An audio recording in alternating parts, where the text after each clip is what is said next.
Dreamscape presents Let Justice Descend by Lisa Black, narrated by Kirsten Potter.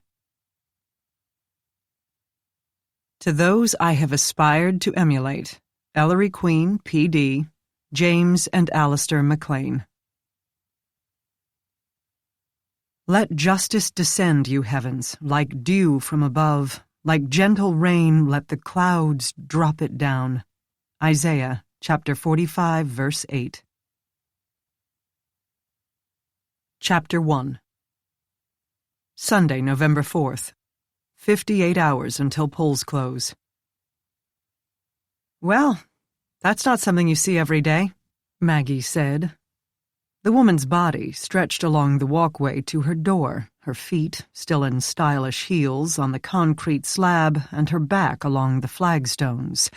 Dead eyes stared up at the gray November sky, and a few colored leaves had fallen onto the neatly buttoned but damp suit coat. A briefcase and an overstuffed tote bag had fallen from her left hand, and her right clutched a knot of keys. No blood dried in the crisp air. No struggle had mussed her perfectly curled hair. Nothing about her gave the slightest clue to her demise, save for the black streak on her right hand. "First time I've ever seen something like this," Riley agreed, gazing not at the woman, but at her front door. Jack, as usual, said nothing. Maggie Gardner had already taken her overall photos, the yard, the exterior wall of the house, the body, and now turned to what had killed the woman. The front door to the woman's house had a heavy metal screen with a design of curlicues and latticework made to fit its surroundings, a brick century home. Its front yard seemed more like a courtyard, ringed by an 8-foot-high brick wall with a matching gate that led to the street, where the victim had parked her car. No driveway, no garage, but only one street from the lake, and surrounded by other old-money homes on the edge of Cleveland's city limits. The cute courtyard, with a few wrought-iron bistro tables, mini lights, and even a beer Meister kegerator under the protection of the elms, gave Maggie and the homicide detectives the ability to work in isolation. The high wall kept the dead woman's situation from both offending the delicate sensibilities and feeding the prurient interests of neighbors, media, and onlookers. A mourning dove sat in the branches above them, cooing a morose sigh to complement the scene. From the woman's ice-cold body and complete rigor, she had apparently lain there all night unseen until staff had arrived to escort her to her first appointment of the day and had found her. The woman's own home had killed her. Someone had cut the extra-long cord to the squat kegerator, then peeled the wires inside the cord away from one another. A black-coated one had been snaked up the side of the metal screen door as far as it would reach, about 3/4 of the height. Its end had been stripped to the bare wire and wound firmly around one of the curlicues. Quite visible in the daylight, but tough to see in the dark, and Maggie assumed it would have been dark.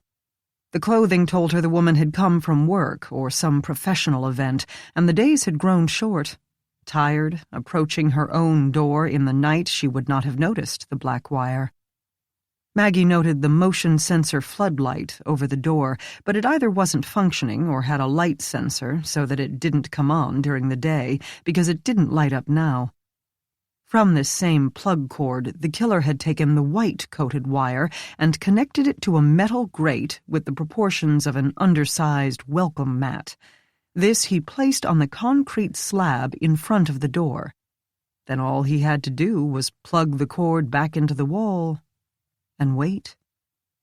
Jack Renner, homicide detective with more secrets than most of his suspects, had materialized at her elbow without a sound. It made her start, but not as much as it used to. Jack was tall, dark, decidedly not handsome, and a killer. She knew that, and yet told no one, a fact that, even after 6 months, still astounded her when she woke to it each morning. "I get it," he said aloud. When she stepped on the grounded plate and then touched the handle, her body completed the circuit.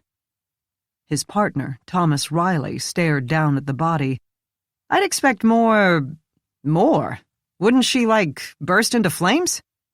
Maggie raised one eyebrow at him, and his fair skin colored until he protested, "Well, we had a guy on a construction site who got tangled in a live wire, and he wound up practically cut in half." "She's got the mark on her hand, and she'll probably have a similar scorch on one or both of her feet," Maggie said. They couldn't move or examine the body until an investigator from the medical examiner's office arrived. "That's fairly typical. Electrocutions can vary quite a bit, depending on how much power and where it goes. Frankly, it seems like an iffy method of murder." Jack said, "Maybe. Wearing those probably helped." He gestured to the woman's fashionable shoes. Thin soles, no rubber, plus it rained last night. Maggie examined the grate and the concrete slab without touching it, though the fire department had already pulled the plug from the outlet. The surface had sagged over the years, caving until grime accumulated in its shallow depth, providing the perfect resting spot for the grate.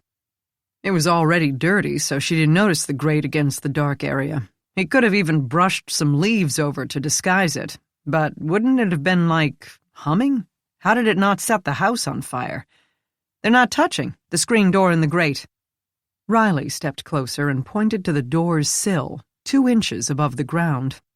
"Each one alone is static, perfectly safe until she grabs the screen door handle and completes the circuit." "Exactly. Then she dies, gravity takes over, her body falls back, her hand pulls away. The circuit is broken, and the door goes back to being a mere door. No fire, no sparking, no wildly zinging electric meter. Kind of ingenious, really." He caught her look. "Don't glare, it's, definitely different. Iffy, like you said. If that light worked, and she noticed the wires, if the leaves blew away so she wondered why there was a metal grate in front of her door, if she had been wearing tennis shoes or felt some static just before she touched the latch, or if some unlucky UPS guy came to drop off a package, assuming she left the outer gate unlocked during the day, anyone could have wandered in here. Or if the outlet had a ground fault interrupter, it might not have worked." Maggie glanced toward the covered outlet under which the cord lay among the scattered leaves. After nearly being blown up a few weeks earlier, she knew everything she had ever wanted to know about ground fault interrupters. Frost-free refrigerators don't plug into outlets with GFIs because of the freezing-warming cycles. Aren't they 220? "A small one like that? I don't know," Riley said. "Even 110 could have killed her. What with the wetness, thin shoes, no gloves, and at her age, her heart might not be that great anymore. She's 62, 8 years older than me, and my doc's already giving me a hard time about cholesterol and coronary arteries, so electrocution might have seemed a pretty safe bet as methods of murder go." "Please don't sound so admiring," Maggie said without meaning it. By now she knew Thomas Riley better than that. He continued as if she hadn't spoken, still thinking the scenario through. "Even if it didn't work, he wasn't out a lot of work or effort. He didn't have to enter the house or bring anything with him except wire strippers and this metal grate, which, correct me if I'm wrong, Miss CSI, doesn't seem to have a spot on it wide enough to get a decent print from." Maggie looked again at the latticework of metal strips, none more than perhaps an 1/8 inch wide. "Probably not, no, especially after the rain." "Or the plug? Rubber-covered and exposed to the elements? Unlikely. I'll swab for contact DNA, but if he wore gloves... And he's an idiot if he didn't. So he doesn't set up a slam dunk, but then he doesn't leave us any clues either. Unless our dead lady has surveillance cameras set up and I don't see any. Or if the neighbors saw someone dipping into this yard, and they haven't even poked their heads out to see what all the cop cars are for, so I'm not too optimistic." "The perfect murder?" Maggie wondered. "There's no such thing," Jack said, and he, of course, would know. Within a half hour, both the ME investigators and the search warrant arrived. It never ceased to amaze Maggie how finding a dead body on the stoop was not considered sufficient probable cause to enter a home, but there it was, and in any case, she had been too busy with the scene to be in much of a hurry. The kegerator fridge did not yield any fingerprints, not even with superglue, only a lot of watermarks and dirt. Ditto for the outlet and the decorative grille of the screen door, where the black wire had been attached. The white one had been snaked along the edge of the house in the crack between the foundation and the concrete stoop, and accumulated dirt in the crack helped hide the white rubber coating. In terms of fingerprints, the dirt scarcely mattered since the wires were too narrow for any usable latents, but she collected the length anyway, planning to take a much closer look at it in her lab. She did the same with the metal grate. The blanket of leaves, charming in their reds and browns and golds, made her nervous. The killer could have dropped his glove, or his wallet, or his business card on his way out, and they might miss it in all that debris.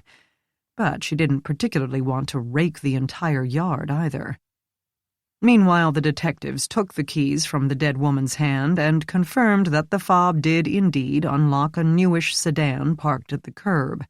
The front seats were tidy, but the rear ones held a variety of papers, folders, and brochures, all having slid around willy-nilly until no order could be detected.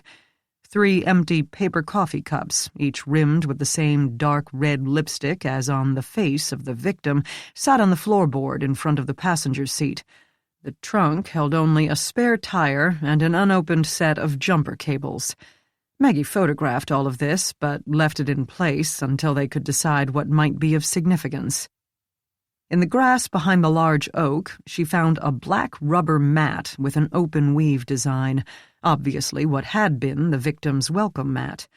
The mat was larger and thicker than the metal grate, but what with the leaves, the dark, perhaps hurrying through the rain, the victim did not notice the difference.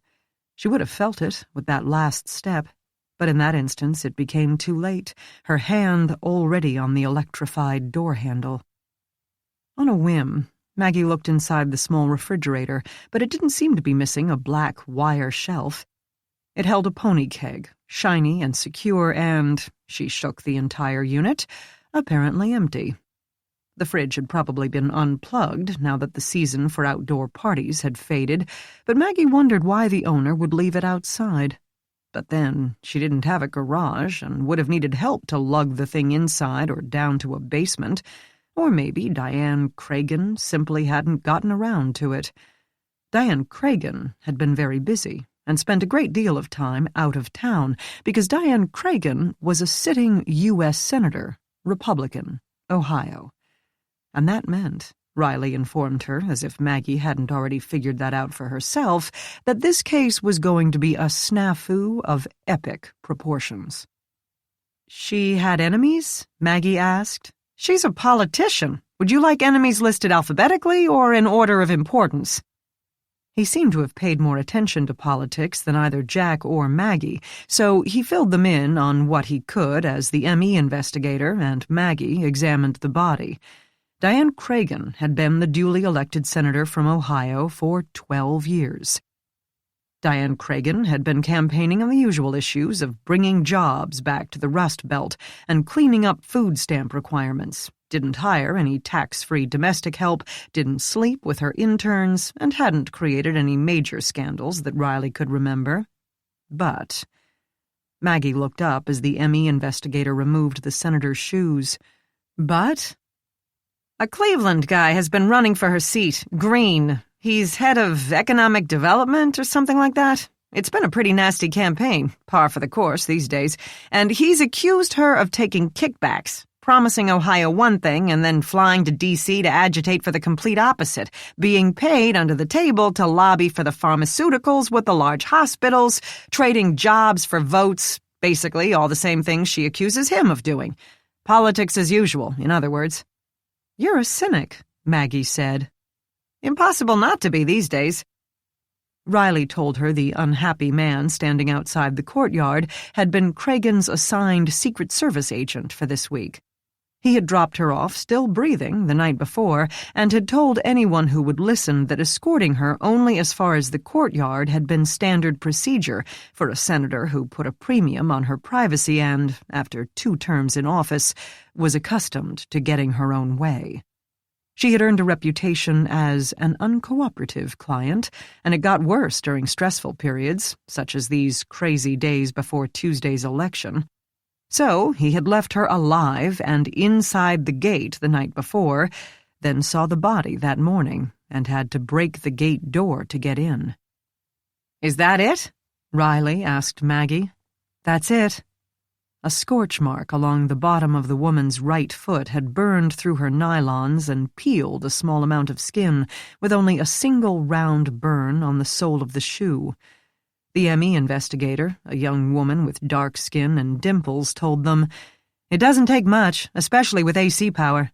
Hey, bird," she said to the dove in the tree, which had been heaving its heavy sighs non-stop, "knock it off." Sudden silence, save for the rustle of leaves in the breeze. "We'll see if she had any medical conditions that made her more vulnerable. Do we have doctor information?" "Not yet. We haven't been inside or done any notifications," Riley said. "She's wearing nylons," the investigator said, as if she found this more perplexing than using a screen door as a murder weapon. Nylons and pantyhose had been out of style for years.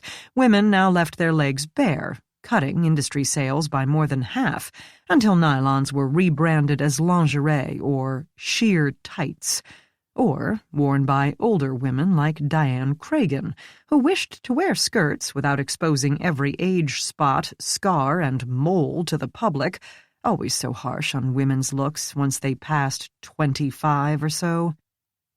"It's gotten chilly," Maggie pointed out. The investigator, who had yet to see an age spot mar her perfect skin, shrugged and put Tyvek bags over the late senator's hands, pulling the drawstring tight to keep them from slipping off.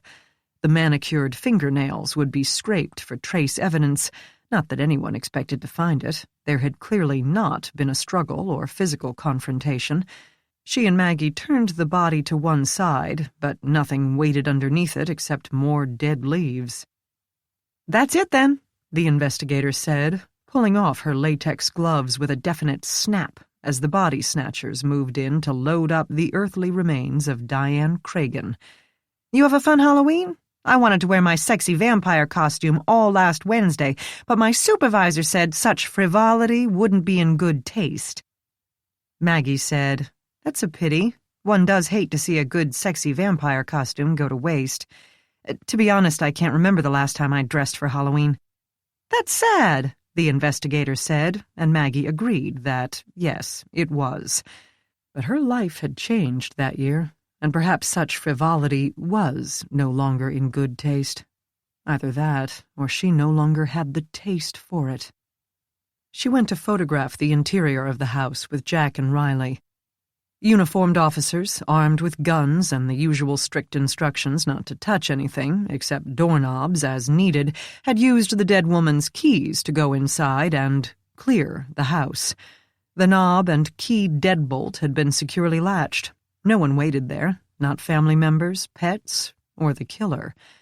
So the detectives walked behind Maggie as she entered, camera at the ready, hoping that Senator Cragen had left them some clue as to who had wanted her dead.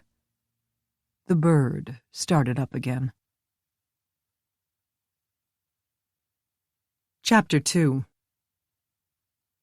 The house had been built 100 years before, but lovingly preserved, and kept clean, if not neat. The wool carpets were barely worn, the heavy windows sparkled, and the hardwood floors gleamed despite minor scars. It smelled of dust and ammonia and stale takeout. The entryway presented them with a staircase, a pristine living or sitting room on the right, and a cluttered office/dining room/reception area on the left. Maggie clicked a few overall shots of the pristine side, then ignored it to turn to the messy office. Cardboard boxes held printed brochures with Diane Cragen's face prominently displayed above the phrase, "Bringing Jobs Back to Ohio," and Maggie took a moment to study what her victim had looked like when alive. Not really much different than she did when dead, it seemed, though happier, with blonde hair and blue eyes and the figure of a middle-aged woman who watched her weight. She formed the perfect neutral picture of a strong and competent woman, only her smile kept her from appearing generic, a wide, almost impish grin, as if she knew something that no one else did and had every intention of keeping it that way. The dining table, which served as a desk, or perhaps merely a staging area, also held myriad papers, newspapers, and a list of voting precincts and their captains. Maggie said, "There's a lot here about polls." Riley poked one with a finger.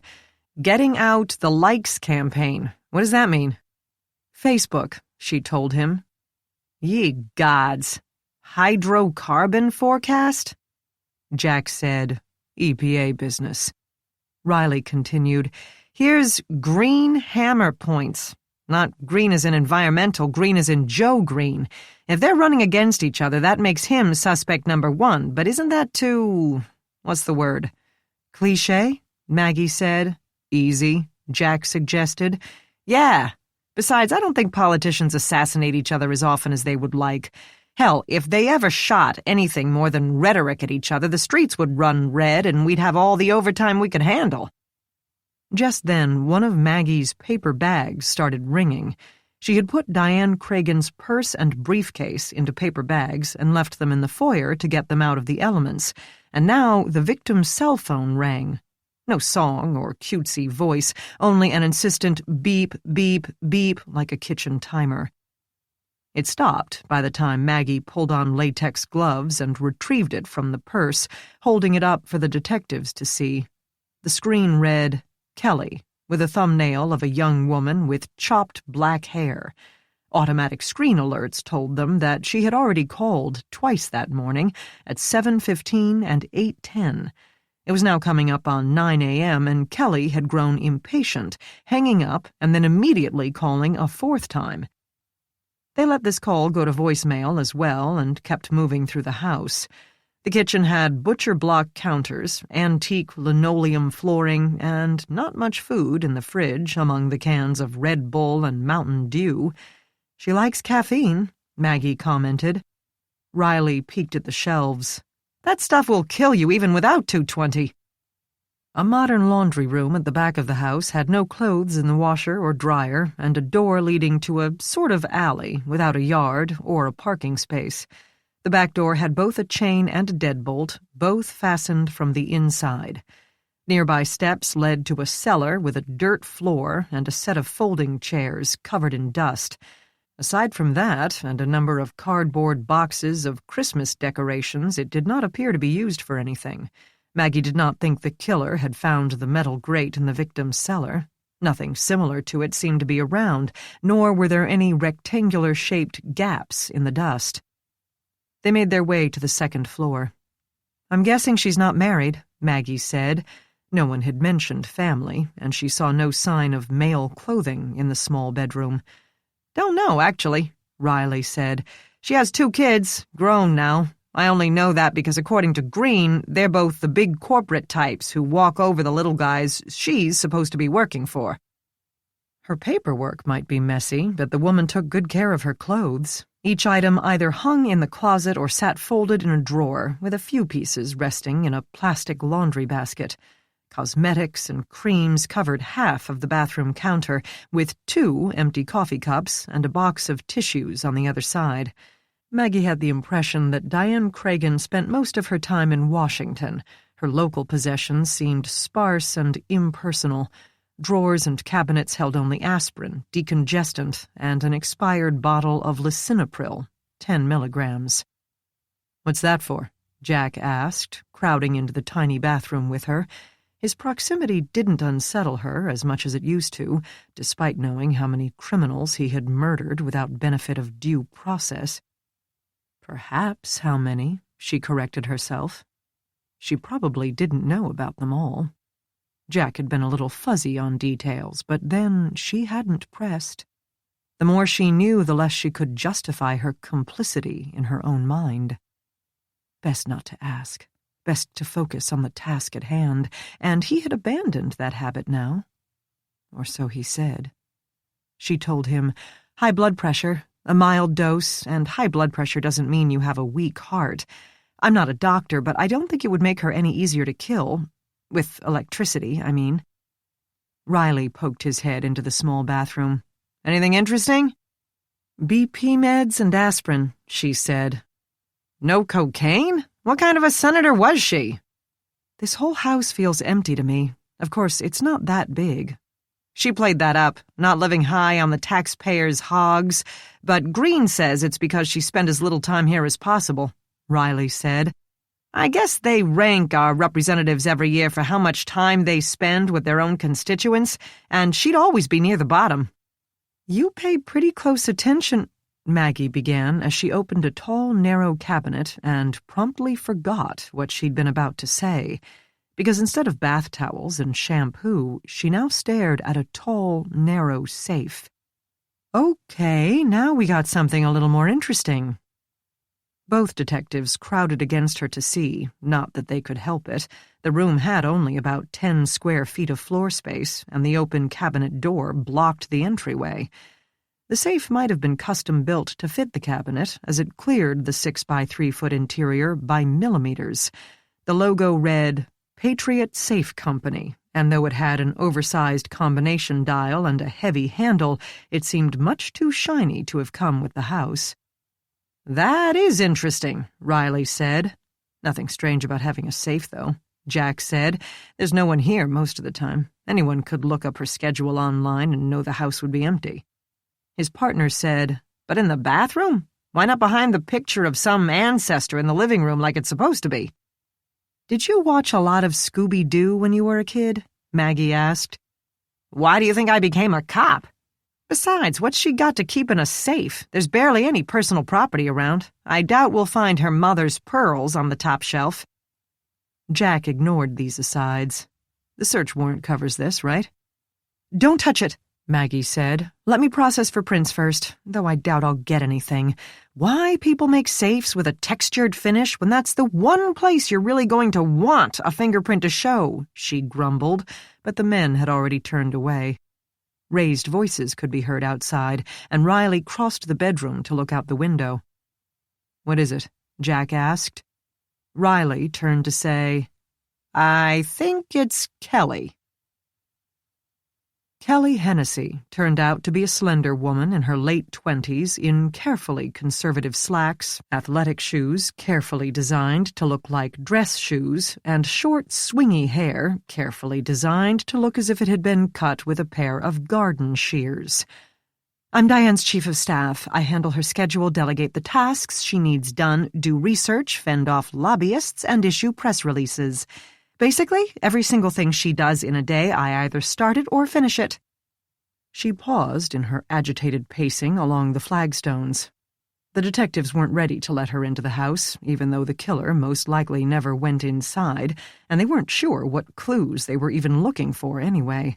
But Kelly Hennessy didn't seem to care, or even notice the dead leaves crunching under her feet. I'm sorry, that sounds really egotistical. I don't mean that I was, like, the power behind the throne or anything.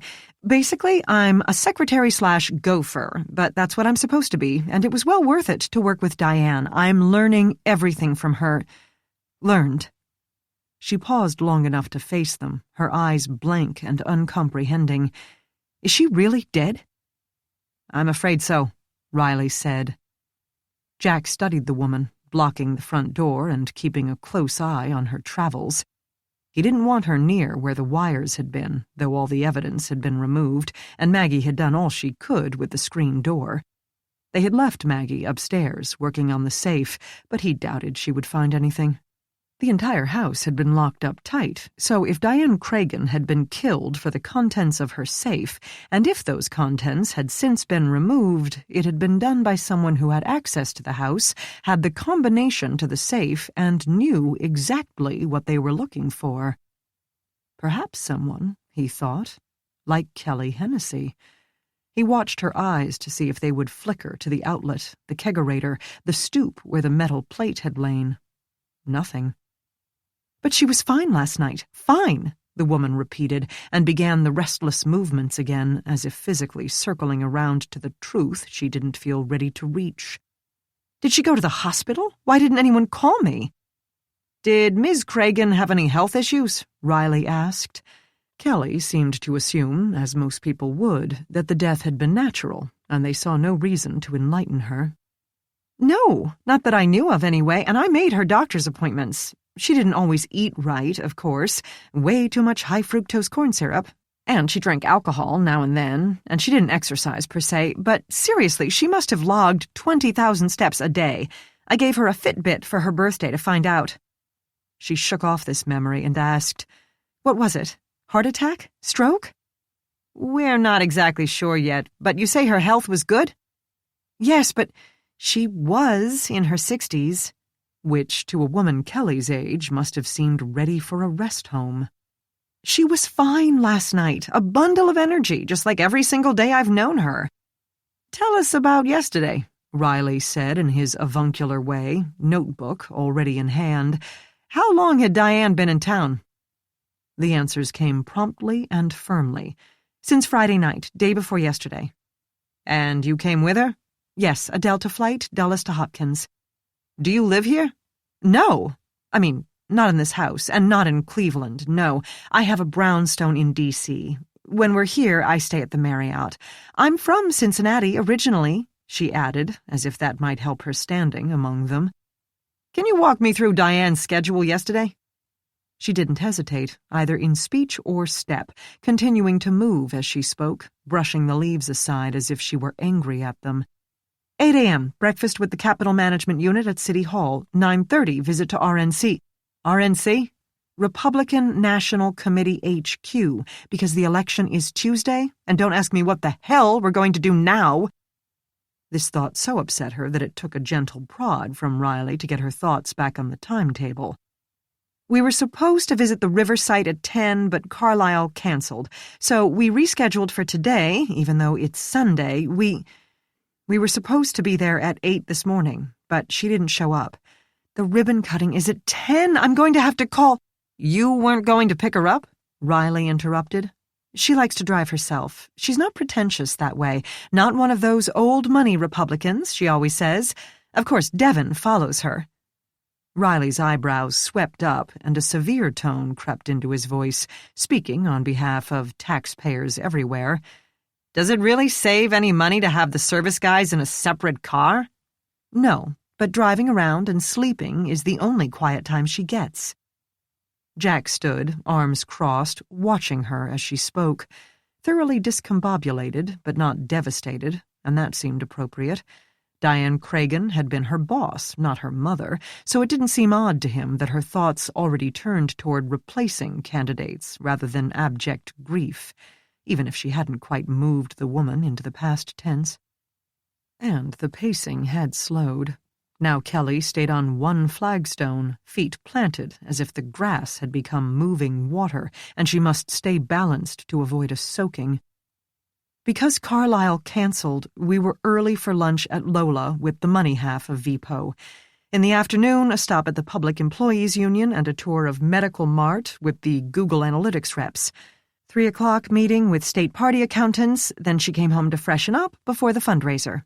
What time? It started at 5, and she was on time for once. Her speech went well. About 9, I think, she told me she was leaving and to make sure Ken and Andre and Jade had everything they needed. Did she have any plans to stop anywhere? I didn't ask, but I doubt it. She didn't say anything, and she looked pretty tired. Not surprising. That sounds like a pretty busy day. She blinked at Riley, as if this statement baffled her. They're all like that. Where was this fundraiser? City Club. It's on Euclid. Yes, I know, Riley assured her. The City Club, established 1912, had been in its current location for 35 years. Did she have any arguments with anyone in town? Any beefs? A hint of a smile, the first one Jack had seen from her at the old-fashioned term. Beefs? About 1 million, but nothing unusual. Everyone is on the same page as Diane. They know she's doing what's right for the state and for Cleveland. Carlisle is a pain, but— Who's Carlisle? A half eye roll. The EPA inspector for the crib renovation. Crib? Riley asked. The water intake facility, Jack said. Riley's eyebrows raised again, apparently surprised that a relatively recent transplant like Jack would know the term. The crib took in water for the city's supply from a structure about 3 miles offshore in Lake Erie.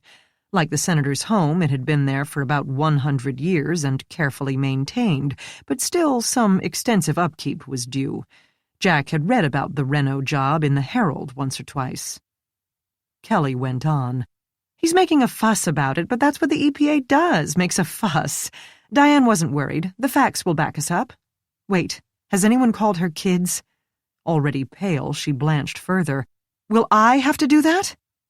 "We can make notification," Riley soothed, and asked where the family members lived. "Her daughter's in Texas and her son's in Washington, the state, not the city. She has one grandchild.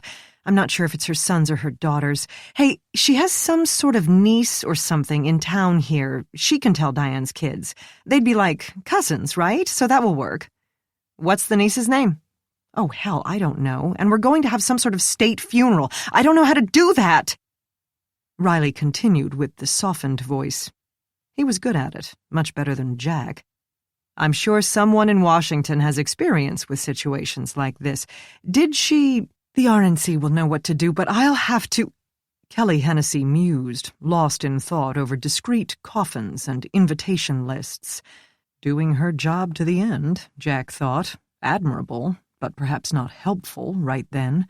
If Diane Cragen had any enemies bitter enough to murder, or had gotten mixed up in a deal dirty enough to kill, they would have to overcome Kelly's professional reticence. Political second-in-commands existed to protect their bosses from every sling and arrow, and she would continue to polish Diane's star even in death, out of either a sense of loyalty or a sense of polishing her own resume at the same time.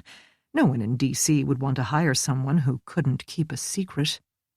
"The governor has to appoint someone for the rest of the term. No problem, since he's the same party, but it seems silly for 2 days. He'll only pick his choice for the new candidate anyway, but the election— Oh my God, the election! Miss Hennessy?" A breeze swept through the yard, and the chill seemed to jolt Kelly back to herself. The sky remained gray, and the temperature hovered in the mid-60s. Not bad for November in Cleveland. "Why are we standing out here? Can we go inside?" "Not yet. We're still processing." But this time Riley's tone couldn't smooth over the logic. The young woman became still as she stared at him. "What do you mean, processing?" He told her that they needed to establish all the facts about her boss's death, due diligence, giving the care and attention, etc., and all the while Jack watched Kelly Hennessy as a hawk watches a mouse, looking for any sign that she already knew what had happened. He saw none. When Riley finally confessed that Diane Cragen's death had been anything but natural, Kelly reacted by not reacting. He may as well have spoken in Swahili. "What do you mean, homicide? Someone killed her? On purpose?" "Extremely on purpose," Jack said. "How? Why? I mean, who? Did they shoot her?"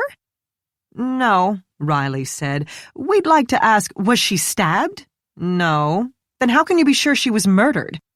"We're sure," Jack said, and his tone must have convinced, because she accepted it, that her boss was not only gone, but willfully gone, and then her eyes changed and focused and became hard.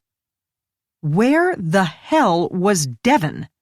"The Secret Service agent?" "Yes, the Secret Service agent, the guy whose job it is to protect Diane?" Riley told her how the senator had banned the agent from accompanying her inside, that he checked the courtyard and saw it was empty, waited for her to lock the gate behind him, said goodnight, and left, the same as every other night.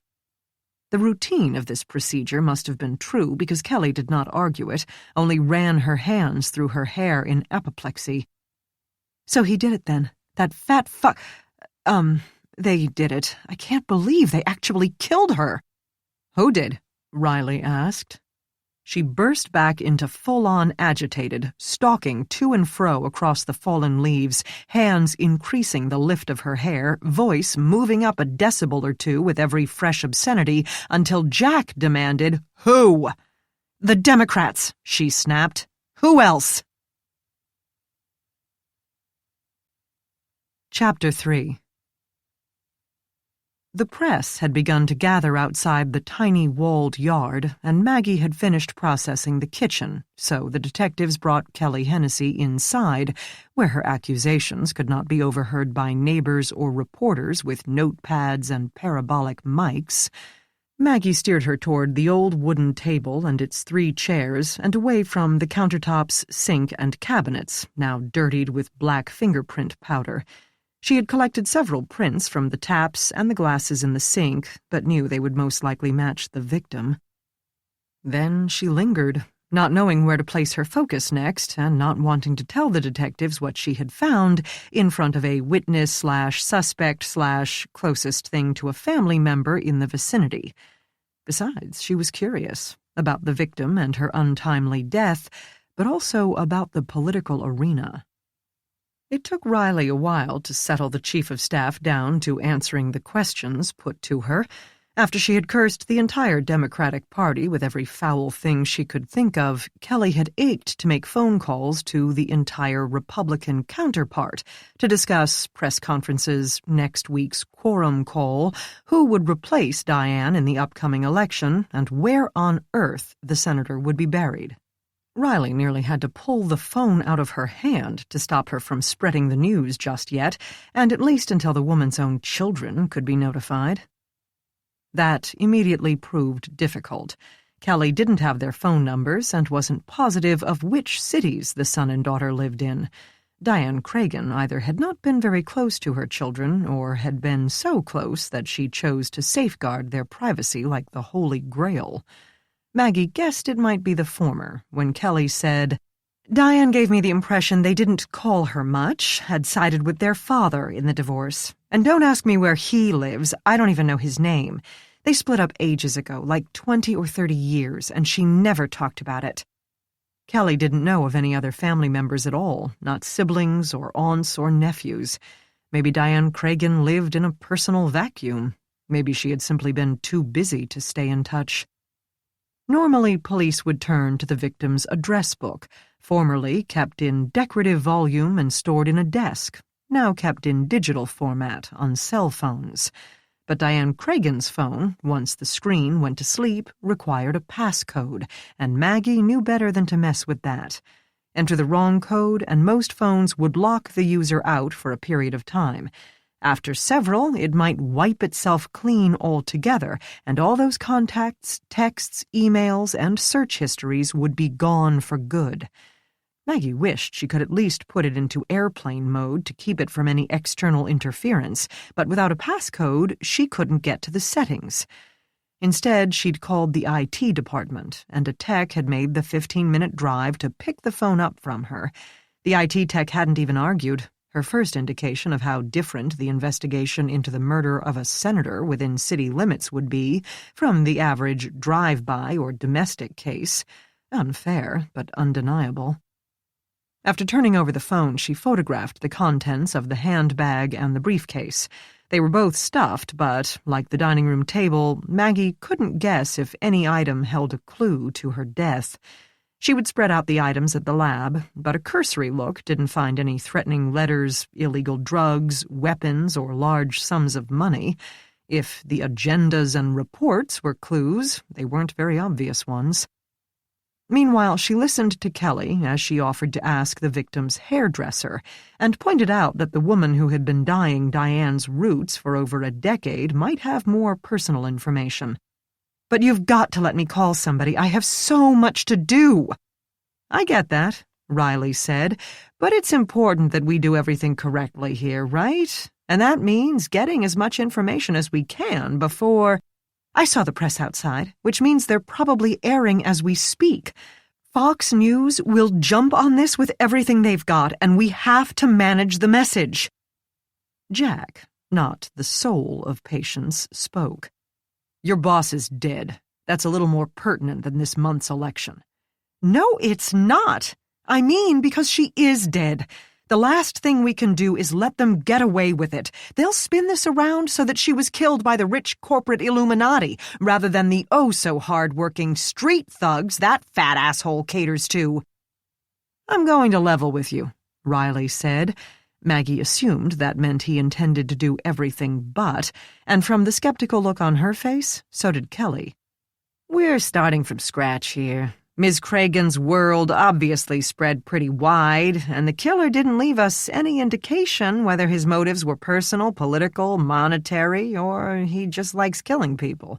So let's start with the first person you would suspect, even though he might be the last person you would—" "Joe Green," she said. reiterating a statement she'd already made several times in as many minutes. The Democratic candidate for United States Senator from Ohio. Okay, why? She scrunched her bottom more firmly onto the chair and shook out her fingers as if preparing for a typing test. He's running for her Senate seat, as if he would know the slightest thing about a national office. He's only some stupid chief of, the Economic Development Office in the city. She paused, as if realizing that full-time Clevelanders might not appreciate her dismissal of a local position, then cleared her throat and pressed on. And he hasn't raised half the funds she has. I mean, not even a whole million. Only $708,000 to her $3,347,000, which means even the Dems know he hasn't got a chance. Because if he did, they'd give him more money. You think he'd be desperate enough to murder? I doubt it would be the first time. Really, Jack said. Who else has he killed? She backpedaled, but with obvious reluctance. I don't know offhand, but he's been bribing, extorting, and corrupting his way through Cleveland government for a long time. Take his latest project. He's getting some kid financed to buy up riverfront land and build an innovation center, a building where startups can rent a little space along with copiers, printers, and phones and start their own business, because we all know someone who turned their science fair project into the next Starbucks or Apple, right? That's all cute and fine, except he's asking the city to approve a $12 million grant to pay for this. That's not a $12 million tax loan or tax credit or even subsidy. It's just a $12 million blank check. I don't know how much of that is kicking back to Green, but I've heard estimates as high as 60%. What has that got to do with Diane? Riley asked when she paused to take a breath. Diane is the whole reason anyone is paying attention to it. Green had been keeping this as far under the radar as he could. Somehow he got the levy passed last year, but since then he's quashed anyone who even mentions it, except when he wants to announce how he's bringing jobs to Cleveland. Her fingers made air quotes around the last 4 words, derision dripping from her voice. Then he talks up a storm about how innovation and entrepreneurship are the keys to the future. Well, yeah, because no one can make a freaking livable wage in this economy. But the media, news channels, a newspaper reporter who's been trying to follow the money trail, they were all stonewalled. Diane was trying to help find the truth. Riley said, Okay. Anything else? Else? What else do you need? We'll check out his whereabouts, but that won't help. He's got a cadre of loyalists, his own doctor to keep his happy pills off the books, mechanics to sweep for bugs or plant a few, and I'm sure there's a few professional assassins in the lot. Look, you live here. You must know about this guy. He's chief of economic development, which is in the regional development division. So he's right in there with community development, building and housing, city planning, even the port.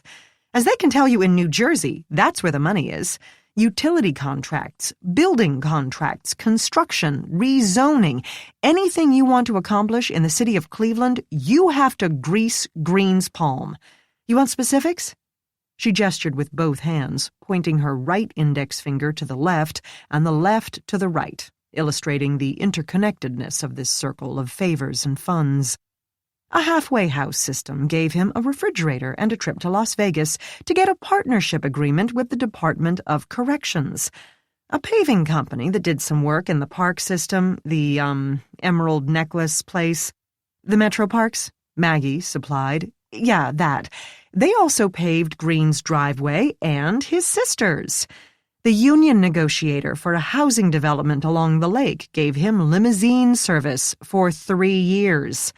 One guy got a lease for an ice skating rink at the same time Green got a speedboat that had belonged to the guy's restaurant business. A bank executive had sex with him a few times to get her daughter a teaching position at a downtown charter school. What else would you like to know? I can go on and on. One thing, Jack said. Do you have any proof of any of this? That's not the question you should be asking. Don't tell me what questions I should be asking, Jack shot back, his voice suddenly thunderous in the way that sucked all the air out of the room and made time slow to a crawl. Even knowing him, knowing as much as she did about him, and even though it wasn't directed at her, it made Maggie's heart flutter to a skitterish beat. But then fear pervaded because she did know quite a bit about him. Kelly, of course, didn't have that knowledge. She didn't know that Jack had deceived everyone around him far more thoroughly than any politician could. Don't try the good cop, bad cop bit on me. It's going to take a hell of a lot more than that act to throw me off. This almost made Maggie smile, because the two men were not putting on a show. Riley really was a pleasant, fairly compassionate officer, and Jack was, well, Jack. "We don't act," Riley said, calmly but more coolly than usual. "Your boss has been murdered, and we are going to find out who did it. We need facts, not all the rhetoric. Now, do you have evidence to prove any of this?" Her shoulders slumped about an inch. If I had proof, we wouldn't have needed to spend a penny on the campaign. Riley asked, "Speaking of the election, would killing Diane really make it a slam dunk for Green? Wouldn't another candidate—" "We'll never get the ads, the name recognition queued up fast enough. Even if we got someone already known, like the governor. Well, that might be cool if he hadn't already said he wasn't interested. 2 days? Impossible. All we can do is throw ourselves on the mercy of party loyalists and hope that is enough. And it may not be," she added morosely. "There's an awful lot of independents these days." "Didn't anyone else run in the primary?" Riley asked. 3, but they're all out of money and the party wasn't interested in any of them anyway. "What about the voters? Were they interested?" Another one of those long, perplexed looks, as if Kelly wondered what color the sky was on Riley's planet, while the color of his skin began to flush with annoyance.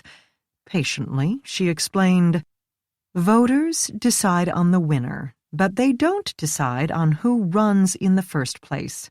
Parties do.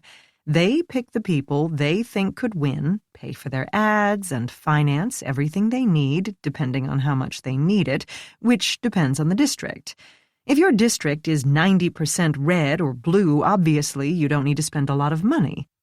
She glanced at all 3 people in the kitchen to assess their tracking abilities, without appearing reassured, and went further. "Someone doesn't wind up in office because they woke up in their bungalow in Podunk, Iowa, and decided to run for office. They get into office because their party needed a candidate and went looking for one, buttered them up, wooed them away from their jobs and homes, agreed to take care of their campaign, and sent them into the ring. The other candidates are only there to make it look like a real contest," Jack translated. "Sort of." Her shoulders slumped from the weight on them. "That's why I have to get back to the HQ so we can start figuring out who to pick." "What about you?" Jack asked. Her jaw dropped a millimeter or 2. "Me? I'm not a politician. I work for politicians." It didn't seem like such a far-fetched idea to Maggie, but was clearly laughable to Kelly. It also seemed to remove any all-about-Eve-type motivations from Diane Cragen's chief of staff.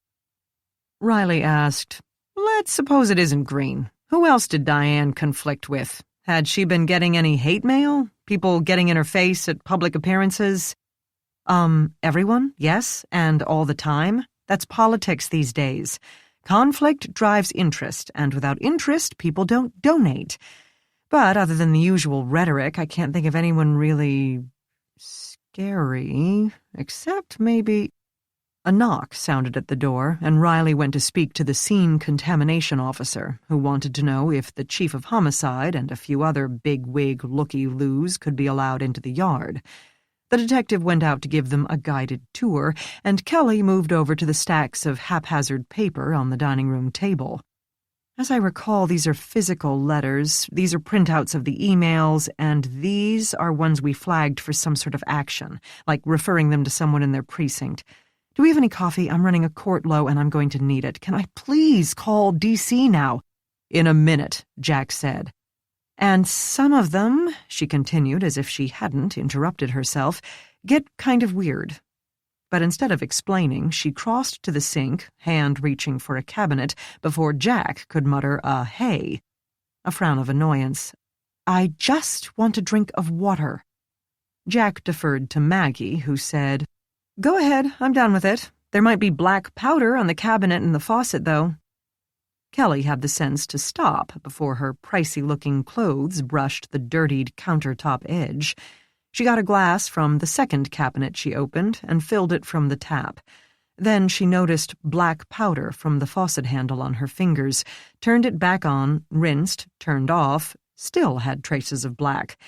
She finally solved the conundrum by soaking a paper towel and washing off the handles, then rinsing her fingers and filling the glass before turning the tap off, talking all the while. I mean, this could be some psycho stalker, right? Someone who thought she was sending him love messages through the press releases and then imagined a rejection as well. Jack donned gloves to look through the pile, and Maggie did the same. Did she have stalkers? A few in the past, nothing recent.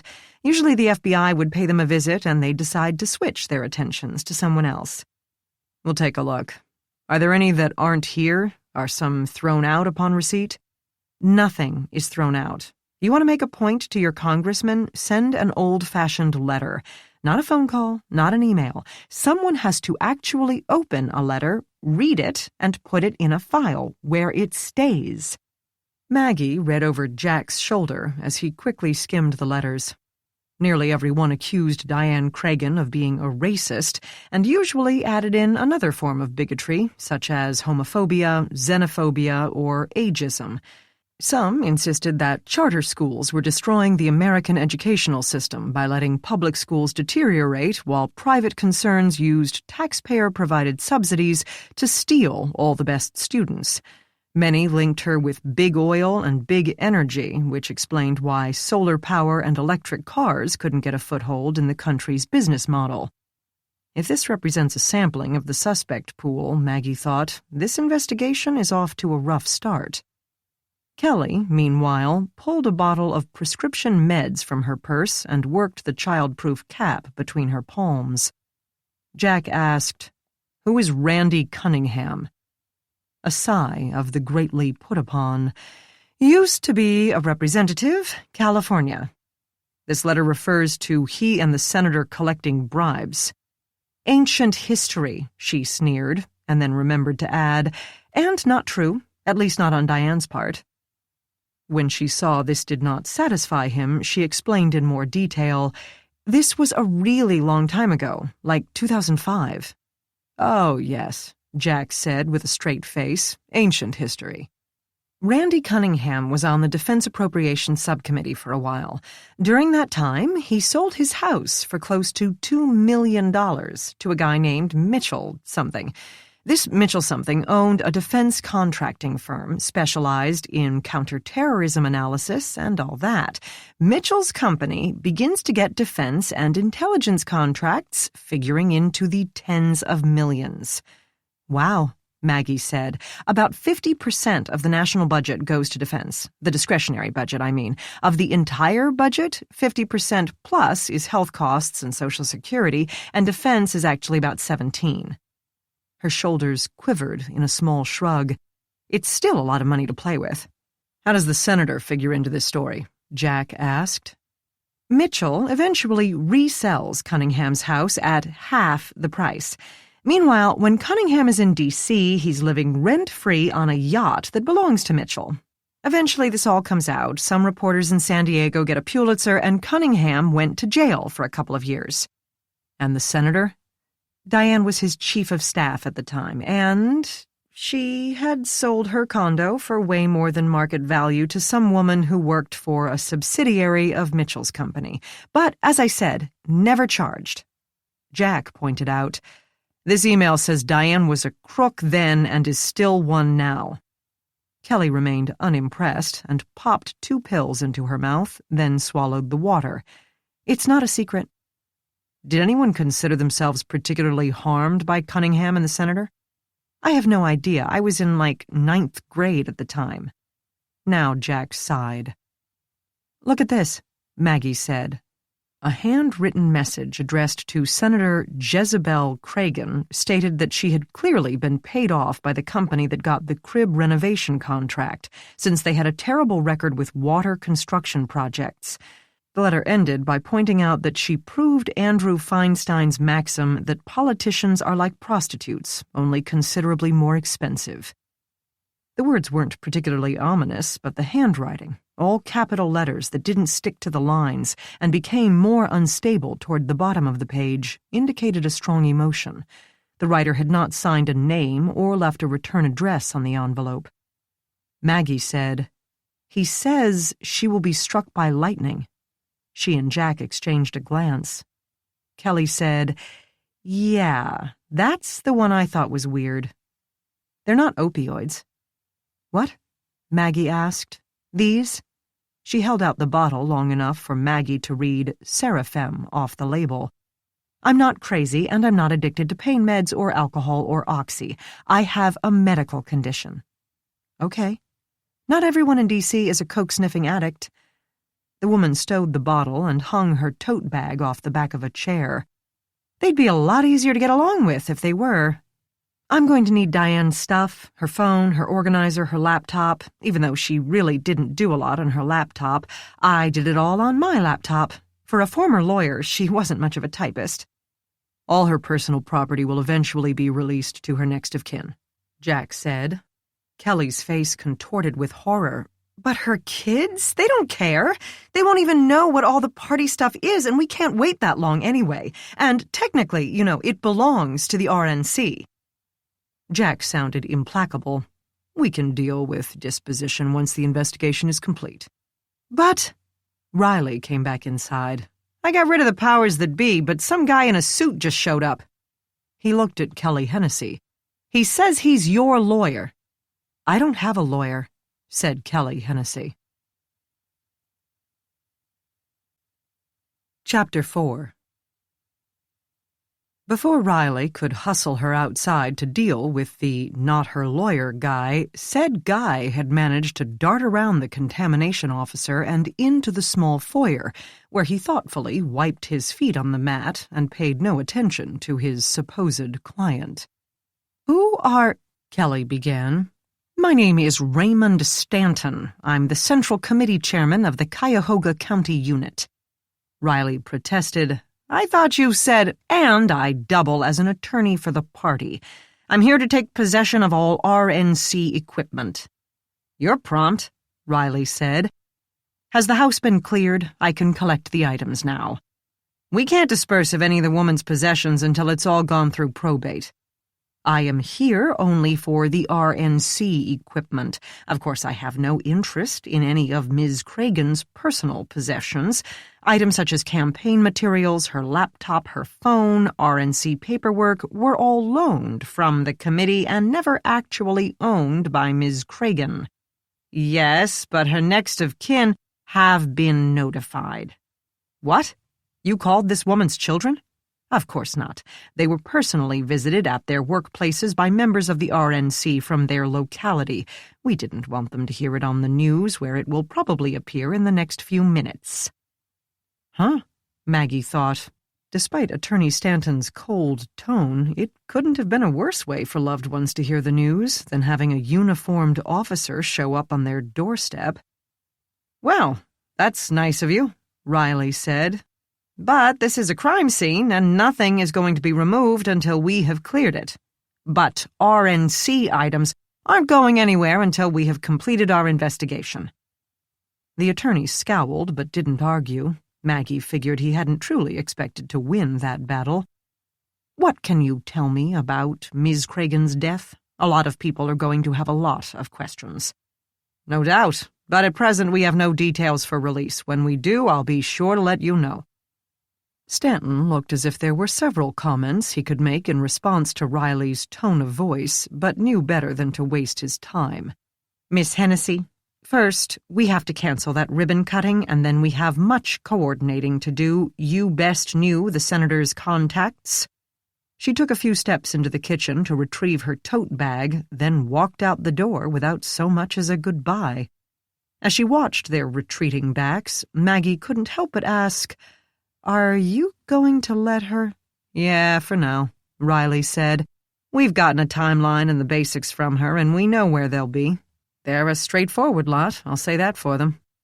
Jack said, That isn't the word I would use. Maggie said, There's something I need to show you. Maggie had examined the senator's bedroom upstairs for signs of disturbance, but found no sign that the killer had searched the house. She did note a streak through the dust on top of the antique dresser, pointing straight at a pink heart-shaped porcelain box with flowers spelling Mom on its lid. Black powder now marred the gloss, with a sharp outline where Maggie had lifted a piece of fingerprint tape from across the capital M. Only some rings inside, she pointed out, lifting the lid so they could see the jumble of inexpensive jewelry nestled against worn velveteen. But look at the bottom. She flipped it over, where a piece of paper had been taped to the bottom.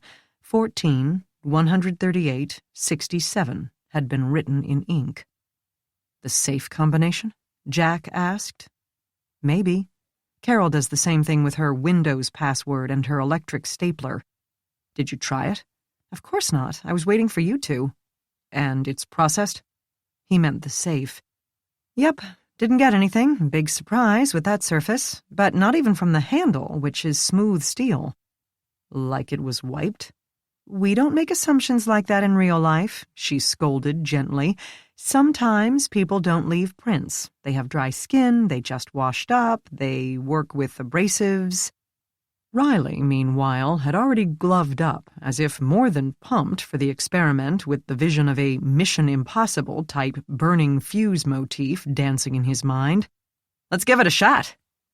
It took him 3 tries, carefully spinning the oversized dial. He finally tried starting left instead of right and snickered with delight when the handle clicked and turned. Maggie and Jack crowded over him to get a glimpse, hoping against hope that the contents of the safe would tell them in an instant who had murdered Diane Cragen. The contents did not. But they certainly raised a number of new questions. At first, Maggie saw only a stack of reusable grocery shopping bags, the lightweight mesh kind that she kept hooked over a shelf in her own pantry. They formed a pile of roughly square shapes that could have held more campaign flyers or file folders.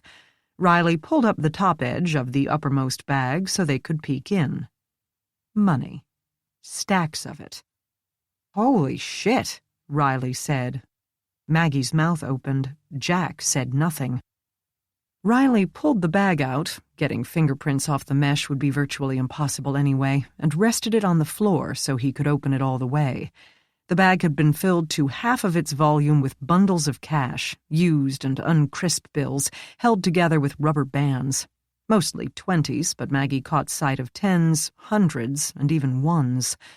A few of the bundles had been wrapped in what looked like ordinary kitchen plastic wrap or put in plastic sandwich bags.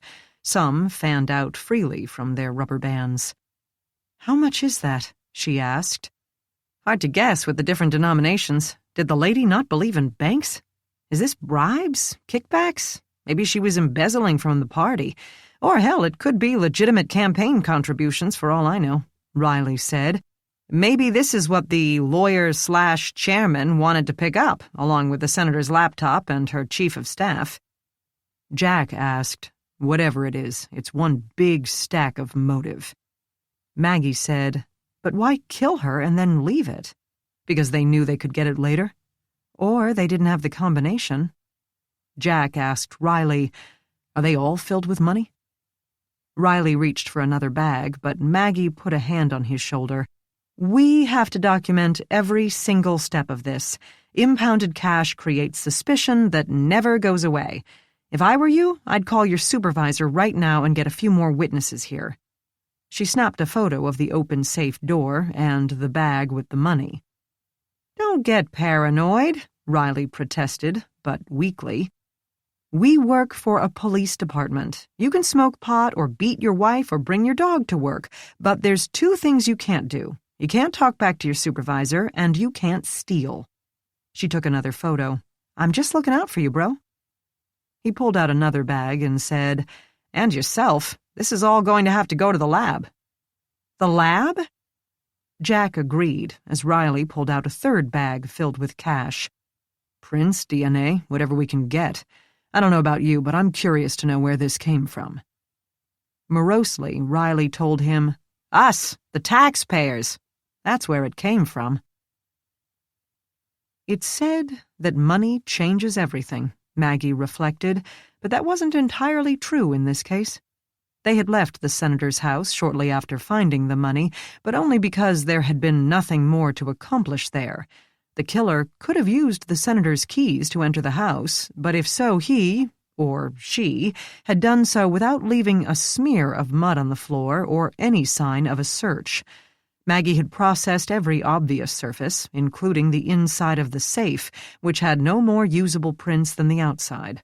The place seemed to be more of an office than a home, and from the variety of lipstick shades on the glasses in the dishwasher, and 2 brands of cigarettes in the tray in the yard, and different entrees from the same takeout place in the fridge, Maggie assumed that many more staff members besides Kelly had been inside. Riley got 2 patrol officers to help move the money and hung on to them so that they would be the ones helping to count it as well. Limiting the personnel involved while documenting their presence would keep everyone's story straight, as well as streamline the paperwork. The mourning dove had sowed them a chorus as they left, either happy to have the yard to itself again or warning them of some clue they had missed. Maggie hoped it wasn't the latter. She had called her boss, Denny, to warn him, and Carol had agreed to come in and help for the overtime. The older woman had cleared and cleaned the large examination table in the center of the lab and now considered the large stacks covering the stainless steel surface. Maggie glanced at her. "I swear this isn't my fault." "You've been saying that a lot lately." "Doesn't mean it isn't true." "She was really electrocuted?" "Yep. That's a new one on me." My reaction exactly. They gave each of the 2 patrol officers and 2 detectives a piece of paper and a pen to tally the amounts.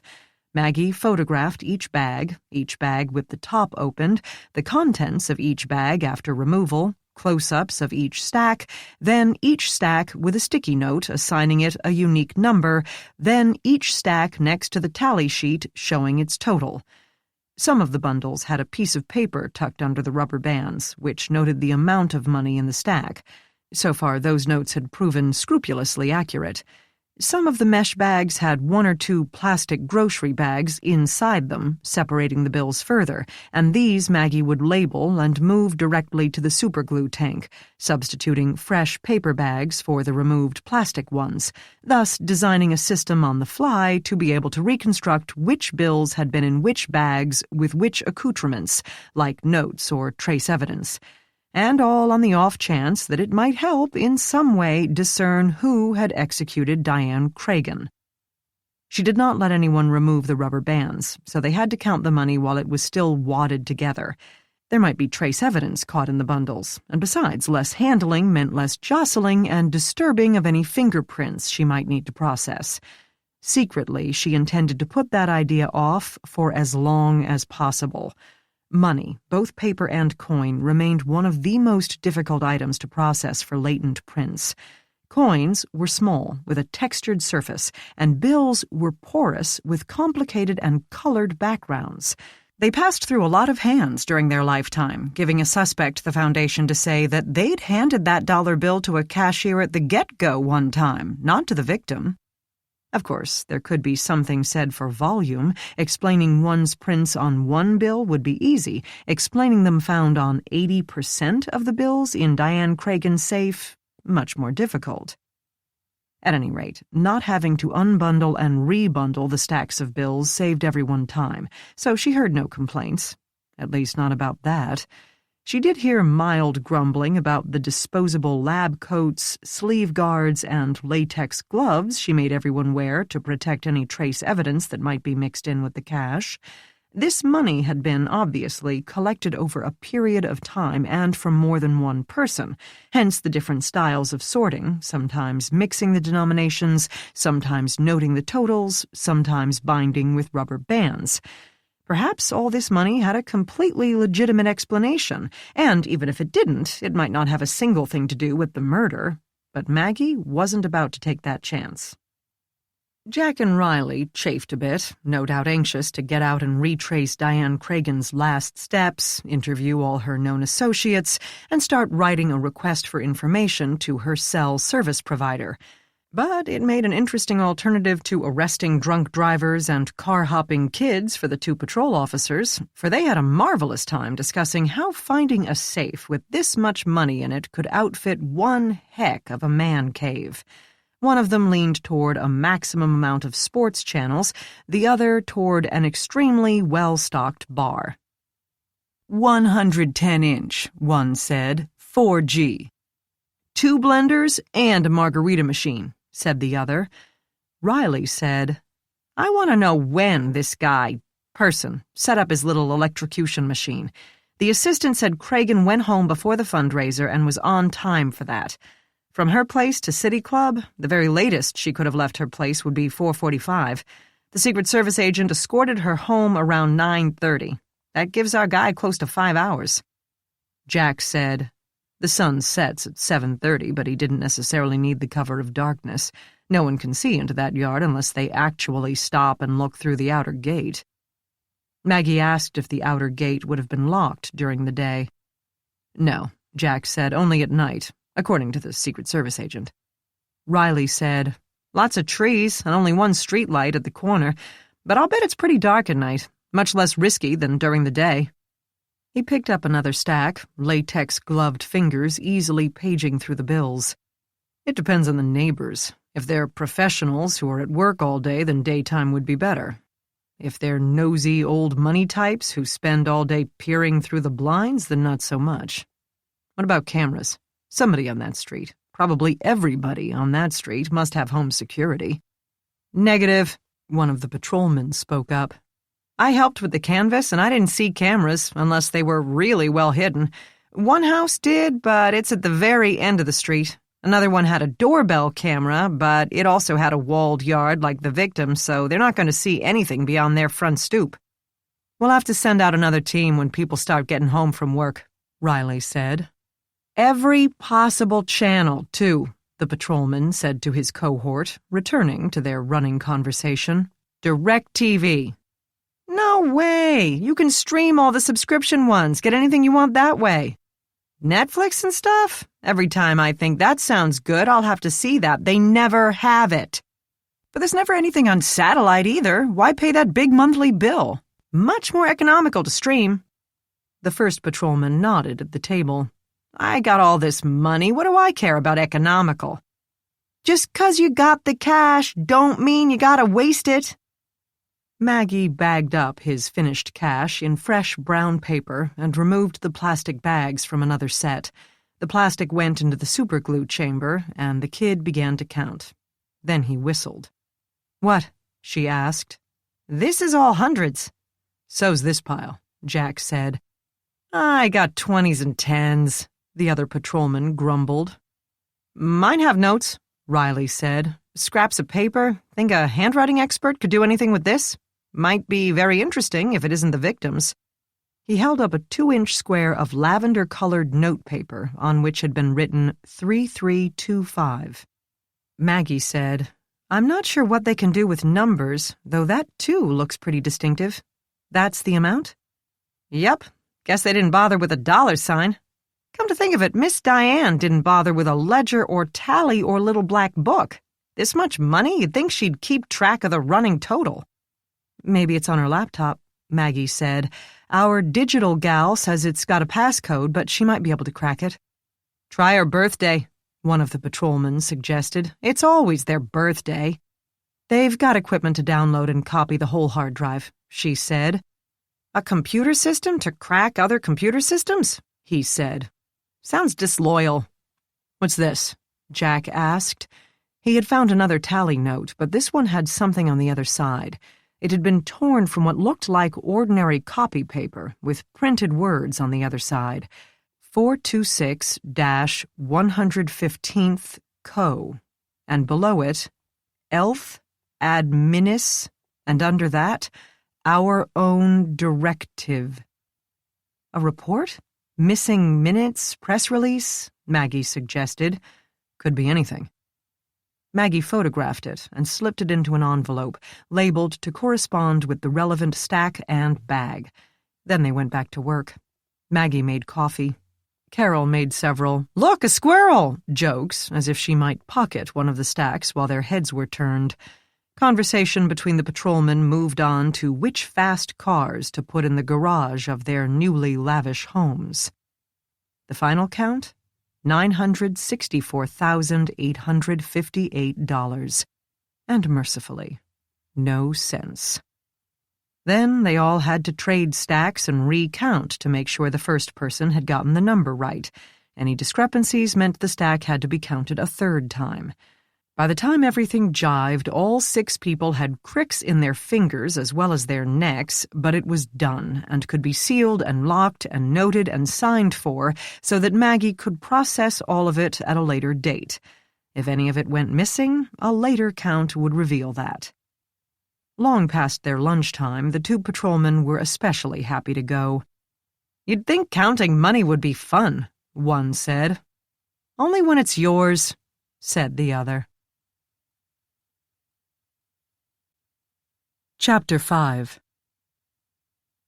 Jack and Riley went to find Kelly Hennessy at the Republican National Committee office to ask, among other things, if anyone knew the name of Diane Cragen's niece.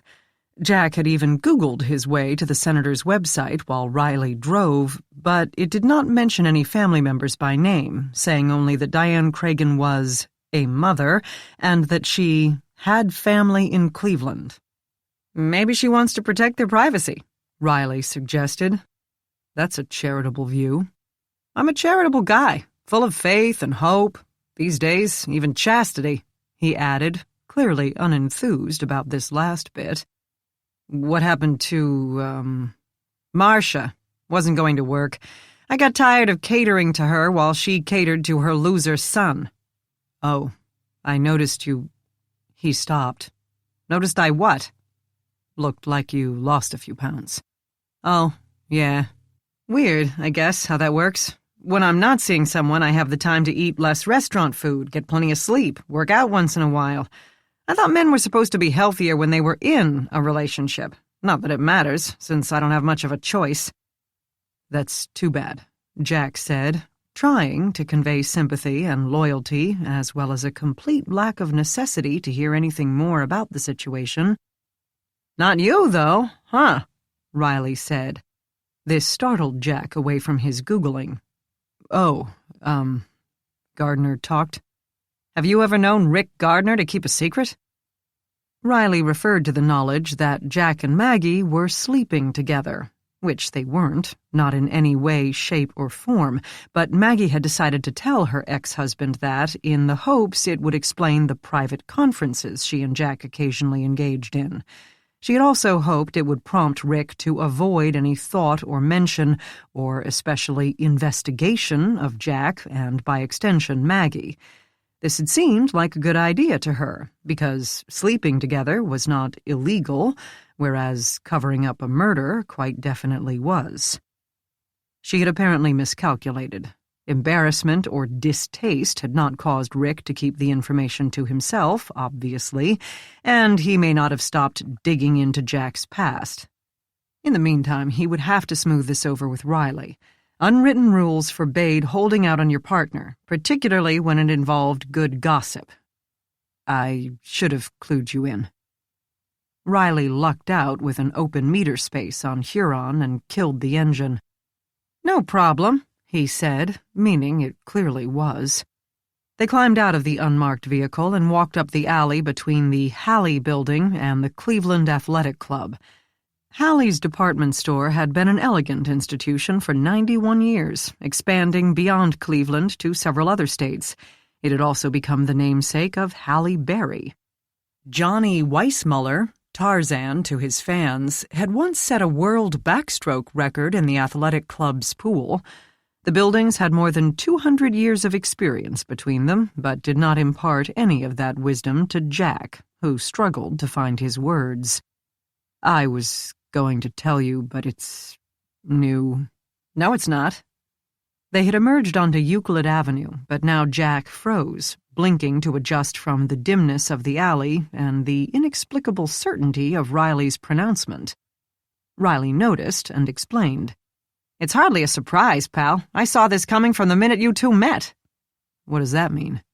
Jack's partner sounded almost grim. "It means that when you two are together, it's like no one else exists." Riley pulled the glass doors and stepped inside, but returned to the street a second later. "You coming?" Jack pulled himself out of the stupor into which this observation had thrown him and entered the building in silence. It wasn't hard to locate the Cuyahoga County division of the Republican Party, since the window wrapping of two large panes facing Euclid advertised its presence. Once past the spacious marble lobby with its bank of brass elevators and soothing fountain, the party rooms were cramped and utilitarian. Old desks, lots of filing cabinets, one large conference table that seemed to be used for storage and stuffing envelopes, and a dry erase board large enough for a high school classroom were crammed into the wide main area. Jack smelled both dust and sweat, as well as day-old pizza and fresh coffee. They were told by a short, effusively polite girl in very pink lipstick that both Kelly and Raymond Stanton were on a conference call and would be with them shortly. Jack could see the truth of this, since he could watch both through the glass of a meeting room. They were at a long table surrounded by agitated men with loosened ties and women with harried expressions. Kelly took notes on a legal pad, not bothering to sit. Stanton dictated, and several other people gave their input. Kelly would write a few words, say something, there would be more discussion, and finally she would write some more. No one seemed to be arguing, not too bitterly, but they all seemed very, very stressed.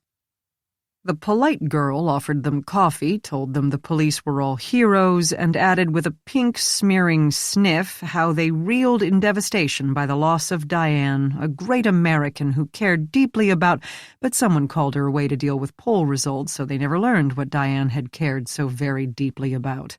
They were left to cool their heels on a worn leather sofa next to a woman Jack tended to avoid when possible, the intrepid Cleveland Herald reporter, Lori Russo. Not that there was anything unpleasant about Lori Russo, a beautiful, blonde mother of two, other than being the only member of the news media who hadn't given up on the vigilante case.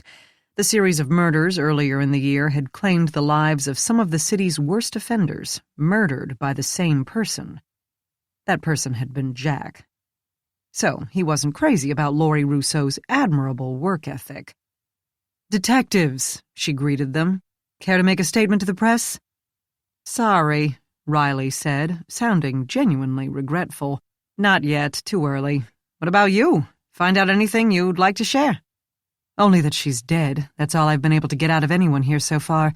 They told me they'll have a release in less than a half hour. I gather that's what they're working on, and maybe a further statement on who is going to take her place in the election." Inside the conference room, Kelly opened an electronic tablet and showed it to Stanton. Its screen made him blanch. "Before her body cools?" Riley asked. "The election is the day after tomorrow, and we're in a heavily Democratic area. I'm surprised they haven't burst into tears of frustration." Riley sat next to the reporter, and why not? Currently down a girlfriend, as he happened to be, but she patted the sofa on the other side of her. "Have a seat, Detective Renner. Rick Gardner tells me you're taking over the vigilante killer investigation."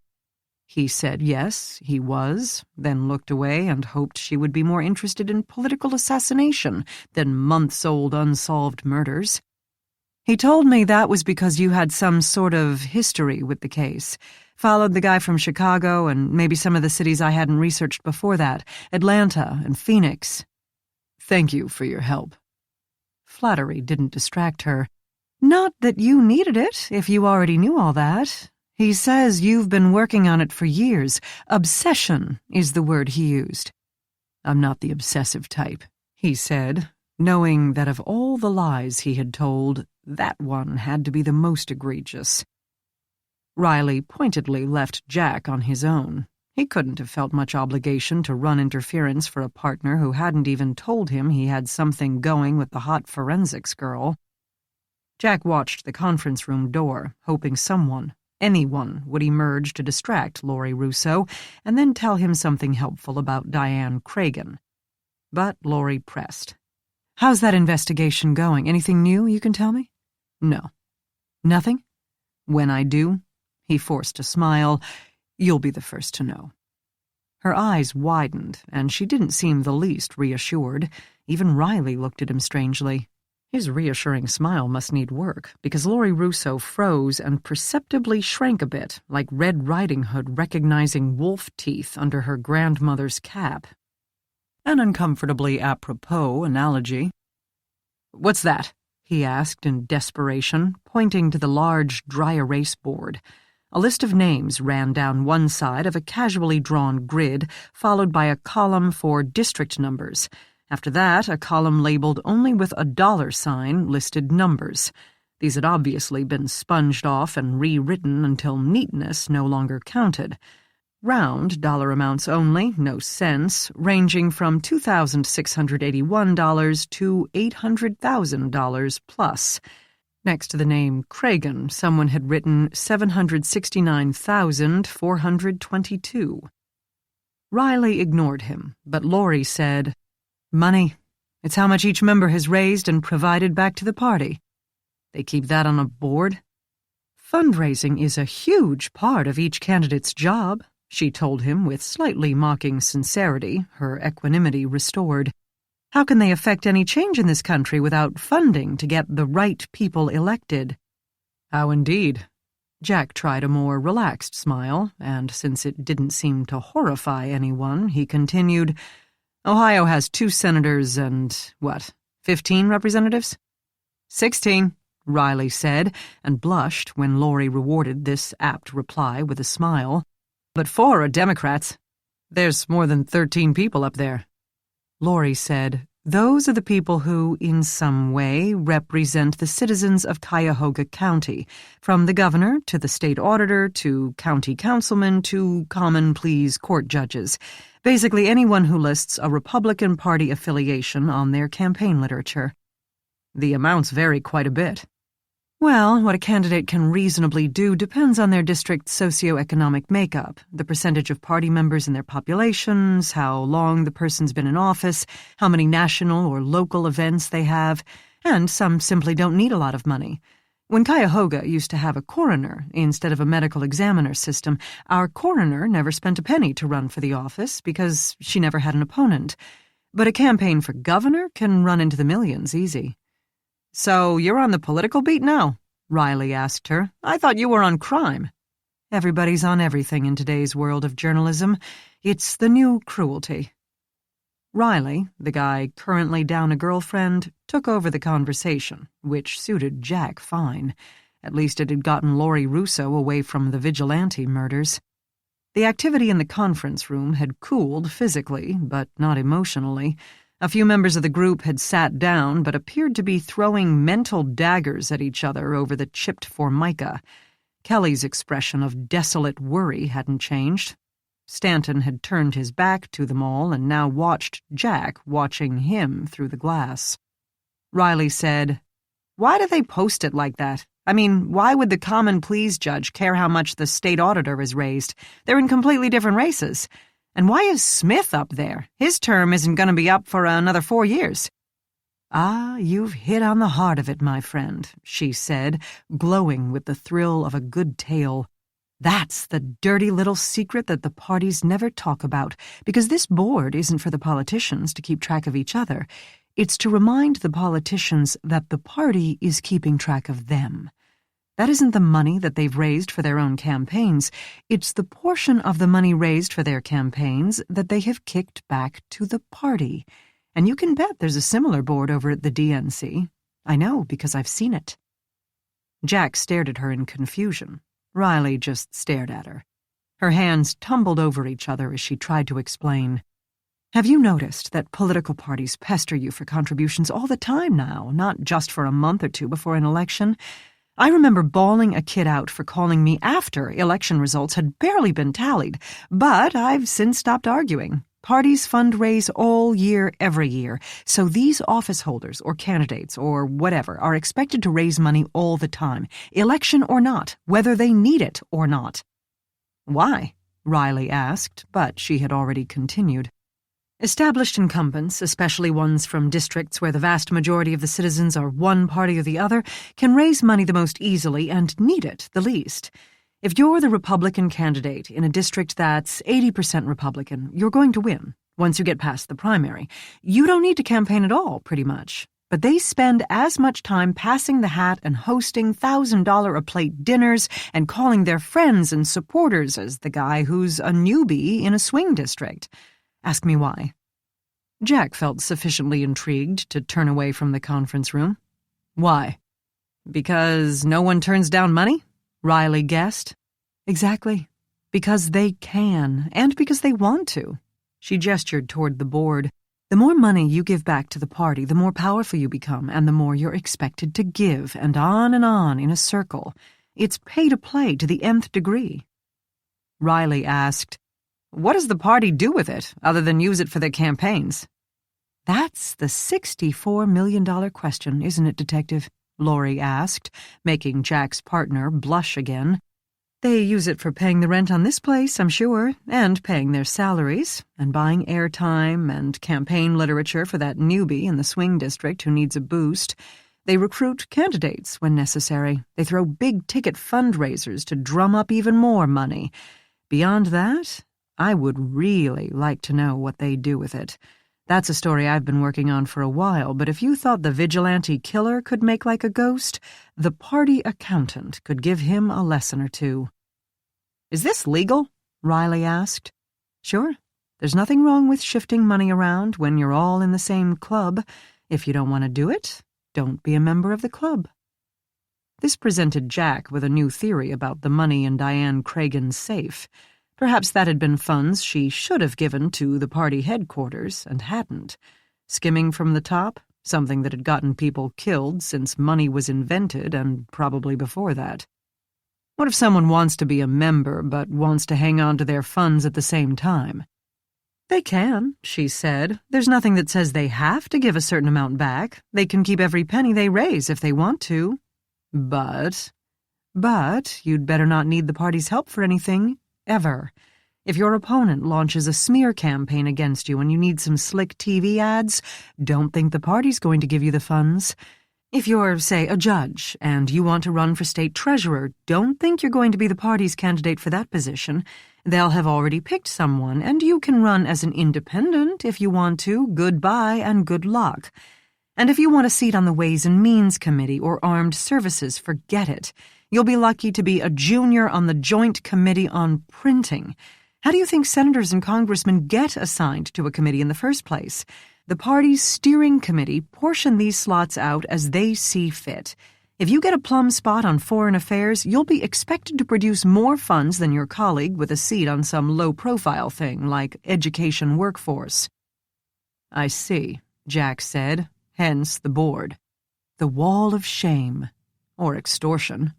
Riley said, "It's like we're back in Stalin's Soviet. The party is everything, controls everything, dictates everything, and if you're not in a good position within the party, you're nobody, except that instead of one party, we have two." Jack glanced at his partner, figuring his mind had formed the same theory about the murder. But how to prove it? Someone, somewhere, must have kept a tally of how much Diane Cragen had raised, and how much she had returned to the party, and how much she should have returned to the party. Unless Diane kept the only sums, and that information rested inside her laptop or her phone. But maybe she had been too busy for that, and those accounting duties fell to her girl Friday, the hard-working Kelly Hennessy.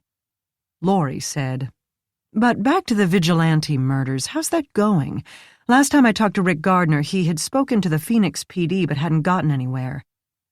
Not getting anywhere could be described as Maggie's ex-husband's modus operandi, but that didn't comfort Jack now. Officially, the investigation of the murders that Jack had committed had been turned over to Jack, a good thing. But Rick had not given up on ferreting out Jack's connection to them. A bad thing. Maggie had thought that telling him of their fictitious love affair would get Rick to avoid them both, but it had only given him more incentive to deconstruct Jack. But it sounded as if Rick had at least stopped talking to Laurie Russo.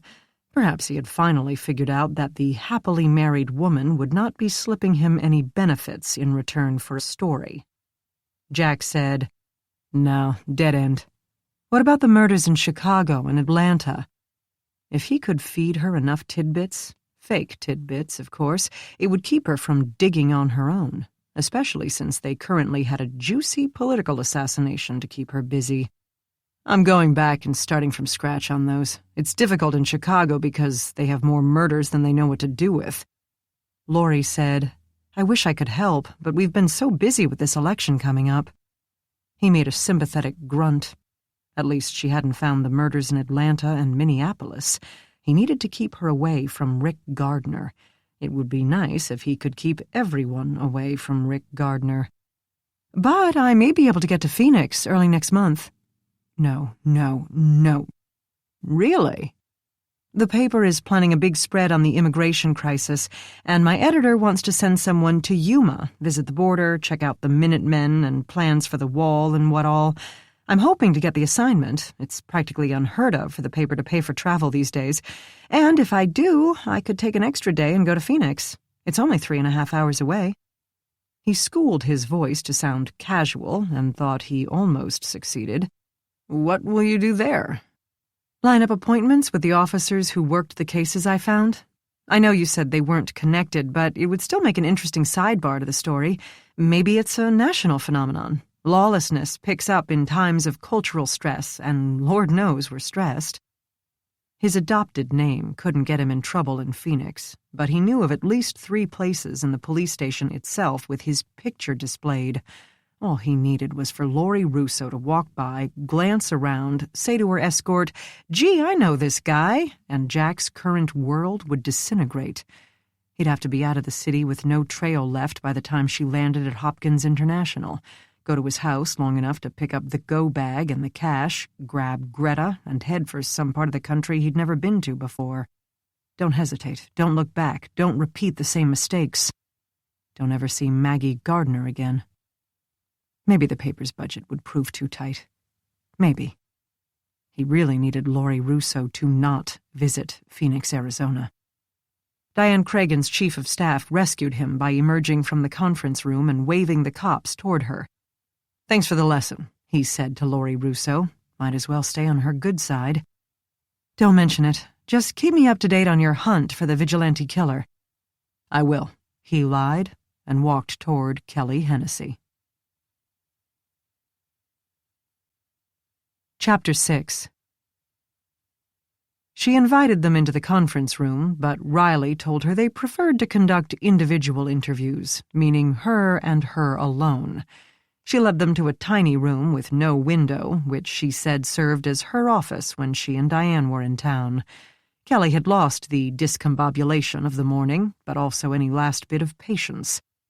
"What are you guys doing here? I mean, I want to find whoever did this to Diane, obviously, but I don't see how I can, and I have an awful lot to do, and it all needs to be done immediately." She slumped into a swivel chair and didn't seem to notice that the 2 cops had no choice but to stand. Or maybe she did. But in either case, nothing could be done about it, as the space had no room for more chairs. "And on top of everything else, I'm technically out of a job." None of this made Jack feel sympathetic. "Like it or not, you seem to have been the closest person to Diane Cragen. We have no choice but to start with you. First of all, we need the passcodes to her laptop and phone." He flipped open his notebook, pen at the ready, all business with no room for bullshit. She said, "I don't know." "Really?" "Seriously, I don't know. Why would I? I have my own laptop. I never used Diane's for anything. If she wanted me to have a document or a file or an email, she would forward it. She never wrote those passwords down, had no contingency plan for if she forgot them." A, Diane never forgot anything. Yet she wrote down the safe combination, Jack thought. And B, she had me. If she wanted an email sent, she would dictate it to me. If she needed to read a bill, I would forward it to her phone, and she'd use the audio feature. Frankly, I don't think she was too computer savvy. I doubt she used her laptop for much, and mostly made calls with the phone. Imagine that, Riley said. But she was also super sensitive about privacy. That's why I don't have a key to her house or a password for her phone. I don't think I'm even on her Christmas card list. She tormented poor Devin, always trying to get rid of him for an hour or two.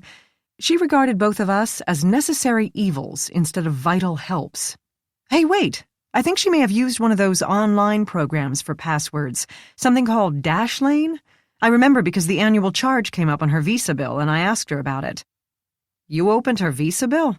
The woman laughed out loud. I paid her Visa bill with her online banking. You think Diane would have had time for that? I thought you just said she was a privacy nut. About her personal time and personal thoughts, yes. She couldn't care less about her bank balance.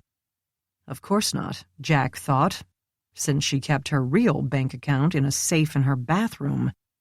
Riley said, Fine, open this Dashlane and give us the passwords. She looked a bit sorry for him, as if his advanced age made understanding this sort of thing difficult. I don't have it, the actual app. It's on her phone. I can't guarantee she even used it, only that she paid for it. She only had the one phone?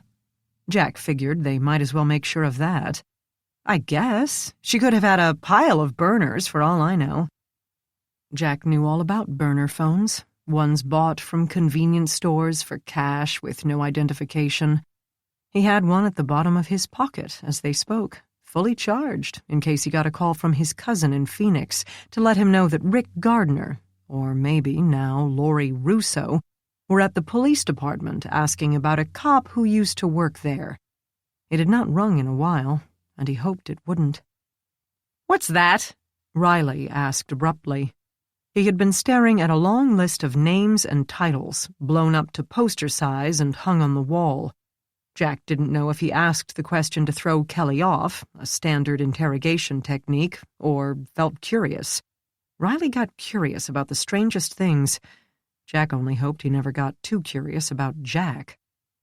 The list started with the chairman, committee members, general counsel, regional political director, regional political coordinator, down to directors of the Faith Initiative and the Veteran Outreach and Hispanic Initiative programs, plus one that sounded confusing, chairman of the state chairman. That's the organizational chart of the party. Why? Surrogates and media training? What's that about? She smiled wearily. That does sound funny. I assure you it's not some sci-fi androids or something. Surrogates are volunteers who work in their localities to provide expertise and commentary on TV shows, attend speeches or rallies of our candidates and their opponents, ask good questions, and generally coordinate with us to help out in the field. Sounded like sci-fi androids might be more accurate than she thought. Plants, in other words, Jack said. Ringers. No, Kelly argued. I was thinking of women having babies for other women, Riley said. Not that either. He said, I want to be the war room director. That sounds cool. That's where the core staff of the party can come together so that decisions can be made quickly. Is it healthy for a campaign to be thought of as a war? Now she laughed aloud, but not in a happy way. The truth? Nothing about this is healthy. What you're looking at is the people who really run the country. Not Congress, not the president, these people. They set the policy directives, focus the resources, put the most useful candidates in place. Her candor may have been due to shock or impatience or lack of sleep, or perhaps she had grown weary of the whole charade because she went on. It's like this. They don't actually make the decisions. The people in Congress vote for the bills, and the citizens of the country vote for the people in Congress. But they decide what's going to get decided, who's going to run, what's going to be law. You can debate for yourself which is the greater power. You sound cynical, Riley said. The woman shrugged, dug a bottle out of her pocket, and shook 2 pills into her hand, swallowing them without benefit of water. It is what it is, and this is what it's always been. There are groups with influence and groups with less influence. Say, 1,000,000 years ago, you had 5 people living in a cave, and the only word they knew was ugh. I'll still bet each one could tell you who was top dog of that cave and who was in the number 2 slot all the way down to 5. That's not corruption. It's reality. Jack asked, "What about the combination to the safe?" He and Riley hadn't wanted to mention the safe or the money in it, figuring they would keep that one quiet until someone wanted the funds enough to admit knowledge of them. But they were getting nowhere fast, or even getting anywhere slow in this investigation. They needed to start making things happen. But Kelly merely blinked at him. Safe? The one in her house. Still only a mild frown. She gestured with her hands, sketching a square in the air. "You mean like an actual safe? A box?" "Yes." "Huh. I didn't know she had one." And Jack had to admit she didn't seem particularly interested in the idea, meaning either she had been unaware of the stacks of cash, or she knew of cash but didn't know where it had been kept, or she was a very, very good actress. An older man, whose tailored shirt did a good job of concealing his paunch, poked his head in the door. "Morton's in. He'll be here by this afternoon." Kelly's face burst into a wide smile, the first genuine one Jack had seen on her. "Fabulous! Taxes look clean, wife has a job. 2 kids, though. Gotta put them through the ringer. We can't have any surprises. Ages? 6 and 10? No problem, I can do that." Riley said to the man, "Excuse me, we're in the middle of an interview here. Would you mind not disturbing us?" The guy glanced at the detective, seemed unable to interpret this non sequitur, and continued speaking to Kelly. "Mark will get you the Facebook buys and the video digital pre-rolls in about 20. "Got it," she said, and the man left. Jack watched his partner's face flush to a deeper hue. Not since they'd investigated a firm of financial mavericks had the cops felt so disregarded, and at least the mavericks had been somewhat interested in who had been killed and by whom. Former Senator Diane Cragen seemed to have been tossed out with yesterday's newspaper. But, he supposed, they had little choice. The election dictated that work had to be done and done quickly. The staff probably assumed they couldn't help solve the murder anyway, especially if no one there had actually committed it. Kelly was explaining to them that they had found a replacement for the dead senator, an assistant state treasurer who had shown talent for community appearances and could deliver a killer speech. They weren't entirely sure of his stand on charter school vouchers, but he seemed willing to listen. He'd been agitating to run for governor and had jumped at the chance to go straight to a national setting. He would be willing to listen to a lot of things. Riley said through slightly clenched teeth, 10-year-olds need a lot of vetting? Are you kidding? Kids and spouses are landmines. Their exes, jobs, finances, hobbies. Did the wife smoke pot in college? Is the kid flunking math, getting in fights at school, cutting? You'd be amazed at how many school-aged children are on Prozac. We're starting from scratch with 2 days to go. They can dig up a lot of dirt in 2 days. Riley didn't bother to ask who they were. "Well, let's hope the kid doesn't pick his nose on camera. If you can't give us the passcodes to her electronics, then at least give us the account numbers so we can write a search warrant. If you paid the bills, you must have them." She opened her laptop and gave him this information without comment. "Oh, and someone here remembered the name of Diane's niece. It's Manella, Colette Manella, and they think she lives in Bedford, or maybe Barberton. Also, Diane's will is at her office in D.C. I knew that, and my secretary overnighted it to me. Who do I give that to? You guys? Her executor? I used to be a lawyer. You'd think I'd know this stuff." Riley said that probate was not the job of the detective unit, though they would like to know the executor's name. "But right now we need to talk about the personal side of the senator. As we said, you knew her better than anyone." "Happy to help, but full disclosure, I've only worked for Diane for a little over 7 months.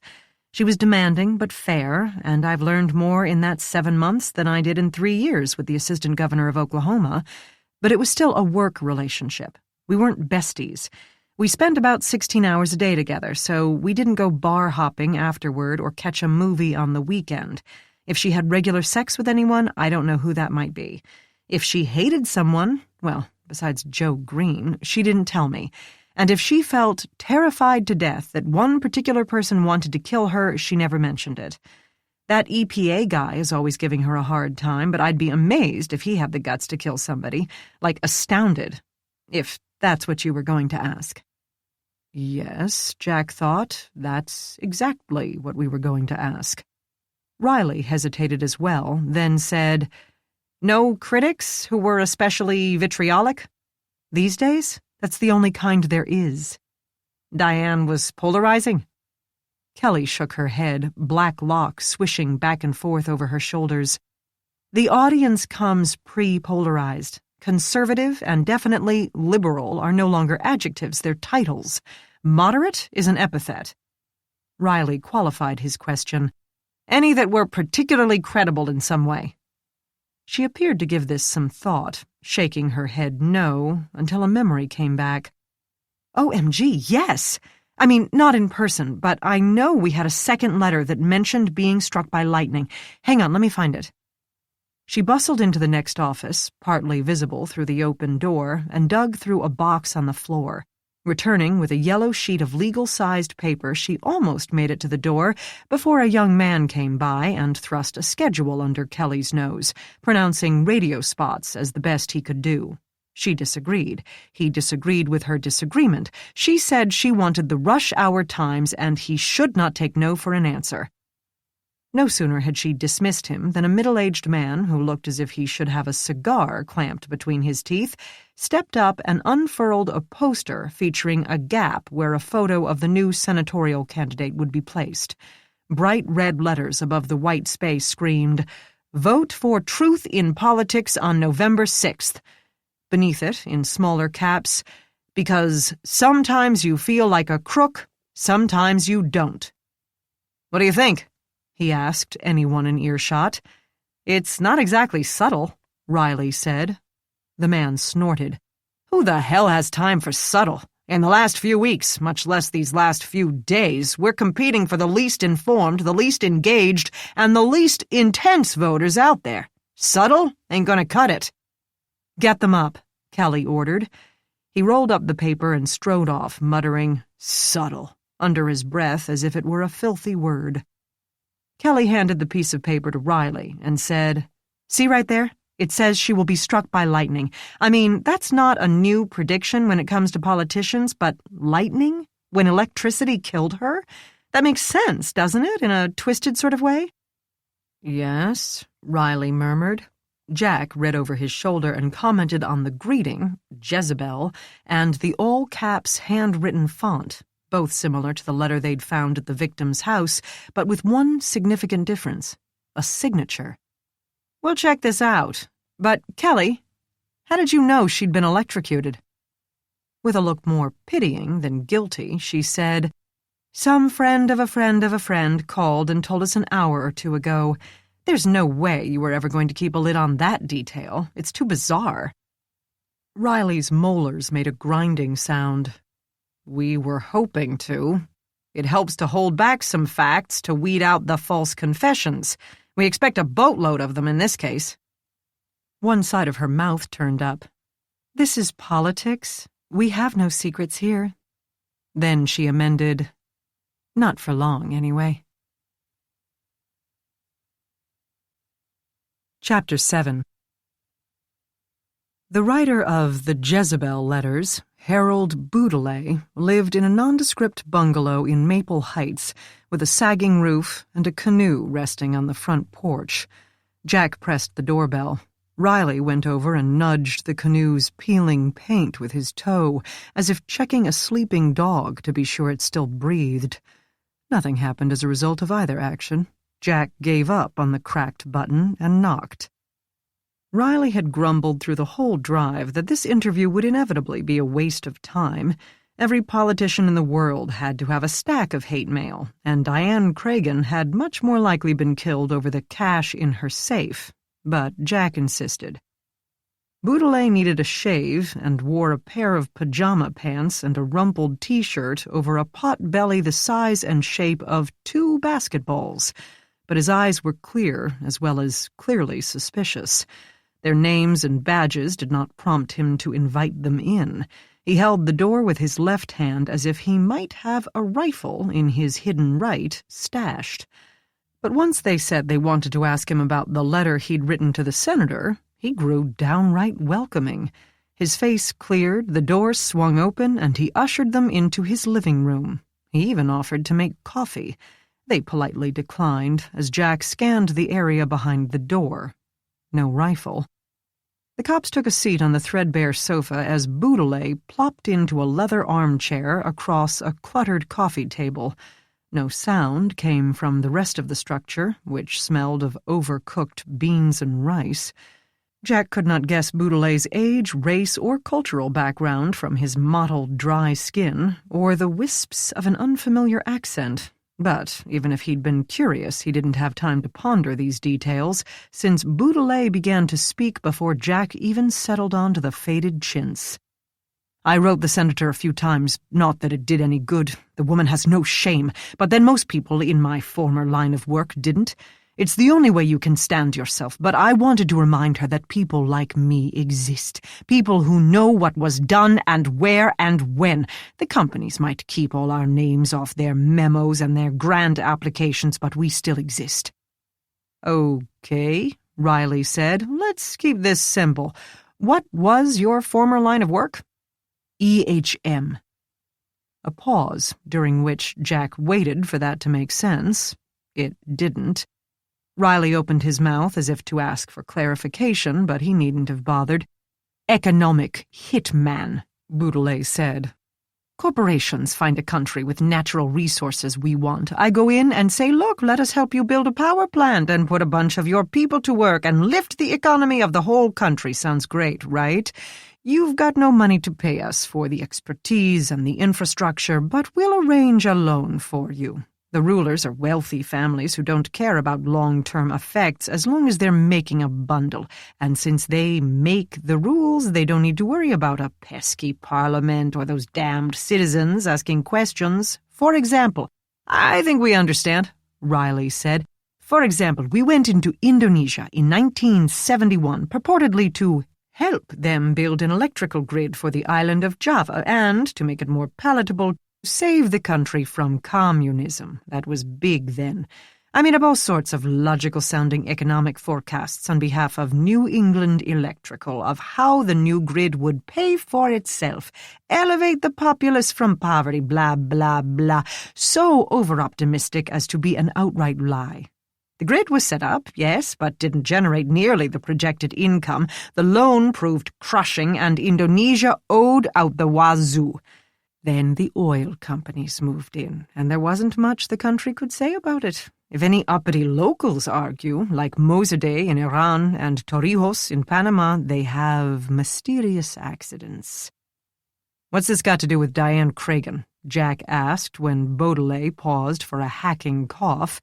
A dog wandered in, missing half of one ear. His tail wagged to see visitors.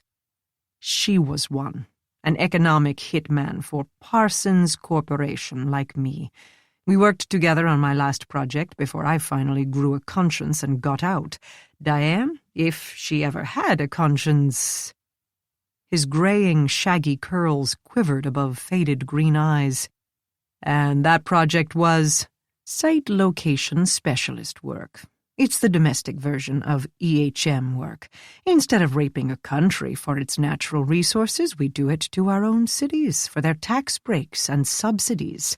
We convinced the state of Washington to give Boeing the largest corporate tax break in the country's history, with an estimated lifetime value to Boeing of nearly $9 billion. Billion. The problem isn't Boeing. The problem is the public servants who don't seem able to crunch grade school math. Again, I just wanted to remind Diane where she came from. You called her a soulless jackal. As I had been.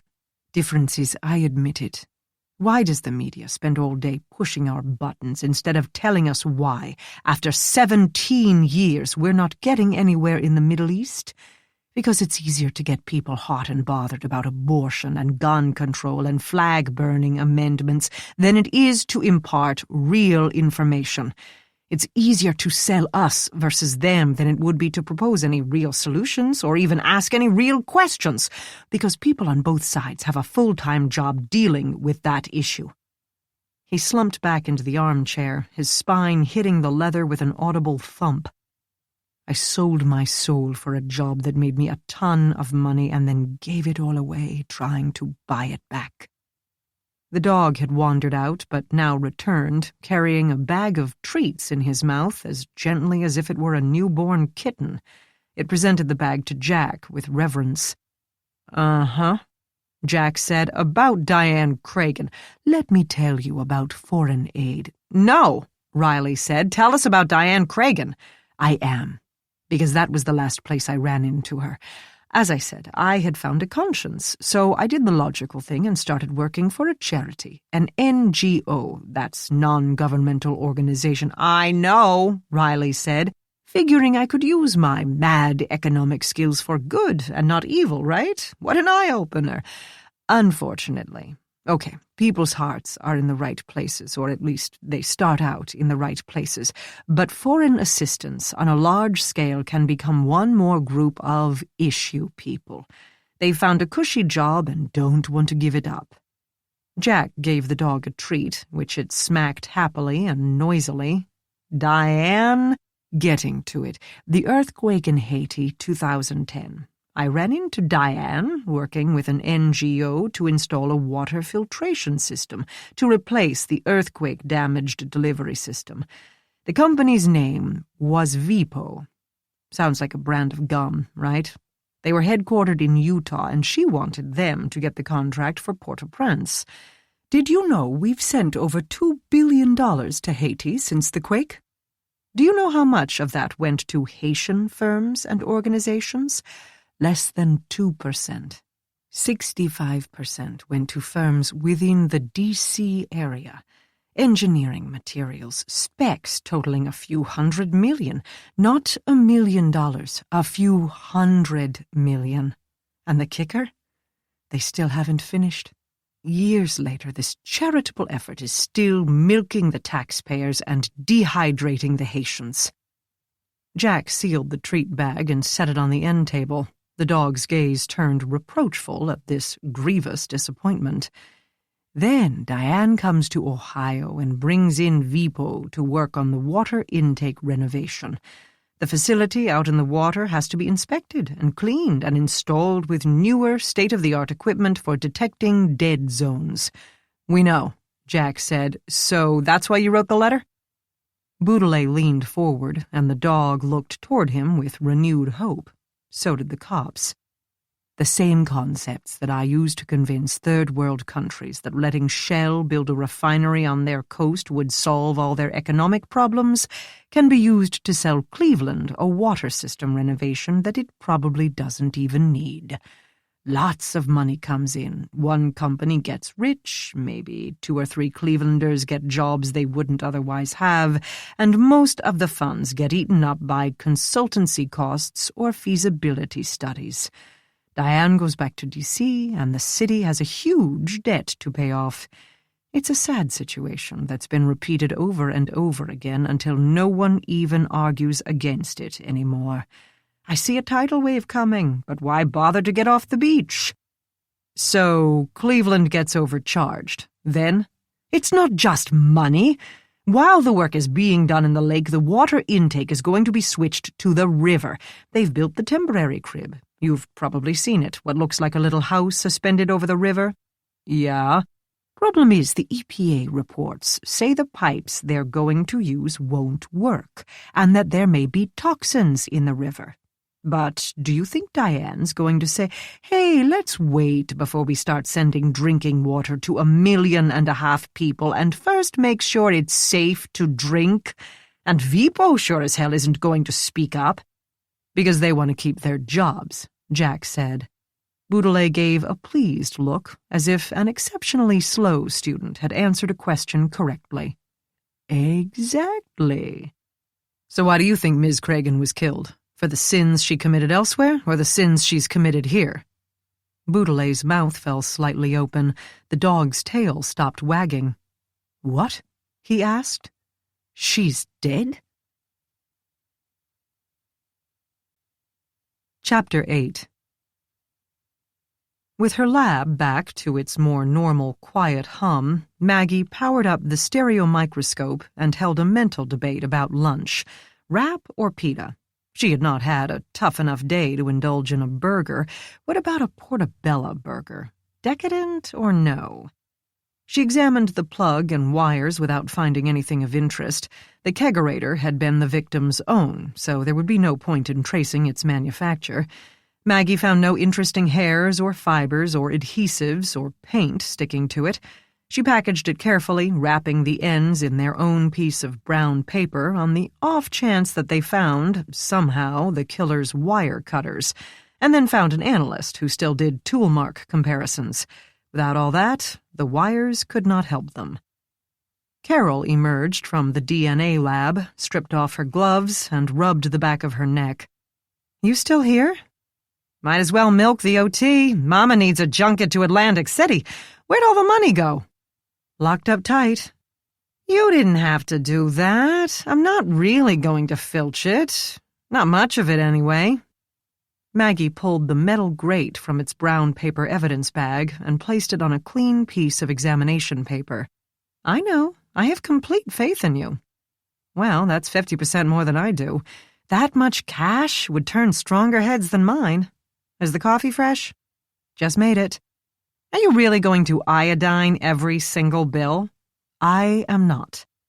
Paper money, printed on paper that was technically cloth, with ink that technically never stopped drying, presented one of the most problematic substrates for latent prints. Powders didn't work, the paper was too porous for that, and anhydrine and other dyes had limited success.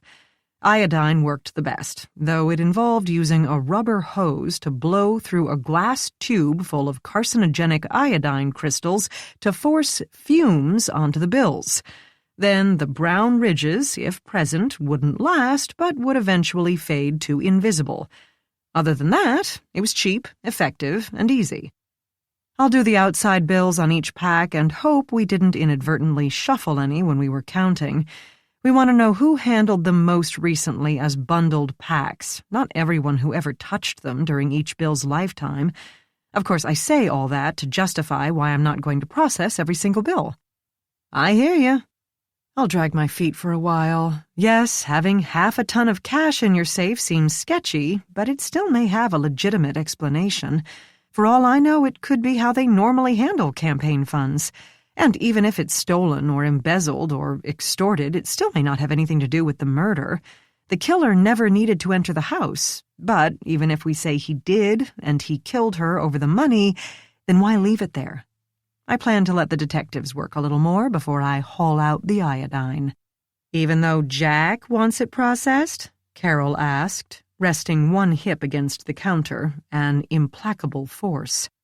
Maggie looked at her, looked away, busied herself positioning the grate under the lens.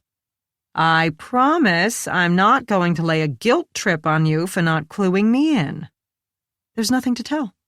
Carol couldn't know how true that was in some ways, and how utterly untrue in others. Maggie had a great deal to tell about Jack, none of it romantic, but she never would. At least she didn't think so. "Sure," Carol said, and waited. Maggie cranked the lens up a bit. A stereo microscope functioned as a large magnifying glass, allowing her to look at a solid object in 3 dimensions, instead of a transmission microscope, which looked at a very thin section of something with light transmitted through it. She saw the surface of the grate's tines, rough and pockmarked at the high magnification. Other than the faint coat of rain and outdoor grime, it seemed fairly clean. I wonder if the killer scrubbed this. It would make sense, I guess, if he wanted nothing to interfere with the current. Dirt, anything that created a barrier might work as insulation. "You know that's not what I want to hear about." "I do know, but I'm ignoring you." "You can try, but you won't be able to hold out." The underside, or topside for all she knew, of the tines had a concavity to them. Maggie popped a sterile cotton swab out of its packaging and ran it along one of them, picking up a black streak. "There's gunk in these crevices. Looks oily." Carol snorted. "Seriously? You finally take up with a man, any man, after a longer dry spell than a woman your age and appearance should have, and you don't even tell your closest friend? By which I mean Denny, of course." Maggie tore herself away from the grate long enough to say, "Carol, you know you're my bestest, but you also know I don't kiss and tell." The DNA analyst sniffed. "I could pretend to be more hurt if I was surprised, but with you, it's par for the course. Your divorce had been in the works for 3 months before you told me." Maggie's spine eased by a vertebrae or two. "See what I mean?" The relaxation died a quick death because Carol pulled up a chair, settling in for a laser-like stare at one side of Maggie's flushing face. "Oh, there's lots you can say. What set this off? Where do you see it going? Does he say more than 2 words at a time when it's just the two of you? What's he like in— Carol!" The older woman leaned an elbow on the counter. "Sometimes you were not much fun. Okay, fine. We'll come back to this topic at a later date." "We will not. For now, tell me why you're looking at a piece of somebody's old grill." Maggie sat up from the oculars. "You think that's what it is?" "Sure what it looks like." Maggie considered the object, approximately 10 by 12 inches, through renewed eyes. It would have to be a pretty small unit, wouldn't it? Like maybe a tabletop hibachi? Or a really large one where the grill surfaces come out in sections so you can take them out and clean them more easily. Haven't you ever broiled a steak in your backyard? "I live in an apartment." "When you were a kid?" "Dad was in charge of barbecuing."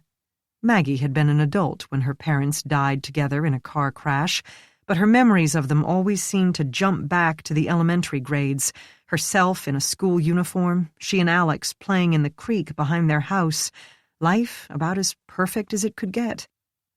"Then take my word for it. Did this woman have a grill in her yard, gas or charcoal?" "Neither." Maggie smeared the swab on a glass slide and placed the slide on a standard transmitted light microscope farther along the counter. It showed her a swirl of oily-looking blacks and browns dotted with flakes of various colors. You'd think she would have, along with the beer keg fridge and the tables and chairs, but the killer would hardly have used the grate and then towed the Weber down the street with him. So maybe he brought it from home. "Hey, you know what?" Maggie would love to know what, provided it had nothing to do with Jack Renner and their non-existent love life. "What?" "Animals have their own DNA, so even if your guy scrubbed all the caked-on gunk off, maybe I could get the traces that seeped into the crevices. If you could find the steak that the killer grilled on that grill, we'd have a DNA match." She seemed quite enthused by the idea. "I see. So our killer buys a steak at the grocery store, grills it on this grate, and then uses the grate to electrocute our victim. Right. Then where is that steak now?" Carol's enthusiasm faded. "He ate it." "Yup." "Damn killer." "Yup." "It would have made a great article for the American Academy Journal." "It would have, yes." The timer in Carol's pocket went off, meaning that some part of the analysis process in the DNA lab had ended, and she needed to tend to her samples. "Well, good luck with your barbecuing killer. Keep me posted. Not about him, I mean. About the tall, dark detective." "I will." Carol, of course, knew better. "You lie." "I do," Maggie said. "You have no idea how much—" Chapter 9. Having found no more promising leads, Jack and Riley decided to go and at least talk to the purported #1 suspect, the senatorial candidate of the Democratic Party, Joe Green. Their party offices were housed in a red brick building on Superior Avenue, where the cops had to drive around the block twice before a parking space opened up. Riley pointed across the street as they exited the vehicle. "See that place? Great Korean food." "Really? What's that like?" "Korean? Marcia got me hooked on it. Just don't try to pronounce the entree names. You've never had it? You need to expand your horizons, partner. Jack wondered what his partner would think about some of the things that had appeared on Jack's horizon. I'm not so sure. They hadn't called ahead and had no idea if Green or anyone would even be there on a Sunday. But with only 2 days to the election, it seemed a safe bet. And having seen the Republican HQ, Jack wanted to get an idea of their similarities and differences. Once a young man let them in and agreed to find candidate Green for them, as he was indeed on the premises, Jack concluded that the Democrats were slightly less concerned with security and slightly less frenetic. But only very slightly, and the fact that their candidate hadn't just been murdered had to be taken into consideration. Laurie Russo had been right. A large dry erase board on one wall posted names and their corresponding totals. The dollar amounts, while not quite as high, were close and within a similar range. It didn't take long for Joe Green to appear, a rotund guy with his dress shirt untucked, a rapid pattern of speech, and an unflagging smile. He shook their hands with a quick pump and a lightning squeeze that stopped a hair short of bone breaking. Jack took this as Green letting them know that he could make them wince, could snap a few joints should he choose to. Then Jack caught himself. Less than a half a day in the presence of politicians, and he had already begun to examine every statement for the spin. "Gentlemen," Green began, his voice rising above the cacophony around them and reverberating off the ceiling tiles. "Officers, what can I do for you? If this is about the rally last night, I assure you that won't happen again." Riley said, No. We'd like to ask you a few questions about your rival." He seemed to hesitate ever so slightly. "The late Diane Cragen?" "Yes. How did you hear of her death?" "It's on her website. They posted a statement and one of our volunteers burst in, all agog with the drama. This girl, Tina!" He literally grabbed an anorexic teenager with purple streaks in her hair as she walked by. "You told me about the dead dragon lady. Who told you?" "My cousin lives on her street," the girl squeaked, both terrified and enthralled by this attention from her idol. That seemed clear from the way she gazed up at the big man. The stiff file folders in her arms nearly slid out before she got a tighter grip. "The snobby one?" "The snobby street?" "The snobby cousin." "You're a delight, Tina. Are those for me?" "Are what? Oh, yes." She handed him the top 4 folders, which came in a rainbow of shades. "The blue has the schedule for Tuesday, and the pink has the flyers you need to approve."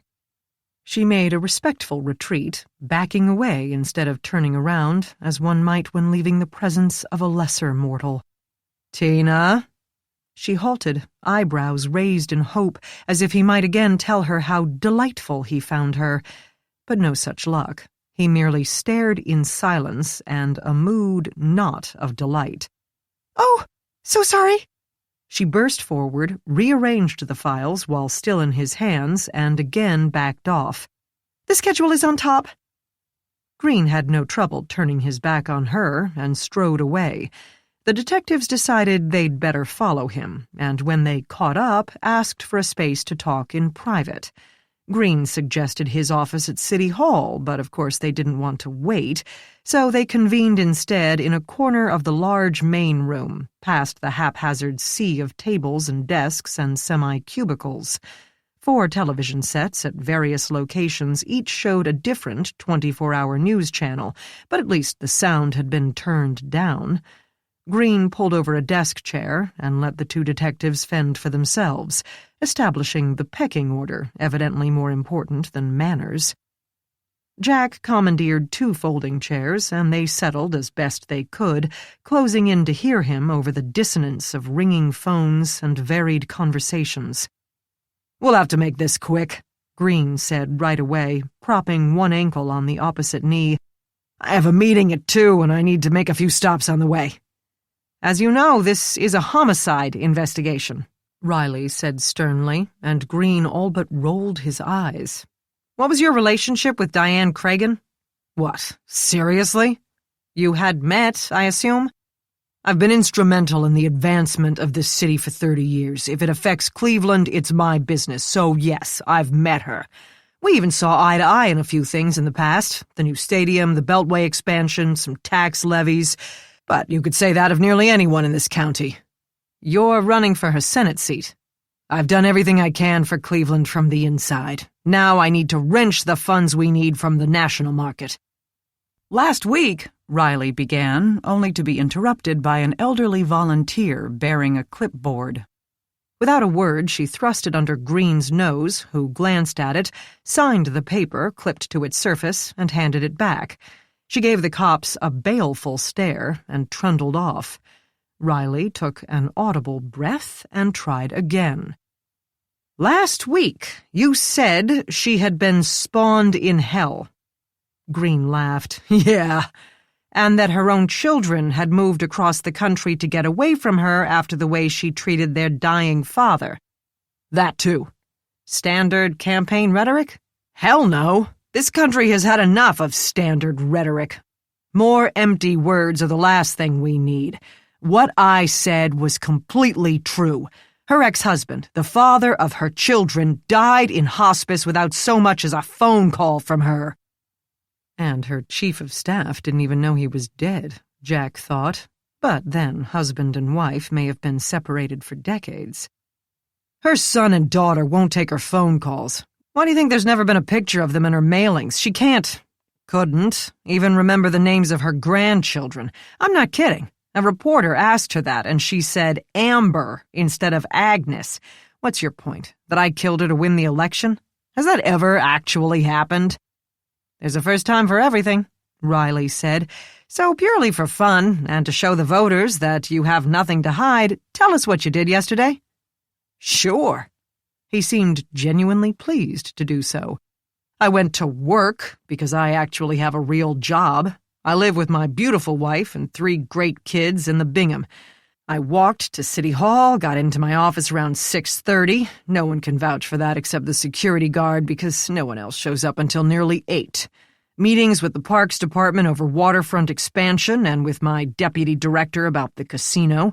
Lunch with the mayor's secretary to push for extending the hub, a quick stop at the office here, back to City Hall to firm up the budget reorganization proposal, an hour with Startup Central, and then spent the rest of the afternoon and evening with the studio shooting more commercials.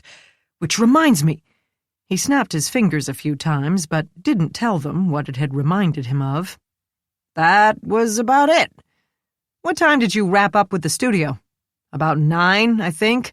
My wife knows better than to expect me for dinner these days. I'm lucky she's not one of those clingy types who throws your laundry on the lawn if you don't show up by 6. Does that give me a decent alibi, or am I still at the top of your suspect list? He never stopped smiling. He also never stopped looking at them, switching his gaze from Riley to Jack and back again. He seemed impervious to the activity around him.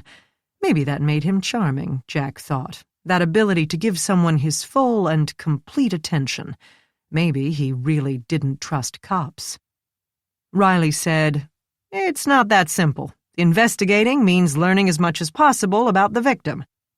In that case, Green dropped his foot to the floor and leaned forward, as if he'd been hoping for exactly that opportunity.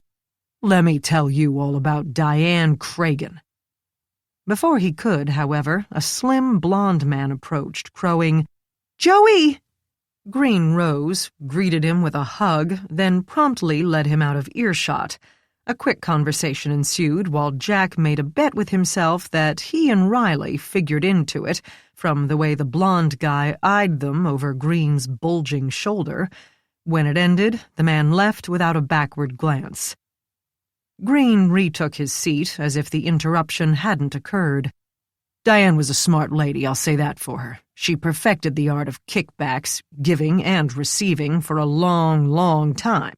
Why the Yardrow brothers got away with overcharging the city of Columbus for streetlights? Diane. How did the cost of a fishing license go up, but the state never saw an increase in cash? Diane. A private company builds a retreat in the state park system? Diane. Everybody knows, but nobody can prove, or if they can prove, they don't want to, because she knew to make cooperation worth everyone's while. Jack couldn't stifle a sigh. This sounded like more of Kelly's fervent mudslinging. How, he wondered, were he and Riley going to wrap up this case when everyone involved had become practiced in the art of talking for hours without saying a single useful thing? His partner must have been thinking along the same lines. What about recently? Very recently. Who'd want to kill her, you mean? Yes. Other than me? Booming laugh. I didn't, by the way, didn't need to. She was getting me elected all by herself by being the worst legislator we've seen so far this century. Okay, you know the water intake crib is being renovated, right? Yes. Diane bent arms until the city hired a company called VPO. I know, sounds like a cab service, right? Or a brand of gum. Riley shot Jack a somewhat mischievous glance. To do the job. They put the lowest bid, lowest by like $2, so, sure sounds like they knew the price they had to beat, right? I worked like hell to get a flat fee clause in there to keep the price from doubling with change orders and supply costs, etc. But no matter what I did, Diane's lobbyist dogged every person in the decision-making process until VPO wound up with the contract. Okay, that happens a lot with city contracts, fine. Jack must have looked a trifle impatient, because Green held out a hand as if to keep him from leaving. But what Diane kept under wraps the whole time this temporary crib was being built, until the Herald and I spilled the beans, was that VPO had done similar work in Montana, installing a water purification system for an Indian, Native American reservation because they had natural gas intrusion in the groundwater after a fracking incident. Don't start me on fracking, he added firmly, as if either of them had tried. The pipes VPO used reacted with the residual gas and gummed up the filters so that the water coming out of the so-called purification unit was no better than the water going in, and sometimes worse. He paused. Okay, Riley said. One screw-up any company can have. Yes, they cashed their check and cleared out and left a bunch of Indians with no decent water, but hey, we all make mistakes. Problem is, before they were VPO, they were Trident, a manufacturer of water filters specifically for dam systems. A small town downriver from a dam in Montrose, Virginia, had grown to the point where they needed a municipal water system. Trident, dug up all the streets and laid down new waste and source piping. The water coming out of the filters wasn't bad, not at all. The state inspected and it passed every test. But inside the pipes were plastic liners from China. Don't ask me the exact chemistry of it. Something about the pH of the water reacted with the pipes and created acid. That caused the liners to flake off and left the water exposed to the next layer. But again, Trident cashed their check, moved on, and the citizens of Montrose are still on bottled water and have cancer rates 5 times the national average. Meanwhile, Trident becomes VPO Construction and Consulting, Inc. and arrives in Cleveland. And what are they doing here? Bad filters? Crumbling pipes? Riley asked. Again, don't quote me on the chemistry, Green said, sitting back again, shoulders loose, the picture of relaxed poise, except for those eyes, ever vigilant. He monitored Riley and Jack as if they were coiled snakes, currently docile, but potentially lethal. Sections of Lake Erie can sometimes turn to dead water, meaning no oxygen in it. Something to do with warm water on top, cold below. 2 buoys out in the lake monitor these zones, can detect the levels and turn off the intakes, sound the alarm. When the city chiefs vetted VPO about it, they didn't have any idea what we were talking about or have any plan for counteracting the low pH in the dead water. Operations chief wasn't impressed and leaned instead toward a subsidiary of Siemens. Bids come in, the department chiefs discuss it, and bingo, VPO has the contract. You said they were low bid, Jack reminded him. Yeah, but that has to be balanced against their qualifications. Instead, the whole question went away. Once Diane and her lobbyist went to work, all the city department chiefs developed collective amnesia, and not only about why VPO got the contract, but why there was a contract to get in the first place. Water has always been handled by the Cleveland Water Company under the purview of my esteemed colleague at the head of public utilities. They do a fabulous job, as you know by the great stuff that comes out of your tap. If you live in the city. You have to live in the city, right, if you work at the PD? Not since 2006, Riley said, but yes, I do. So, you think Diane Cragen may have been murdered by the water commissioner? Ha! I'm kidding, though he is apoplectic that the city decided on an outside contractor.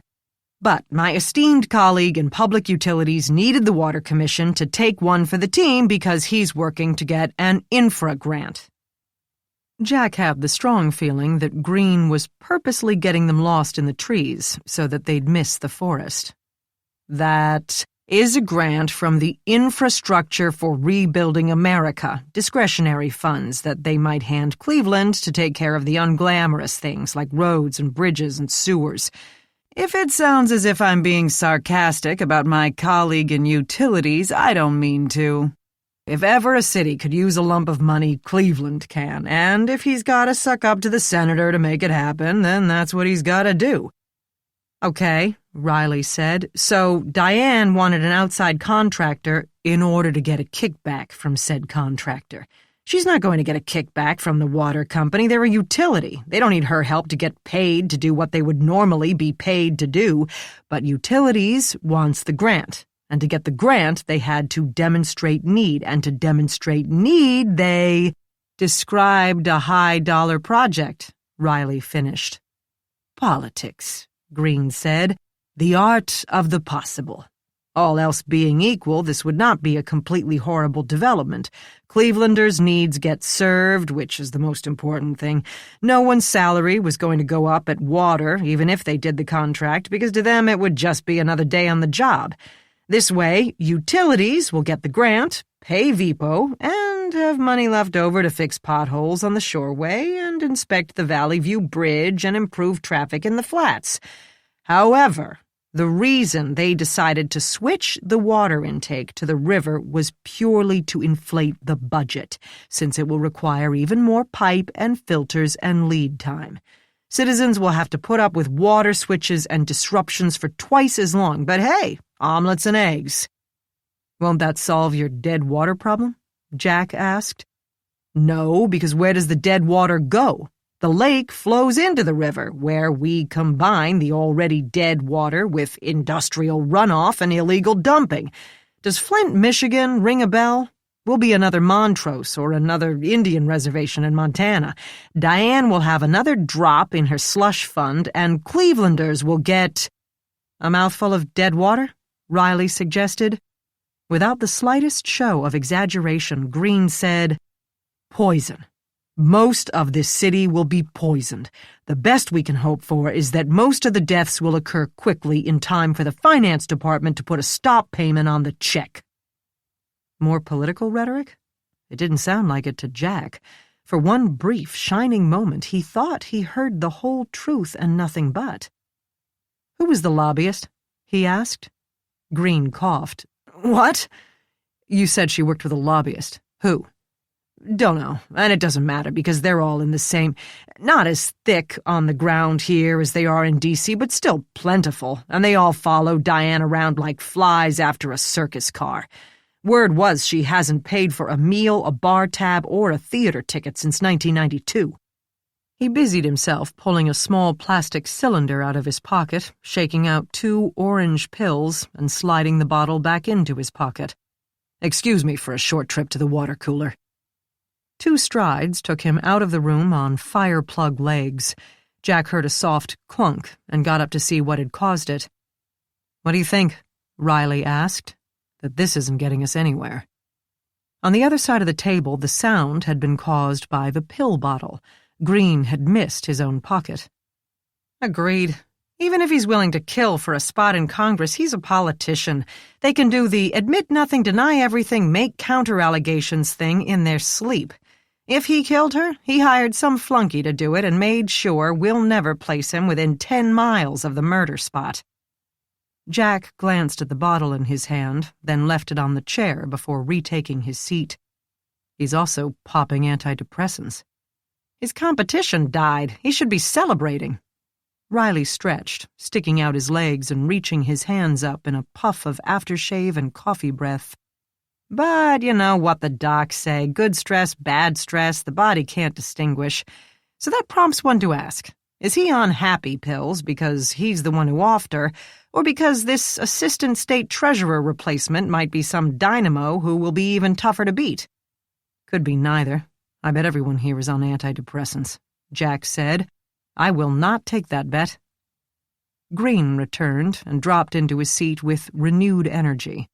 So, anything else? I've got to sit down with an alderman in 20 minutes. Tell you what, I'll help you out and cut to the chase. I didn't murder Diane Cragen. I don't know who did. As for who might want to, should we go alphabetically or in order of importance? Mr. Green, order of importance then. Me, the water commissioner, Valley City Enterprises after she screwed them over on the zoning regs. That was 3 years ago, but who's counting? East Cleveland's planning division, since she's torpedoed their freeway exit grant. Her niece. What about her niece? Jack asked. Ha! That poor kid. Well, hardly a kid. She's a dorky, pale, pudgy thing that looks like crap on camera, but all of a sudden Diane reconnects with hugs and kisses, so she could use the niece's home address to fulfill the residency requirement. She'd come to the deep and soul-searching decision that she wanted to be an Ohio senator, but that had nothing to do with her failure to get anywhere in Utah, of course. Diane spent a few months trying to work the girl into some kind of asset, push her into a more prestigious job, but lipstick didn't help the pig, and once the residency thing got sorted out, she let the little wallflower slink back to the sidelines. Okay, Riley said. Anything else? Green consulted his watch and said there wasn't. He picked up his bottle and the folders and moved toward the door, drawing the detectives along with him. Riley asked for contact information at the studio. Are you actually going to verify my alibi? The idea seemed to surprise him. We like to be thorough. Huh? The man didn't appear annoyed or even exasperated, but did stop and think. Jack could almost see the wheels turning, the slots rotating, the possible scenarios flashing like movie trailers. Being suspected of murder would hardly help his campaign. Cooperating with the police would show him as honest, with nothing to hide. Being suspected by the cops might be a situation voters could identify with, since everyone had been unfairly suspected of something in their lifetime, from chewing gum in class to drug dealing. Being hassled by the cops might reinforce his image as a man of the people. An improper arrest would make him a hero, but no need to go that far. Tina! What's Malik's number? The skinny girl had been struggling with a tower of cardboard boxes in the entryway. It's in the blue folder. Tina, he said more quietly. Tina. She took the top box off the stack, staring in horror as it teetered. When it settled and didn't actually fall, she hastily set down the one in her hands and reached for the folders Green carried. With nearly comical deference, she took them, shuffled them around so the blue one was on top, and placed them back in his hand, blushing furiously all the while. A repeat of the backing away exit backed her right into the stack of boxes. They collapsed quietly but heavily, each causing a reverberation through the floor to Jack's feet. It's a good thing that girl has tits, Green said to the men, lowering his voice without lowering it enough. Hard to tell, since Tina's cheeks were already too inflamed to flush further. Here, Malik Hybanin. He's on East 22nd. The detectives thanked him and left. As soon as they cleared the building, Riley asked, What do you think? He hasn't gotten my vote, but I'm not sure he killed Diane Cragen. Me neither. Shall we move on to the number 2 suspect? The EPA guy? The EPA guy. But only after lunch. And Riley headed across the street to the Korean place, determined to broaden Jack's horizons, whether he liked it or not. Chapter 10. The Environmental Protection Agency didn't actually have an office in Cleveland. Its Ohio headquarters was in Columbus, with 5 district offices around the state, the closest being 25 miles away in Twinsburg. David Carlyle, the officers discovered when they called him, having gotten his personal number from Kelly Hennessy, had been given space in the Cleveland Department of Public Health on the second floor of the Erie View Tower. Remarkably, he said he would be in his office on this particular Sunday. Even more remarkably, he wasn't there alone. An older woman in sweatpants sat at the reception desk. Her eyebrows leapt up to meet her bangs when they introduced themselves. "You guys got here fast." "We did," was all Jack could think to say. "He came screaming out of there only a few seconds ago. Really? How'd you—" "Well, never mind. There he is." She waved an impressive manicure toward a thin young man of medium height, his most prominent feature being straight black hair that fell in a sort of layered cut to brush his shoulders. "David, these are— Thank God you're here," he said with an intense fervor. "Someone just tried to kill me." "Nice nails," Maggie said to the receptionist about 20 minutes later. "Thanks." Curious, Maggie asked, "You work weekends?" "Oh, hell no. Just flexing some time. In fact, I'm out of here, so if you need anything, you'll have to ask the Drama King. You can go right back, sweetie. They're around that corner. Oh, there he is." Jack said, "Thanks for coming." "No worries." She followed him to a small office with one skinny window from its floor to its ceiling and a collapsible table for a desk. Riley and a dark-haired man about her age and weight waited at the doorway, just as well, since there would hardly be room in that space for all four of them. These were the only observations she had a chance to make before Jack said, "Mr. Carlyle received a letter with a white powder inside. He thinks it may have been an assassination attempt." She halted. "So it might be anthrax? Plague? That's not what I do, Jack. I do blood spatter and bullet casings. You need the CDC for this." "That's what I said," the young man told her. Jack said, "You have the equipment to keep yourself safe, right?" Riley said, "The powder isn't loose. Take a look, okay?" "And what is looking at a white powder going to tell me?" "You don't have to touch it." "Trust me, I won't." Jack said, "We can call the CDC." Riley hesitated. Maggie figured he didn't want to appear too cavalier regarding her safety, but neither did he want to be casual about the investigation into the death of a sitting U.S. senator. "That'll take forever." "Then we'll wait." "I can handle it," Maggie said. "I'll treat it like fentanyl." She let them all stand around while a disposable lab coat, plastic sleeves, shoe covers, 3 pairs of gloves, and 2 different face masks were pulled from her crime scene kit, Mary Poppins-like. She donned it all, knowing if this powder really was anthrax or bubonic plague or even fentanyl, these measly precautions might not save her. But no matter what, the stuff needed to be contained. Then she stepped into the office. The occupant, she assumed it to be the man in the hallway, had not been given much of an office to work with, but had tried to organize it as best he could. Milk crates held binders with unfamiliar labels. The table had the normal complement of tools, a coffee mug holding pens and markers, a stapler, and a tape dispenser. 2 tall filing cabinets had their contents clarified with sticky notes on the drawers, taped there for added permanence. A framed photo of a dog, breed unknown, with a child of perhaps 4, definitely human. The laptop had been plugged in and opened, but the screen remained dark. Papers ringed the empty work area in the center where 3 envelopes sat. The topmost had been slit open and its missive removed, a sheet of plain white paper. A clear zip-top baggie, perhaps 2 inches square, had been taped to the center of the page and did indeed contain a white powder. Above the baggie, someone had written in block letters, "Test this."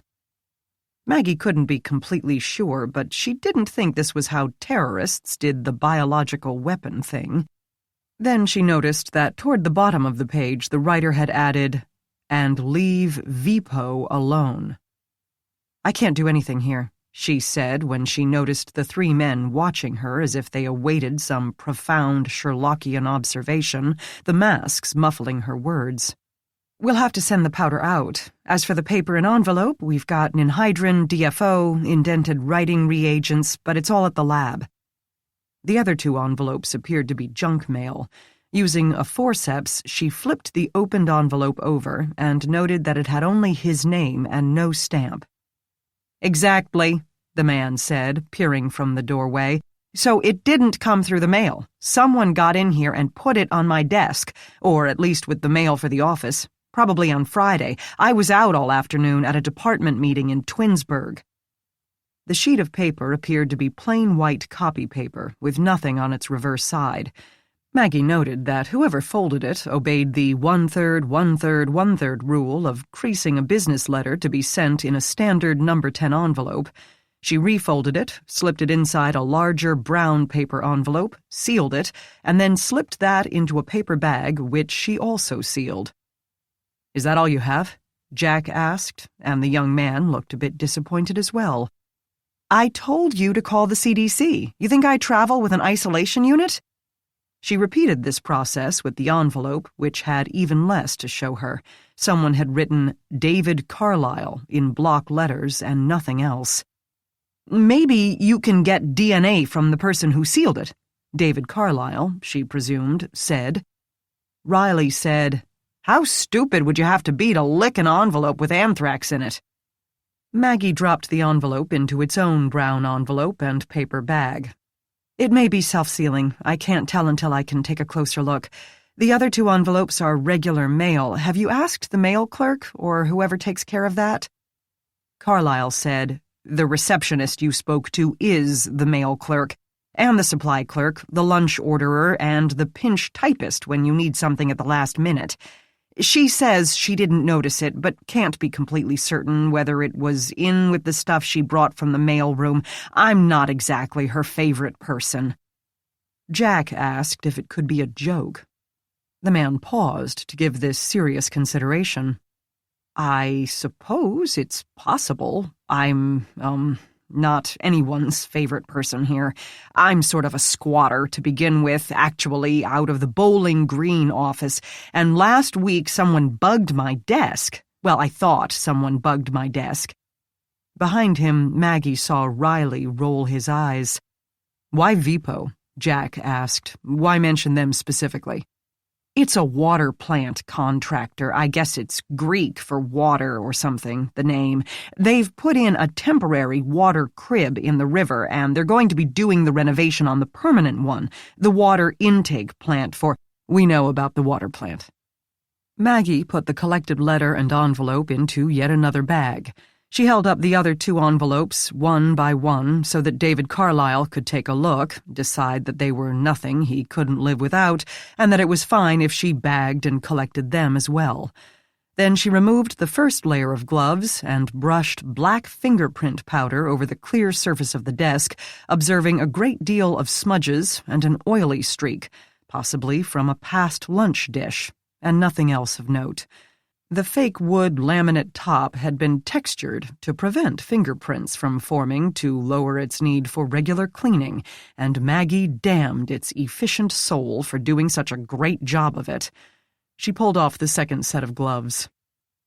As she worked, Carlyle explained that he had sent a memo to the state EPA office in Columbus to recommend halting the renovation until such time as Vipo could demonstrate that their equipment would guarantee safe water standards during the upgrade.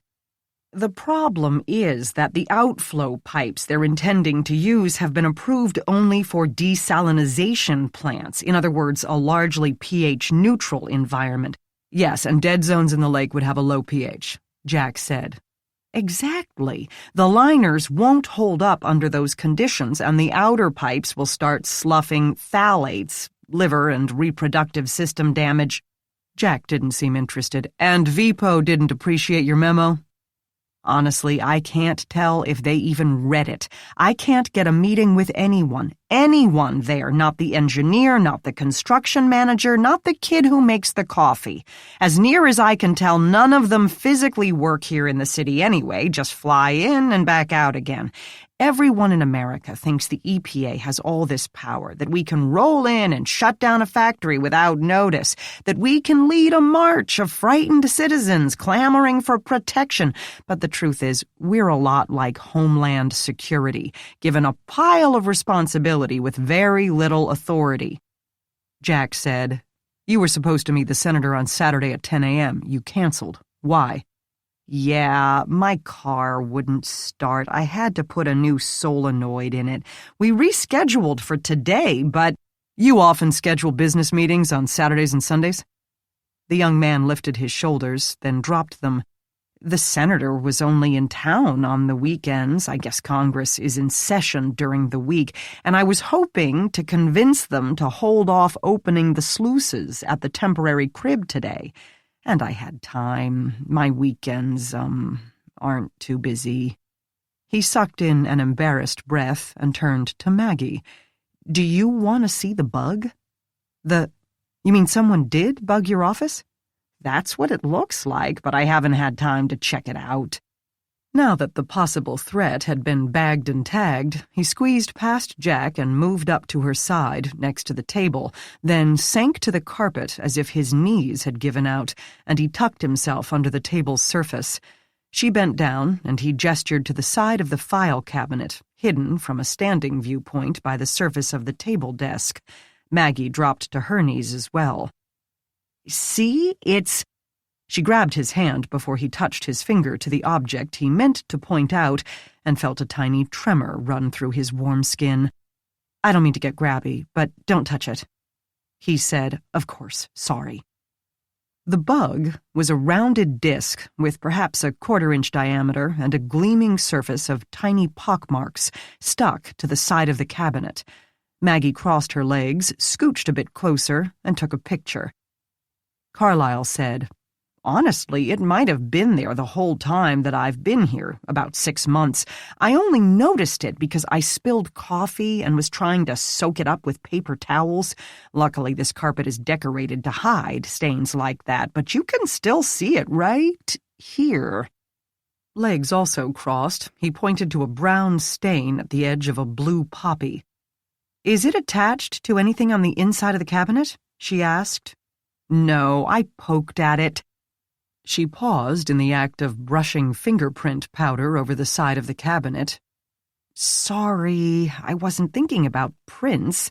I figured it was a magnet or something, but it didn't budge, and then I got distracted by work, and then I decided to leave it there until I could talk to the supervisor in Twinsburg and ask him what to do about it. I couldn't see what anyone would gain from it. You can't even call this an office. It's only a place to write up reports. I don't have meetings here or even an office phone. I submit all my reports via email, so hacking my laptop would be a whole lot more productive than listening in on my cubby. I don't even talk to myself much." Trying to see prints in black powder on a black filing cabinet while stuffed under a table required oblique lighting, so Maggie held her pocket flash at a 45-degree angle to the dot. It nearly hit Carlyle in the face. "Sorry." "Not a problem. Want me to hold that?" "No, thank you. Do you leave your laptop here at night?"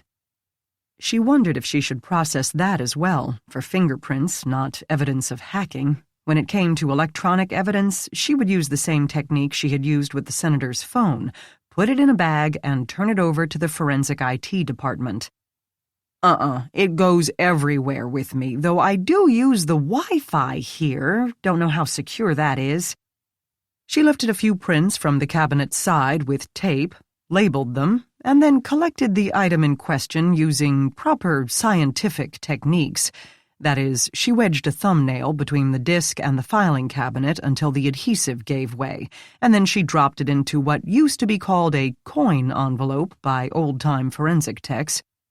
What if it's not a threat? The letter, I mean. What if someone, in an anonymous, obscure, clumsy way, is telling you that VPO isn't the problem, and that this white powder, and wherever it came from, is?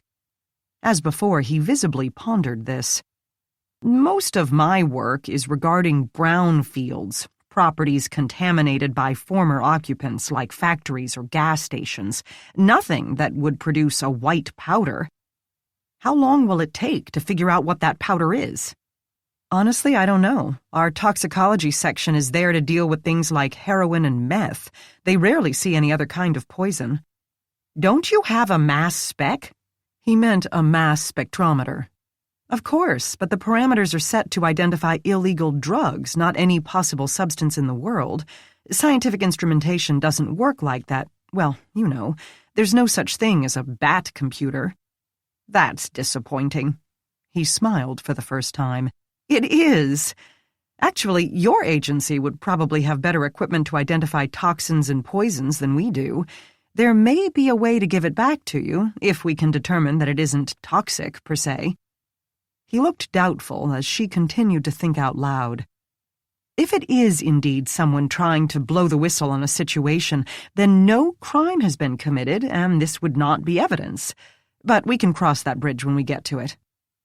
Jack either couldn't hear their under-the-table conversation or felt left out because he abruptly crouched to eye level.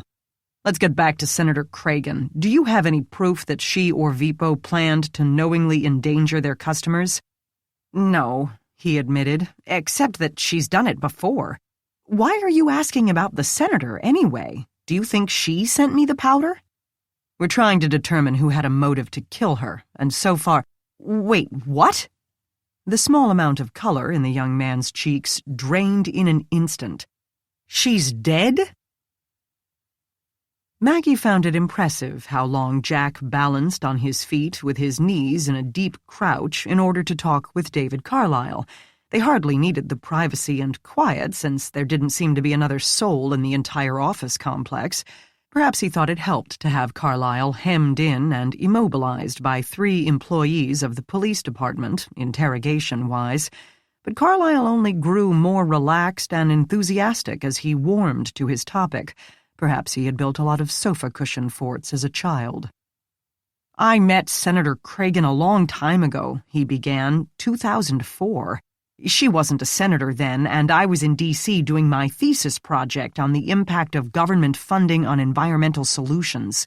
She was on the board of this nonprofit called the America's Clean Water Foundation, which supposedly worked on water efforts across the country.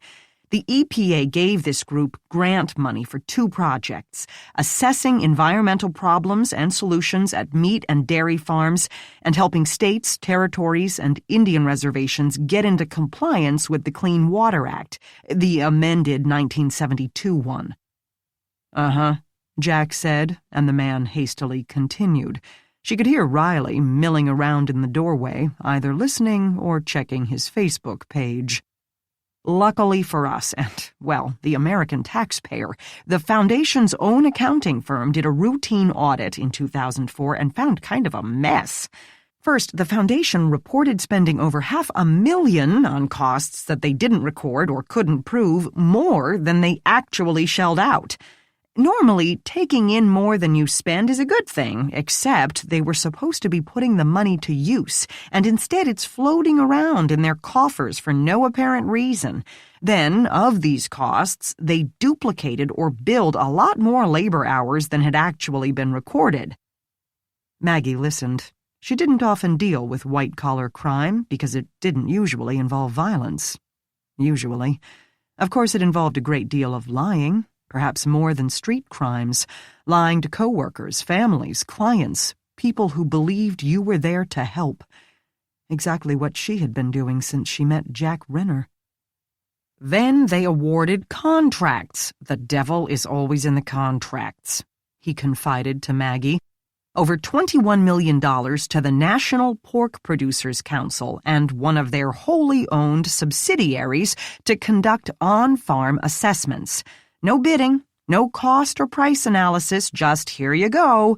The subsidiary overbilled by more than $6 million, then gave a side contract to a different company, only $50,000, so maybe they figured no one would notice that the chairman of the company was also the vice president of the Foundation's board. Jack, as always, stayed on target. What's this got to do with Vipo? Nothing, Carlyle admitted. Except Diane Cragen was on the foundation board, and it ruined her chances to become deputy director of the EPA after the nomination committee brought this up. So you think the senator has a grudge against the agency? Ha! No. I think she couldn't care less about the agency one way or the other. I think she will ignore environmental concerns to move up the ladder. That's what I think. He leaned closer to Maggie and Jack behind her as if imparting a dangerous secret. So, by the next year, she helped Cheney write the Energy Policy Act of 2005. It exempted the fracking industry from complying with the Safe Water Drinking Act, the Clean Water Act, and, for good measure, the Clean Air Act. The Halliburton loophole, it's called. If you can't repeal the law, then exempt your buddies from it. Does that work? Maggie asked. Does it ever? Illinois needed cash, so their state EPA changed the emission requirements to keep the coal plants operating and taxpayers employed. Wisconsin not only handed Foxconn a bank vault's worth of money and a few freeway lanes, it exempted them from permit requirements for everything from construction on lake beds to filling up wetlands. So, do I have grave reservations about Senator Cragen hand-picking the company that's going to supply drinking water to everyone in Cleveland? Yes, I do. Did. And that concerned her? Jack asked. She doesn't want me talking about it, that's for sure. Maggie asked, even though it really wasn't her job to ask, what does that mean? I ran into her coming from the Public Works office. She reminded me, where no one else could overhear, of course, that she still knew a lot of people at EPA, and no matter how naive I pretended to be, most people at the agency are realists. And that translates to that there's only so much we can do, in both legal and political sense, and that we need the cooperation of politicians to do it. When did this conversation take place? Jack asked. Last week, Tuesday. If it occurred to David Carlyle that he might be talking himself into the #1 suspect slot, he gave no sign. Have you discussed this with Joe Green? Carlyle's nose wrinkled ever so slightly. No, I make my reports to my supervisor. You're sure? You never spoke with Green? His expression turned from disgust to something like despair. Oh, Mr. Green and I have talked quite a bit about water over the past few months. In fact, he's summoned me for a conference at the Brownfield in about, he checked his watch, 20 minutes. But it won't have anything to do with Senator Cragen, VPO, or the crib renovation. What then? Jack asked. Chapter 11. What did they say? Carol asked when Maggie re-entered the lab. They said to get it the hell away from them. That's toxicologists for you. They can't think outside the petri dish. She stood at their tabletop copy machine, making copies of her recent DNA reports before sending them on to the officer, the detective, and the records department. Even though it had been entered in the department-wide computerized reporting system, Carol liked to make sure no one could claim they hadn't been informed. It's not their fault. Their job is to test for marijuana and Xanax, not mysterious powders enclosed in threatening letters. Apparently, that's the purview of the Ohio Department of Health. Their closest office is in Parma, but they don't have the facilities to test it there and would send it on to the main one in Columbus. Road trip? I think so, if Denny approves. We've got to know what the stuff is. Was someone trying to kill him, terrorize him, or send him a sample of some environmental contaminants? Maybe he sent it to himself to get the day off. I doubt that. What was the guy like? Kind of cute. Maggie closed the letter with the white powder in a fume hood and pulled off her gloves before catching Carol's curious expression and remembering that she was supposed to be in love, or at least lust, with Jack. If you like, he had that sort of soulful look. Damn, this was hard. Apparently he and the victim had been butting heads over this public contract, and the note mentions that. Of course, she's a politician, which means she always has a target painted on her back, and her murder may have nothing to do with the EPA and drinking water.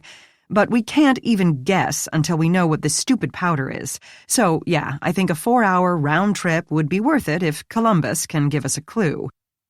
Not to mention that if it is anthrax, I'm with the drug guys. Get it the hell out of here. There's that, too.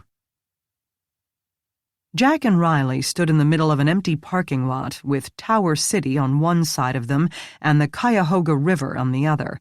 A wind that shaded from fall into winter blew in from the lake, brushing an icy touch of moisture on the backs of their necks. The lot was basically used for overflow from the parking garage tucked under huge Tower City on the other side of Canal Street, and the leftover space received only second-hand maintenance. One end of it petered out into patchy weeds growing around a pile of debris, the shells of 2 brick walls, and a brand-new construction trailer with a backhoe parked next to it. Cars zoomed along Canal and Huron and over the interstate bridge. Rush hour had begun to form, and workers from the Sherwin-Williams building next door straggled out to their cars in fits and starts, sparing no more than a glance for the 3 men standing at the edge of the unused lot. Farther up the river sprawled an electrical substation. When the wind died down, Jack heard faint guitar riffs from the Hard Rock Cafe. A tanker made its slow way past the Cuyahoga's hairpin bends and around the sparkling white building right off the east bank, the new temporary water crib. It looked like an uninteresting 2-story office building with painted concrete block walls and a few windows, connected to land by a narrow catwalk. But the catwalk had 2 sets of locked gates topped with barbed wire and more bunched around the base of the structure where the water lapped at its foundation. "So this is a brownfield," Riley was saying, allowing a teensy bit of skepticism to creep into the words. David Carlyle said, "The term refers to a property that's contaminated enough to be a danger during future development, contaminated enough to ruin the value for future buyers. Developing the land may take longer because of cleanup efforts, and lenders won't loan to a business that's located on property that might have a liability issue down the road." Jack said, "So you're trying to help out the real estate market?" "It doesn't improve our environmental infrastructure to have abandoned properties around, and more to the point, leaving contaminated land vacant only exposes that to the community at large. So if we can direct and help and maybe come up with a grant to clean it up, everyone benefits." Okay, so the point is that this parking lot used to be the Cleveland Asphalt Company.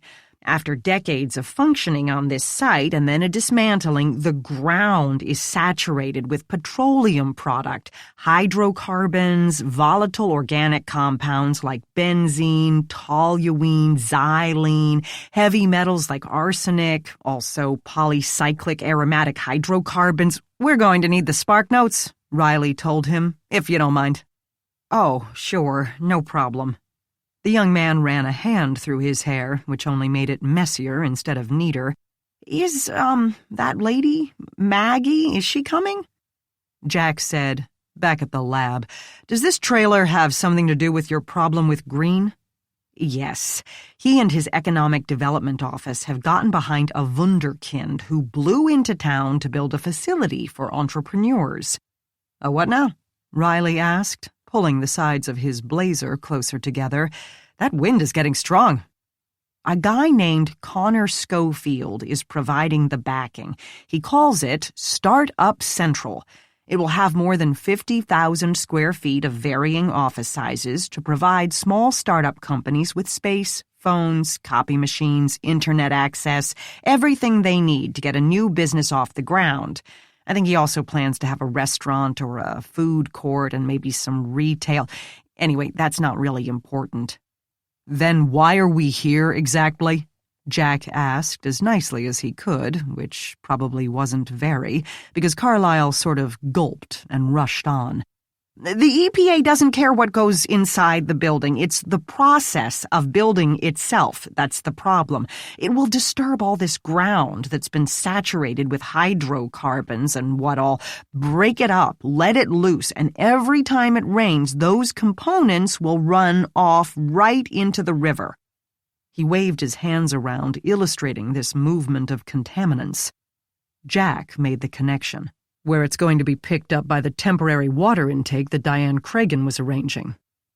Carlyle paused, blinking in deep thought because, apparently, this coincidence had not occurred to him.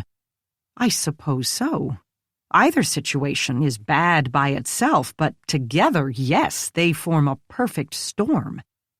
These hydrocarbons... Jack tried to formulate an intelligent-sounding question, unnecessarily, because Carlyle went on to answer, even without a prompt. The volatile organic compounds in high concentrations damage the central nervous system and give people headaches, nausea, and fatigue. They will depress the immune system and decrease the white blood count. Benzene has been associated with anemia and is a carcinogen causing leukemia, especially. The polycyclic aromatic hydrocarbons increase the risk of lung, skin, and bladder cancer, liver and kidney tumors, and is terrible for pregnant women, lowering the birth weight and increasing fetal abnormalities. So, bad stuff, Riley summarized. But isn't the rain washing through this ground already? Not much because of the parking lot itself. The layer of concrete binds up a lot of the bad soil, keeps humans and animals from exposure, and keeps it from moving into the groundwater. We call this capping in place. If Mr. Green moves in with his jackhammers, the cap is removed. So the EPA is opposing the construction. That's been my recommendation and my supervisor's recommendation. His gaze focused on a spot somewhere behind the cops, and his pale skin turned an even more milky color, emphasizing a slight scar over one eyebrow. Jack turned. Joe Green exited a car parked next to Jack's. A young man also emerged, as well as two guys who were both older and much larger. Two other cars pulled alongside, and then a van from Channel 15. Behind them, two large trucks emblazoned Wiley Construction pulled in. Green had arrived for his meeting, with reinforcements. "What are you guys doing here?" he asked the detectives as they approached, raising his voice over the cars in the distance and the rise and fall of the wind. He didn't sound unfriendly, only curious. "Learning about the environmental aspects of brownfields," Jack said. "I see you brought an entourage," Riley said. Another car arrived with Lori Russo, then another van from Channel 15's rival station. The men from Wiley Construction emerged and began to don fluorescent yellow vests and hard hats, boots clattering on the cracked concrete. "What are you doing here?" Carlyle spoke to Green, but couldn't take his eyes from the men in the vests and hats. "Moving Cleveland into the future." "You can't do that. Move Cleveland into break ground." "Not really up to you, is it?"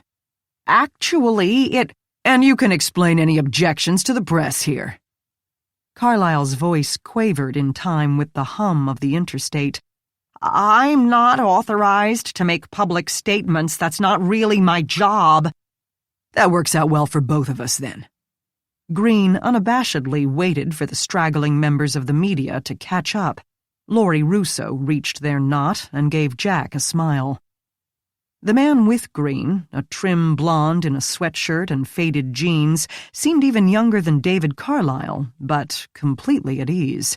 Instead of a cigar, he had the white paper stick of a lollipop protruding from his lips, and now he pulled it out to wave around and speak in a puff of watermelon-scented breath. "No worries. We're only here to give everyone an update on startup and address your concerns at the same time, before we break ground." David Carlyle might be a bit hapless, but he knew the arranged leaves and flimsy sticks of a hidden bear trap when he saw them, and opted for a strategic retreat. "Fine, I'll be over here." He turned his back on the group and walked to the trailer, where he took a seat on the 2 steps suspended under its door. Green's brow never creased. He turned to the media group and introduced the blonde as Connor Schofield. The other 2 men from his vehicle stayed in the back and were not introduced.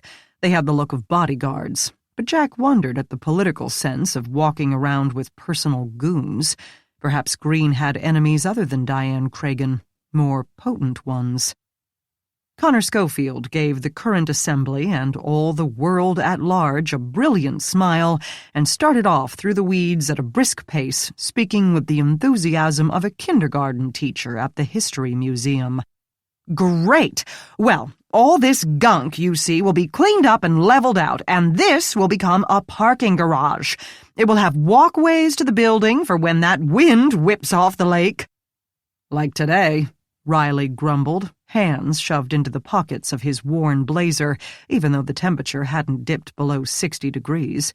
But he had stopped holding it around himself as soon as Laurie Russo had appeared on the scene. "Like today, which will be super nice in February when it's well below freezing." "You're from Cleveland originally?" Laurie Russo asked, pen and notebook out, scribbling as she walked, easily handling the rocky terrain in her rubber-soled shoes. "Raleigh, but I love it here. I've totally adopted this as my hometown. I want to marry and raise my kids in this city." He waved his arms to sketch a large rectangle in the air. "This will be 5 floors of office space and other areas. 2 of the floors are exclusively for startups, and the top 2 floors will be set aside for corporate innovation offices for larger companies and service providers." "When does construction begin?" one of the reporters asked. "Right now. We can all be a witness to history," Green said without a hint of insincerity. Jack said, "Aren't you waiting on an all-clear from the EPA?" "Why would we be? We haven't received any such ban." "And the election is in 2 days, Riley murmured. "But the mayor's committee hasn't approved the draw yet," Laurie Russo pointed out. "The grant is approved," Green stated. "Approving the construction draw is a minor formality that will be taken care of at Tuesday's meeting, and these guys know it's all good. They're ready to get started." "They'll never get the building closed in before winter hits," another reporter said. Schofield said, "The timing is not ideal, but we'll have to push through. If we wait for spring, it will put us a year behind all the newest tech releases. Now, the ground floor will stay as flexible space depending on what's going on. Cubbies for the smaller startups, coffee shop, maybe a restaurant, meeting rooms, an open central area big enough for a modest trade show. Legal and accounting professionals will also have a presence in the building so that the newbies don't just have a coffee machine and a copier, but immersion in the support areas that they need." They had reached the construction trailer, and he paused. "I can show you the blueprints if you'd like to see them." The reporters politely agreed. David Carlyle, apparently unsurprised that the crowd had wound up in front of him again, stood up from the steps and moved to the side. He seemed to disconnect one call and dial another, apparently trying to get a supervisor on the line with the authority to stop the men in hard hats. But no one felt like picking up on a Sunday afternoon. Schofield went inside, then promptly reappeared in the trailer's doorway and unrolled a copious set of oversized blueprints. He couldn't hold them to be readable without one corner or the other rolling up again, but a score of digital cameras made digital shutter sounds. Jack, meanwhile, stared at the 2 metal steps hanging off the side of the trailer below the door. They had black metal grate insets, roughly the size and shape of what he had found on Diane Cragen's stoop. None, however, were missing. They also had rounded edges, whereas the grate they'd found did not. Schofield stowed his blueprints where they had been inside the construction trailer. From a glance through the open doorway, Jack didn't see much else except some crates of hand tools and extension cords. Laurie Russo asked, "What is the estimated benefit to the city in dollars and cents?" "That's impossible to calculate," Green said. "Obviously, some startups will fail." "Probably most of them. That's the nature of the beast," Schofield admitted cheerfully. And others will lope along, and yet others will become the next Google or Starbucks. The Economic Development Office looks at not only the jobs generated, concrete employment figures for the initial construction, of course, but also the long-term operation. Let's take a look at the site, Schofield said, jumping from his perch on the metal steps and leading them on a hike across the weeds. Carlyle trailed them, dialing yet another number. How much? Jack heard a reporter ask. About 20 million, but who's counting? Schofield tossed this last off with a laugh that Green echoed. Laurie Russo said aloud, Taxpayers, they'll be counting.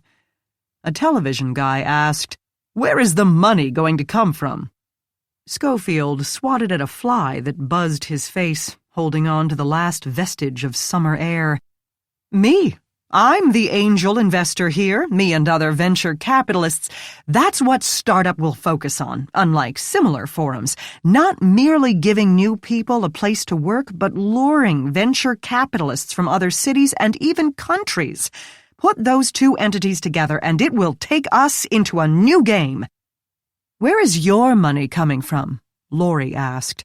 No offense, but you seem a bit young. 22? The guy said, on my next birthday. I know it seems weird when my peers are still on the couch playing video games, but I've been working 40 hours a week since I was 14.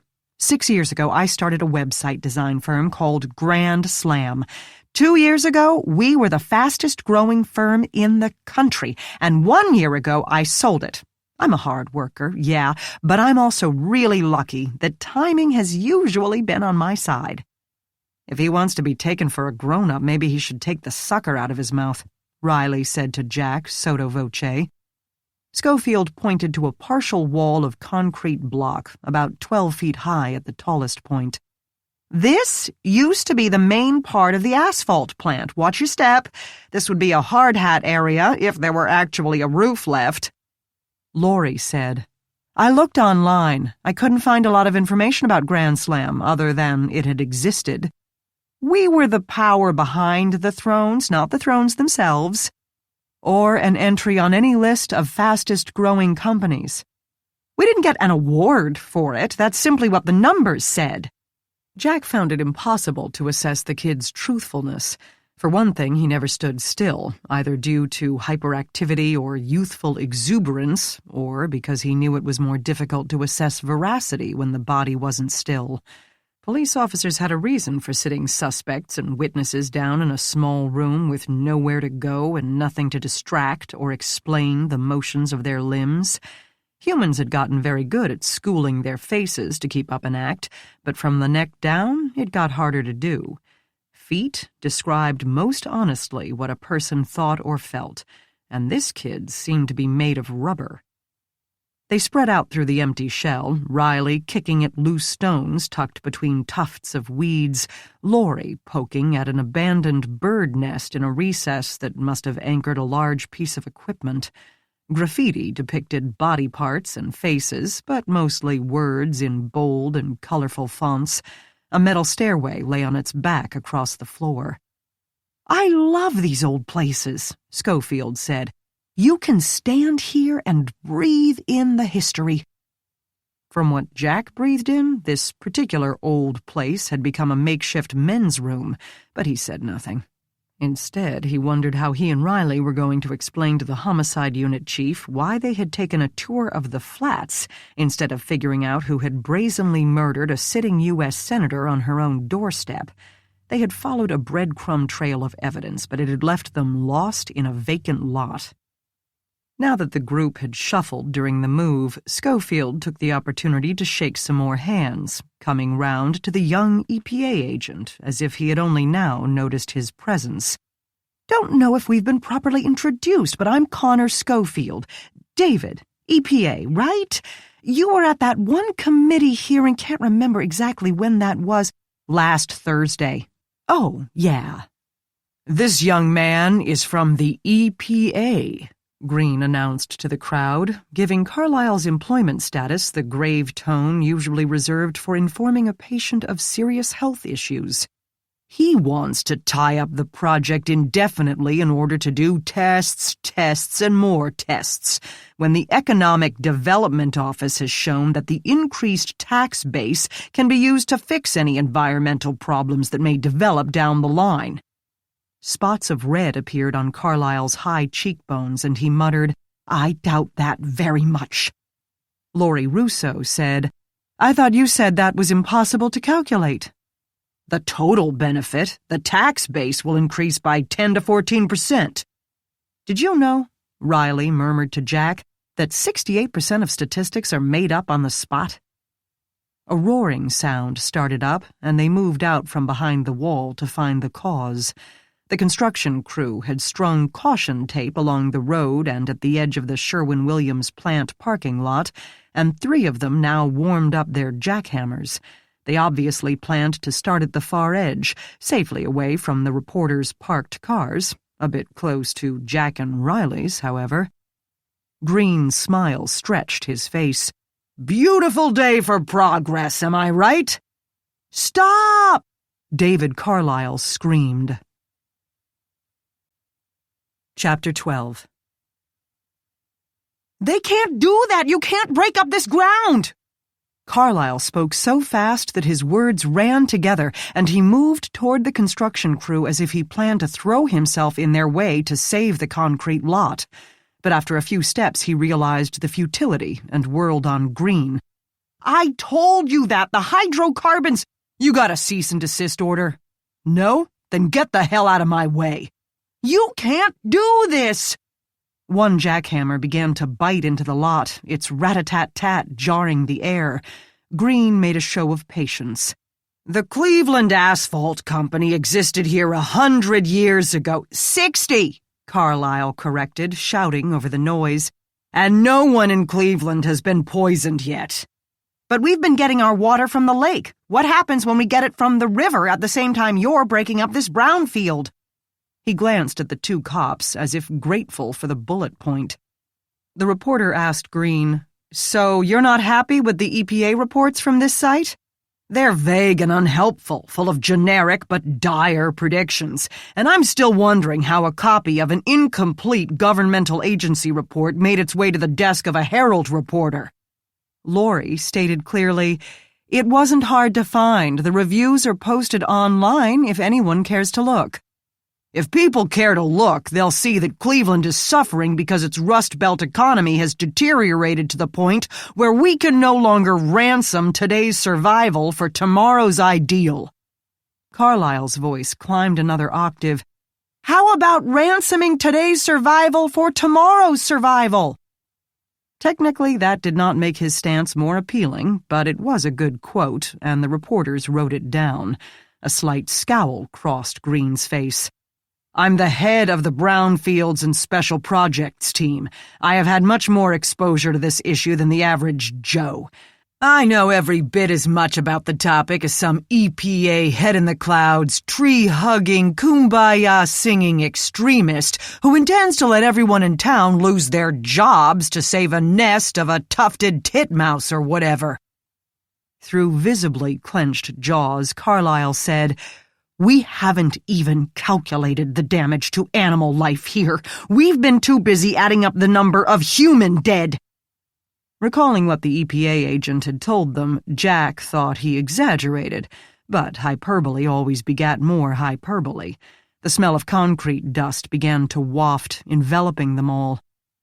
One of the TV reporters stepped closer, pressing a video camera into Carlyle's personal space. "You don't care for Connor Schofield's big idea?"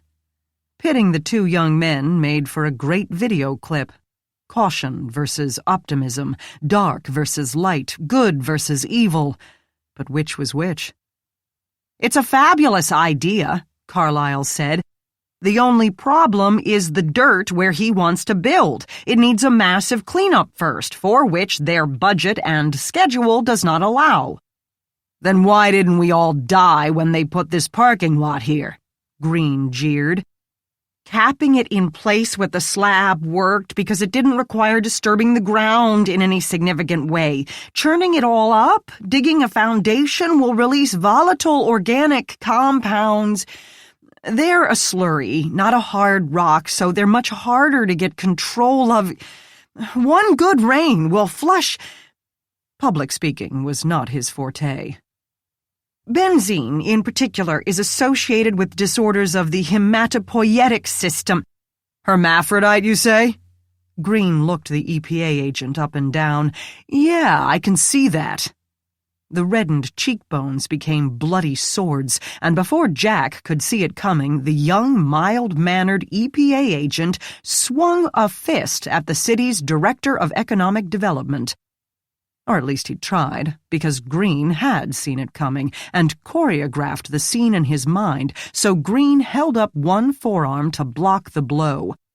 Judging from the resulting crack, audible even over the jackhammers, this took perhaps more effort than he had expected, but it worked. Unfortunately, Carlyle didn't stop there. Among the patchy weeds, in full view of the interstate, the Tower City complex, and most of Cleveland's major media stars, he followed up with a left jab and stepped in closer for an all-out assault. Jack stopped him. Only because, if he didn't, Green's two heavies would, and with much less concern for Carlyle's tendons and bones. From behind, he took control of each wrist and pulled the kid back. The wiry strength in those arms surprised him, and Jack felt a surge of apprehensive readiness as the EPA agent bucked, then half-turned with a stare of pure hate, which instantly faded into frustration and embarrassment. Jack and Riley hustled the young man away. Green watched with great satisfaction, and that irritated Jack more than anything else that had happened that day. "You played right into his hands, kid," he told Carlyle as they guided him back to his car, taking a wide berth around the workers. "That's why he told you to meet him here. That's why he came with reporters in tow." Carlyle groaned. "I know. I knew it at the time, and I did it anyway. Now it's really like no one is going to listen to me. But he can't do this. One good rain, and we're all in trouble." "I'm afraid he's doing it, kid." They reached his car, which looked as if it needed much more than just a solenoid, and advised him to vacate the premises. A spark of hope lit his eyes. "I'm not under arrest?" Riley shook his head. "Nah, get out of here. If Green wants to press charges, we know where to find you." They watched the young man pull around the trucks and drive away. "Partner," Riley said, "I don't like being manipulated." "He's a politician. That's all they're good at." Riley said, "I'm not so sure Green is the only one doing the manipulating. Maybe our little EPA analyst isn't the total dweeb he seems." Jack turned his face to the wind. "I'm pretty sure he is." "Surely if the situation was that dire, someone else at the EPA would be acting to see that Clevelanders aren't poisoned by their tap water. Maybe little David is way out on his own limb here. He could have played Green like a harp, and he could have sent that letter to himself to bolster his persecution claims, or simply to get the receptionist to like him again. Or maybe it was sent by someone who likes to send letters." "Baudelaire? But why warn him off, Vipo? Reverse psychology? That's so reverse it's perverse." "Partner, you made a joke. Or a poem." "Something like that." At least, Jack thought, Riley seemed to have forgiven him for not telling his partner about the fictitious romance with Maggie. One of them should carry a drop of that human kindness milk, and it certainly wasn't going to be Jack. They returned to the group in time to hear Laurie Russo ask Green, "What did Senator Cragen think about the project?" Green's head snapped up. "Not her damn business." Then he clarified, saying that it had nothing to do with federal interests. She gave Jack a conspiratorial glance and said, "That's a good question. In an interview with me, she said that you had vastly overestimated how many jobs would be created by Startup Central." "It wouldn't be the first time she'd made up her own numbers." "What does that mean?" Some of the cameramen had begun to get arty shots of the burly men in hard hats with Schofield in the foreground, and Green clearly wished to join them. But he stopped to face her with his back straight and chin up, gazing directly down into her eyes, the way politicians must learn very quickly to do. It means when Diane Cragen ran the Utah Development Office, she arranged for a tax credit award to Kohl's, the department store, if they would put a headquarters there. She told the state that the $62 million in tax credits they were giving up would net 3,000 new jobs. I don't know if no one there knew how to divide or what, but they went with it. She campaigned on the virtues of being a job creator and took credit for every one of those 3,000 jobs, except only 500 came into existence. But obviously someone in Utah has brains, because shortly after that she decided to make Ohio her new home. Russo didn't blink. There was something else she told me, about Mr. Schofield and a venture in Florida. The young man had been citing examples of successful startups to another reporter, but now he reacted to the sound of his name. Me? I love it when people talk about me. What'd she say? That you had been the CFO of a company called VR Labs, to which the city of Fort Myers, Florida, gave an incentive grant of $4.7 million 2 years ago. VR Labs was supposed to open a plant to make nutritional drinks and employ over 200 people, but it never made either a drop or a dime. Schofield said, I did the website for them, that's all. That hardly made me CFO. The other reporters made notes. Green watched them making notes. Jack watched Green. The husband and wife team listed you on their letterhead. I never asked them to do that. They were old friends of my parents and thought it would give my resume a goose, that's all. His angelic smile didn't stop the reporter, who went on. Some of the money went to retrofitting an existing building. A lot went to the husband's American Express bill. Some of it went to subcontract the bottling company, a new organization run by a pal of theirs who had no experience in bottling anything and simply subcontracted again to get the specs for the plant. When the construction workers wanted to be paid, they went to the county, who discovered that VR's paperwork contained a fictitious address. You can't condemn this kid for his parents' friends, Green said, stepping up to the two of them.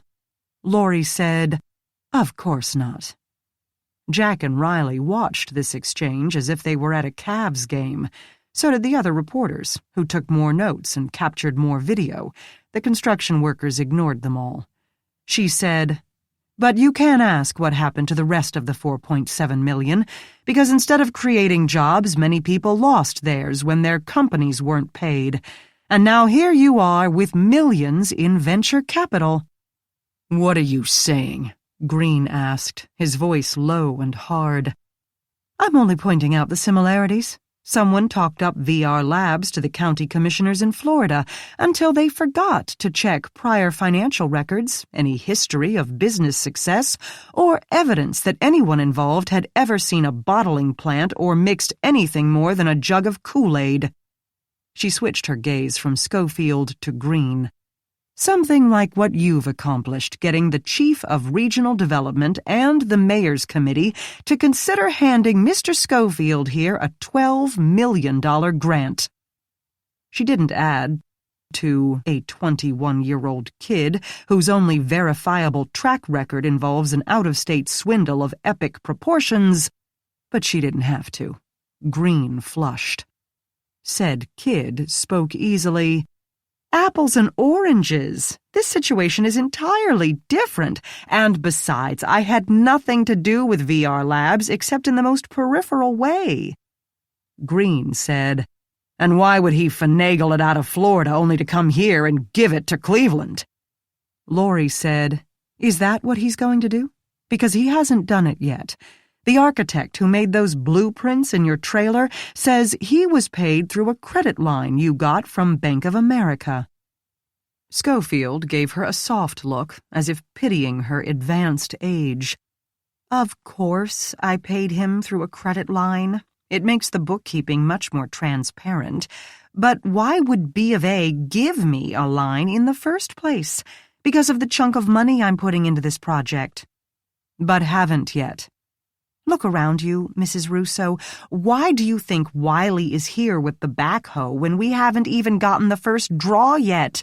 Because I've committed my personal funds from the sale of Grand Slam. Are you going to take any pictures? Because these guys make a great backdrop." He stood in front of the looming backhoe, appearing fresh-faced, energetic, the perfect picture of a modern city's future.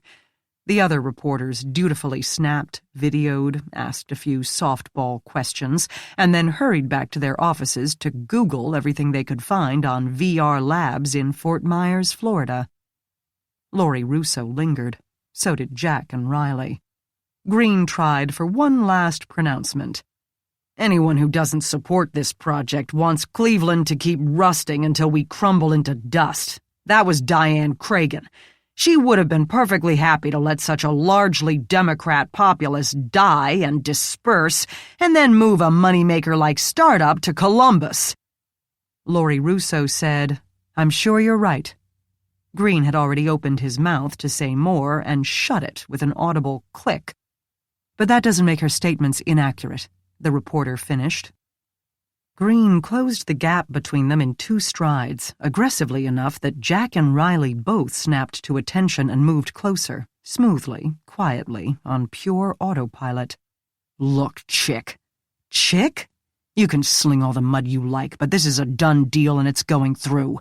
Anyone who interferes with it had better be prepared for a few different kinds of holy hell to rain down on them." Stupid, Jack thought. Green had to know that threats are like catnip to a reporter, or like a red flag to a bull. "What exactly are you trying to say, Director?" "That I know that your husband is a plant mechanic for Lubrizol and that your kids go to Montessori." Stupid, Jack thought again, to ever bring a woman's kids into it. Laurie Russo stepped forward until her nose nearly touched Green's, or would have had she been 3 inches taller. "Keep talking, Director, because this is all on the record, and I'm sure your supporters would like to know the real you." But Green was a kind of bull and affected by red flags himself. "And after Montessori, I'm sure they'd like to go to a fancy college, the expensive kind. Pity that the job market is so iffy for print media today." He grabbed the back of her neck with one hand, pinching her hair in it. She winced, and he began to say more, but didn't get a chance, because Jack had taken that hand and squeezed until he heard the bones creak. Green let go of Laurie Russo, and if he felt any pain, it didn't stop him from switching his rage to Jack. "The PD's budget isn't looking so great this year either." "Is that the best you've got?" Jack asked. Riley crowded Green's elbow, his face thunderous. Schofield threw his empty paper stick into the weeds and said, Guys, come on." Green breathed in and almost certainly reminded himself of the upcoming election. "Don't interfere with matters above your pay grade, Detective. It will only be a waste of your time." He gave Laurie Russo a warning nod, turned and walked away, barking, "Connor!" at Schofield as if he were a Labrador. And, indeed, he gave the rest an apologetic look and trotted away. "Are you hurt?" Jack asked Laurie Russo. "No," she said, "but I think I'd like to sit down." Chapter 13. "It's not going to do anything, no matter how long you stare at it," Denny told her after finding Maggie standing in front of the fume hood, looking down at the letter David Carlyle had received. "I know, but I don't know how to proceed." This admission must have made him curious, because he paused to stare at the letter with her. "There's some indentations in the upper right-hand quadrant. It would be really nice if we could see if there's anything legible there, but—" "You also need to process for prints. I thought you were on your way to Columbus." "I thought you were home with the fam." "Giving a TED Talk at Case Western in an hour." "Oh.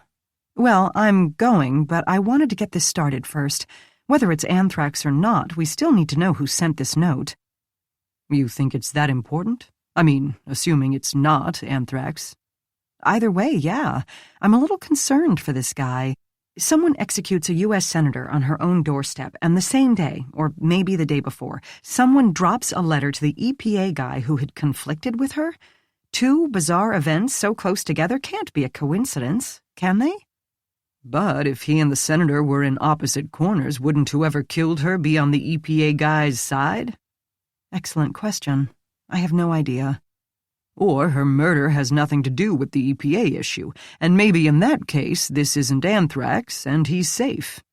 Maybe that too. Denny, I thought the financial firm was confusing, but at least they all had the same goal. Money. In this group, everybody has different goals. Plus the kind of nuts who electrocute people and mail anthrax. You know that even if we get the answer, there's no guarantee it will actually make sense. You're not making me feel better, she told her boss. Sorry. But that's why I'm not ready to downplay this letter. We have the indented writing kit with the solutions, but if I soak it with those, I'm probably destroying the ridge detail I'd get by treating it with ninhydrine or DFO. But if I use those first and get the prints, they'll have made the paper wavy enough to alter the indentations. Obviously, the rubbing it with the side of a pencil tip technique is out. Obviously. Too bad. It always looks so cool in the movies. I tried the ALS but didn't get anywhere. Different wavelengths work great on inks, but not so much on plain paper. Oh, crap! Her outburst made her boss jump. What? Iodine! Ah, he said. Best of both worlds. She could process the paper by packing iodine crystals into a tube and blowing through it to expel the fumes onto the paper, careful not to inhale the potentially carcinogenic fumes. They would turn the amino acids in any fingerprints to a brown color she could photograph before it faded. Once the prints were saved for posterity, she could use the indented writing solution. I can't believe it took me so long to figure that out. Well, you're distracted. She glanced at him as she clipped the letter and its envelope to clasps suspended from the top of the fume hood. Or so Carol says. Don't glare, it's no big deal. You know I won't pry. Not much, anyway. Glad to hear it. But is the tall homicide detective going to be driving you to Columbus? I have a legitimate reason to ask, I swear. I was going to take the city wagon to the TED Talk. No big deal, I can donate a few miles on the Dadmobile to the PD. I'm sorry, but I'm sure he's not. I mean, a senator just got murdered on her doorstep. The powers that be will expect him to be finding clues and questioning suspects rather than playing chauffeur for his, girlfriend, Denny supplied. It's okay, you can say so. But that's it, she thought. I can't. What's the lecture about? Dadmobile it is, and you don't have to change the subject. I can take a hint. No prying. He pushed himself off the counter and crossed to the doorway into the main lab where he turned again.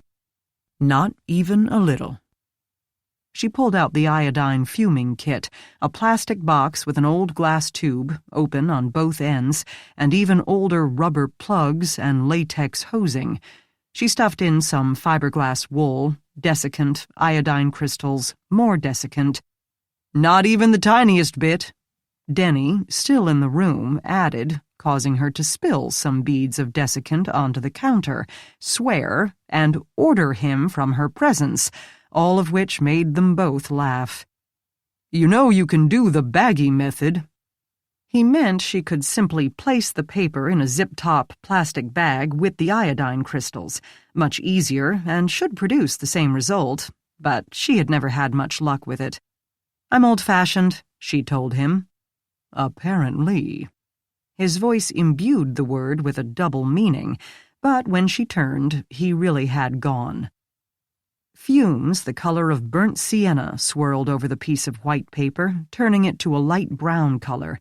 This faded instantly in most areas, but persisted in others, and when she looked more closely, she could see the distinct lines of friction ridges. There were several around the edges where one would usually hold a piece of paper, but also some in the center of the page where the baggie had been attached. A fairly clear one straddled both the paper and the piece of tape which had held the baggie. The sender had had to press down on the tape to make sure it adhered to the paper. She repeated the process on the back of the paper and the envelope, then moved both to the photography setup to record them. She gently positioned each print underneath the camera with a scale and a magnetic bar to weight it down to the metal stage underneath. This not only kept the paper from moving with any shift in the air, but also kept it flat so that all the ridges would be in focus at the same time. Photographing prints on paper was easy. Prints on, say, the surface of a Pepsi can, not so much. From the placement, she would bet money that they belonged to Carlyle.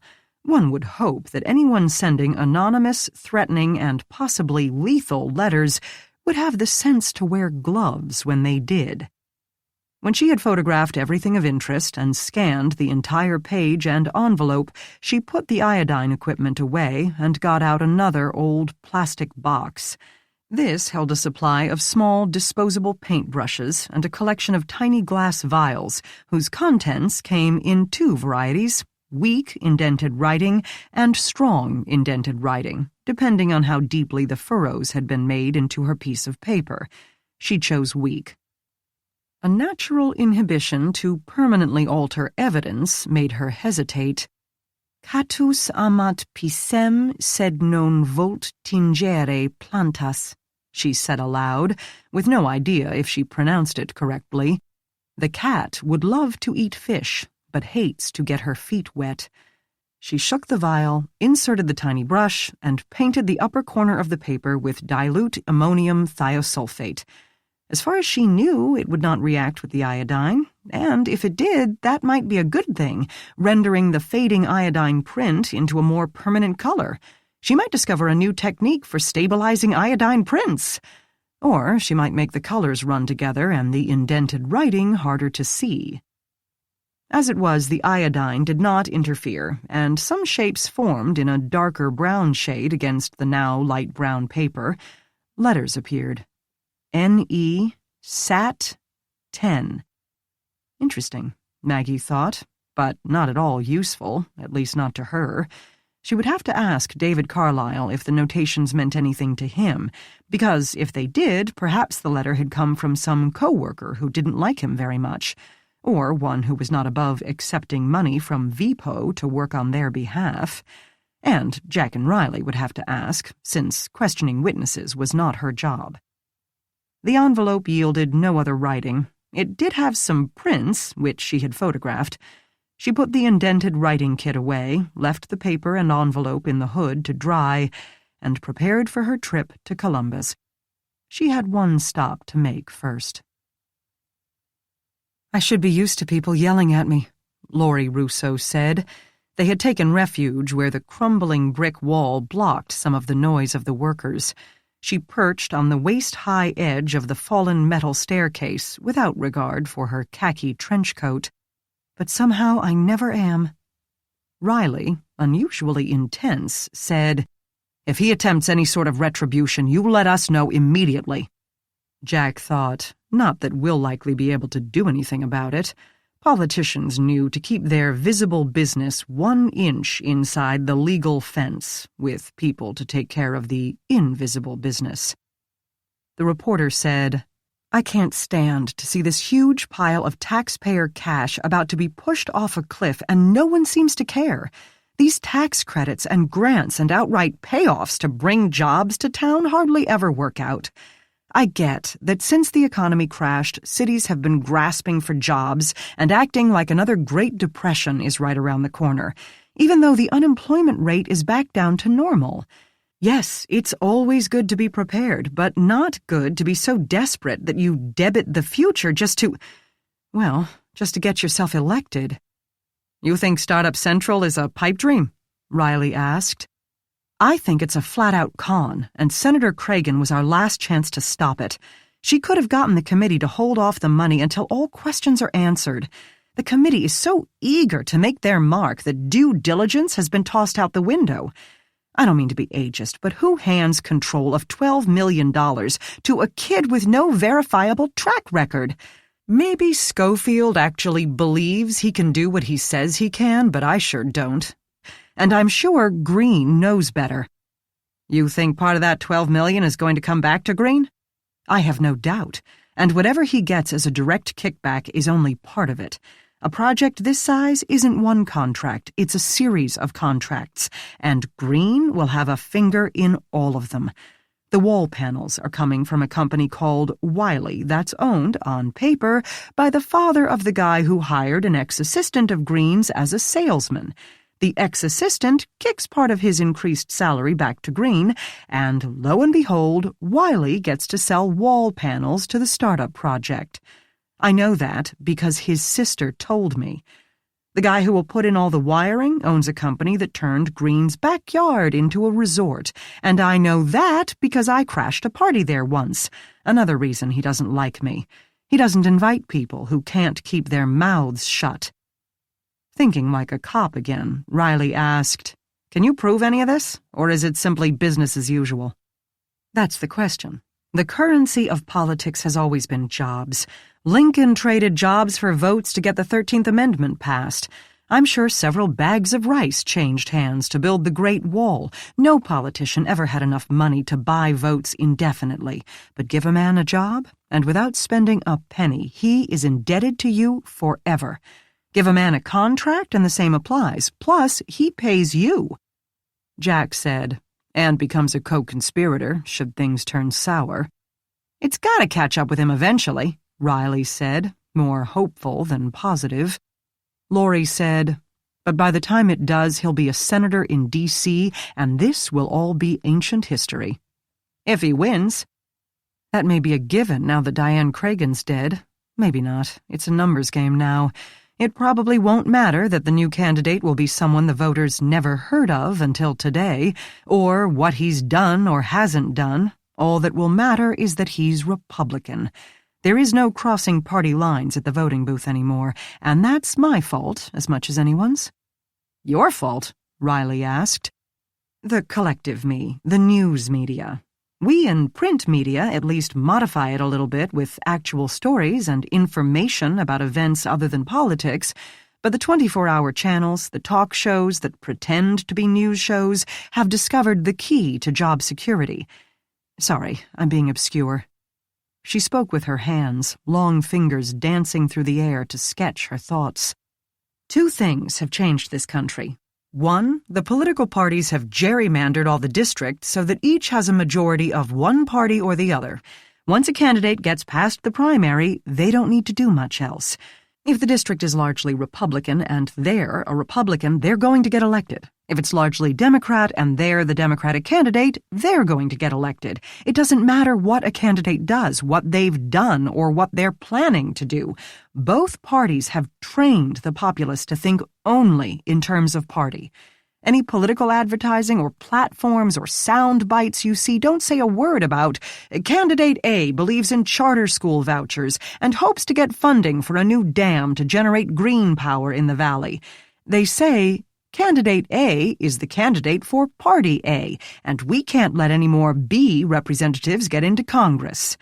They behave as if that's all the voters need to know, until the voters come to believe that is all they need to know.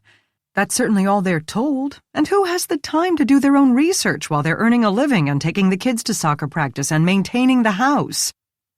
Riley listened, his attention due to either his interest in politics or his interest in beautiful women. Jack listened, wondering if this could get them any closer to who killed Diane Cragen. Maybe so. If the political world had become so either-or, why wouldn't murdering your opponent be the simplest, easiest, even cheapest way to victory? But according to Laurie Russo, changing the candidate wouldn't change the numbers. So had someone killed Diane Cragen for nothing? Or for a different reason altogether? The second thing is me. Us, the media. I'm not trying to absolve myself, but obviously it's mostly the 24-hour channels who have discovered the same thing, the economic beauty of a built-in customer base. They can chat away for hours and hours, not about what has actually happened, but about what might have happened and what they think might happen, and their opinion of what happened or what they think should happen. Why? Because it's easy and it's cheap. You don't have to do any investigation or any real news gathering. All you have to do is pick one party or the other, and you have the same defined, built-in customer base that the parties do. Of course, your goal is ratings, not votes, but either way, it's job security. So, for their own reasons, the media in this country have jumped on the bandwagon with both feet. She tucked a lock of yellow hair behind one ear, then gave them a sheepish look. And that, gentlemen, is what's wrong with this country, according to Laurie Russo. Perhaps Riley's thoughts had been more on target than his partner suspected, because he said, "So, who do you think killed Diane Cragen?" "I'd love it to be Joey Green," she admitted, "but I have nothing to back that up. All I can do is bust his chops over Startup Central. If he did kill the senator, and my pestering distracts him, maybe he'll screw up and reveal something to you two. And it will distract him from my real story." "What's that?" Riley asked. "Sorry, I can't comment on an open investigation," she said with a devilish grin. "I'm trying not to turn into another Roberta Baskin." "What does that mean?" "Roberta Baskin did a great expose on Nike sweatshops in Vietnam, got a lot of attention.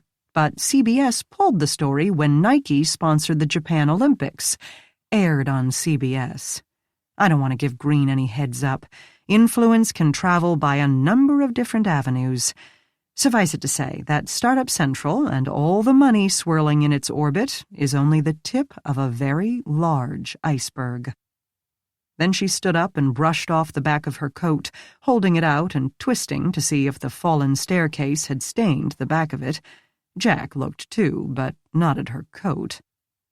The metal staircase had had metal steps with risers made of rectangular metal grates, 2 to each step. Apparently they had simply rested inside the step's frame and then slipped out when the structure collapsed. Several rested on the ground. They looked quite similar to the object found on Diane Cragen's doorstep. He leaned past her and picked one up. Riley stared. Then he said, "I'll get a bag." "What?" Laurie Russo asked. "What is that?" "Long story." For a reporter, she knew when not to press, or when to change direction. "Hey, guess what? My editor approved the New Mexico travel. I'm going to Phoenix." If I have any acting skills, Jack thought, now is the time to use them. But it seemed impossible to make his face calm when his stomach had clenched into one iron knot. "Great! When do you leave?" "This weekend. Is there anything you can think of that I should ask when I talk to the Phoenix PD? Any lingo that would make them take me seriously?" He pretended to think about this as they emerged from the ruins. The wind cut through his blazer, and the sun had begun to sink toward the West Side Market on the other side of the river. He still carried the grate, and in the distance Riley rooted around in the trunk of their car. Jack wanted to cut the conversation off, but if she kept talking until Riley returned, she might get his partner's attention. So far, Riley had been okay with considering the vigilante murders to be unsolvable ancient history. Should he drag his feet and get her onto another topic before his partner returned? Or cut his losses and tell her they had to get this grate to Maggie for comparison as quickly as possible? Managing people proved so much easier when he planned to kill them in the same sitting. Then he could say anything he wanted. "No, you know all about the murders here. Ask if they had anything similar, especially similar to the caliber of the gun and the locations of the bodies." At least these last two would broaden the number of murders under consideration instead of narrow it, and with luck she'd get someone with little patience or time or inclination to help. Someone who might send her on her way without encouragement, or worse, a tour of the facility. His safest bet was if she didn't go at all. She picked her way through the weeds and thanked him. Riley approached and held out a paper grocery bag, into which Jack dropped the metal grate. "Are you guys going to tell me what that thing is?" the reporter asked. In unison, they told her, "No."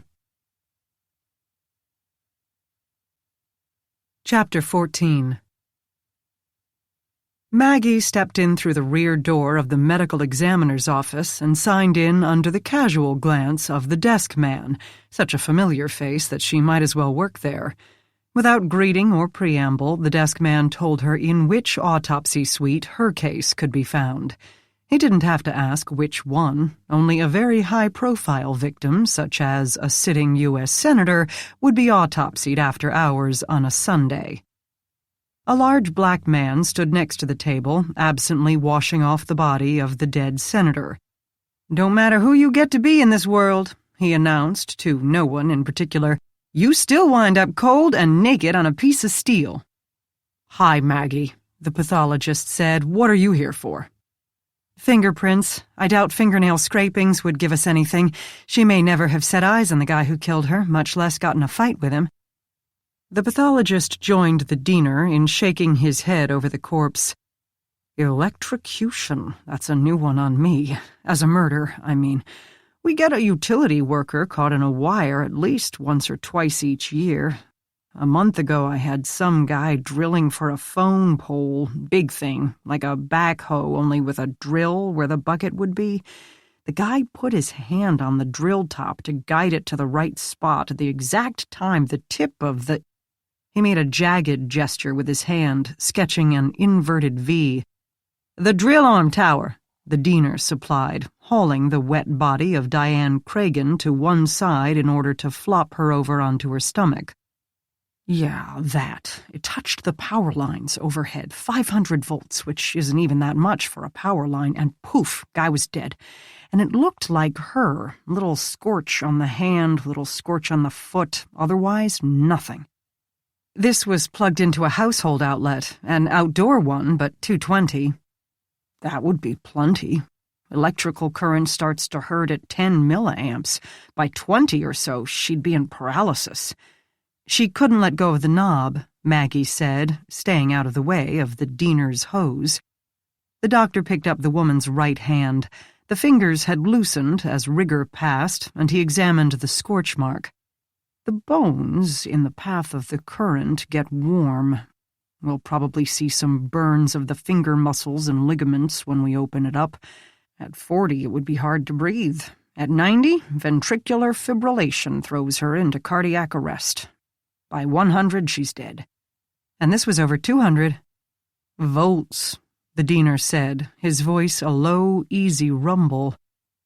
Maggie and the pathologist looked at him, but he finished with the hose and put it to one side, returning with a shiny, deceptively small metal scalpel. With it he sliced a Y-shaped incision in Diane Cragen's chest. "That's right, I wasn't thinking," Maggie said. "So how many volts would it take if 100 milliamps kills you?" "That can depend on the wattage." Maggie and the pathologist waited as the Diener peeled back the thin layer of skin, fat, and muscles covering the rib cage. He picked up a pair of long-handled pruning shears and began to snap through the ribs one by one. "The body can take a lot of volts. It's the current that kills you, the amps."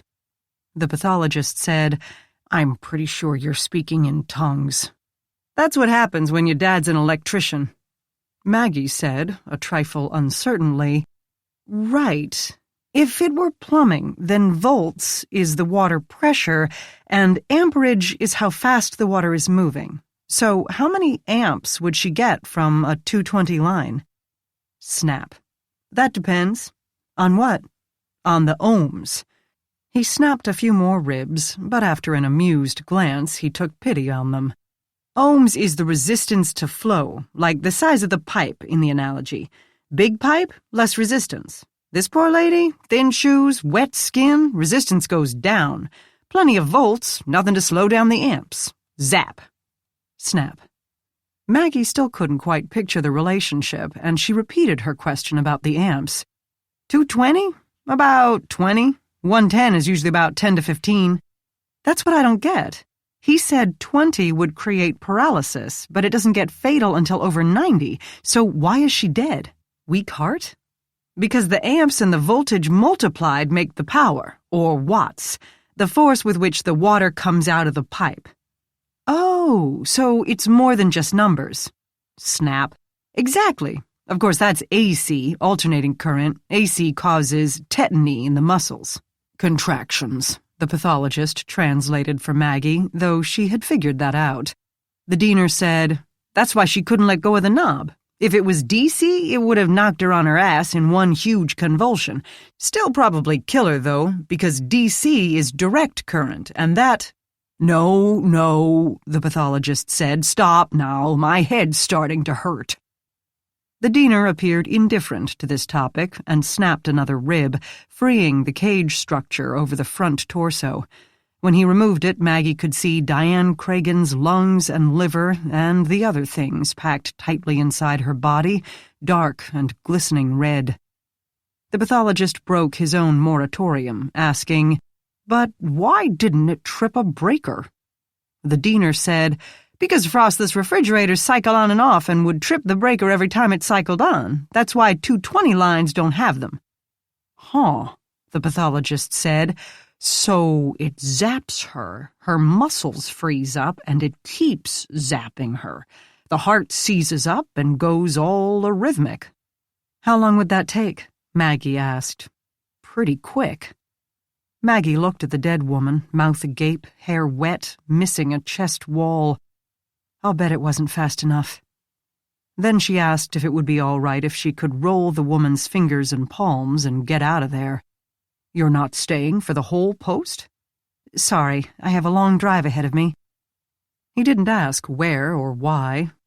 "Well, I'll let you know if I find anything unusual, other than petechial hemorrhages in the internal organs, the ones in the path of the current, elevated creatine kinase, macroscopic hemorrhages in the ventricle, pulmonary edema, like that." "Sure," Maggie said, "like that." She thanked them and left. Chapter 15. Monday, November 5th, 35 hours until polls close.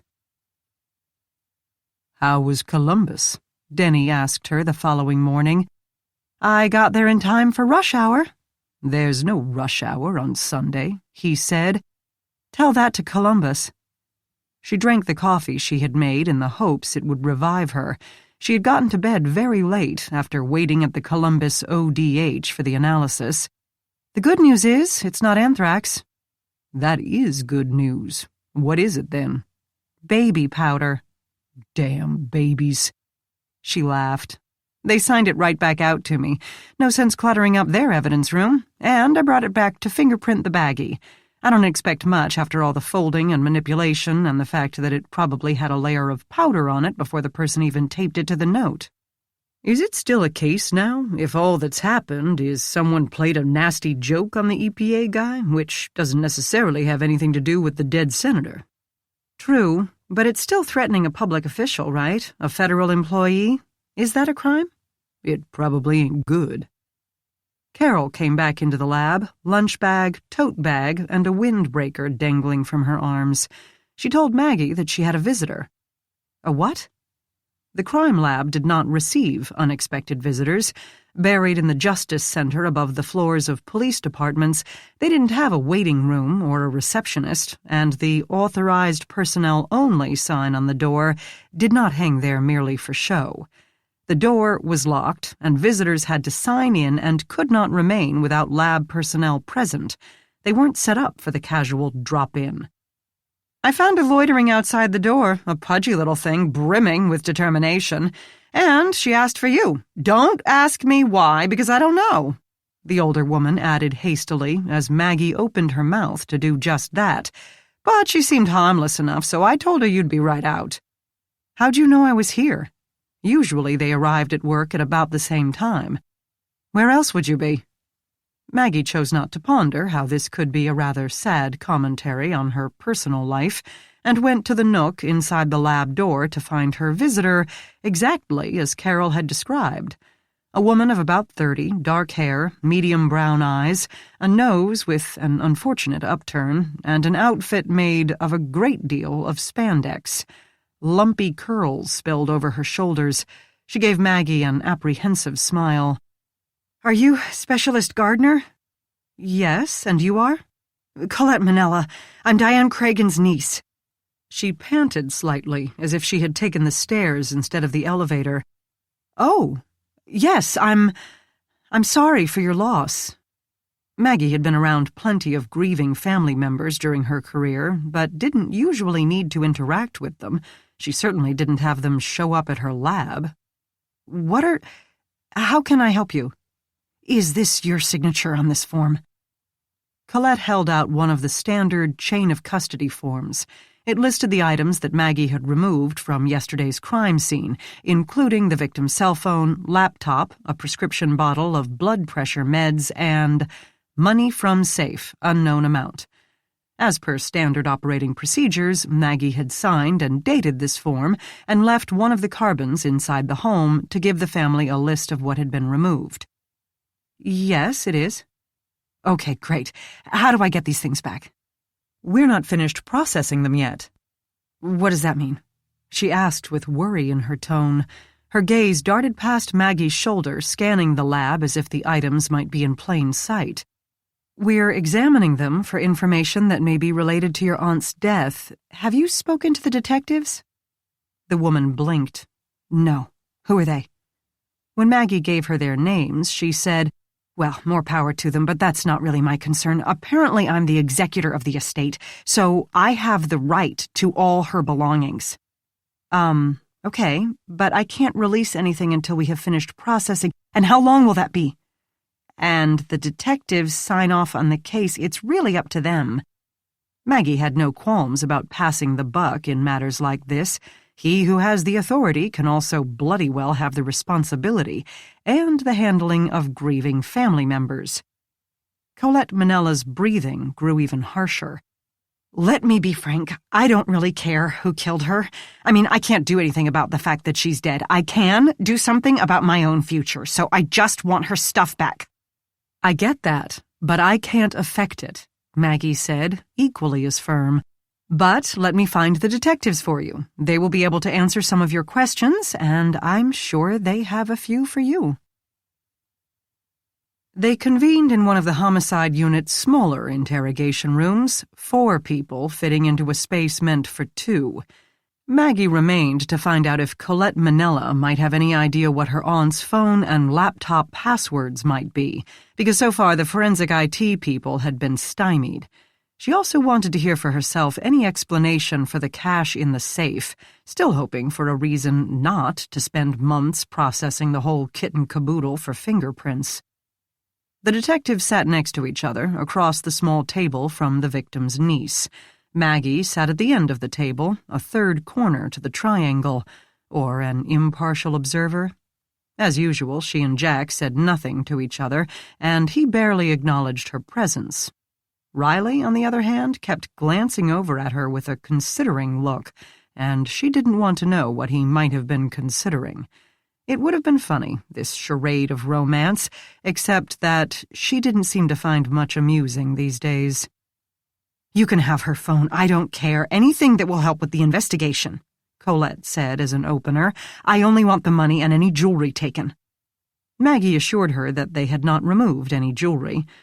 Riley went through the basics: where Colette lived, Barberton, what she did for a living, hotel clerk, when she last saw her aunt, a good 7 years ago, and, for fun, where she had been the day of the murder: work, grocery, library, and home to watch Game of Thrones. Maggie watched her with a purposely sympathetic expression, hoping to put her at ease by having a fellow female in the room, both because she felt a minor duty as said female, and because she hoped that Colette Manella could tell them something, anything that would give the investigation a focus. The victim had been dead for 24 hours, and as far as Maggie knew, they weren't a single step closer to finding out why. The life of a politician covered too large an area. Colette Manella, for her part, didn't seem to expect or need sympathy. She spoke easily, twisting her hair with a foot jiggling at the end of a crossed leg, a sign of relaxation. But she also professed to zero ideas on who might kill her aunt. She couldn't even remember the last time they had communicated in any way. I think I sent her a Christmas card 3-4 years ago, then I stopped sending them. To her? Riley asked. To anyone. Nobody sends them back anymore. Too much effort. You would think everyone would have gone to e-cards, but they don't do that either. Kind of sad. So you and your aunt weren't close? A short bark of laughter. Was anyone? Her own kids won't speak to her. Why not? I don't know. They don't speak to me either. She seemed to find this genuinely funny, but then added more soberly, no reason they should be in touch with me, really. I think I only met them once at someone's wedding long before my parents died, and Aunt Diane sure as hell wouldn't tell me what her deal was. Riley asked again, why not? Next to Maggie, Jack shifted in his chair, giving off the faintest odor of aftershave and impatience. If she had any weaknesses, and I suspect she didn't, the last thing she'd do is ever let me in on them. Let me summarize. Aside from that long-ago wedding, I've never encountered the whole family. Mom didn't talk about them much, but I always kind of thought that was because they lived in another state and we didn't see them regularly. It wasn't as if she disliked her or her cousins or anything. So, about 13 years ago, I guess it was, I get a call out of the blue from Aunt Diane saying she's going to be in town and would like to have lunch. She couldn't make my mother's funeral, but she wants to have lunch. Okay, fine. Look at me. I never miss a lunch. She paused, as if giving the men a chance to assure her that she shouldn't worry about weight. It didn't seem to surprise her when no one did, and she continued, especially if someone else is paying for it. She told me she wanted to use my address temporarily to establish residency in Ohio to run for senator. If she won, of course, she would get her own place. I had an extra bedroom in my condo and nothing else to do, so I said sure. I didn't really mind. It was interesting, watching all those type A's come and go and gab to each other about market share and message. Her fingers made air quotes around the last word. I didn't even mind that they took over my living room for crench projects, though mostly they worked out of their offices downtown, and mostly they paid no attention to me. Again, she stated this without rancor. No one had paid attention to her since her mother, Maggie guessed. Now her closest living relative dies, and instead of planning a memorial service, she visited the police department to get her stuff back. Life hadn't made her bitter, but it had made her realistic. Neither did Aunt Diane, unless they wanted to make some sort of settlement about family ties. Then she'd parade me in front of the cameras, not to say anything, of course, just to stand and smile lovingly after her assistant spent an hour making me presentable. Presentable? Riley questioned. Not as much of an embarrassment, in other words. She would have liked Malibu Barbie with hipster glasses and a job at the prosecutor's office or something, and instead had a Cabbage Patch Kid with no college who made minimum wage. I got it. I wouldn't mind being Malibu Barbie myself, she said with a touch of wistfulness. I didn't mind. I liked the way they styled my hair, actually. I've never been able to get it exactly like that since. Of course, they hated everything in my closet, but did dear Aunt Diane ever buy me anything new, or give me a penny for the months of free rent, or restock my fridge after her workers pulled an all-nighter? Not a chance. Anyway, point is, then she won the election. Colette stopped there. It seemed the rest should be obvious, but it wasn't to Riley, who prompted her to go on. That was the end of my usefulness. She packed up her ball and bat and flyers and got her own place. I don't think I've seen her since. No, she sent the team over to pretty me up for a few fundraisers when she ran for re-election. If I obeyed strict instructions to never say anything negative about Aunt Diane, our family, my own life, etc., I could sit next to a well-dressed man and eat a free dinner. It seemed to Maggie that Colette enjoyed this opportunity to finally express her true thoughts about her famous aunt, and she couldn't blame her one bit. Riley asked gently, as if he were empathizing instead of probing a potential suspect for motives, "You were okay with that?" The woman gave a guileless shrug. Sure, it didn't cost me anything, and I had nothing better to do, at the time. And she was family. Jack spoke. You must have meant something to her. She made you her executor. I doubt it. I'm local, and she probably didn't trust anyone she worked with. Who would, you know? They are politicians. Though maybe she thought a piece of her estate would pay me back. Whatever. She did have children, Riley began. She's divided the state equally between them and me, 1/3 each, so maybe they weren't that estranged. Maybe she made me executor instead of burdening her own offspring with the job because they're successful. All I know is that I'd like to do a decent job of something for once." The self-deprecating humor faded into 1,000 layers of regret, but only briefly. She must have learned long ago that it did no good to dwell on what wasn't. Or maybe she knew better than to let the detectives investigating her aunt's murder think that there had been bad blood. "That's why I'm here. I need to get this house on the market. Getting a decent price is still a little rough in these parts, I'm sure I don't need to tell you, and gather all her possessions. So I need the stuff you took back. I need the stuff you took back." "Miss Manella, it's no problem. I understand why you needed to, investigate and all, but the property now belongs to me, so—" She let the word trail off, waiting for their response. The relaxed pose of legs crossed now shifted to the more tense, feet on the floor, ready for fight-or-flight stance. She leaned forward. "The items we took might give us clues to why your aunt was murdered. But they now belong to me." Her and her 2 cousins, Maggie thought, but why quibble? "No argument there," Riley said in a jovial tone. "Who they belong to is up to the probate court, not us. But how long we examine them for evidence is." The woman's body language continued to shade from relaxed and outgoing to aggressively needy. Her hands snaked out, palms up in a conciliatory way to convince them that she was being as reasonable as a stand-up citizen could.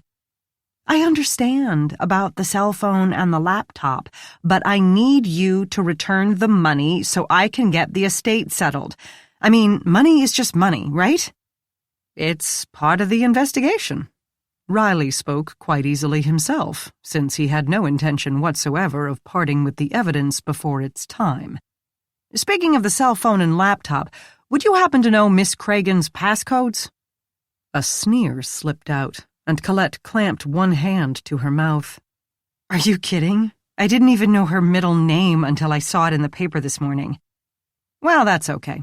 But we will need you to sign a consent to search her phone and laptop. It's a very simple form." Her skeptical expression seemed to say that Riley's smooth tone didn't fool her one bit, but at the same time the contents of her aunt's electronics held no interest because she said, "Sure, but about the rest? I didn't want to mention it, but Aunt Diane wanted me to have that money. She told me so last week." "Really? I thought you said you never spoke." "No, we did, now and then." Riley lost the smooth act and smiled, a much less honest and friendly smile than Maggie usually saw on him.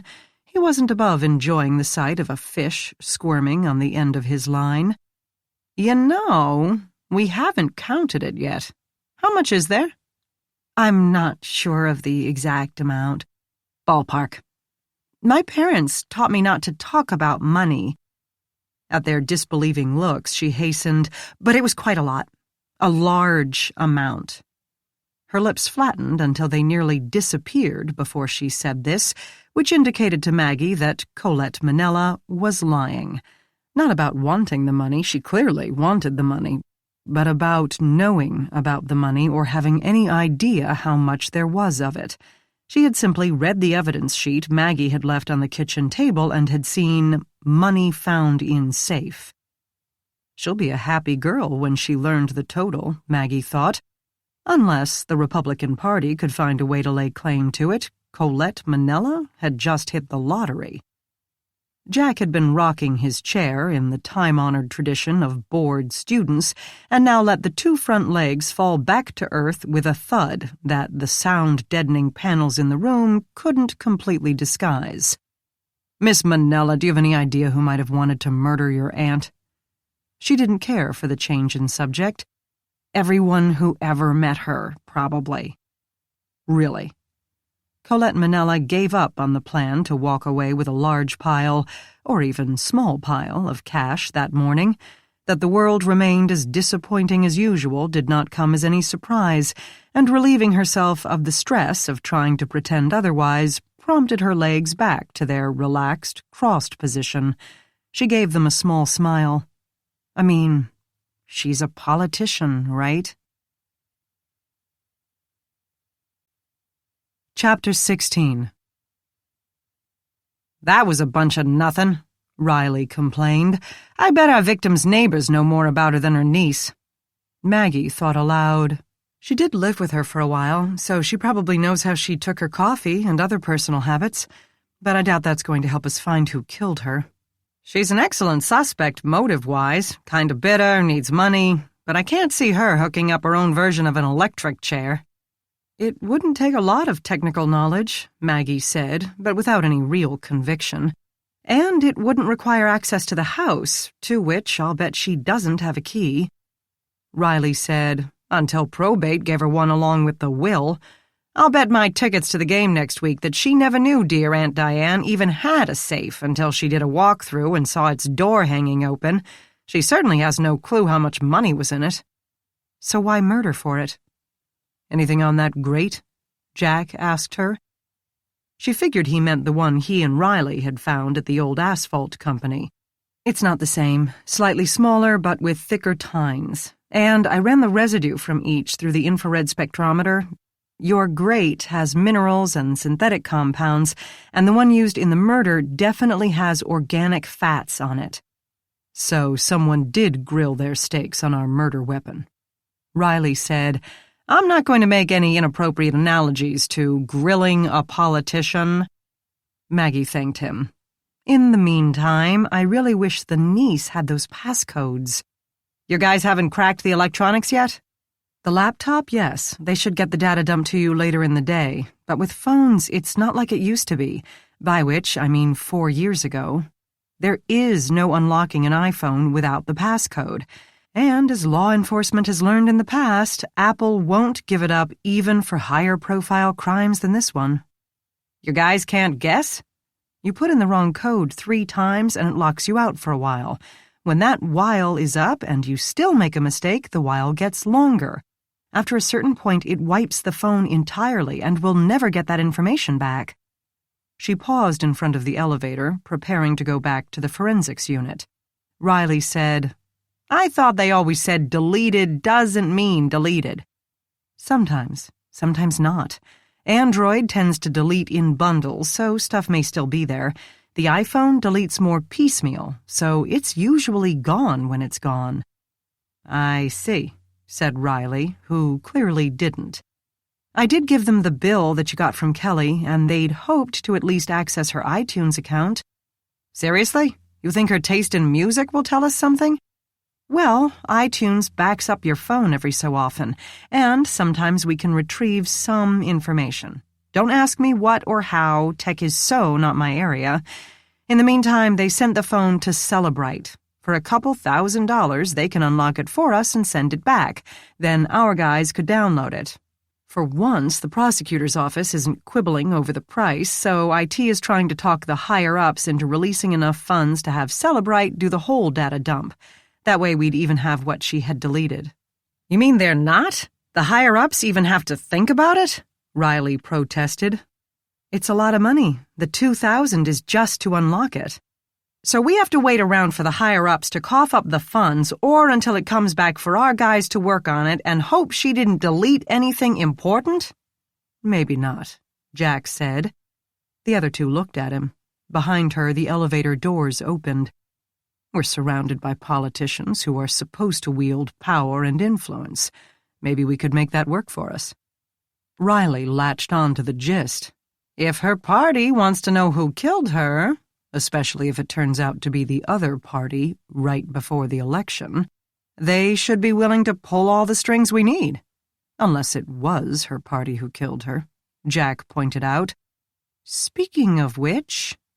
Maggie nodded toward 2 people now walking up the hallway toward them. Kelly Hennessy and Raymond Stanton strode with determination, gazes fixed on the detectives. "I don't want to abandon you, gentlemen. However, yeah, you're on your own." But the elevator, tired of waiting, had left without her. "Gentlemen," Stanton opened, "we're here to retrieve Senator Cragen's property." He ignored Maggie, either out of chauvinism or snobbery towards someone without a rank, or because he knew enough about police procedure to know this decision wouldn't be up to her. Yet she still had to stumble through another explanation of why they hadn't gotten anywhere with the victim's electronic devices and why simply having the account numbers they had provided had not helped.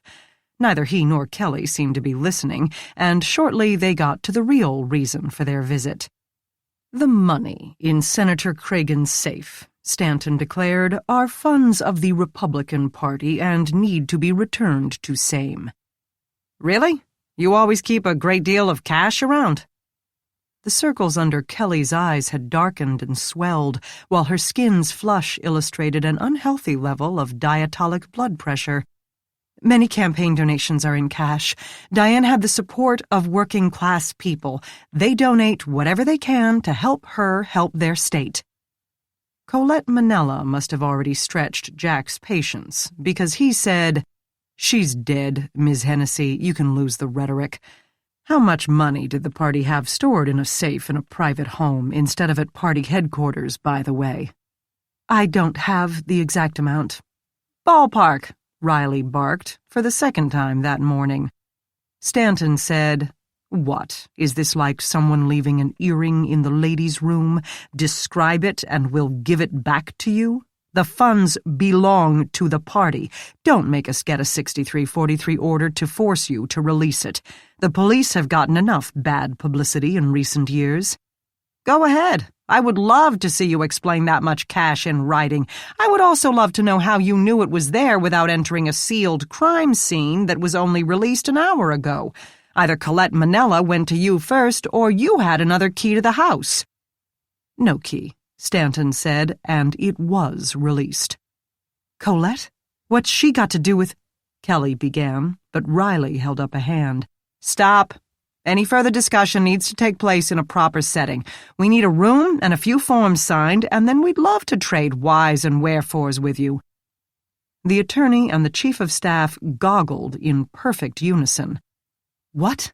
Kelly said. "Like we're suspects?" Stanton said, "You're going to read us our rights like we're common criminals? I think not." "Then we're done here. Go file your motion, because our prosecutor's office will also file a request for a grand jury." The chairman immediately saw the public relations disaster of party officials being hauled before a grand jury. "Okay, fine. The money certainly isn't important compared to finding out who killed Diane." Really? Maggie thought. That's not what it just sounded like. "We will be happy to cooperate with the investigation in any way. We will call you later today to set up an interview. In the meantime, we'll retrieve the phone and laptop." Yeah, that's not going to happen either."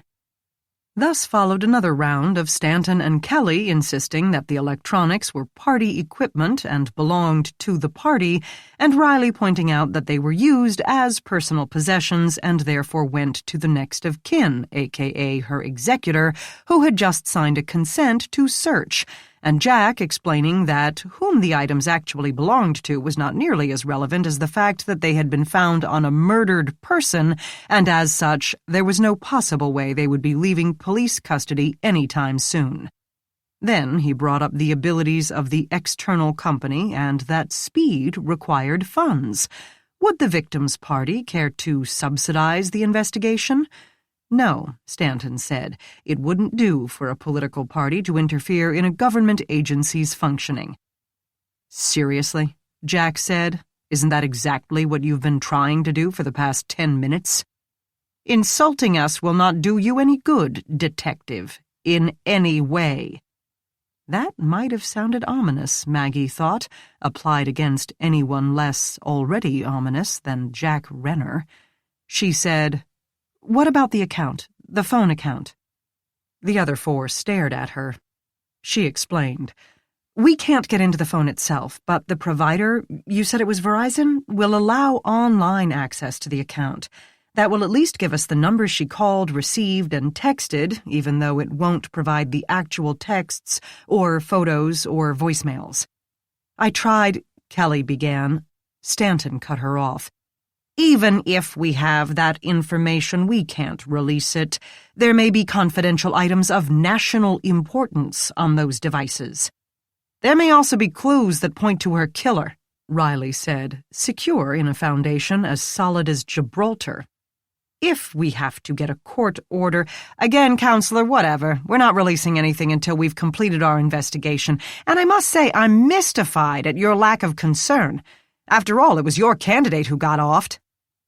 Stanton glared for all he was worth, but then turned and walked away, snapping out a cell phone to make a call. Kelly waited until he was out of earshot, then confided, "I'm sorry, by the way, that I can't give you the phone records. I couldn't get into Dash Line either. If Diane ever set up a password, I can't guess it. Me and Diane, we weren't pals, but I appreciated the chance to work for her, and she always treated me fairly.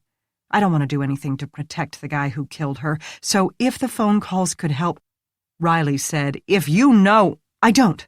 Diane would never let anyone else have access to her stuff. But I wish I could at least access the call history from the online account." "How about now? Give it to us now," Jack said. Kelly only needed a push, Maggie thought, to do the right thing. She seemed to be walking a tightrope of decision over a chasm of conflict. The fluorescent lights of the hallway cast a death mask pallor over her face. She met Jack's gaze, reluctantly, briefly. "I can't. I gave the info to Stanton, and it's up to him. And it was her private account, so I'd probably be violating some privacy law." "You would," Jack began, "and I'd never work again," she said more firmly. "Not for either party.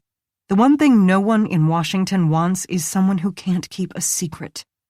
Riley said, "I thought you said there were no secrets in politics, between social media infighting and 24-hour news." She gave them both a smile that made Maggie feel extraordinarily naive. Only the who's sleeping with whose boyfriend kind of stuff. The secrets that really count? They stay buried. Stanton had finished his phone call, and Kelly turned to join him. They walked away without another word. Riley watched them go. Everybody wants the money. Finding whoever killed their dear friend and colleague follows a distant second. Maggie said, "I think Kelly wants to know, but only if she can use it in the campaign." "They had no idea that money was there," Jack said, "or they would have asked about the safe before her body cooled. Ditto the niece. The esteemed senator from Ohio kept that money a secret from everyone." Maggie thought aloud, including the killer, or he would have waited around until she got shocked and died, and then taken the keys out of her purse, gone into the house, and taken the money. Except he didn't have the combination. "Or he knew that the money would come back to him eventually," Riley said. "But it's going to the niece." Jack said, "Or he didn't care about getting the money back, only that she took it in the first place." Maggie said, "And knew that if he killed her, it would come to light?" Riley ran a hand through his hair, which didn't help its shape. "Or the money has nothing to do with anything, and she was killed because someone didn't like how she voted on the charter school issue. Either way, that much cash is like the smell of popcorn. Anyone who catches a whiff is going to want it." Jack said, with a rare spark of humor, "Even if it means filing the 6343 you just dared them to draft? By the way, what is a 6343? "Hell if I know." They both turned to Maggie. "Don't look at me. I don't have the U.S. Code committed to memory." Riley said, "We need to figure out where this cash came from. It's too big a motive to disregard, and anyone who knows isn't likely to tell." She punched the elevator button once more. "Fine, I'll process the money." The detectives turned away, but she gave Jack's elbow a gentle grab. His bicep tensed under her fingers, and his expression became apprehensive, as if afraid she might say something, well, personal. She did not. "We've had that phone for 24 hours, and this is the first day they've mentioned it, right?" "Yes." Riley paused and listened.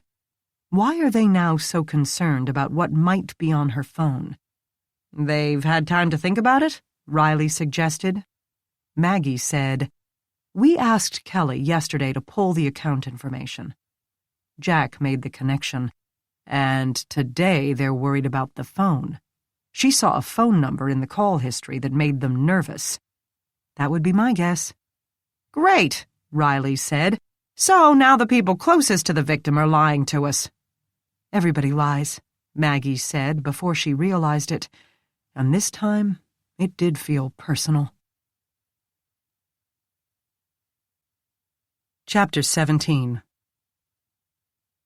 Maggie did not make it back to the questioned funds, however, as Denny caught her inside the lab doors.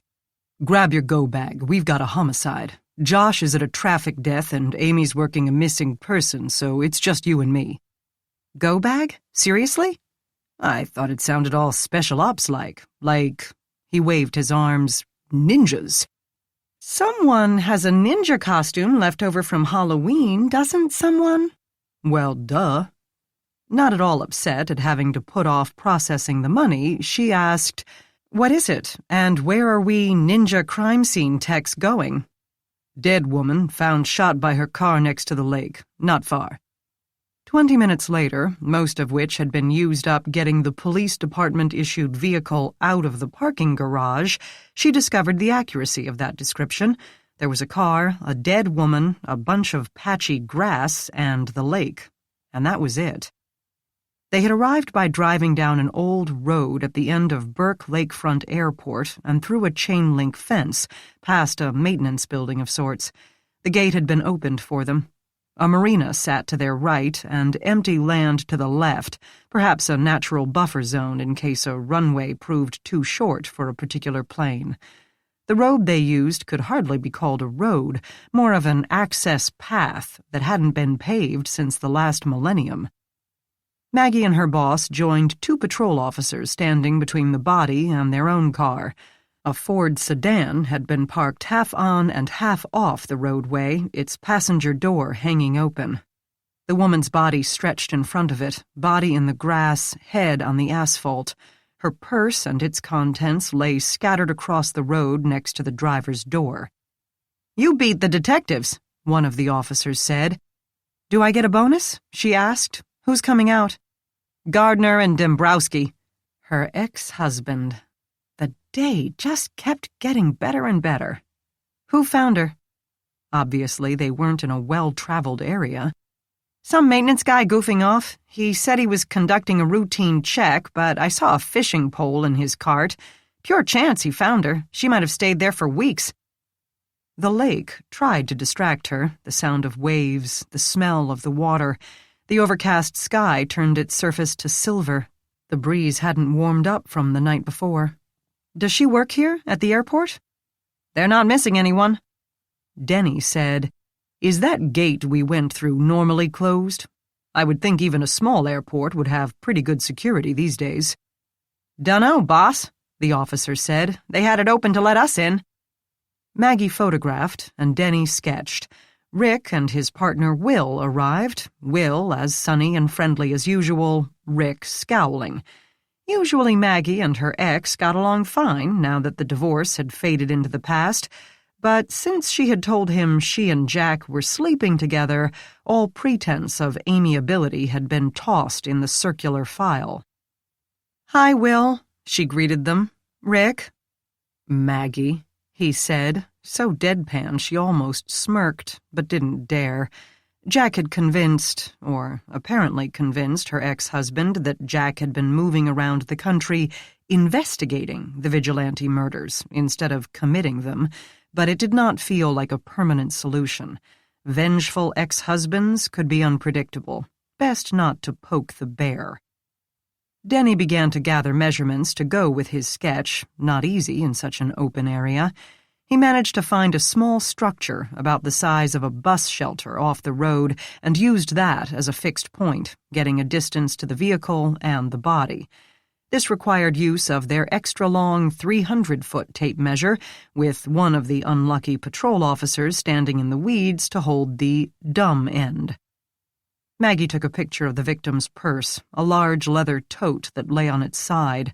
Lipstick, pocket calendar, wallet, which had been opened and a dollar bill left protruding, 2 pens and a set of chopsticks from China jade rested beside it. She moved on to the body. Face down, the woman's blonde hair obscured her features. She wore those super comfortable type of Mary Jane shoes with rubber soles, a blouse, and snug jeans so dark and new they appeared to be dress slacks at first glance.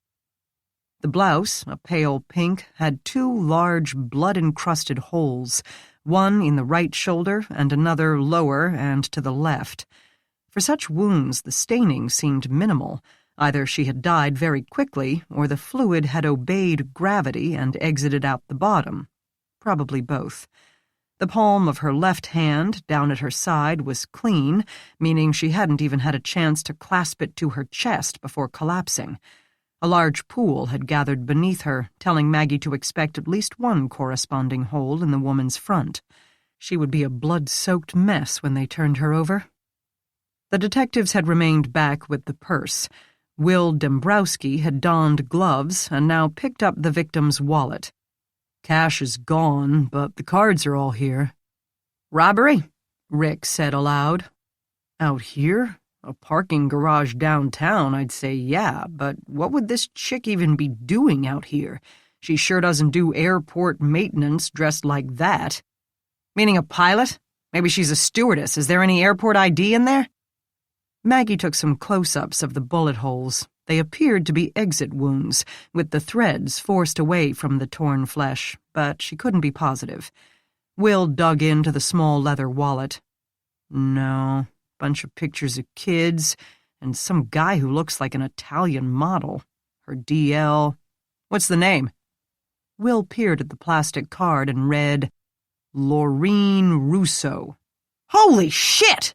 Rick exploded, so loudly that both Maggie and his partner started and stared. "I know her! She's a reporter!" Maggie looked down at the woman as if she might confirm this, which, of course, she did not. Rick approached and examined the body. "Let's turn her over." "Not until the ME gets here, you know that." "She's been dogging me for months." "Who was she a reporter for?" Maggie asked him. "The Herald." Will had joined them. "Oh, that one. Holy crap, was this an assassination? She's getting too close to a story or something?" "That only happens in the movies," Rick said. "And real hitmen don't take the few bucks out of your wallet when they whack you. I bet she was meeting somebody here, either for a story or for a quickie before work, and ran into some homeless dude instead. Lone woman, middle of nowhere, no witnesses, easy cash. Yeah, she was into me, calling, showing up at the unit, really persistent." Preening over the woman's corpse. But class had never been Rick's strong point. Maggie ignored him and took a picture of the back of the woman's head, the clean blonde hair shifting slightly in the lake breeze. Rick straightened, put his hands in his pockets, and circled her and the body in slow steps. "What story did she call you about?" Maggie asked, to make conversation. It might behoove her, and especially Jack, to stay on his good side. "The vigilante murders." "What?" She didn't hide her shock. Couldn't, and stared up at him, mouth open, fear that she didn't even understand yet coursing through her. Then she dropped her face to her camera, made herself fiddle with the buttons on the back, changing settings that didn't need to be changed, anything to avoid eye contact and buy herself time to recover. She let curtains of hair fall forward to cover her flaming cheeks. "Really?" Rick, of course, hadn't missed her reaction and swaggered a little more. "Oh, yeah. She was all hot and heavy for that story. Thought it might be related to murders in other cities." Don't look at him, don't look at him. But she couldn't fiddle with camera buttons forever. She should say something non-committal like, "Oh," but didn't trust herself to speak. Did Rick have something on Jack? Had he found out more about Jack's trail, things he hadn't yet told the higher-ups? Her ex-husband said, "I'm surprised she didn't call you about it. Try to get a quote or something, since you got up close and personal with the killer." She managed a, "Huh." "She was probably going to, but I wanted to keep you out of it." "Thanks." Letting him take credit for something he didn't do regarding something that didn't happen. If it made him happy. Maggie forced herself to take a breath, then got busy taking a photo of Laurie Russo's face without dipping her camera or her own hair in the large pool of blood, which had spread about a foot past the borders of the body. She set the camera on the asphalt, aimed, and clicked, then examined the result via the screen on the back. Then she set it back down with a slight change to the orientation and tried again, as if this were a monumentally important part of crime scene processing, instead of a way to avoid eye contact with Rick or Will or even Denny still out of earshot. Rick had nothing on Jack he hadn't had before, she told herself. If he did, he would have acted on it already. Rick had all the patience and self-discipline of the average toddler. Of course, your boyfriend has that case now, so maybe she's been dogging him about it. Calling, stopping in, Rick went on, coming to a stop in front of the car. Then, as if that stroll had been taxing, plopped his bottom down on the hood of Laurie Russo's Ford. "Get off that!" Maggie cried instantly, startling both cops. "Fingerprints!" So much for staying on his good side. The car? Why on earth? She girded her emotional loins. "I'm sorry for shouting, but the passenger door is open. The killer might have walked around the car to get the purse, or been in the car with her and had someone else pick him up. And then put his hands all over the hood?" She kept her voice level and returned to photographing Laurie Russo's face. "I don't know, but we have to try." Will had been making notes and interrupted, perhaps to keep the investigation on track, or to give Maggie some breathing room. He'd always been diplomatic that way. "We'll have to talk to her editor, see if anyone at the paper knows what she's been working on. Her husband, too. Maybe it was something risky." The medical examiner's investigator arrived, one of the newer girls, young, trim, bounding with life.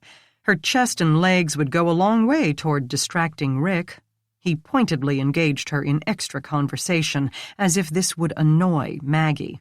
Instead, it gave her time to examine her own roiling thoughts. No way would Jack kill Laurie Russo. He would not kill an innocent woman just doing her job. He would not. Her hands shook. "Maggie?"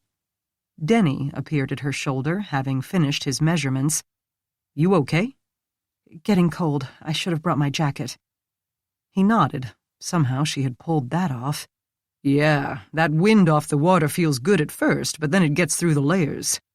He helped the investigators spread a clean sheet alongside the body so they had a place to flip her onto.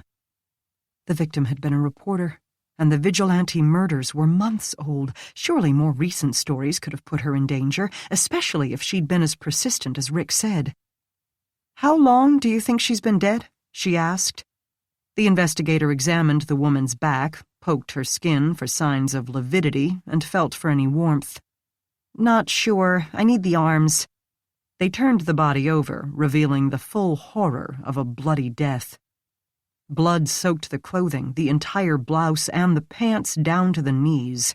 At first Maggie couldn't see any bullet holes, but then the investigator pointed them out. 2 small tears near the center, entrances smaller than the exit holes in her back. They were nearly invisible in the now dark red cloth, and without any tearing or fouling. Not close shots, then. Laurie Russo's eyes were open. Still gummy blood coated her entire face, masking what must have been an attractive one, and thick clots stuck here and there. Her right arm had been twisted beneath her. "She's holding a notepad," Maggie said, a small spiral-bound pad clutched between fingers and thumb. Maybe the reporter had written a clue for them, but it might take some work to be able to read the blood-soaked pages. She worked it out of the hand. What if it mentioned Jack? What if she had been meeting Jack? Maggie held it out for the investigator to see, her heart pounding so hard the blood crashed in her ears. Nothing she could do about it. There was nothing she could do. But the girl merely glanced at the sodden, illegible pages and snorted, "Good luck with that." "She was working," Will said, "not meeting somebody for fun and recreation. She was chasing a story." Rick said, "The guy called her up and said he had a hot tip. But they had to meet in secret, no witnesses. Made her easier to kill than a Craigslist hooker." Maggie noticed a pen had also fallen beneath the body, and that the notebook rested in the right hand. Perhaps the reporter was left-handed, or had not begun to take notes. Still greeting her interviewee, perhaps, putting them at ease, warming up to asking questions. So even if it had been Jack... Stop. The ME investigator, meanwhile, examined the face, the teeth, pulled up the eyelids to check the whites and insides of the lids for petechiae. Doesn't seem to be any damage, even landing face first on the street. I figure she didn't get in a fist fight before getting shot, but we'd already guessed that. She moved down to the chest, lifting the blouse to expose a sturdy black bra and 2 bullet holes, one above, one below its left cup. I'm sorry, Maggie silently communicated to the dead woman, that we're pulling your shirt up in view of the whole world. I'm sure that's something you didn't do while alive, save for a Mardi Gras kind of situation when it was your choice. I'm sorry for the tiny roadstones now embedded in your cheek. I'm sorry that everyone around you is behaving as if this is completely routine, because for us it is. I'm sorry that your feelings and modesty are not a consideration for us, but we really are trying to find out who killed you. The investigator wiped some of the blood away and poked the skin, checking the lividity. When her fingerprint turned white and stayed white, they knew it had become fixed, that the blood inside the veins had clotted and would not flow back in once pushed out. Then she pulled on the arm, trying to unbend the crooked elbow. I'd say about 6 hours. She meant time of death. She's pretty stiff in the joints, but not the abdomen. It would set in a little more slowly because it's cool out here, unless she's got some medical condition that affects rigor. Maggie said, So early this morning, before any of us were at work. Any of us, she thought. Chapter 18. Carol stood in the doorway, her gaze swiveling around the lab. The plastic bags, having been superglued the day before, were in the fume hood, drying after their dye-stain bath. Some bundles had been placed on pieces of clean examination paper, their rubber bands removed, and a sticky note with a number placed so that each grouping could be distinguished in the photos, which Maggie clicked at every stage of the dismantling. Let's have lunch. In Paris. I wish. I think you're going a bit overboard on documentation, kiddo. Maggie looked around at the meticulous placement, the warm from frequent use camera, her single-spaced bench notes now spreading into a second page. There's nearly $1 million in this room, in cash. Yeah, Carol said, that used to be a lot of money. But okay, I see why you're dotting all the I's and checking off the T's. We still don't know why the lady had all this stuffed into her closet? No clue. Everybody wants it, but nobody wants to explain how it got there. She had texted Jack before leaving the scene, "Call me when you can." He hadn't responded.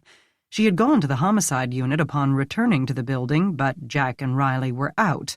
With every breath, her body screamed at her to go back, find him, track him down, and tell him Laurie Russo is dead, and what does he think about that?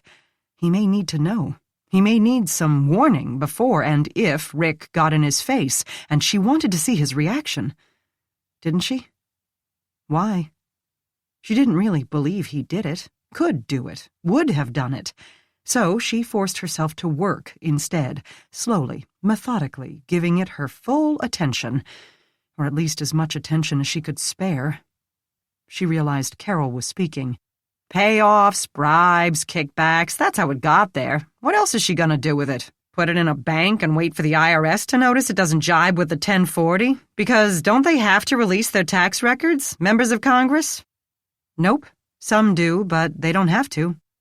How many is some? Like 8%? Come look at this. She directed the other woman to the oculars of the stereo microscope. Its lens hovered over a $20 bill. Money, up close, had a lot to look at between the pressed fibers of the paper and the complicated patterns of the ink, but she had found some light-colored dots that didn't add to the artwork. What are those? I have no idea. I thought it was just dust or some kind of lint, but when I prodded one, it was so hard that it zinged off onto the counter somewhere and was lost. Let's not tell Denny that. Losing evidence tends to be frowned upon in this establishment. Do you think it's significant? I didn't, until I found it again in those bundles. Maggie waved at 3 more dissected stacks of bills on a different piece of examination paper. Then she pointed to 3 others already repackaged, but not those. Huh. Still, something that tiny. Could be cross-contamination. You guys were counting all this on the same table. Possible, and if it's only in these 2 stacks, you're probably right. We'll see if it turns up in any more. Carol twisted the dial to move the lens, trying to get the focus even sharper. And you have no idea what it is? It's hard and round, so it's not dust, dirt, a paint flake, a skin cell. The surface is smooth, so it's probably not some kind of mineral like asbestos or plaster dust. I tried putting it under transmitted light, but it's not quite that small. I see a tiny opaque sphere. I'm thinking it's some kind of spore. The task chair skittered away as Carol jumped back from the counter. You mean it really is anthrax? No, I'm sure the Ohio Department of Health knows what they're talking about, and the powder was with David's note, not the money. Different case. Besides, I Googled. Anthrax spores are more football-shaped, not spherical. Carol wheeled the task chair back, but refrained from sitting in it again. Oh, well, if you Googled. And if it were anthrax, we'd be dead by now. Carol continued to stand, the better to watch her with a baleful stare. Think of them as seeds, if that helps. Carol admitted it did, a little. And that's not all I Googled. This is one of the tally sheet pieces of paper that was in bundle number 25A. She gestured toward a scrap of plain white paper, torn from a larger sheet of printing which left only 426-115th CO, and below it, Elf Adminis, and under that, Our Own Directive. I searched all of it at once and came up with Senate Bill number 426, the Grow Our Own Directive, Physician Assistant Employment and Education Act of 2017. What the heck is that?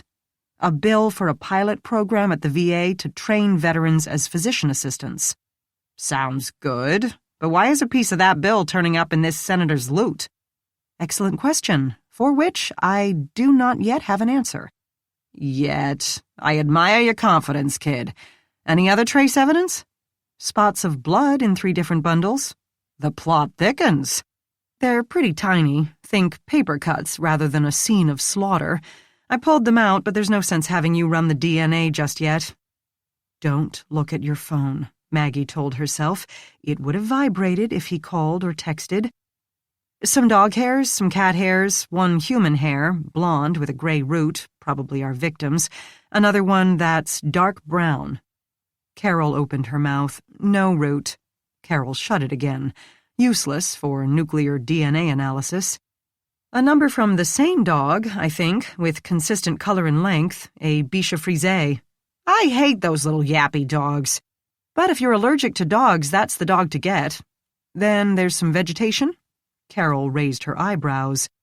That's my term for something tiny that came from a plant. Pieces of leaves, 1 or 2 that might be stems or thicker parts of leaves, I don't know. It's not pot. I also found a bunch of fibers, nothing too consistent, 4 tufts of fibers that look like the rat's nest type of pressed synthetic bundles that we see in Tyvek suits and reusable grocery bags. Wasn't some of this found in reusable... Don't look at your phone.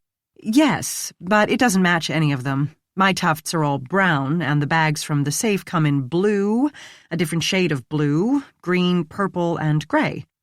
I'll bet they're from the person who gave her the money. They had it in a brown grocery bag and dumped it into her blue one. Sort of like trick or treat. You're bribing someone, you have to do it on the sly. Then she takes it home and counts it. Hence the scraps of paper with the amounts on them. But those are inconsistent too. Some have them and some don't. I'm no handwriting expert, but the shapes of the numbers look very different. She pointed to one set where a white rectangle sat next to the cash with 3700 written in a spidery scrawl. The paper had 3 pre-cut edges and 1 torn one with light blue lines running from side to side, apparently from an index card. The next bundle had 2,500 neatly printed in pencil on a triangle of pink paper with 2 pre-cut edges and 1 torn. Different combinations of denominations. Say that 5 times fast. Different orders of the denominations. There's no rhyme or reason to it. Either she was completely disorganized about her bookkeeping, or these bundles all came from different sources, some of whom included tally sheets and others didn't. They probably did. That's how kickbacks work. You have your hand in everything. A zoning regulation is suspended, a new school opens, one county gets their roads repaved, and you get a little off the top of each one. Our tax dollars not at work. I'll fingerprint the scraps of paper. That's easy, and it's more directly related to the money being given to the victim, rather than a print on a bill that floated through the economy and then ended up with the victim. Don't look at your phone. But I think this may be much more productive. She held up an evidence bag and let Carol peek inside. It's 4 fresh stacks, crisp bills with a bank band around them. The patrol officer who counted these commented on them at the time, but we were so overwhelmed that we didn't think much of it. These had to come directly from a bank, and haven't been randomly floating through the economy before winding up in the victim's safe. So, fresh prints? I'm thinking more that the serial numbers can tell us which bank they came from and whom the bank gave them to. Is that possible? I have no idea. Denny poked his head into the room. Maggie, you have a visitor. Her heart went into jackhammer mode. Jack? No, nobody I know. She stifled a groan. Again? Chapter 19. David Carlyle waited in the entranceway to the lab by the small table with the sign-in sheet and the forms for the officers to fill out to have their items of evidence tested. His naturally somber face brightened as she approached. Hello, Maggie greeted uncertainly. Hi, I thought you'd want my fingerprints, to compare to any you got on the letter that somebody sent me. You know, like to rule mine out. They didn't usually obtain elimination prints, but it certainly couldn't hurt. If all the prints she'd obtained matched Carlyle, then there would be no point in asking any potential suspects for their exemplars, something that tended to put a damper on community relations anyway. Yes, of course. Don't bother to sign in. We'll have to go to the booking room. He accompanied her through the white hallways, down the elevator, and across the atrium with enthusiasm that flagged only a little when they reached the grimier jail area. But the live-scan machine sat near the front of the facility, a wheeled, squarish contraption that reached Maggie's waist. With a monitor perched on top, it looked more like a portable EKG machine than police equipment. Maggie opened the program and typed in Carlyle's information, name, birth date, ethnicity, then labeled the prints as elimination, so that they would not get sent to the criminal database and searched against all outstanding crime scene latents. This protected Carlyle's civil rights, though she did not feel entirely sure he warranted this category. In her heart of hearts, the jury remained out on David Carlyle. He might be a victim. He might have something to do with the senator's death. He might be playing a game all his own for reasons she could not yet guess. She wanted to ask about the indented writing, N.E. Sat 10. His own jotting of an upcoming meeting, unaware that this had left an impression on the threatening note supposedly sent to him by a stranger. It didn't appear on the envelope, so he couldn't have made the impression himself before opening the letter. Or someone else's jotting of an appointment for the following Saturday, the 10th, with N.E. belonging to a name other than Diane. She found it doubtful that he would refer to the antagonistic senator by her first name anyway. She would have to tell Jack about this latest clue, and Riley, too, of course. But now it was time to roll. Literally. She started with his right hand. His fingers were cold, and she held them briefly between her 2 palms to warm them up and make the skin more pliable.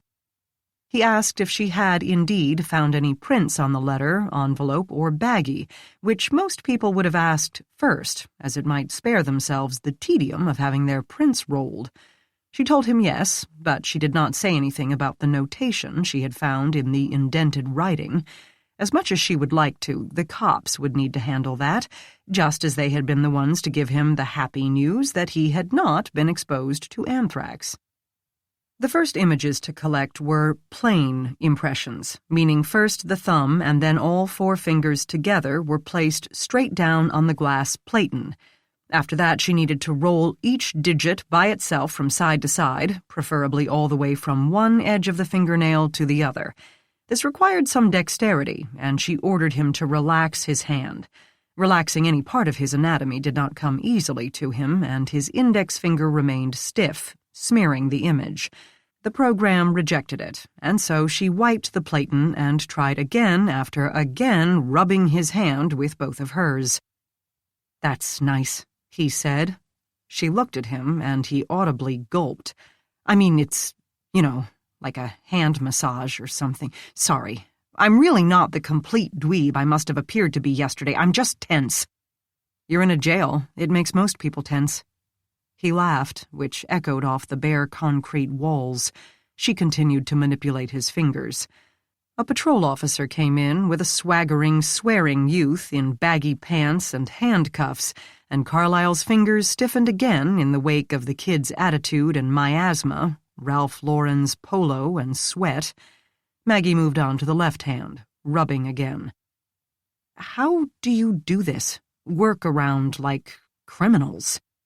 She smiled at him, which only made his fingers difficult to work with again. She explained, A, they're handcuffed, B, there's an armed police officer right there, and C, I'm an unarmed forensic tech. I'm not a physical threat, and if I give them a non-judgmental, pleasant look, I'm not a threat to their self-esteem either, which, make no mistake, is the more significant concern in their lives. So I'm never in any real danger. Unless, of course, one grabs a cop's gun and decides to take everyone in the room hostage, then, yes, but that's never happened. Yet, she thought. He chuckled along with her. "I'm a little sensitive to guns. One of my first assignments was the Elk River spill in West Virginia." "What happened there?" she asked. Chatting made his fingers relax. "This place called Freedom Industries, which made coal mining chemicals, sprung a leak and released 7,500 gallons of methylcyclohexane methanol into the river, spoiling the water source for about 300,000 people. I was collecting samples of drinking water from the houses, and one old guy ran me off his porch with a shotgun." Maggie made an appropriately shocked-sounding noise. "He and his son and daughter all worked at the plant and didn't want the place to go under. I get it, I guess. They could live on bottled water for a while, but they couldn't live without an income. That's a harsh choice. The irritating thing is that the EPA hadn't found the plant in violation for years. Just let it go. Hardly the job-killing thugs we're supposed to be. But then when something bad happens, we're incompetent and maybe corrupt. We can't win for losing. Try working for a police department. We're either overzealous bullies or don't care. I can see that.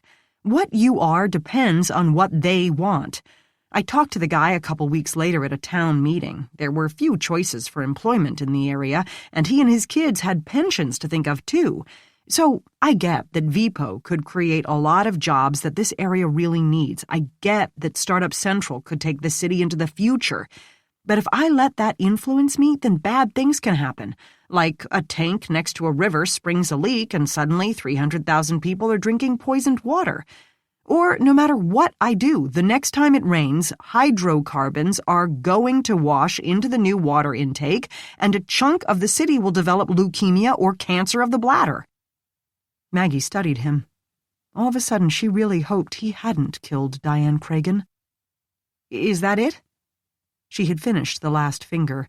She also realized that she hadn't thought about Jack and Laurie Russo in a whole 3 minutes, and that she still held Carlyle's hand. "Oh, yes, all set. I will get the card printed out and then delete you from the system so you can't be searched again in the future." "That's okay, I don't care. I've got nothing to hide. It's standard protocol. Let me walk you out. She guided him back to the atrium in the center of the building. He took a breath as if steeling himself, and then thrust out his hand. I know it wasn't the best circumstances, but it was really nice to meet you. You too. You never know, we may run into each other again during another investigation. I hope so, he said. I really do. She continued on to the elevator bank back to the lab. She did not turn to see if he would still be standing there watching her go. But when she returned to her piles of money and its various trace evidence, Carol said, I see what you mean. About the serial numbers? About your EPA boy. He is kind of cute. Maggie returned to her microscope. But don't tell your new boyfriend I said so. He scares me. The DNA analyst returned to her microtubes, her feet tapping lightly against the linoleum. Sometimes, Maggie muttered to herself, me too.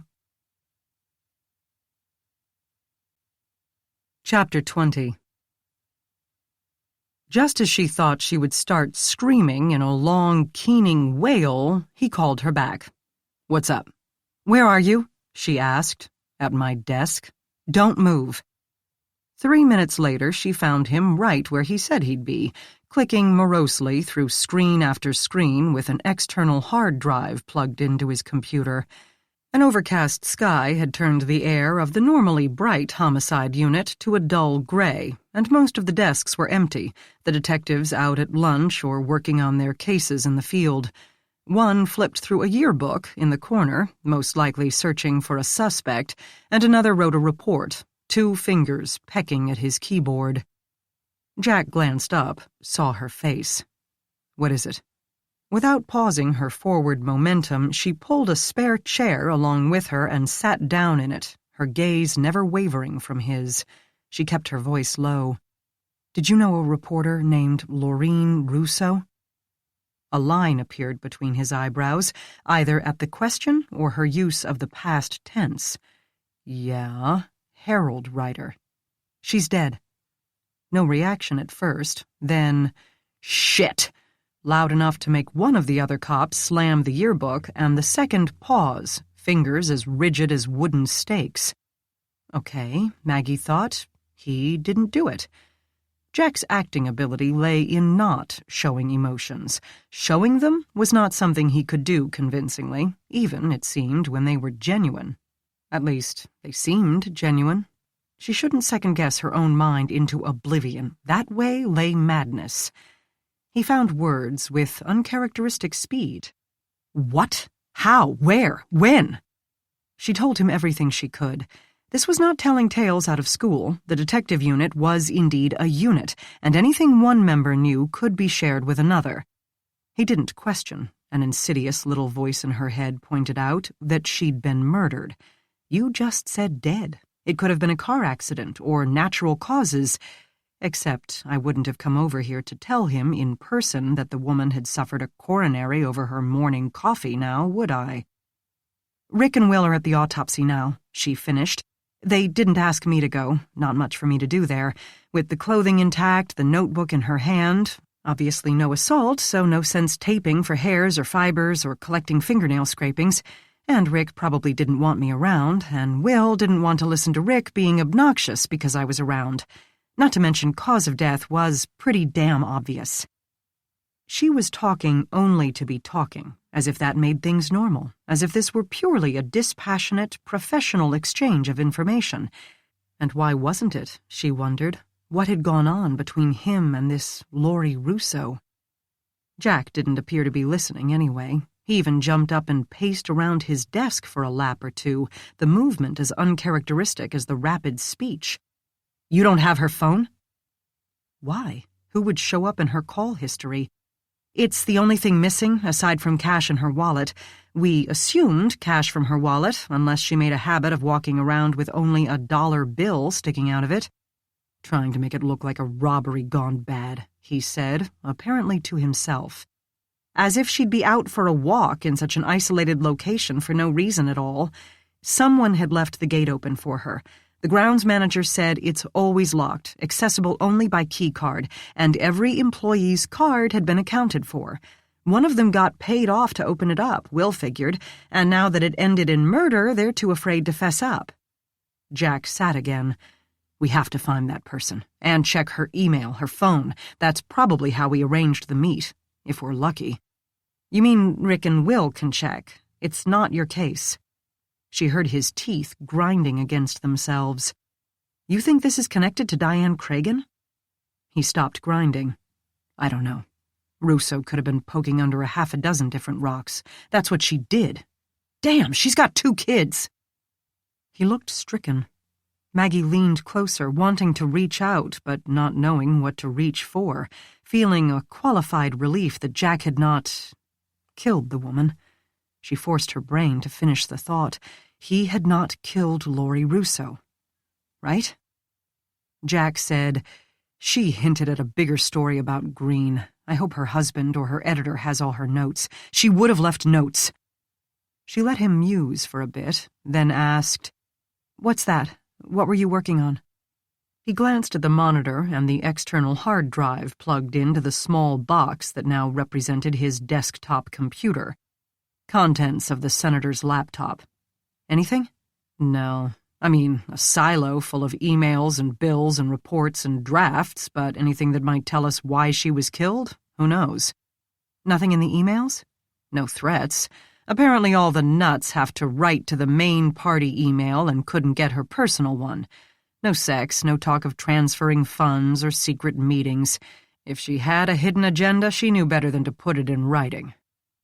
He rubbed his face, and Maggie wondered if he'd been up all night combing through the crime scene photos or witness statements.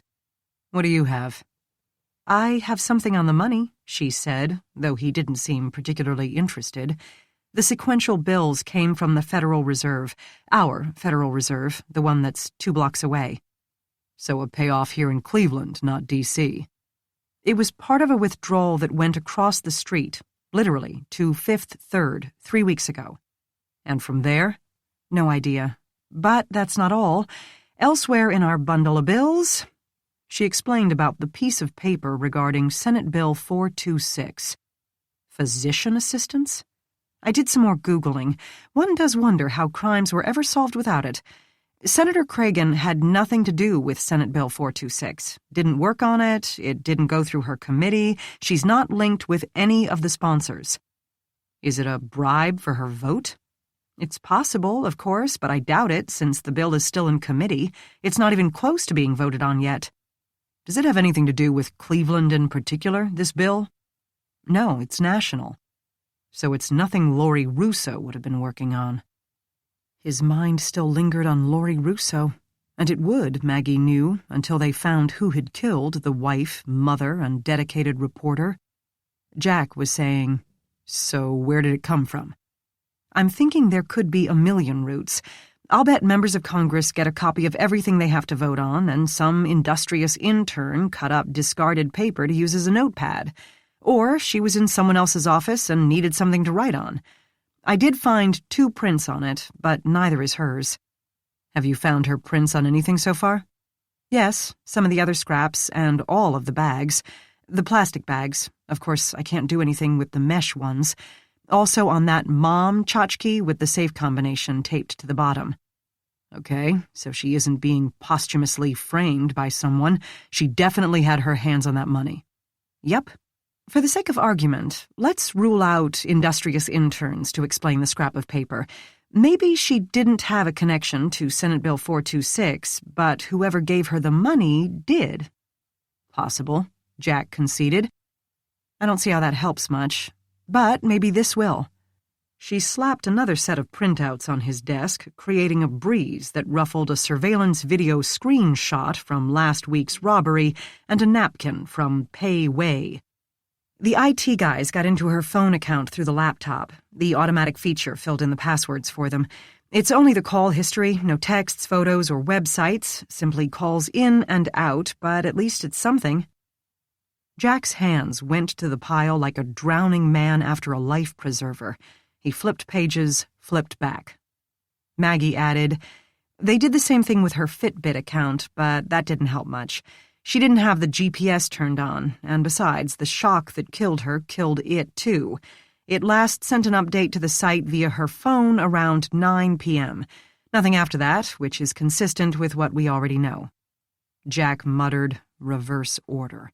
Calls pretty steady, back and forth all day, several after 5 not answered. She would have been at the fundraiser, probably had the sound turned off or just ignored them. This was the last outgoing, 9:20 p.m. Kelly said she left the fundraiser at about 9. She spoke to someone for 3 minutes. He stared at the number, then went to pick up the phone on his desk. Might as well. Maggie put her hand over his, gently pinning the receiver in its cradle. Wait, search the number first. Right then, Riley returned, carrying a styrofoam cup of coffee and a small paper bag. "Am I interrupting something?" he asked, his tone not as light as he had probably intended. This time Maggie remembered that she and Jack were supposed to be dating and managed to not look confused. Jack caught his partner up on Laurie Russo's death. Riley reacted with the same amount of shock, and Maggie found herself the teensiest bit jealous of Laurie Russo. Every man in the department seemed to not only know her, but knew her with a healthy amount of feeling.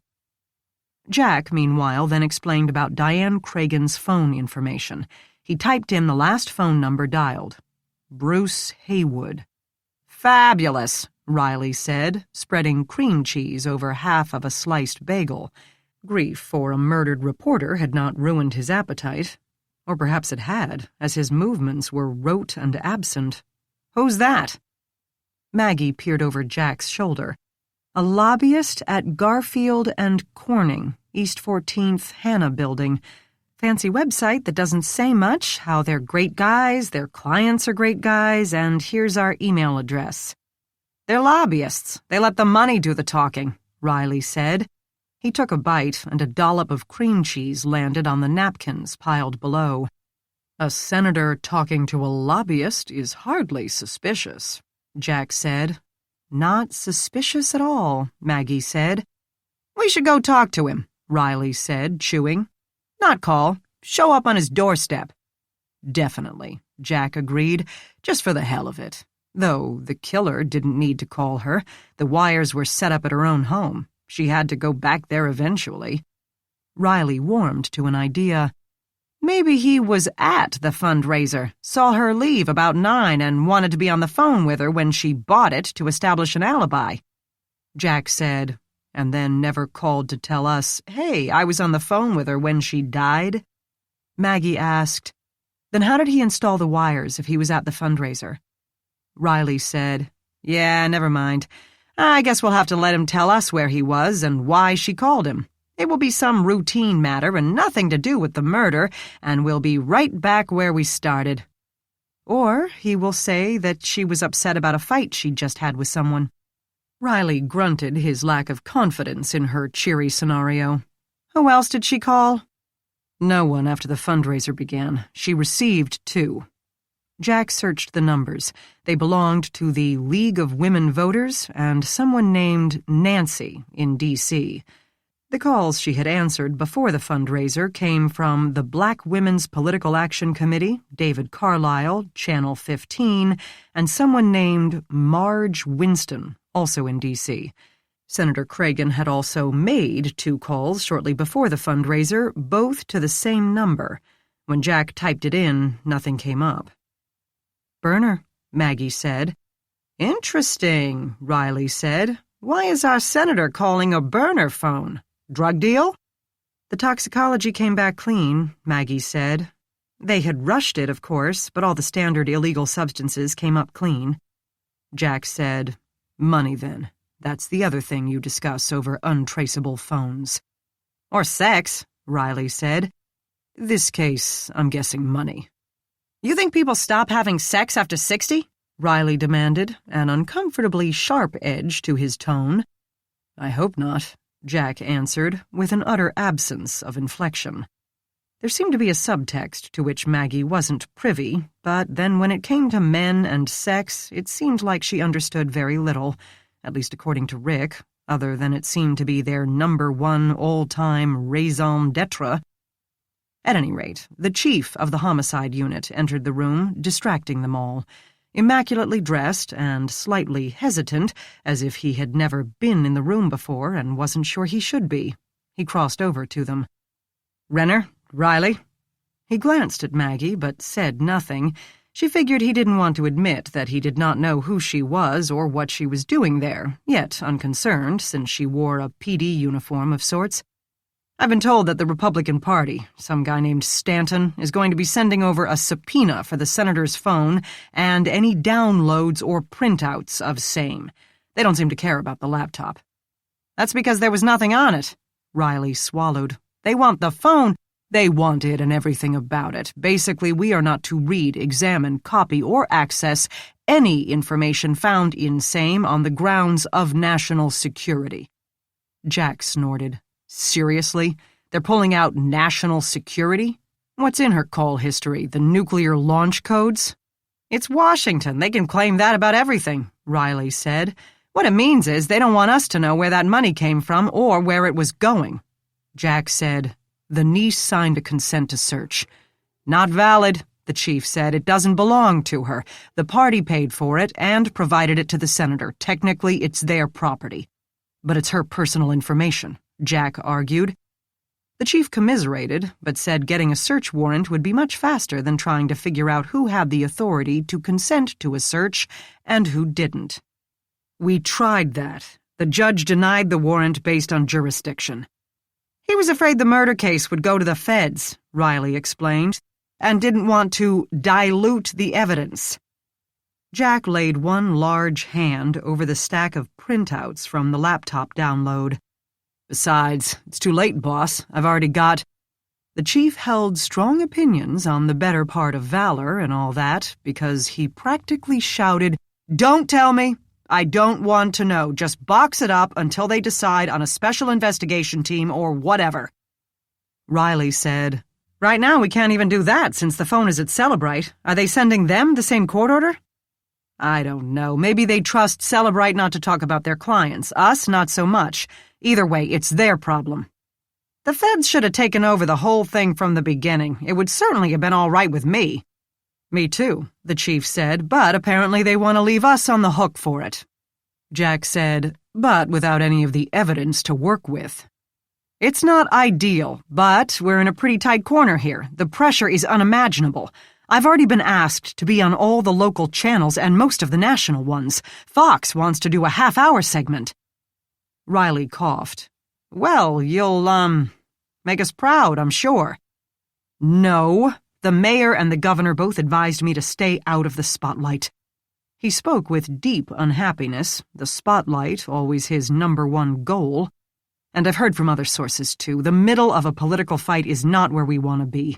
These guys have been making people disappear for decades, and the badge isn't going to protect me. It won't protect you either," he added to his 2 detectives, in a voice so somber that Maggie would have found it amusing, if not in such deadly earnest. The chief could not be said to hold high esteem among his staff, but he wasn't a total idiot. If he had been so thoroughly cowed by these unseen forces, there must be something to be genuinely feared. "So, what are you saying, Chief?" Jack asked. "That we do our jobs without going on any limbs. We comply with the government's requests, document everything, give them what they want, and if we don't get anywhere because of their limitations, they can give the whole investigation to the FBI with my blessing. And you," he pointed at Maggie, "don't say a word about this conversation." "Absolutely," she assured him. The man left. Riley popped in the last bit of his bagel and mumbled, "Where does that leave us?" Jack said, "About to go interview Bruce Haywood." "But you heard the guy." "He said to turn over the phone downloads when we get them from Celebrite. He didn't say anything about the phone account sheets." "Relax. Haywood's a lobbyist. If he's got national security secrets, then this country is in trouble." "You think it's not?" Riley swallowed his last bit of bagel. "But okay, let's go interview the skeevy, slimy lobbyist." Maggie said, I'm picturing a cadaverous guy in a trench coat with sunglasses, or an overweight white guy with gray hair and a cigar clamped between his teeth. Riley crumpled a napkin and used it to sweep crumbs off his desk. Watch it, Missy. You're describing me except for the cigar, and that's only because they won't let me smoke in here. Maggie told them she would call if she got any further with the trace evidence on the money, then headed for the door. Jack folded the senator's phone account sheets and put them in his pocket. Riley gazed from one of them to the other, then gave Jack a slight frown. What? Jack asked. Riley raised an eyebrow, and as Maggie reached the hall, she heard him say, "You two are like no couple I've ever known." Got that right, she thought. But at least, she added to herself, I can be sure Jack didn't murder Laurie Russo. She pushed the elevator button. Pretty sure. The car arrived. Relatively sure. But by the time she returned to the forensics lab, she no longer felt sure of anything at all. Chapter 21. Bruce Haywood, Jack immediately saw, didn't resemble either of Maggie's imaginings. Inside his small but perfectly appointed office, everything about the trim, 40-ish, medium-height, brown-haired, clean-shaven man in a crisp shirt suggested professionalism without tipping into intimidating superiority. Old enough to have experience and be taken seriously, but not old enough to be old-school and inflexible. Tall enough to reflect a client's status without challenging their alpha position.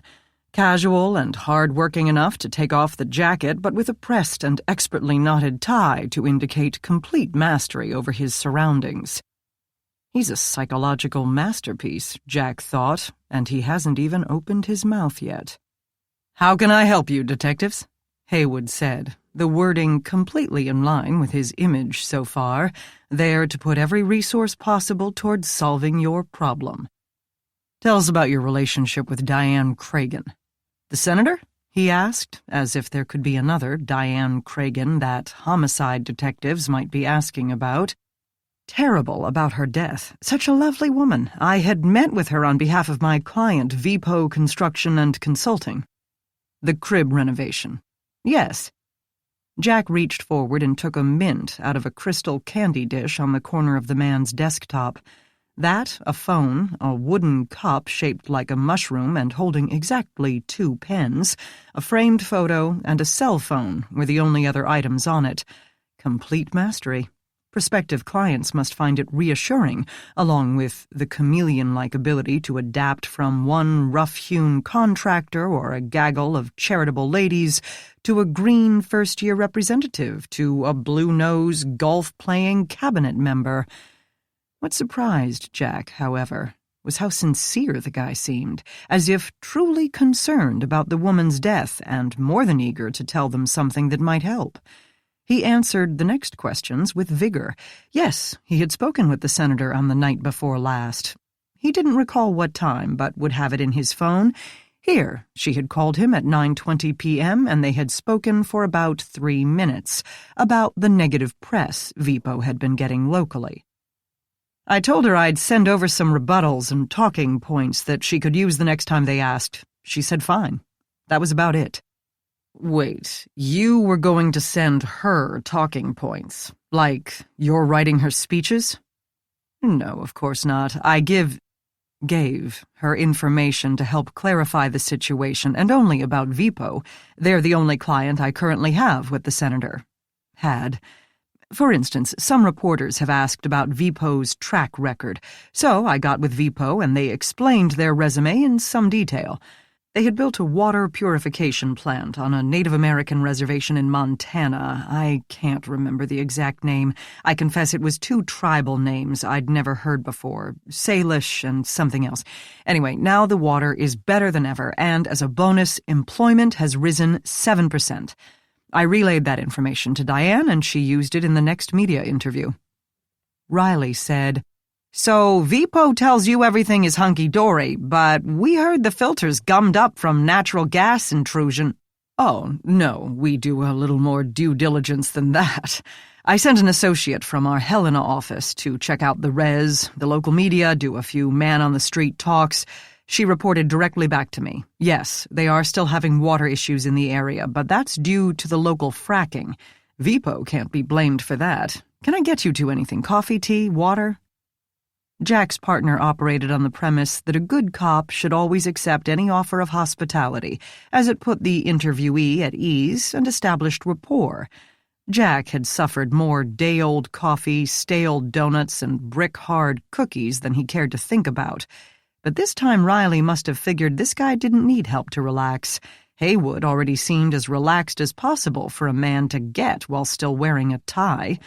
Or maybe the breakup with the girlfriend had thrown him off more than Jack realized. At any rate, Riley said, "No, thank you. Is that a standard part of being a lobbyist, if you don't mind my asking?" "Don't mind at all.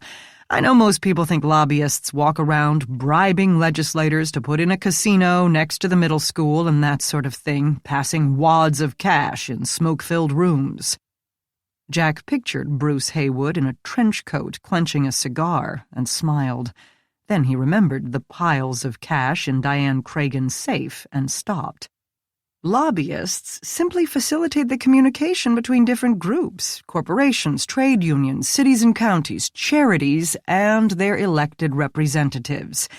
I risk sounding like my grandmother when I say this, but the world has become so complicated these days.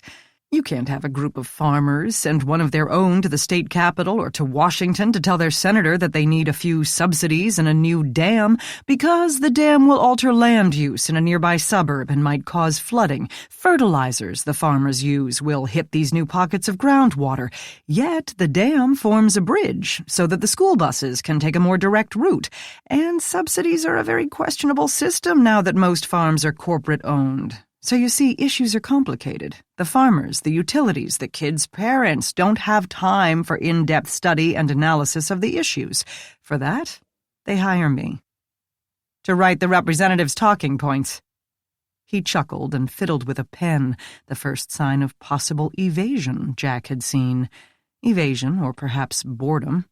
We'll write more than points. We'll write the whole bill. Riley's eyes popped. That's pretty common these days. If I can take a second to blow my own company's horn, this is one of Garfield and Corning's strengths, the technologically complicated issue, the stuff that representatives simply do not have time to become subject matter experts in. Excuse my syntax. And Senator Cragen didn't have time? None of them do. They're only in Washington for 3 full days a week, and then it's back to their districts to listen to people there and campaign for the next election. And there's always a next election. That's why they all live on 4 or 5 hours of sleep, never see their kids, and have really understanding or uncaring spouses. "I see," Riley said, with a hint of disapproval in his voice. "What talking point did she need help with that night?" As precisely as I can recall, she expressed concern about the upcoming EPA report and his assessment of the water quality in the river. "Ah, you've spoken with David Carlisle." "Not directly, but I've seen all his reports. He's worried about the pipes leaving and an influx of hydrocarbons."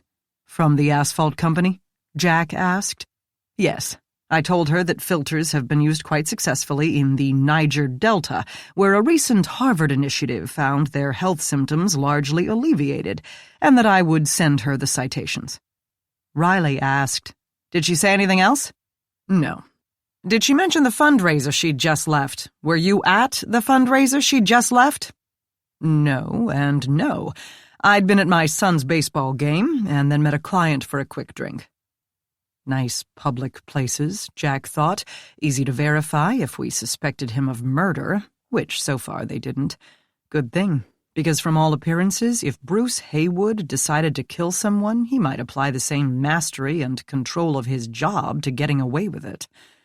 Jack reached for another mint and turned the framed photo so that he could see it. Screwing with people's desks could be the most direct route to screwing with their brains, and he needed to throw Bruce Haywood off his very good game. The photo wasn't of a wife or a kid or even a dog. It showed the man himself holding up a small pot of plants, mushrooms, adorned with a blue first-place ribbon. Jack asked, "They actually have mushroom shows?" "No. Well, they might, I don't really know. My wife gave me that ribbon as a joke. I do grow them, though, only ones to eat, nothing hallucinogenic." "They sell those, you know," Riley told him, "at the grocery store." "The ones I like are pricey. It's a hobby," he added a bit defensively, as if the detectives had given him an odd look. Which they had. Jack could feel it on his face. Mushrooms. Why not grow some lichen while you were at it? Did Ms. Cragen express concern about anything else? Any other projects or people? No, as I said, it was a very short conversation. What was her mood? He blinked, apparently not expecting this question. Typical Diane, pleasant but brisk, to the point. Riley asked, "Did she seem worried about the EPA report?" "Not worried, more like annoyed. Remember, the VPO deal is already done. The city could, of course, cancel the major work on the permanent crib, but it would take a major problem to get them to reverse a decision." "Major like a fatal health issue?" Riley asked. Jack said, "Let me get this straight. VPO is your client, right? Not the senator." "Yes, VPO, but the senator was very much on board with the project and wanted it to go forward." "But she didn't pay you." "No, VPO pays me, but providing information to interested parties is a large part of my job, so I didn't mind her calling me for advice." "Did she express any concern about any individuals? David Carlisle, Joey Green?" Haywood got to the point himself. "Was she scared of someone?" "Not that I know of, and she certainly didn't sound fearful when I spoke with her. As I said, typical Diane, upbeat, gung-ho." Jack unwrapped another mint, trying to think of a question that might actually get them someplace. He leaned forward to toss the wrapper in the can next to the desk, noting that the can fit right in with the rest of the office, understated and neat. So neat that it had nothing in it save Jack's 2 wads of cellophane and one other item. "Do you also represent Startup Central?" he asked Haywood. Mild surprise. "Yes. Why?" "You know Joey Green?" "Yes, we've met several times, even though he's on the opposite side as Diane Cragen." "Yes, of course. Party makes no difference to me.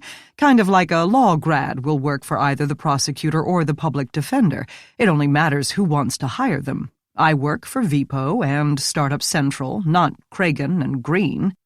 What happens if 2 different clients have incompatible goals?" His head tilted ever so slightly. "But they don't. They're totally separate projects." Riley said, "But the EPA believes that one aggravates the other. If only one occurred at a time, not such a problem. But if both projects go forward, our drinking water has a huge problem." "We believe both issues can be dealt with," Haywood said, "so that the city will be both safe and profitable for all its citizens. If not, then one of your clients has to lose." "I certainly don't want that," Haywood said. Jack and Riley were in the car before Riley asked, "What made you think Startup was a client?" "A lollipop stick in the garbage can, unless a client brought their kid to a meeting with them. To that office, they wouldn't dare." And he seemed familiar with Joey Green, didn't have to place the name. "Everyone in Cleveland is familiar with him. You can't get through a commercial break without seeing one of his campaign spots. Watching TV in real time is impossible. I have to DVR all my shows, and even then my finger is wearing out from hitting fast forward." Riley sat in the driver's seat but didn't start the car, instead staring at the huge chandelier suspended over Euclid Avenue in front of the theaters. "What did you think of him?" "I think he works very, very hard and appearing likable as well as straightforward." "It worked. I sort of liked him, at least compared to anyone else we've met so far in this little drama. You know what the problem here is, partner?" Jack said, "There's only one? I can think of a lot more than that." "Usually when we have a murder, the killer is lying about everything relevant to the murder. Other people might be lying about stooping their secretary or owning a gun, but aside from those kinds of things, they generally tell the truth." "Yeah?" "In this case, it feels like everybody is lying about everything. Kelly and Stanton are lying about that money belonging to the party, and if and when they figure out where it did come from, they sure as hell ain't gonna tell us.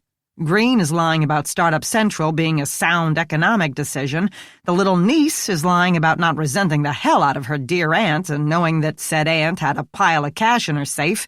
Schofield is beefing up his resume and pretending to be the next Zuckerberg. The EPA kid, I don't know what he's lying about. I can't shake the feeling he sent that fake anthrax to himself. What are we going to do with these people? Arrest them all? Jack suggested.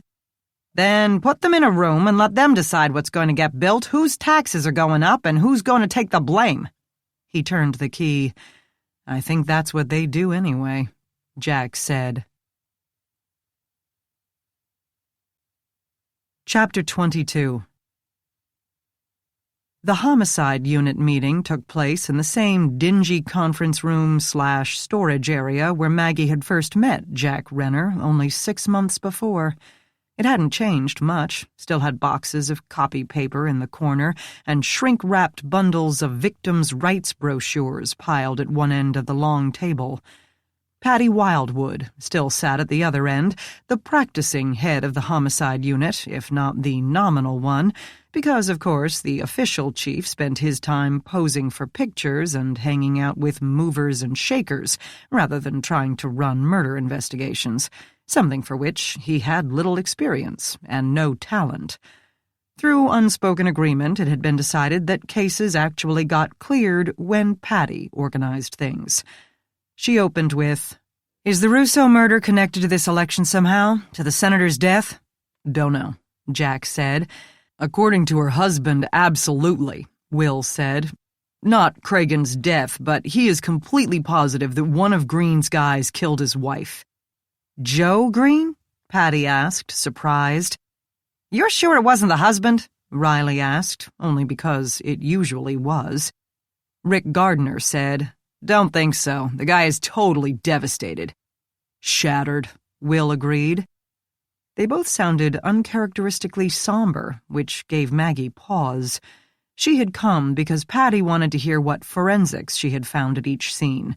Rick hadn't warmed up any since that morning, but he kept the obnoxious burner on low.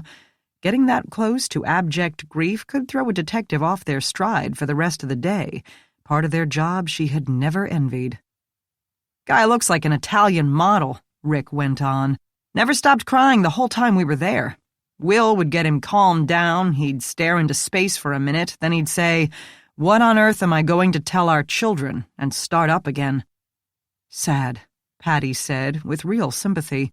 She had children of her own and could be fierce about any crime that involved juveniles.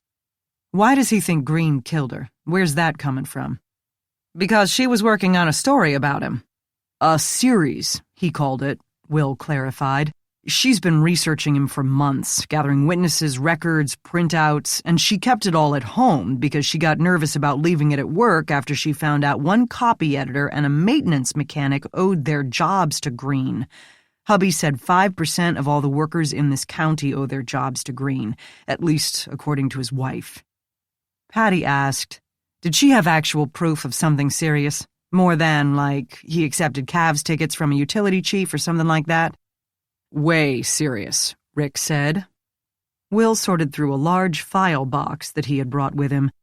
"She kept her research in their little home office, and he gave us every bit of it. He seemed to resent the Herald, thought his wife worked too hard for what they paid her, didn't give her enough kudos, whatever. The longer we sat there, the more stuff he pulled out. I've never had a more cooperative family member. Maybe he wanted to procrastinate picking up his kids at school to tell them their mother is dead." That set had returned to Jack's jawline, Maggie noticed. Rick looked directly at him and said, "She called you a couple times, didn't she, about the vigilante killings? Hot chick, right?" Jack said nothing, and Rick gave a little start that made her think Will had kicked him under the table. Patty wasn't unaware of the Rick-Maggie-Jack triangle, but she didn't care either. Maggie had been accurate about the frequency of pairings and breakups inside the average police department. "What did he give you?" "All this stuff," Will said, as he continued to page through the stack. "He said we should take it and put the bastard in jail. then he started bawling again. Maggie glanced at Jack again. Picturing the scene with Laurie Russo's husband didn't set well with him, she thought, pondering that compassion that males could surprise you with, just as you had begun to think they weren't capable of any at all. She put her hand on the top corner of his chair back, not his shoulder, not his neck. He didn't seem to notice, but it made her feel better. He felt bad about her death, but not because he had caused it.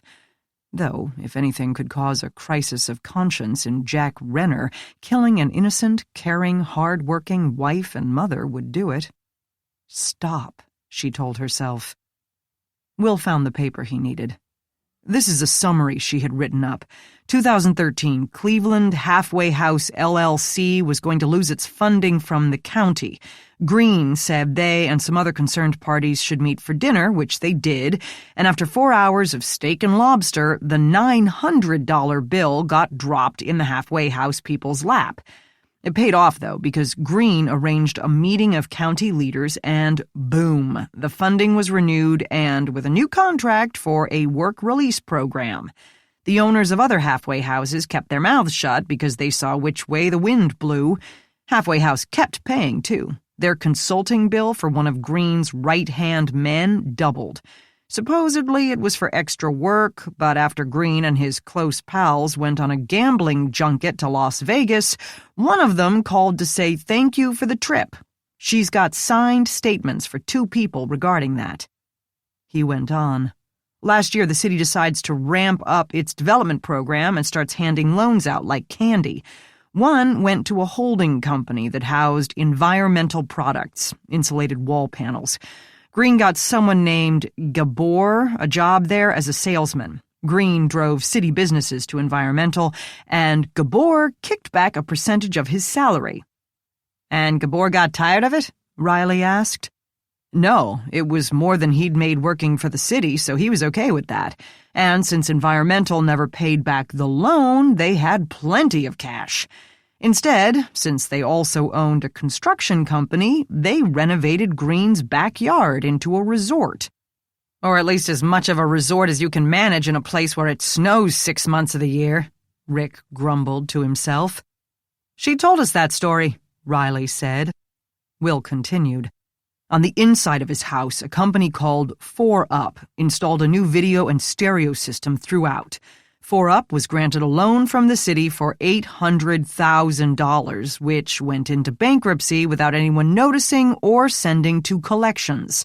It goes on and on. She's got stacks of this stuff. Statements from people who witnessed bribes to get a guy a job at the sheriff's office, to approving a housing development built by a guy who provided Green with limousine service and use of a condo, to getting some other guy a lease for an ice skating rink in Lakewood, to bribery of city and county employees so they'd lose the paperwork if and when people came around asking about this contract or that loan. Chief, he said, and then stopped. I mean, Patty?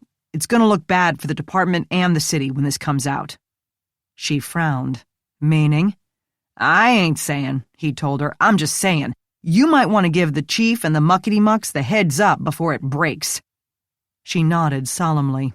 Good plan, but it's not going to break from us. Political corruption is not our job. Homicide is.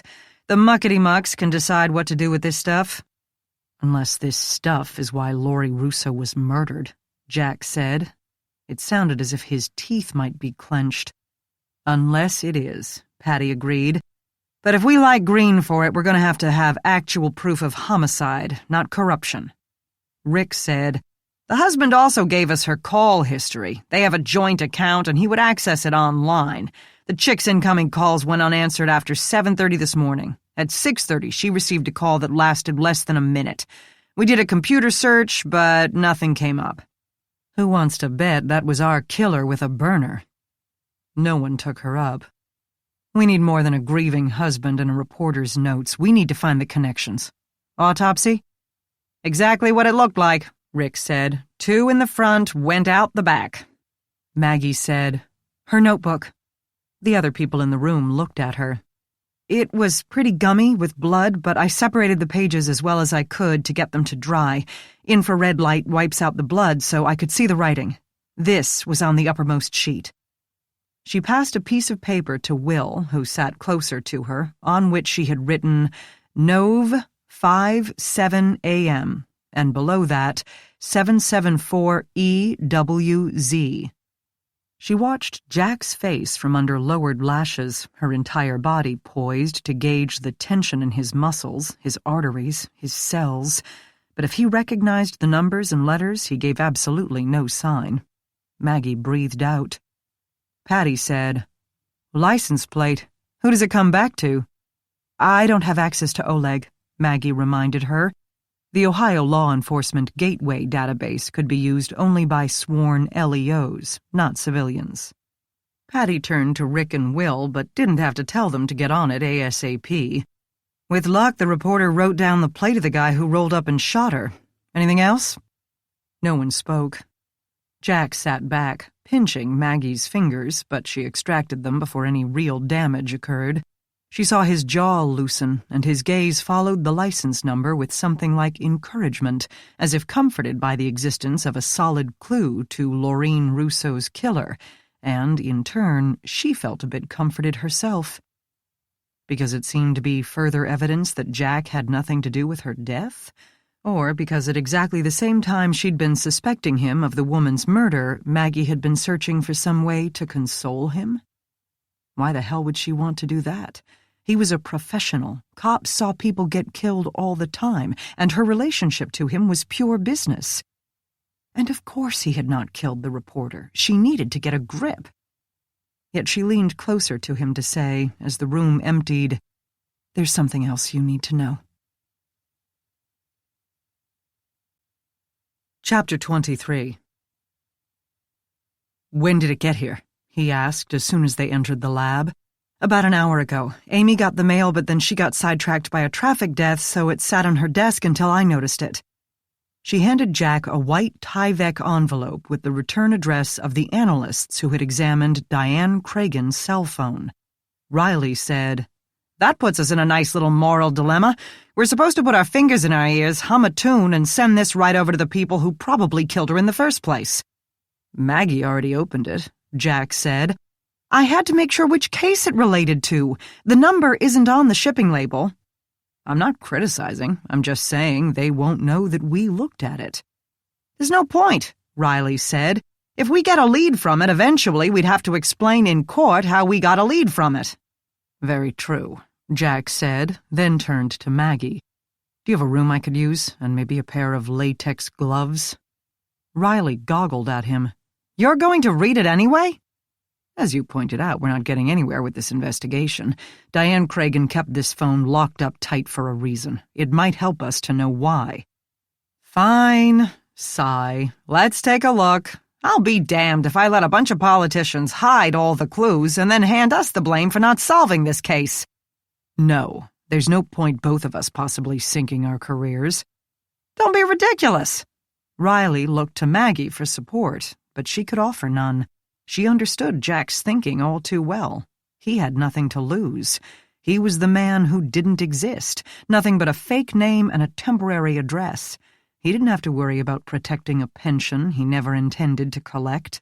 If the feds came knocking, he could disappear to another city and start his extracurricular justice project again without her disapproving eye. Come to think of it, why hadn't he done that already? What was keeping him here? "The report has everything." She spoke only to keep Riley from watching her while clearly wondering why she didn't seem concerned about her supposed boyfriend losing his job and risking federal prison at the same time. Call history, texts, photos, websites she surfed, but the numbers called won't do you any good if you immediately give yourself away by dialing them back.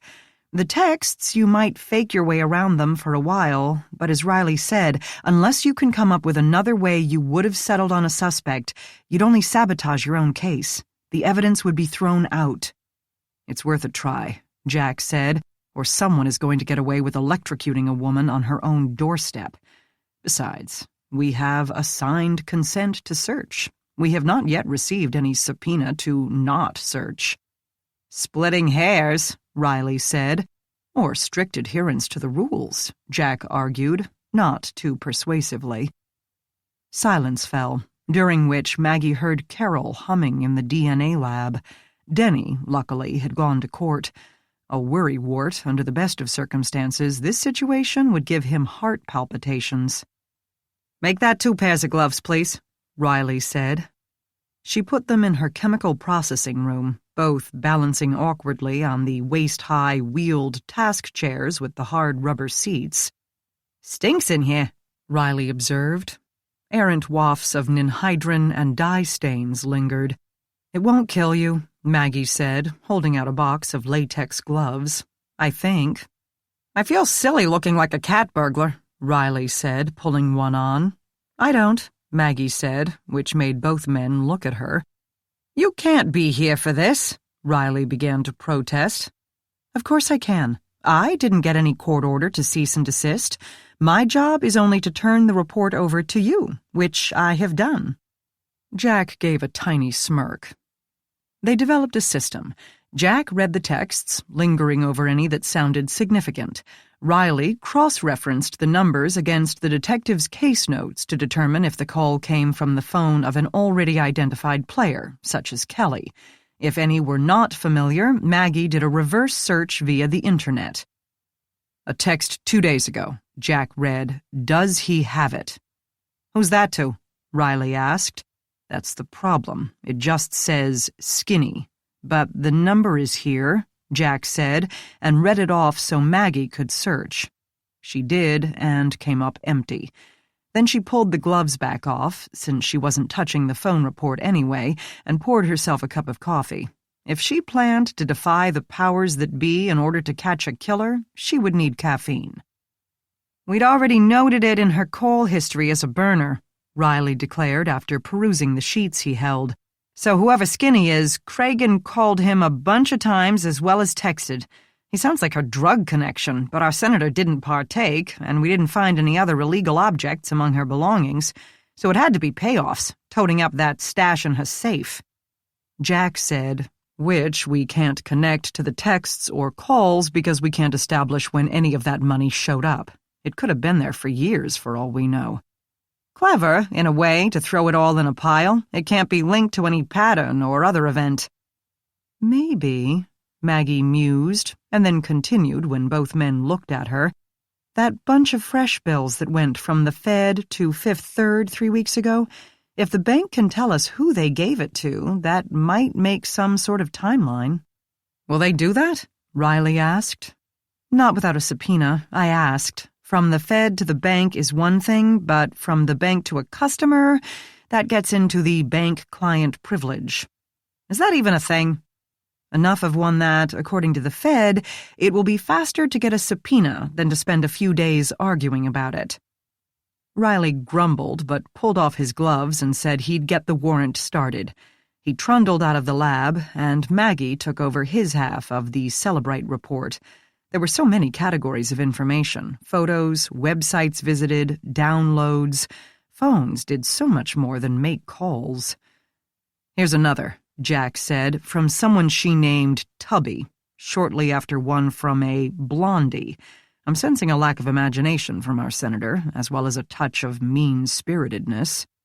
"Wow." "What?" "You made a joke." He ignored her until she finished searching the number without results. "She tells Tubby to meet her at 4. I assume that's a time, unless it's the name of a restaurant or a place on East 4th that they're both familiar with.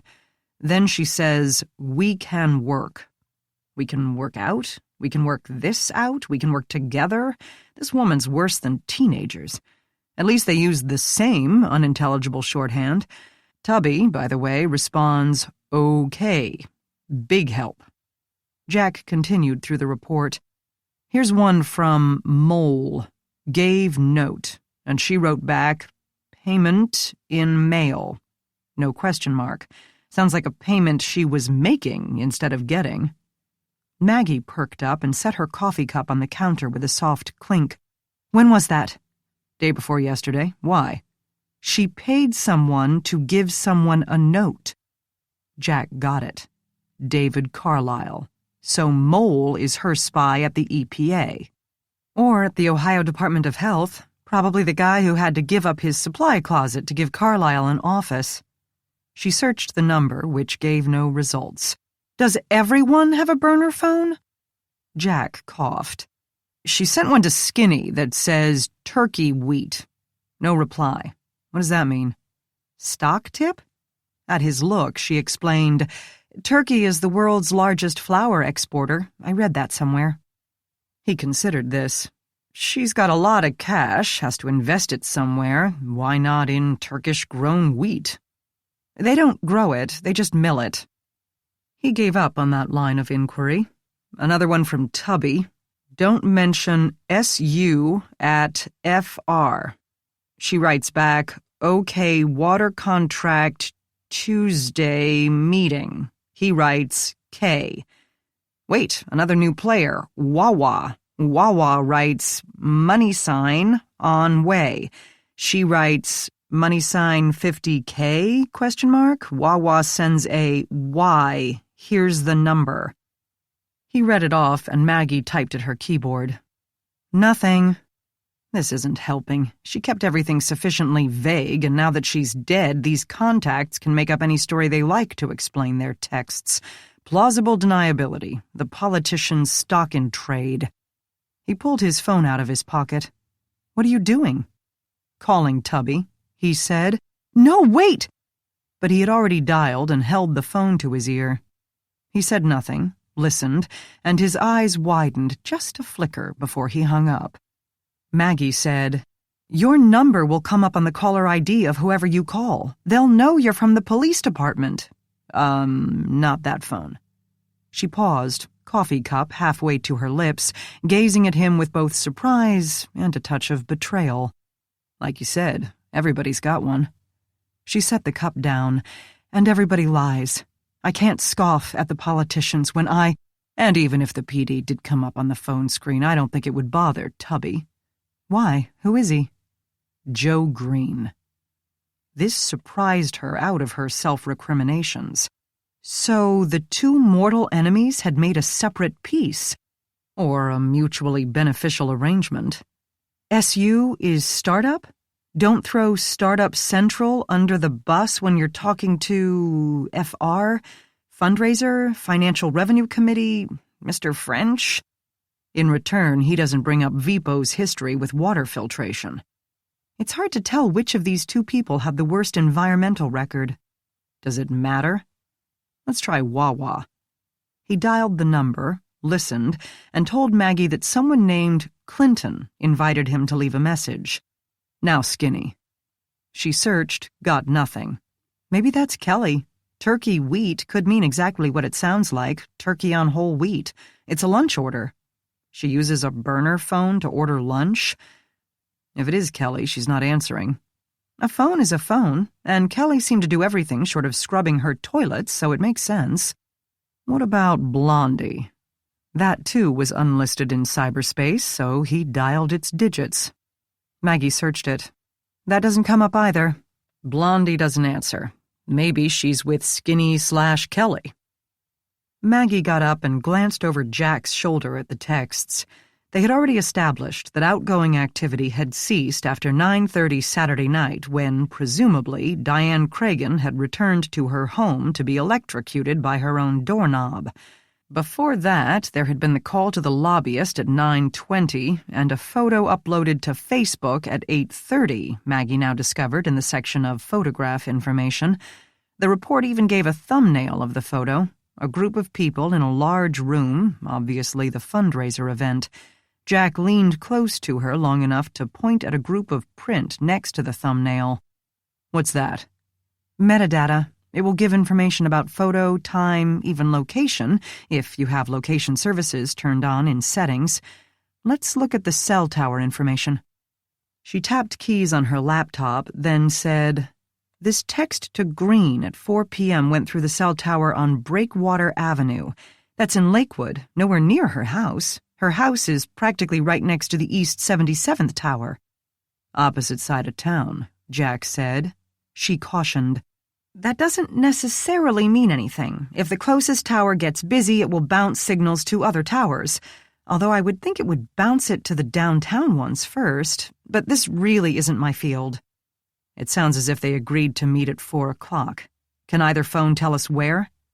Maggie went back to the Celebrite report. Maybe, now that we're looking at the time before the fundraiser when we had assumed she was home, the last photo she took... Here, at 4:16 p.m. she took a photo. Jack leaned over her sheets.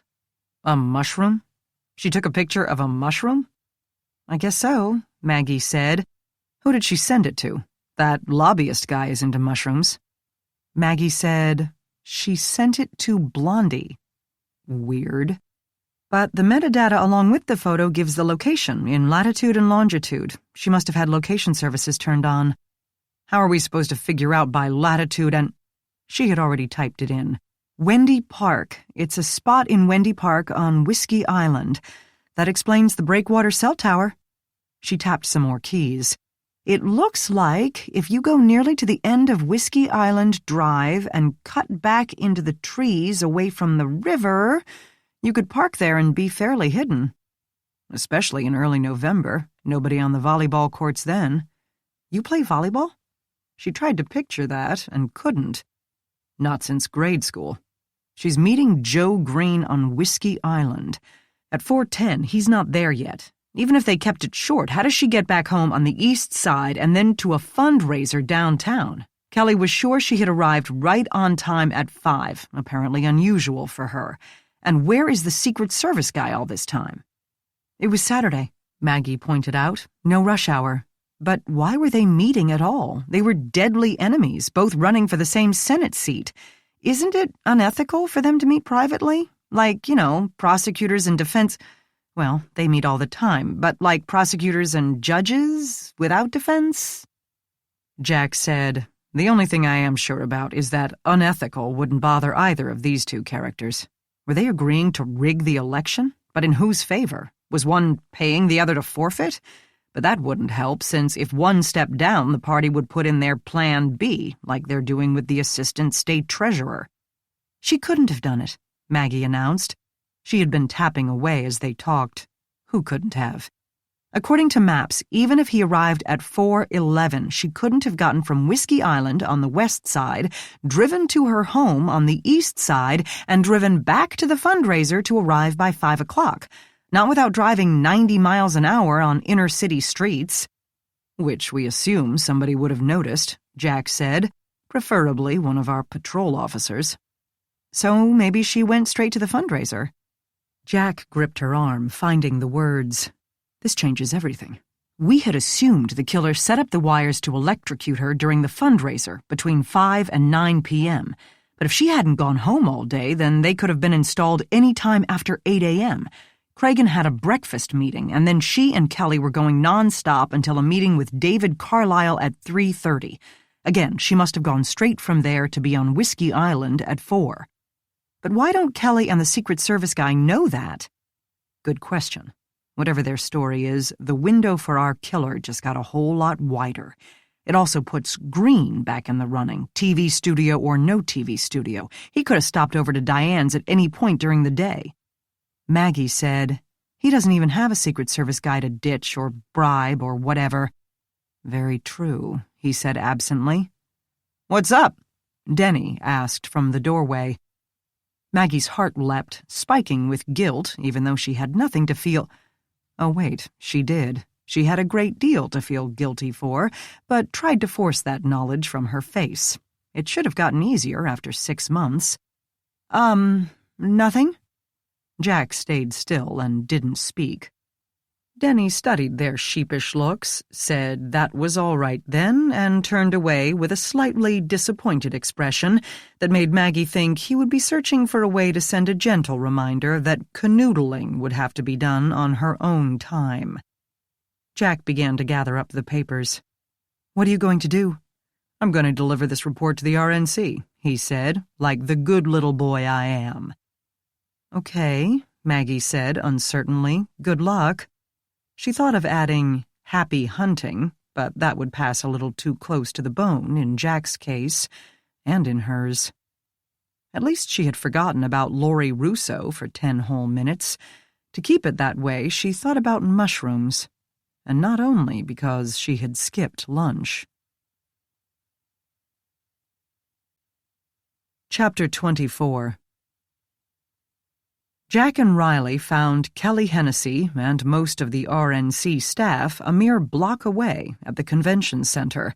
A mini debate forum had been set up in the global atrium, the noise of 1,000 conversations echoing off the shiny floor, the soaring metal rafters, and the wall of windows, until it grew into a deafening wave. Hong Kong streets were less crowded, Jack estimated. In the 30 seconds he'd been there, he saw 2 people stumble on the deceptively asymmetrical steps, too intent on their discussion to watch where they trod. A low stage had been set up opposite the window wall, with nothing on it save 3 microphones on stands, arranged haphazardly. Kelly Hennessy's shock of black hair flickered from a spot next to the platform, surrounded by people but speaking on the phone. Jack could see the former assistant state treasurer bobbing in her orbit, with no fewer than 7 people hovering around him in turn, like ants around a discarded piece of watermelon. One read to him from a sheaf of papers, the other held out a clipboard for him to sign, a third adjusted his tie, and the other 4 milled around with worried looks on their faces. The object of this activity appeared docile, or perhaps simply exhausted, dazed with the tsunami that had hit his life. 10 feet behind them stood Secret Service agent Devon, his weary gaze darting restlessly around the cavernous space with a look of despair. That must be the worst job in the world, Jack thought. It must be like trying to protect one ant in an anthill, one bee in a hive. Impossible, in other words. On top of that, the huge windows against the dark night created a mirror, doubling the visual crowd to a dizzying number. Jack tugged on Riley's arm and nodded in Kelly's direction. Riley clutched the Celebrite report to his chest as they pushed through the crowd, a Trojan horse to give them safe passage. "Kelly!" Jack shouted as they neared. She glanced at the cops and at first didn't see anything there to interest her, turning back to her phone call. "Get the club to provide rides to the polling station, elderly, disabled, anyone who has a hard time getting out." "Yes, that's your job. You're the precinct captain." She disconnected and rubbed one eye, turning to face them. Jack wondered if she had slept at all since the senator's death. "Did you find out who killed Diane? Please tell me it was that guy." She hitched a thumb over her shoulder to indicate the other end of the stage, where Joe Green and his own entourage conducted their own last-minute confabs. "No, but then tell me who the hell thought a debate the night before the election was a good idea?" she demanded, sweeping everyone around her with a single gesture. "You did," said a young man with beer stains on his tie and a cell phone to his ear. "That was when we had Diane." The former assistant state treasurer seemed to be hyperventilating, spreading his fingers over his chest to help himself stop. "It will be all right. I'll be okay." "Of course you will," Kelly said with not the slightest shred of sincerity. "You have the employment stats, right? Hey, does he have the employment stats?" She spoke again to everyone around her. "Kelly," Jack said. "Wyatt's got them." The young man, still on the cell phone, waved wildly toward the rear corner. "Who the hell's Wyatt?" "The 3D volunteer coordinator." "For how long? And you're letting him hand talking points to our candidate?" "I vetted him." "How well?" "As well as you would. You think you're the only one who knows what you're doing around here?" "Yes, I'm still here," he added into the phone. The fact that they had been shouting did not seem to bother him, or indeed anyone around them, perhaps because everyone was shouting, and because Kelly needed to shout, her voice weak and hoarse, her lips dry and beginning to crack. The less-than-trusted Wyatt pushed through the throng and handed Kelly a piece of paper. He started to explain some of the figures, but she waved him away. "Kelly," Jack began again, "we need to ask you some questions." "Not now." "Yes, now. This is a murder investigation." "This is an election. Where's your wife?" she asked the candidate. "Are those kids ready? They're going to sit still while the cameras are on, right?" "They'll be fine," the man huffed. "Naomi will keep them under control." "Kelly," Jack said. The space, though vast, contained a great deal of body heat, with too many people packed too tightly for too long. He wondered what effect a collective lack of oxygen could have on a mob. "We have the report on Diane's phone records, and we have some questions about her last day." Kelly guided the candidate up the steps to test the height of the microphone. "No fiddling with it on camera. Don't touch it on camera." To Jack, she said, "Fine. Give it to me and I'll give it to Stanton. What about her last day?" "Weird to think of it that way." "We'd like to know what her meeting with Green was about." "What meeting?" "The private one they had in Lakewood before the fundraiser." "What are you talking about? I was with her all day until she went home to change. We never met Green." A light dawned in her eyes. "Was he waiting at her house to kill her? Is that what you mean?" Jack repeated the information about the meeting, but didn't get too far before Kelly interrupted by shouting and waving to get the Secret Service agent's attention. Jack watched as Devon wearily spoke into a small shoulder mic and moved toward them. He didn't work alone, of course. Jack had spotted 3 other men and 1 woman in the vicinity, dressed in matching black suits that must be overwarm under the circumstances. Contrary to popular media, however, they did not wear sunglasses at the indoor venue. Kelly, meanwhile, had grabbed another woman to tell her, "Get up there and remind him that the moderator is going to be Haley from Channel 15. Pretty little thing, but she's going to have her producer Mac on her earbud, screaming at her to go for the jugular, so no matter what comes out of her mouth, he can't yell back. Got it? Because all anyone's going to see is him beating up on sweet little Haley, not that bastard Mac." The woman nodded so hard it seemed her head might fall off, and dashed up the steps. "He doesn't look capable of yelling at an invading mongrel horde," Riley commented, eyeing the pale, clearly overwhelmed man. This did not reassure Kelly, if that had been his intention. Instead, she said, "He doesn't?" and gazed up at the stage in horror until Devon arrived to distract her from her client's shortcomings. Kelly asked him where Diane had been at 4 p.m. on Saturday afternoon. "Closeted with you," he said. She scowled and said that wasn't right. He clarified. "In a meeting with the state party accountants at headquarters." "No, that ended at 3:30. A few people closest to them noticed the commotion and openly listened. Kelly turned her back on one and gave another the evil eye. It had no effect. They kept listening. Devon raised his voice to match hers. "No, she was holed up in that little room at the back you guys use. Gave me strict instructions to guard the door as if it were the unknown soldier's tomb and not let anyone even knock until 4:30, 4:45. I don't know where you went, but she came out and said they were done, and I drove behind her to the fundraiser at the City Club." "No, no, no!" The Secret Service agent had evidently had enough of pre-election nerves. "Yes, yes, yes. We arrived at the RNC at 3:10, and I followed her to the fundraiser at—" He checked something on his phone. 4:45 p.m. Why? What's the deal? Kelly stopped yelling at him and grew pensive. "She told me she was leaving, sent me home for some dinner and a change of clothes." "Did she change her clothes?" Riley demanded. "Was she in a different outfit at the fundraiser?" Understanding dawned in her eyes. "No, but she did that, picked one dress that would go through the day. Devon, you mean that small meeting room in the back, next to the stairwell?" He nodded, then listened to his earbud and looked around. "So, on the day of her death, in between your meeting at the RNC and the fundraiser that evening, she ditched Devon," Jack said, trying to hurry this interview up before the show started, because Kelly would grab that excuse to ignore them. "Then drove herself to Lakewood and met with Green. Why?" Kelly managed to appear confident in her words. "That's not true. That didn't happen." "How do you know? Obviously you weren't there."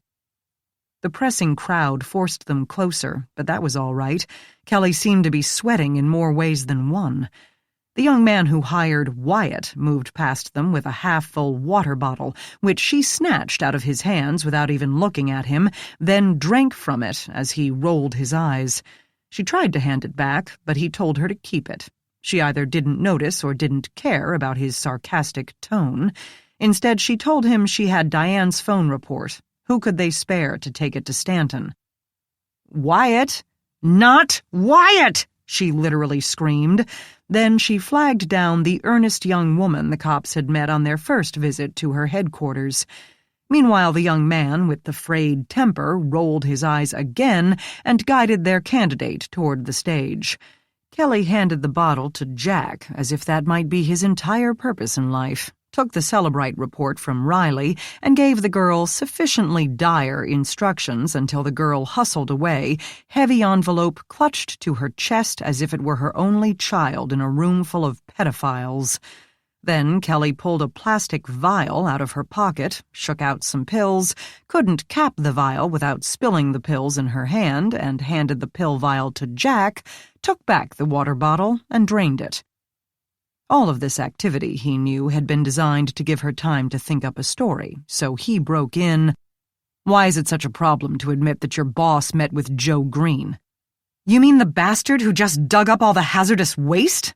Isn't reaching across the aisle, conferring, compromising what they're supposed to be doing?" She tried to give him the empty water bottle back, and he refused to take it. She handed it off to a random volunteer who made the mistake of passing too close to them. Then she took her pill bottle back, thoughtfully recapped it, stowed it in a pocket, and told them, "I don't know what you're talking about. I have no knowledge of such a meeting and don't believe it ever took place."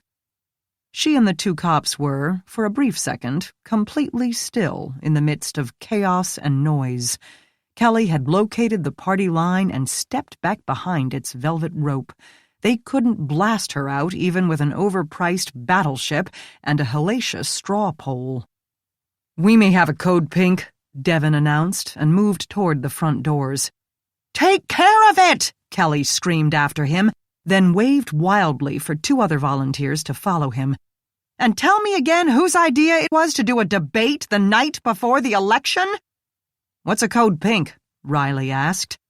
"Someone who wants to cause a disturbance, shout insults, heckle the speaker, enemy plant." "Why pink?" Jack asked, but Kelly had already gone, disappeared into the crowd toward a knot of RNC volunteers gathered at the back of the stage.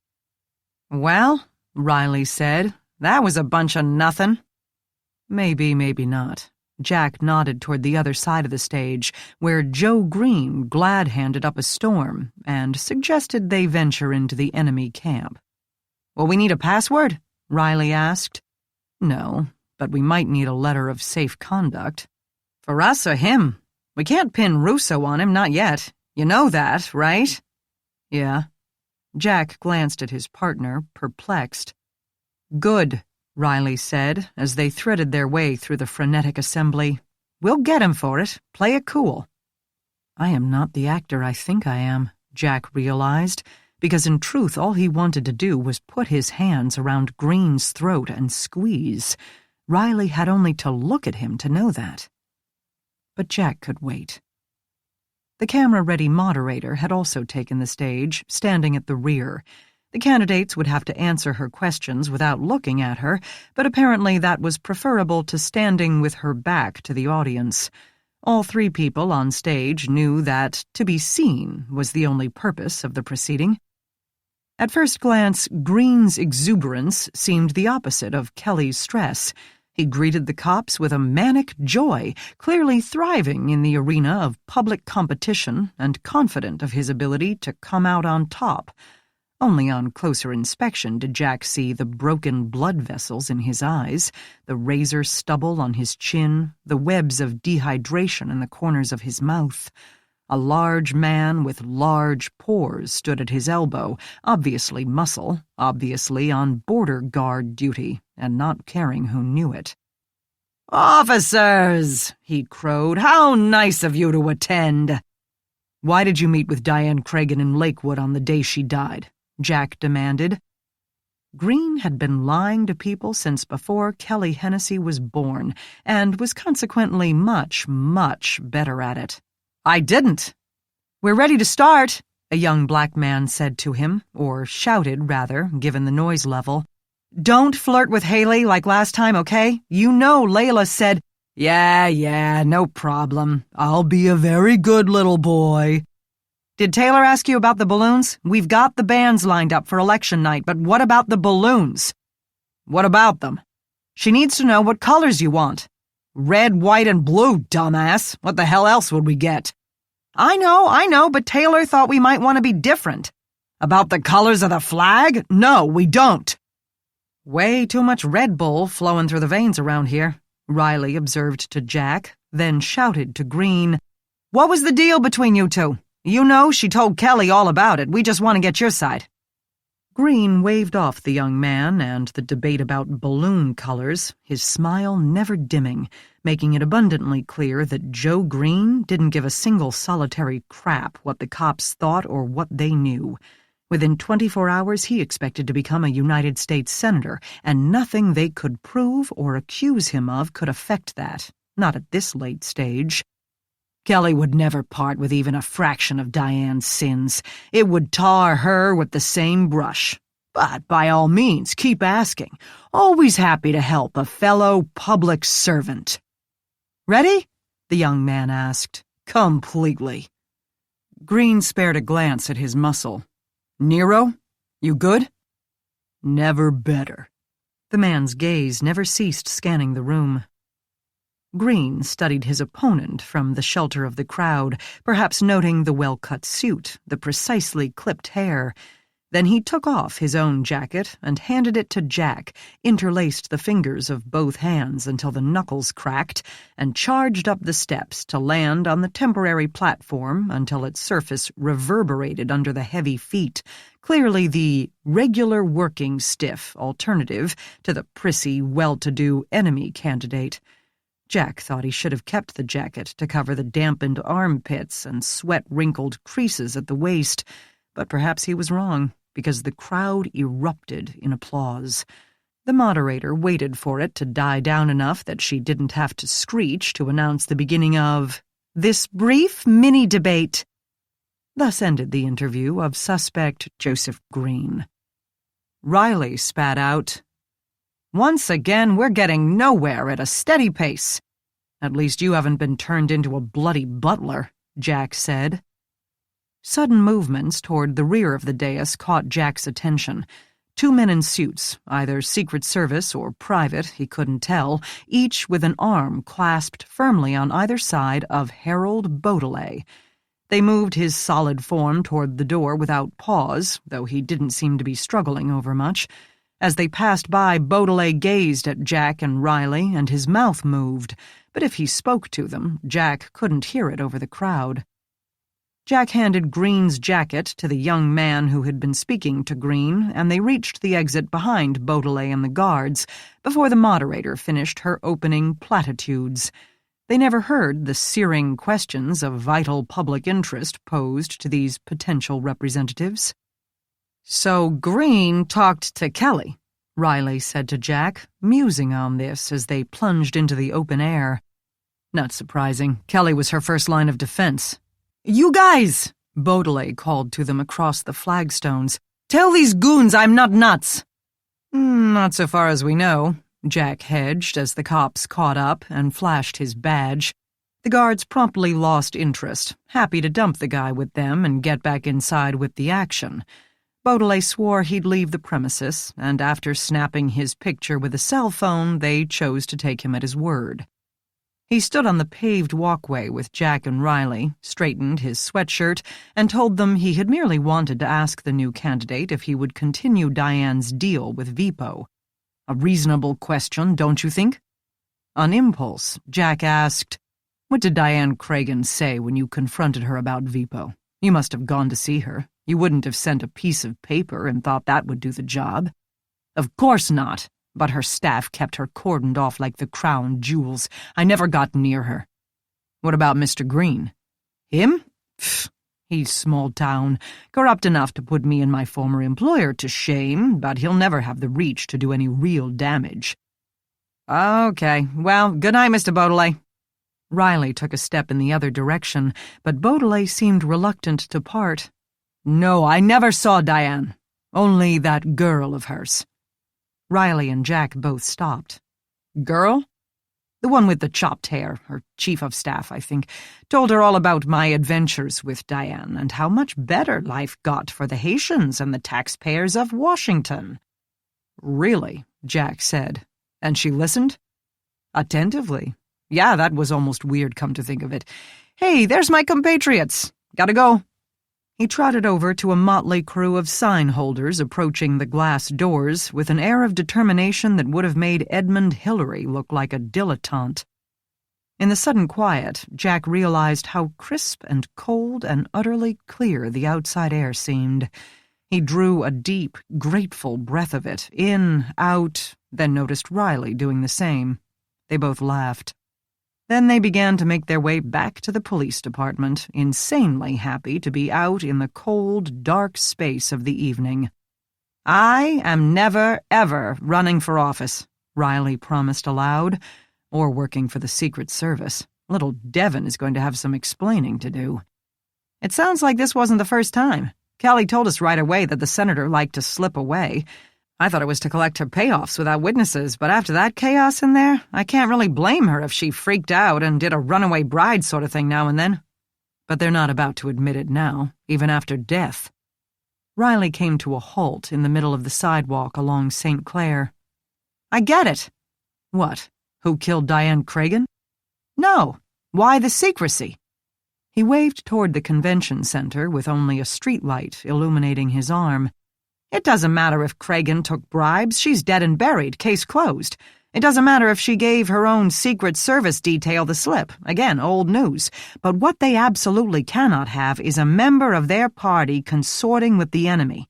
That breaks down the whole us-them structure they've funneled us all into. We're Oceania and Eurasia in Orwell's 1984, 30-plus years later." "Better dead than red," Jack mused.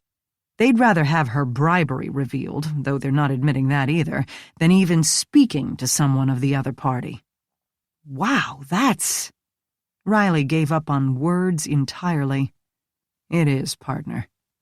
It is."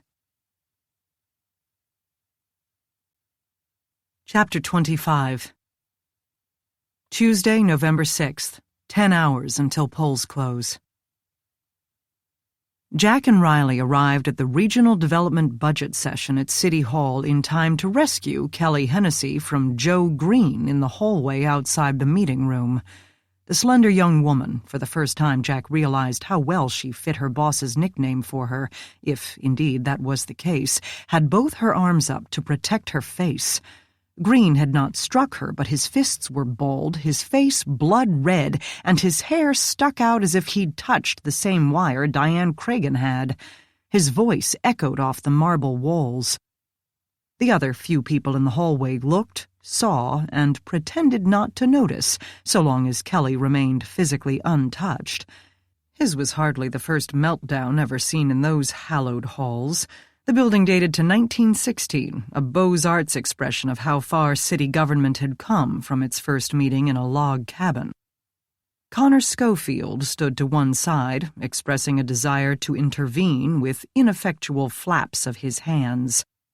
"I don't give a shit what you think. That was the—" Green caught sight of the cops, broke off, and stepped backward. "Something wrong?" Riley asked, as if the elevator button had stopped working or they'd run out of coffee. His tone did little to calm Green, who snarled that this was none of Riley's business. Then he stalked off to the traditional location to have a timeout, regroup, or rethink one's strategy, the men's room. Jack asked Kelly if she were all right, and she said yes, fine, but she didn't look fine. Her eyes were bloodshot at a bad horror movie level, and her hands trembled. Blush and eyeshadow had sunk into her pores hours, or perhaps days, before. "Sorry, dude," Connor said to her, "but this is really important." "You think I don't know important?" she snapped. He shut up, unwrapped a lollipop, and put it in his mouth. At Jack's look, he spoke around the bowl of hard candy. "I'm trying to stop smoking, and the patch thing doesn't quite cut it. Actually, it just makes me pee a lot." With this, he slunk toward the men's room, passing David Carlyle coming out. If either noticed the other, they gave no sign. Carlyle saw the cops and hesitated. Jack thought he might, for no discernible reason, run.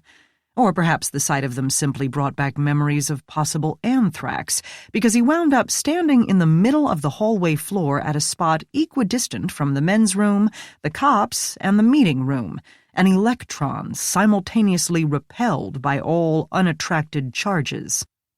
Perhaps a bit ironically, he stood in front of the painting called The Spirit of 76, not the original version of the painting, but a copy painted by the same artist, Archibald Willard. Carlyle resembled the nervous drummer boy much more than the bloody but unbowed fife player. "What are you doing here?" Jack asked Kelly. "Diane had planned to present a position statement on startups funding. We need to see her work through." This woman talks in sound bites, Jack thought. Perhaps that had become an unconscious habit, and perhaps a great deal of work and discipline went into it. Green emerged. His color hadn't improved much. He pulled a pill vial out of his pocket, shook 2 pills into his hand, and stalked 5 paces to the water fountain to swallow them. His orbit bounced off David Carlyle and forced the young man to move closer to the cops until the gravitational pull broke entirely and he greeted them, addressing Kelly as Miss Hennessy. Maybe he felt safer in their clique than Green's. "Why are you here?" Jack asked him. "I have the latest test results to explain why they have to stop excavation until DC can issue a protection order. Breaking up the parking lot was bad enough, but if they start hollowing out below ground level—" "Think it will work?" Kelly asked. His shoulders sagged. Probably not. Green returned, glaring for all he was worth at them, Kelly, Carlyle, the door, and a light above the door that had 1 small red and 1 small green light. The red one glowed. He asked just what the hell the cops wanted. "We're investigating a homicide," Riley told him. "I'd hate to have to investigate, too." "We're having a difference of opinion," Kelly said. She sucked in air, but the effort cost her. The embarrassed flush in her cheeks faded, as if the oxygen molecules had absorbed it. "I'm afraid our new candidate isn't endorsing Startup Central either, and doesn't believe the federal matching funds are going to materialize. It's going to be one of the cornerstones of his campaign." "Of course it is," Green fumed. He walked around in a circle to, Jack guessed, get himself under control. Connor Schofield now exited the men's room in time to hear this last exchange. "This guy hasn't even met me, and he decides to make my project a campaign issue?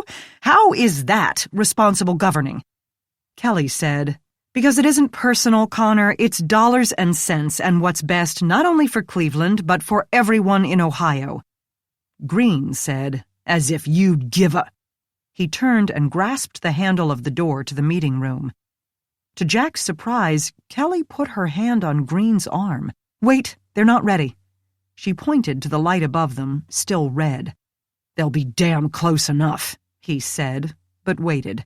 "Your fat cat party doesn't care if the working people of Cleveland can't make a living." "Fat cats? I'm not the one who renovated my backyard with free labor." "You leave my family out of this!" Riley calmly interjected. "Your new guy's out of time to have much of a campaign, isn't he?" Kelly gave a slight smile with cracked lips. "Until the polls close, there's always time. That's why I'm here on friggin' Election Day to see this through." Riley's soothing tone usually worked, but this time it had no effect on Green, whose face remained an alarming shade of red. "Going against your late boss's wishes. Diane had begun to see things my way on startup. She saw the benefits of encouraging jobs to come to this area. What the hell is the matter with the rest of you?" Kelly fidgeted, hyperactivity bleeding through. I can't verify that, and taking a stand against bankrolling a boy who's got nothing to show for his plan except a lot of talk is exactly what we want to do. We've been working to lessen government waste. Waste! You think it's not obvious how VPO bought her off to shoehorn them in, to pave the way for the graft and overruns and charge fees that project is going to cost us? Jack realized he no longer believed a single word any of them said. It was all posturing. He saw the same thing among attorneys who behaved in court as if opposing counsel spent his time clubbing puppies, but then laughed with them in the hallway and maybe went out for a beer. The three in front of him could turn those personalities on and off like a toggle until he had no idea which might be the real one. He wondered if they knew themselves, or cared. Connor said, I know I'm young, but I'm not a boy. As you stand there with a sucker in your mouth, Kelly snapped. Look, the appropriate place to discuss this is in front of the committee. We also need to make sure they're aware of the EPA report. Everyone glanced at Carlyle, who clearly wished the floor would open up and swallow him. You betcha, Green said. And you can be sure I'll be calling for a meeting to revisit the VPO contract and personally handing the committee a copy of that report. Our political process at work, she puffed, as if short of breath. Either her boss's death had hit her harder than she expected, or the re-engineered campaign had demanded more energy than coffee and protein bars could provide. Jack wondered if she had slept at all in the past 36 hours. David Carlyle said, Is Mrs. Russo here? She was going to attend this. That's all the hell I need, that bitch showing up, Green said. The reporter's death had not been released yet, not even in her own paper, in cooperation with the police. Jack supposed Gardner and his partner wanted to use the time to let the killer think the body hadn't been found and maybe slip up, which seemed nonsensical to him, because whoever had opened the gate surely would have reported back to whoever hired him. More likely they hadn't gotten around to preparing a press release. Maggie's ex was a non-starter, and Will would never set the world on fire either. Jack didn't have high hopes for the investigation. Meanwhile, his number one suspect in that murder, Green, looked up at the light over their heads, which was still red, and charged the door anyway. Through the narrowing crack, Jack saw committee members standing, chatting, and gathering up papers, so Green's haste probably wouldn't draw any censure. Connor Schofield looked at Kelly, defiantly slurped on his candy, and followed Green. So where is your new candidate? Riley asked Kelly. A potluck on the east side. Who the hell decided to have this hearing on the second Tuesday in November ought to be first fired and then boiled in lava.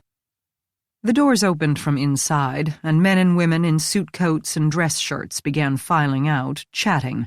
Jack held the door open for them, which seemed as good a method for getting out of the way as any, and allowed him to keep an eye on Green at the same time. Because there's no cameras here? She didn't take offense. Exactly, Detective. You're catching on. You didn't tell us you had met Harold Beaudelet. I didn't? Must have slipped my mind. But that's why I gave you his letter. I knew he was nuts. Yet you didn't know about that money in her safe, did you? Her hands went to her stomach, as if feeling it for lumps. It's party funds. Diane often collected her own contributions. Almost $1 million worth? I don't think so. If you had been part of that deal, you would know the amount right down to the penny and have records of every person it came from. I'm glad you have such faith in my competence, Detective. That's actually the nicest thing anyone said to me all week. So if she kept you out of it, where did that money come from? You just said I didn't know. I'll bet you can make a damn good guess. That's why once you learned of the money, you and Stanton had to get those phone records. They would lead us straight to Cragen's contributors, and the scandal would sink this election for your party. Jack? His partner said. He and Kelly both turned, Carlyle still lurking in the hallway behind them. The cavernous meeting room had mostly emptied, leaving rows of vacant chairs, except for 3 men at one end of the conference table, a young woman setting out fresh notepads, and Joe Green, who staggered, hand to his chest. Then he fell onto the beige-colored carpet. The woman screamed. Jack pushed past Kelly Hennessy and into the room. Green had not lost the flush to his skin, but now the redness took on an ashen hue. His palms were pressed to his sternum, but before Jack could even reach him, their grip had loosened until one hand slid off to his side. The other stayed at his throat, where his windpipe gasped for air, filling the room with the sound of desperate, wet panting. Connor Schofield knelt next to him, one hand on his shoulder. Jack wasn't sure what to do. He had been trained in CPR and use of an automatic external defibrillator, but those were techniques for someone who had already suffered a heart attack. He didn't know what to do for someone in the midst of one. Except for one thing. "Get 911, he told Riley. Kelly stood behind his partner, watching with huge, slightly hopeless eyes. Jack pulled at Green's tie. The man might be choking, but on what? He hadn't been eating anything, and there were no snacks or pastries in the room. He tried to turn Green on his side anyway. Clearing the airway seemed like a good idea. The large body didn't move easily. And then, as Jack tried to snake one hand under his shoulders, he died. Without the wet, gravelly gasps, the room became silent. "Oh, no," Kelly whispered. Chapter 26. "Thanks for coming," Jack said to her. "I didn't have a lot of choice. If I stopped responding to scenes, the city stopped sending me a check." Maggie gazed around the room. Riley spoke to a few men in suits off to the side. A woman sat next to some paperwork, texting away. Connor Schofield and Kelly Hennessy had been placed in opposite corners. He sat with his head in his hands, and she spoke on her phone, an excited chatter bursting from her now and then, despite the pale, horrified look. A man had died in front of her, Maggie thought, and knew from personal experience that, even when it was someone you loathed, the experience still shocked the system. But Kelly must also realize that the campaign field had been leveled once more. They had a last-minute substitute, and now the Democrats had no one at all, and hers had a 2-day head start. "Don't know," Maggie heard her say into the phone, "but he's been lining his satin pockets for decades. You've got the spots for the ribbon cutting lined up?" "What?" David Carlyle, Jack told her with a suspicious amount of relish, had been present but disappeared the second Joe Green hit the floor. He'd been outside in the hallway and hadn't entered the room, so technically wasn't a witness, or they would have sent a cop to run him down. Curious office workers milled in the hallway, peeking through the doors every time they were opened. The patrol officer who arrived for contamination control didn't bother with yellow tape, since the area couldn't get more controlled. 1 door, 3 small windows, and technically this wasn't a crime anyway. "It looked like a heart attack?" Maggie asked Jack. Clutched his heart, couldn't breathe, had been extremely agitated immediately before onset. Maggie snapped a few photos of the room in general before moving on to the body. "If I had to pick my most likely candidate for a heart attack, no pun intended, it would be him." Jack crouched to peer at the victim's hands. "But in these circumstances, I'm not about to take anything for granted." Maggie crouched as well and studied Green's still form without touching it. Physical examination would have to wait for the medical examiner's staff to arrive, but she could look. She stared at the feet. His shoes appeared to be real leather and, she assumed, as she knew nothing about men's shoes, expensive. But they were worn and scuffed. The belt had obviously been a favorite, stretched and scratched with a simple beat-up buckle. Unlike Diane Cragen's heels with pointy toes, Green dressed for comfort. But, of course, men have that option, Maggie thought. Not that she was bitter or anything. She knew no more about men's pants than men's shoes, but these seemed to be made of a lightweight, wrinkle-resistant fabric that hung beautifully. A sophisticated item designed to look ordinary, right in line with his ordinary guy persona, but still affording him all the comfort he desired. "Something on his knee?" Jack asked her. No, checking out this fabric. Nice stuff." She moved on to the belt without looking up, hoping Jack wouldn't be giving her a let's focus on the job and shop later gaze. Behind him, a committee member, with a voice that carried, told Riley, "I can't believe it! He always had so much life in him!" The shirt, a conservative light blue in some well-wearing blend like the pants, had been ringed with a red tie. The breast pocket had an unidentifiable stain from a recent meal and a piece of paper tucked inside it, which Maggie did not touch. Yet. The quality of the jacket matched that of the pants, a lightweight material with shiny silk lining. She gently prodded the pockets. Nothing in the left, a hard, roundish item in the right. Probably his pills. Jack told her that he had swallowed some just before the attack. "I was at his house for a party over the weekend," the guy now told Riley. "He's got a really nice place." "Who's going to tell his wife?" the committee member next to him piped up. "Someone has got to get to her before some idiot or the media call her. And the kids, who's going to—" "We've sent a victim's advocate to the home," Riley said.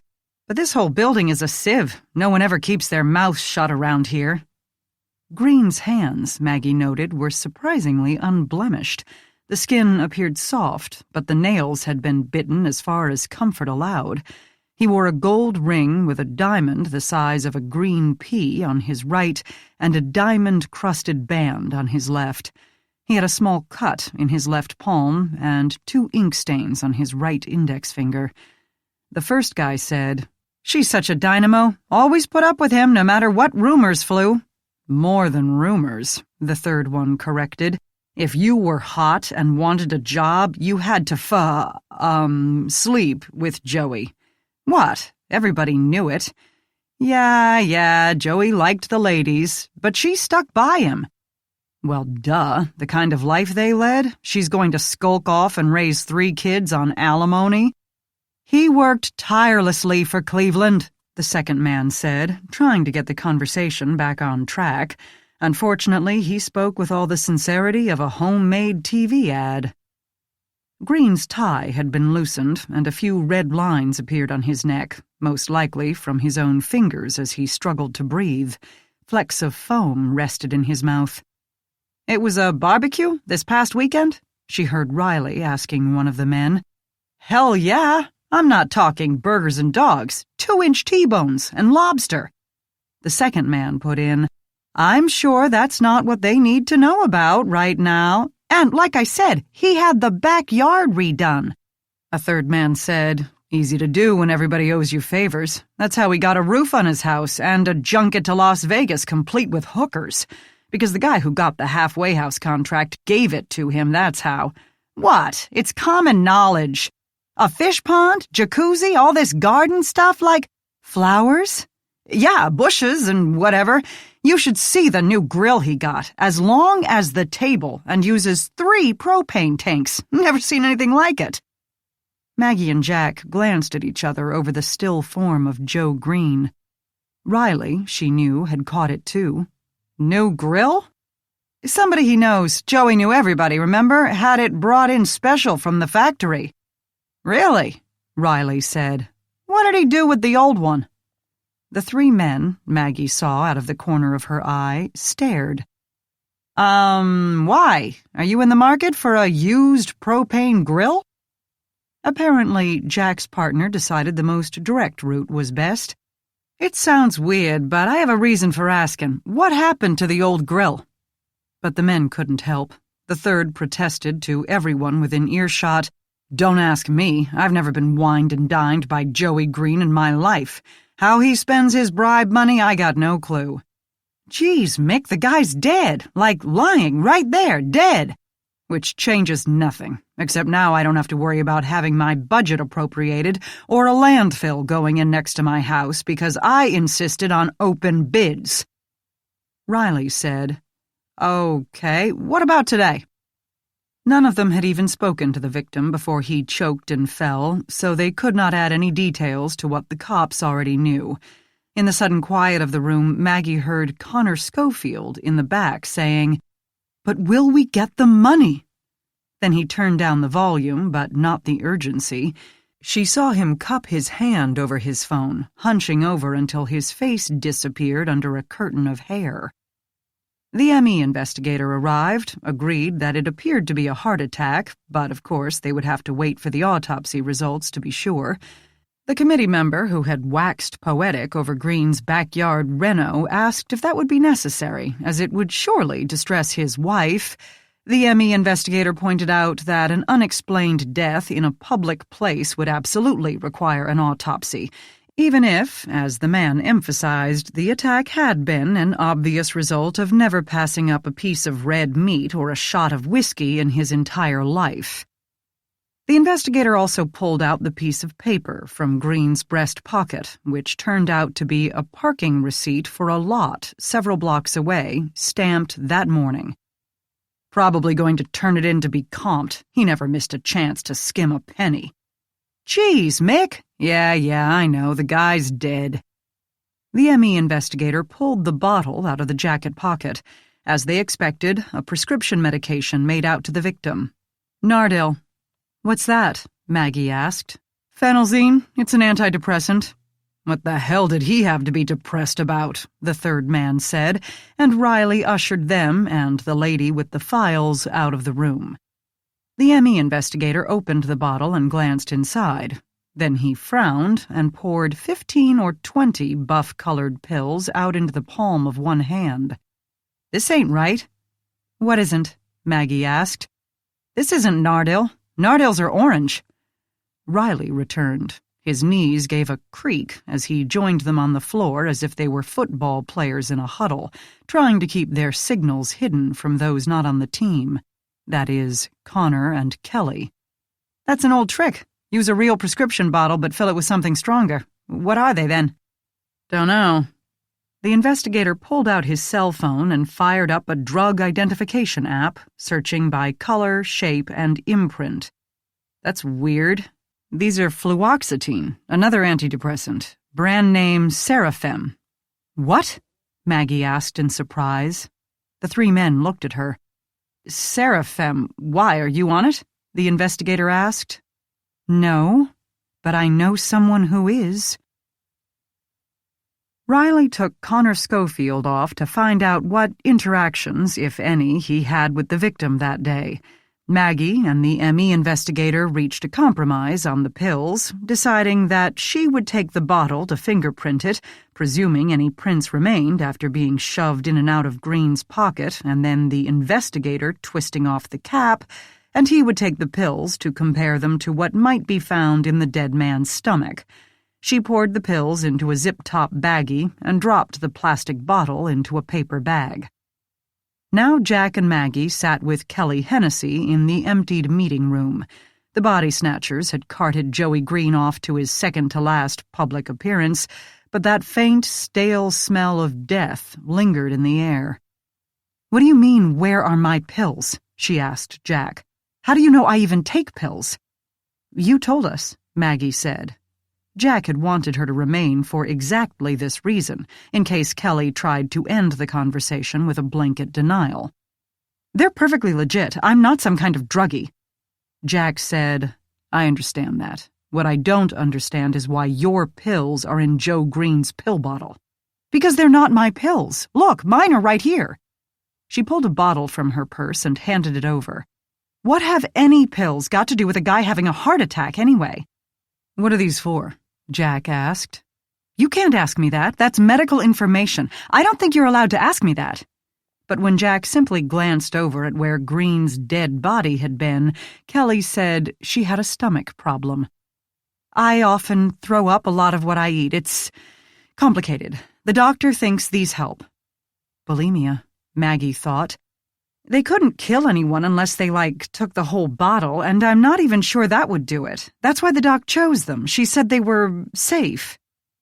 Jack dumped the contents out onto one of the notepads left for the meeting. About 9 buff-colored pills fell out. "You filled this a week ago, 60 pills. At 2 a day, you're kinda short." Kelly frowned and rubbed one eye, her only reaction. "That's not right. I had more than that. I think I did. I mean, seriously, my boss is murdered, giving us 2 days to turn a complete unknown into a viable candidate, and there's So, okay, I've probably been taking more than I should. My doctor can shake her finger at me, but it's not illegal. Actually, okay, technically it is, but it's only endangering myself and has nothing to do with why that guy just died. Why would my pills even kill him? He's on antidepressants, and these are antidepressants. Technically, why would they kill him? I don't know. And how on earth would I get my pills into his bottle? It's not like we're friends. She stopped, sat back, and wrapped her arms around herself, each hand under the opposite pit. You what? It seemed to Maggie that Kelly had remembered something, debated telling them, and finally decided against it. The young woman ran her hands through her hair for the third time since sitting down.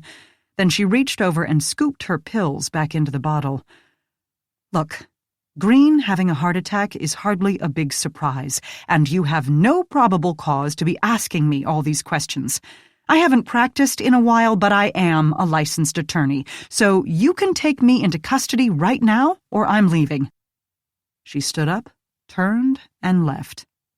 Jack? She's right. We can't prove the pills in his bottle are hers.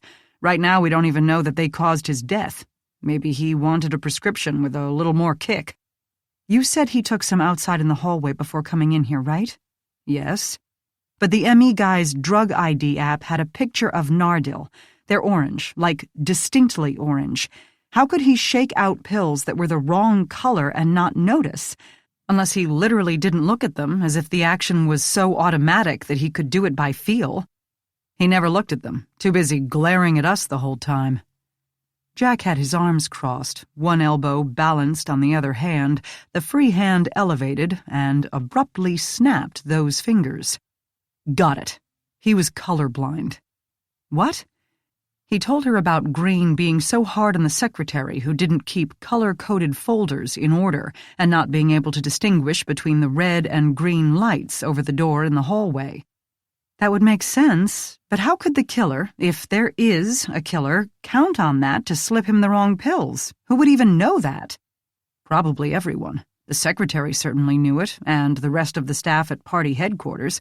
I bet Connor Schofield does, since he didn't bat an eye at the doorway light thing. She considered this. He and Green's co-workers might also have access to his pill bottle, unless he keeps it in his pocket every minute. But that lets Kelly out. Her hanging around his party HQ would be like a Hatfield sneaking into the McCoy's cabin. Maybe she sent in some plumbers. Oh, ha, Maggie said crossly. Why does it seem there's almost nothing we can rule out here other than unicorns and space aliens? And I'm not even sure about the aliens. There's something Kelly wants to tell us, something she's hiding, something between her and Green. It's hard to tell. She's so stressed out by the campaign that it throws off her affect and body language. Jack didn't seem interested in Kelly Hennessy's body language. If Green was somehow murdered, is it related to Diane Cragen's murder? Very different methods. One is so obviously a murder, and in the other case, we may never be able to prove it wasn't some kind of accidental overdose. And why? Who would want them both dead? Aside from, maybe, the assistant state treasurer. That was a joke? Or David Carlyle, Jack said. To kill, no pun intended, both the VPO deal and Startup Central? Yes. Seriously? Can you picture David Carlyle murdering two people? You like him. It sounded like an accusation. I do. Why wouldn't I? A crease appeared between his eyebrows, as if puzzling out a difficult math problem. But what if...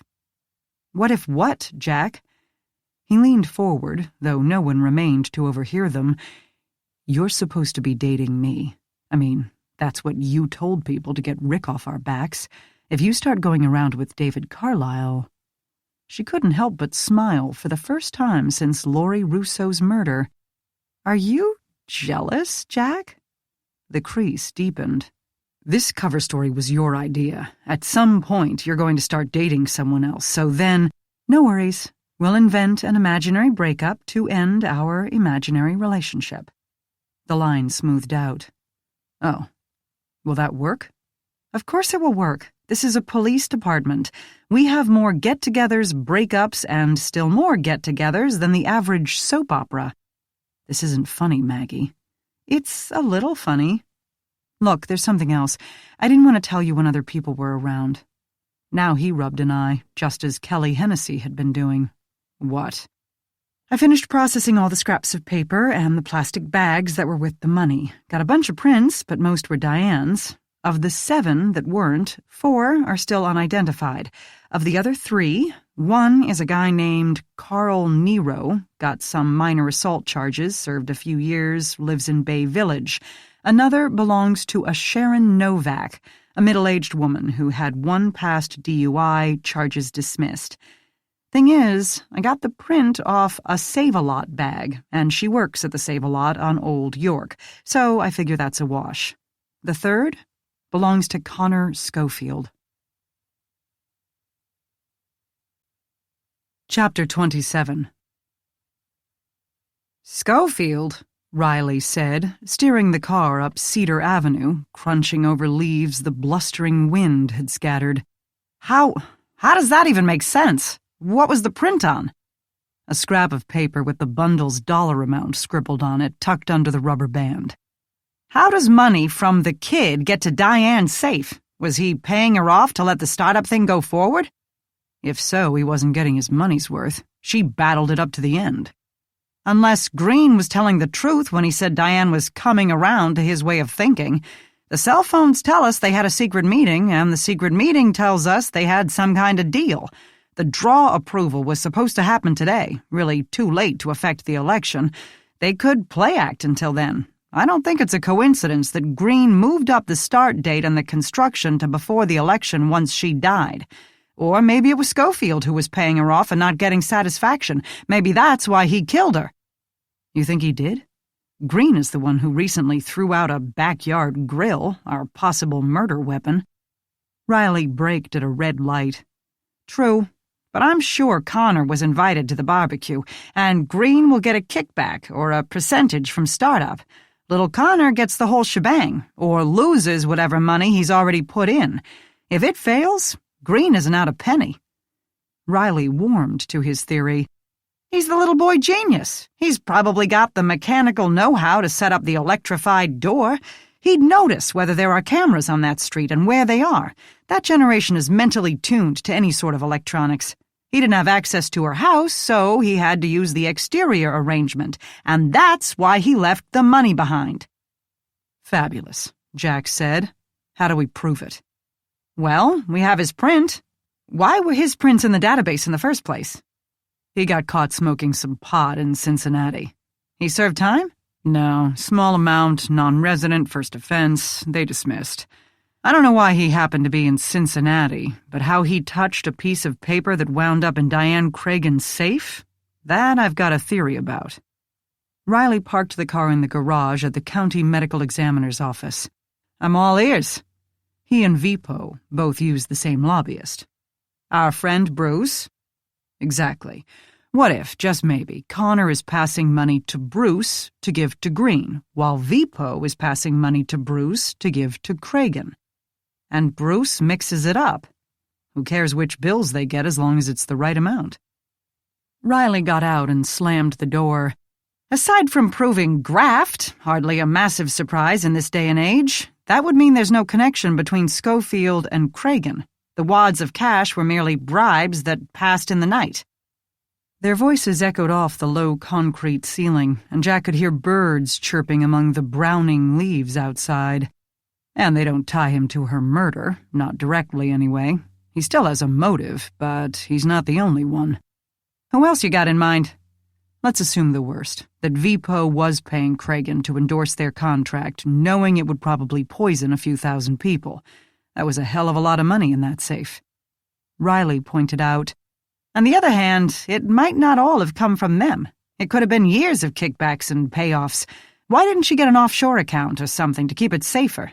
Yes, those banking records might be found, but on the other hand, what if your house burns down? Your retirement plan just went up in smoke, and insurance doesn't cover cash.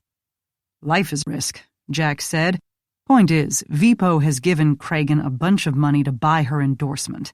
If she was making a deal with Green to go back on it? Why would she do that? No idea. However, now she's dead.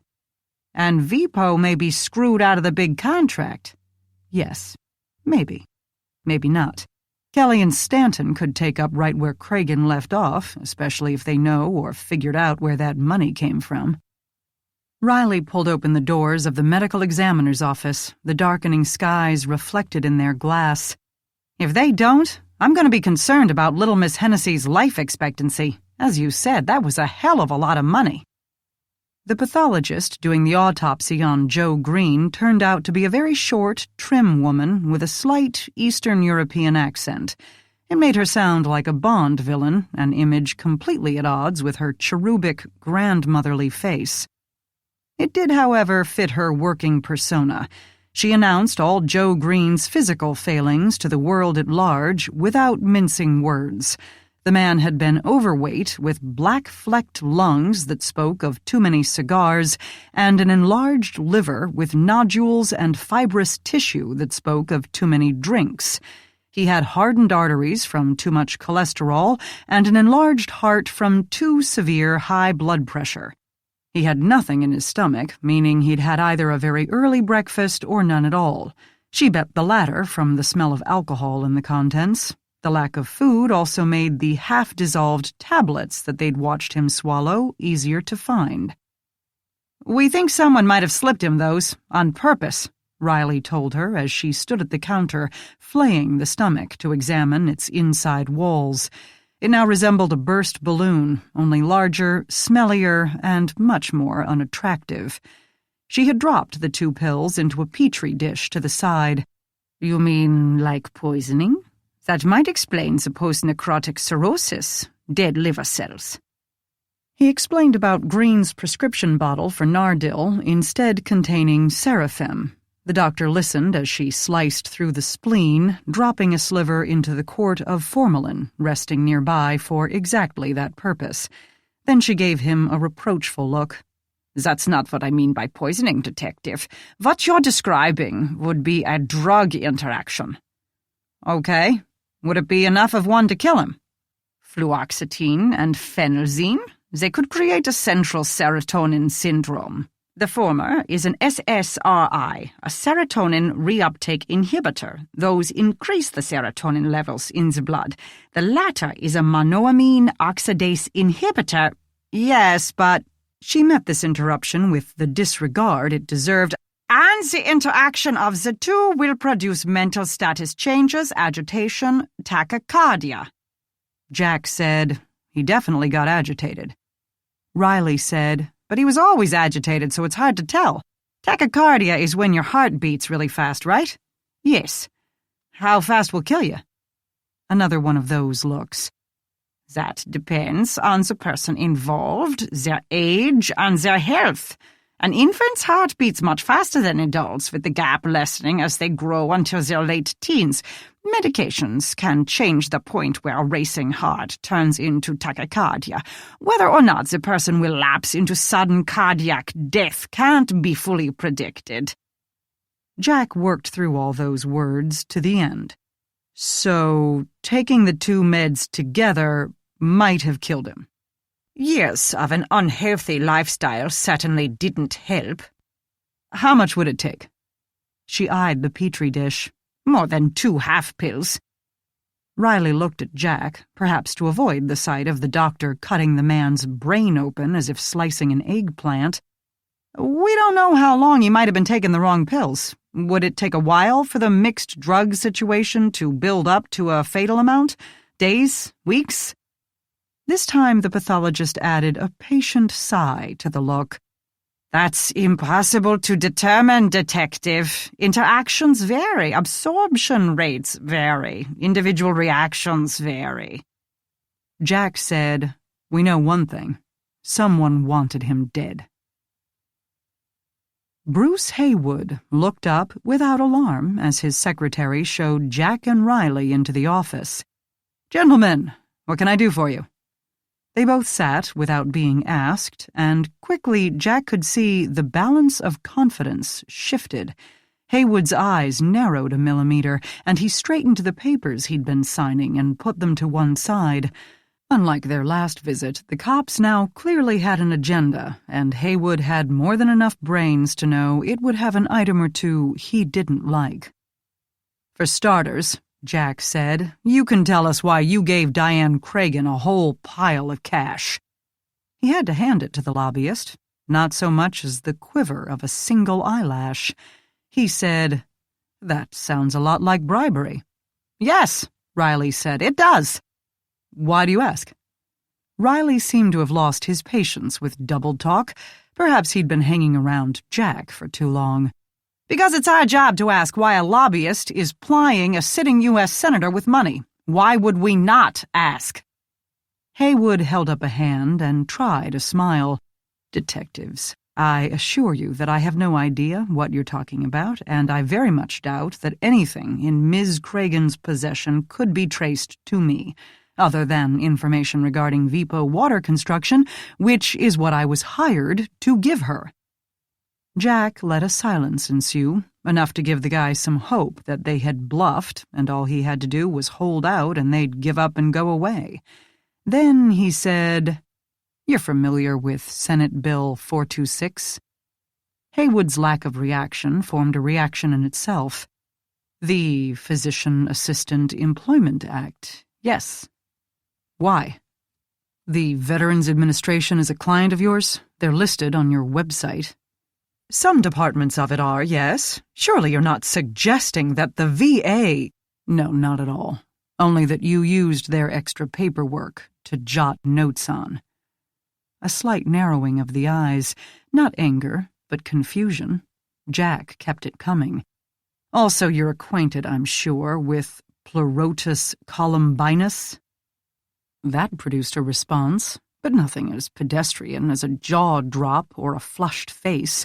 Bruce Haywood merely went still. From his hair to his fingers he turned to stone, a rabbit seeing a wolf at the edge of the tree line. "Yes?" "The blue oyster mushroom. It's what you're growing in your picture here, right?" Jack turned the desk photo to its side. This was a bit of a gamble. Maggie had shown him pictures, but he couldn't tell if the mushrooms in the photo were exactly the same or some variety. Edible fungi all looked alike to him. But Haywood slowly nodded. Riley picked up the narrative. "In the not inconsiderable cache we found at Ms. Cragen's place, several piles had tiny flecks sprinkled among the bills. Those flecks turned out to be spores. Mushroom spores. Blue oyster mushroom spores, which sounds like a rock band spin-off, but isn't." Jack pulled out his phone and dialed a number.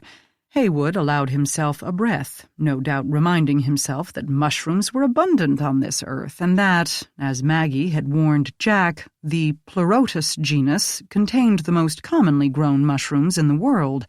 And indeed, his next words were, "Everybody eats mushrooms, Detective." "I don't," Jack told him. Now the lobbyist smiled, solid footing restored. "You should. They're very healthy." His phone rang. He glanced at it, then at Jack. "Yup," the cop said. "The senator not only had your office phone, but your personal cell. She had a nickname for you, by the way." Haywood couldn't help but look interested. "Blondie." "I've been called worse?" "No doubt. She sent you a photo of a mushroom on the day she died, didn't she? Knew about your hobby." "Yes. So what? Adding spores in Diane's house to my hobby hardly equals evidence. One mushroom is very like another." "Not really," Riley said.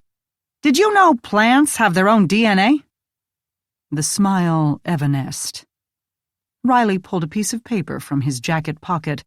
"Our forensic scientist collected all those spores in the cache, and this is a search warrant for this office and your home so that we can collect any and all mushrooms found there for analysis and comparison.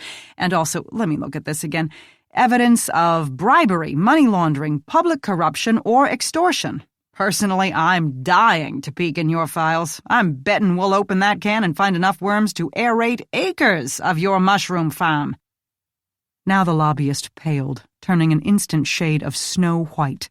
Jack could guess how his wheels turned. Diane Cragen was dead, no need to protect that client, and since she was dead, he could come up with any far-fetched story of how the money got wherever it did. But if they exposed his current clients, he would be ruined. Most likely jailed and ruined, but Jack figured ruined weighed more heavily. The man tried to rally. "That's one heck of a job, to get a search warrant based on a few mushroom seeds. Mind if I look at that?" "By all means, take your time, make copies," Riley said magnanimously, handing over the warrant. They waited as Haywood read. Jack wanted him to absorb every word, to know they had not exaggerated one whit. Haywood wasn't stupid. They had to convince him their threats were anything but idle if they hoped to turn him around. But he tried one more time. "If you really had that much faith in your mushroom spores, you'd have a warrant for my arrest." "As a matter of fact," Riley pulled a second set of papers out of his pocket, "we do." Haywood swallowed hard. He read the warrant. At one point his eyes bulged. "Murder? What's this about murder? Bribery is not— And who is Laureen Russo?" "Relax," Riley said. "We don't think you actually pulled the trigger." He didn't add that Carl Nero's print had been found on a bag with Diane Cragen's cash. He didn't explain that Carl Nero, formerly of Joe Green's Buddy's company, Environmental Products, now worked as a bodyguard for Green. He didn't explain that the last thing Laurie Russo wrote in her reporter's notebook had turned out to be the license plate of Carl Nero's car. He had probably used his connection to Environmental to lure her to the spot, promising her some dirt on Joe Green. If he had been more observant, or less squeamish, and removed her notebook from her dead hand, they might never have made the connection. But now the links tumbled straight and true from Cragen to Haywood to Green to Nero to Russo, which left the lobbyist implicated in not only bribery, but murder. But they weren't obligated to disclose those details yet, and let Haywood stew. He set the pages down on his desk and said, "I'm going to call my lawyer." "I think you'd better," Jack told him.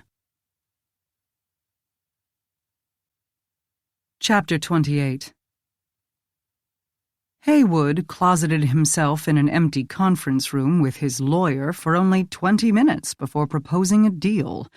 In the meantime, Jack and Riley guarded his office door by drinking coffee in his lobby while, across town, a patrol officer watched over the man's home to be sure a worried wife or child didn't emerge to destroy the prized mushroom crop.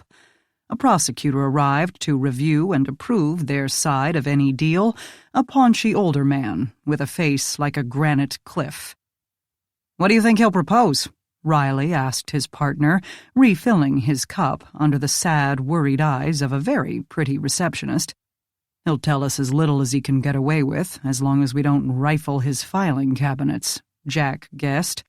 "We might have done better if we'd hauled him into the station and gotten it over with. This soft approach gives him time to think." "It's a gamble, but he's pretty smart, so thinking might do us good. He'll balance what he gives up against what he still gets to keep and do the math. Throw him in jail, and he might clam up from the shock." "It's where he should be." "Somebody's always greasing palms. It's the way of the world." "Doesn't make it okay." Riley sipped. "You're kind of a Boy Scout, you know that?" "Me? You're the one who lets every person of interest cry on your shoulder." "That's all a technique, partner. Or should I make like our boy genius and call you Dude?" "I'd rather you didn't." Jack nodded toward the prosecutor. "I hope he's got the authority to keep from giving Haywood a free pass and doesn't just roll over." "He doesn't look like the rolling over type. In fact, he looks like you, in another 10 years. Jack studied the man's craggy face. "Hell, I hope not." Haywood and his lawyer, a near twin to him in terms of looks and attitude of competence, emerged. Haywood's composure had slipped a bit, and he now appeared distinctly worried. But Jack thought that could be an act as well, to convince them of his sincerity, that he would now tell them the whole truth and nothing but. Jack didn't believe anyone they had met in the past couple of days had told the truth or had made any statement even close to that end of the spectrum. They sat around a round table in Haywood's office. Jack didn't want him anywhere near his laptop or phone, and even had paranoid visions of the file cabinets being rigged to incinerate their contents at the touch of a button. The two attorneys made no pretense of a friendly confab. Haywood's opened with, "We're going to make you a deal. Mr. Haywood will blow the whistle on a situation that could lead to the deaths of thousands of people, and in return he gets full immunity from all prosecution, criminal and civil." "No," the prosecutor said, and they went on from there. It took 20 minutes, but they finally established that Haywood would tell the police everything he could about Diane Cragen and this potential threat, but he could not be prosecuted as a co-conspirator to the threat and, what seemed most important to him, all other client information must remain confidential. The prosecutor pointed out that they had a warrant for everything. In return, the other attorney said that Mr. Haywood's cooperation would make the detective's success possible, as opposed to blindly wading through enough paperwork and computer records to keep them busy until the next decade. While they worked it out, Riley sipped coffee, and Jack watched Haywood, pondering the nature of white-collar crime. Maggie didn't care for the direction of his moral compass in trimming back the violent criminals, but backyard deals with the Vipos of the world created much more destruction than Jack ever could. Just ask the citizens of Virginia or Haiti or the taxpayers of Utah and Washington. I should shift my focus, he thought. At last, the prosecutor agreed to the deal, stressing that, should Haywood hold back on anything relating to Diane Cragen, Connor Schofield, or Joe Green, the deal would be off, and teams of cops would invade his office and his home. "Wait," Haywood said. "I thought this was about Diane." "We found more than your mushroom seeds in Ms. Cragen's cache," Riley said. "Tell us how Connor Schofield is connected." "He's not." Riley moved his head from side to side in regret. "We're not getting off to a good start here, Mr. Haywood." "No, really, Connor is a client of mine, but regarding a separate project." "Then why are his fingerprints on Ms. Cragen's money?" Technically, it was on the piece of paper with the money, but that would take too long to explain. Haywood seemed genuinely perplexed. "I don't know." His lawyer said, "Because this Schofield had his own deals going with Ms. Cragen which have nothing to do with my client." Riley said, Nope, they were battling each other, not BFFs at all." The lawyer seemed pretty sharp, but with Haywood's firm's money, Jack wouldn't have expected anything less. "Then Schofield was paying her off. That still has nothing to do with us." Riley said, "So a wad of cash at Ms. Cragen's had both Schofield's fingerprint and Bruce's mushroom seeds? I don't think so." Haywood swung his face from one side to the other. "They didn't have anything to do with each other as far as I know." Wait, the prosecutor interrupted. "Can we get back to the death of thousands of people?" Haywood cleared his throat. "Vipo and the crib renovation project." Jack exchanged a glance with his partner, remembering the EPA guy's dire warnings. Haywood said, "I'm no scientist, so don't quote me on this, but basically we're looking at a Flint situation. In order to switch water intake to the river, they have to unshutter a pumping station that hasn't been used in years, right under the Hope Memorial Bridge, between the steel plant and a carbon processing place. That will get it from the river to the Garrett Morgan treatment plant." "Carbon?" Riley said. "Coal, basically. All those influences make the pH of the soil more corrosive to pipes that have been in the ground for 60 years. That is not such a problem if the proper corrosion control treatment is used to keep the rust layers in the pipes from flaking off when the water passes through them. That was the mistake they made in Flint, not using the corrosion inhibitors." The prosecutor looked slightly ill. "Rust layers?" "Rust is a fact of life. It won't kill you unless the corrosion control doesn't work so that the rust releases into the water flow, the rust being full of lead. At the same time, this water leaches the iron out of the old pipes. The iron reacts with the chlorine in the water. The same chlorine is supposed to take care of any bacteria, so now the chlorine isn't doing its job, the bacteria count goes up, and we get outbreaks of Legionnaire's disease in addition to lead poisoning. "And this would kill thousands of people?" the prosecutor asked. "The Legionnaires? No, it killed only about 90 in Michigan." "Only?" Riley exploded. "I meant something like this doesn't leave bodies littering the street. Most of the victims are invisible because they haven't been born yet. With too much lead in the water, the fetal death rate will go from a normal 6% rate to 60%. Riley said, "Shit!" Then there's all the kids with underdeveloped brains and abilities from it. That's hard to quantify.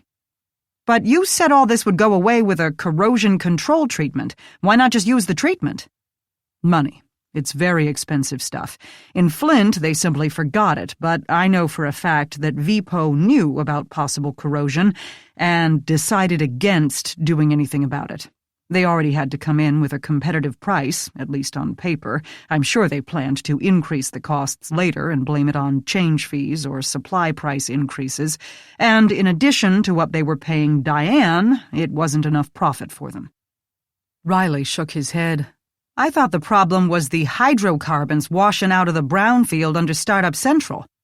"Startup is a completely separate project." The cop blinked at the lobbyist. "But they both affect water quality in the river." "Oh, yes, I suppose so." "And you were willing to let all this happen and say nothing," Jack said, "until we showed up with a warrant." A short silence fell. Haywood looked at his hands. Finally he said, "I'm a lobbyist. That's my job, and like it or not, this is how things are done, always have, always will. How do you think Omar got the contract to build the pyramid instead of Kareem? Because he slipped a few shekels to the Pharaoh's project manager, and it will never change. Because the people who pass the bills regulating lobbyists are the ones who profit the most from them. Most of them consider Congress only a stepping stone into the lobbyist world. Better hours, better pay, less ridicule on social media.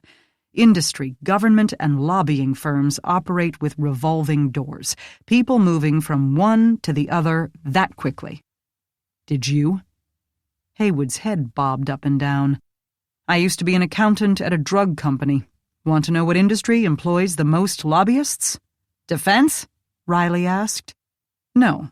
Good guess, because they're one of the most powerful lobbies. If a lawmaker even hints that spending $10 billion per design like the Airbus Atlas might not be the best use of funds, they're attacked as soft on terrorism. There is no worse death knell for a politician than being soft on terrorism." Twice his fingers made air quotes around the phrase. The defense industry is merely more visible with their trail of waste, like the Airbus, like spending over $19 billion on a futuristic tank model before the project finally shut down, like the Zumwalt-class $3 billion destroyers. But no, the biggest group, the most lobbyists, the most money spent by an industry is pharmaceuticals. Insurance runs far behind them, about 2/3 their amount. Then you get into the manufacturers and the utilities, oil, etc. "So you went through that revolving door," Jack said, to get the guy back on track. "You betcha.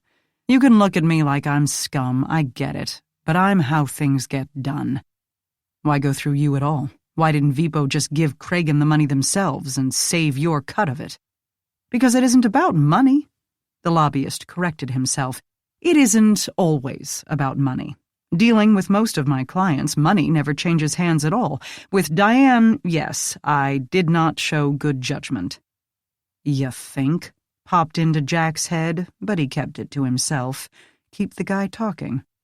"It's about persuading people with information and assistance. As I said, I help them write the legislation, check the facts, provide them with what they need to convince their fellow congressmen or the ones on their subcommittee or the General Accounting Office. Lawmakers want to get things passed, or industries hired because accomplishing a goal looks good for them, or the industry is big in their home state, or because it's a project they truly believe in. Outright bribery is much more rare than you might believe. Jack said, and yet Ms. Cragen had a pile of cash in her home. Yeah. Where did that come from? Haywood spoke with reluctance. Vipo, of course. He told them the company had delivered cash to him and he had passed it on to Diane Cragen. Technically, it was not a bribe. It was campaign contributions. Is that what they're calling it nowadays? Jack murmured. Then why wouldn't they take it to the RNC headquarters, like all her other loyal supporters? Riley asked. They wanted to remain anonymous, since they're a company bidding for a contract for city work. If they gave her a large sum, it looks bad. Riley snapped. It looks bad because it is bad.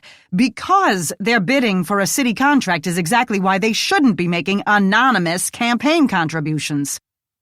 Jack doubted they would come up with a way to prevent unfair lobbying practices in the next 20 minutes, so they needed to get back to murder. All the cash you gave Diane Cragen came from Vipo?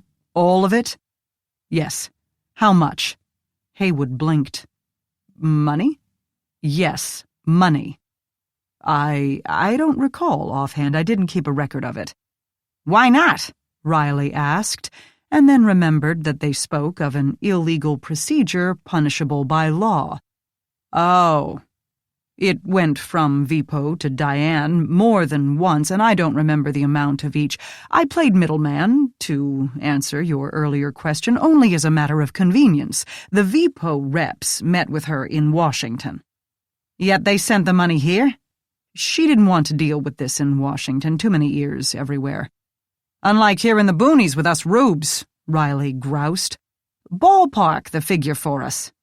Haywood didn't like it, to judge from his face, but he finally said, I would guess about 500,000. Total? In 3 payments, yes. Riley said. They had figured Cragen's stash had been accumulating for a while, so this did not surprise Jack. What did surprise him was how $500,000 no longer sounded like a lot after talk of billions and trillions. That was how they got away with it. No one could easily wrap their head around that kind of money. 1 million seconds equaled less than 2 weeks, whereas 1 billion seconds reached nearly 32 years. If more people realized that, Jack thought, they might vote differently.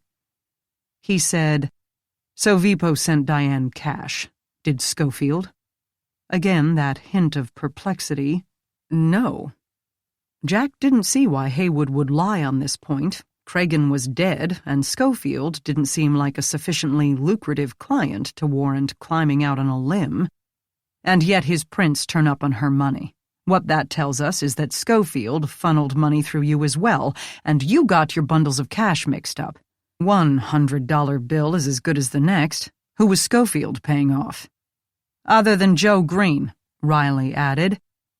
Haywood hesitated, glanced at his lawyer, glanced at the arrest warrant and the plea bargain on the table in front of him, and then said, Yes, Joey.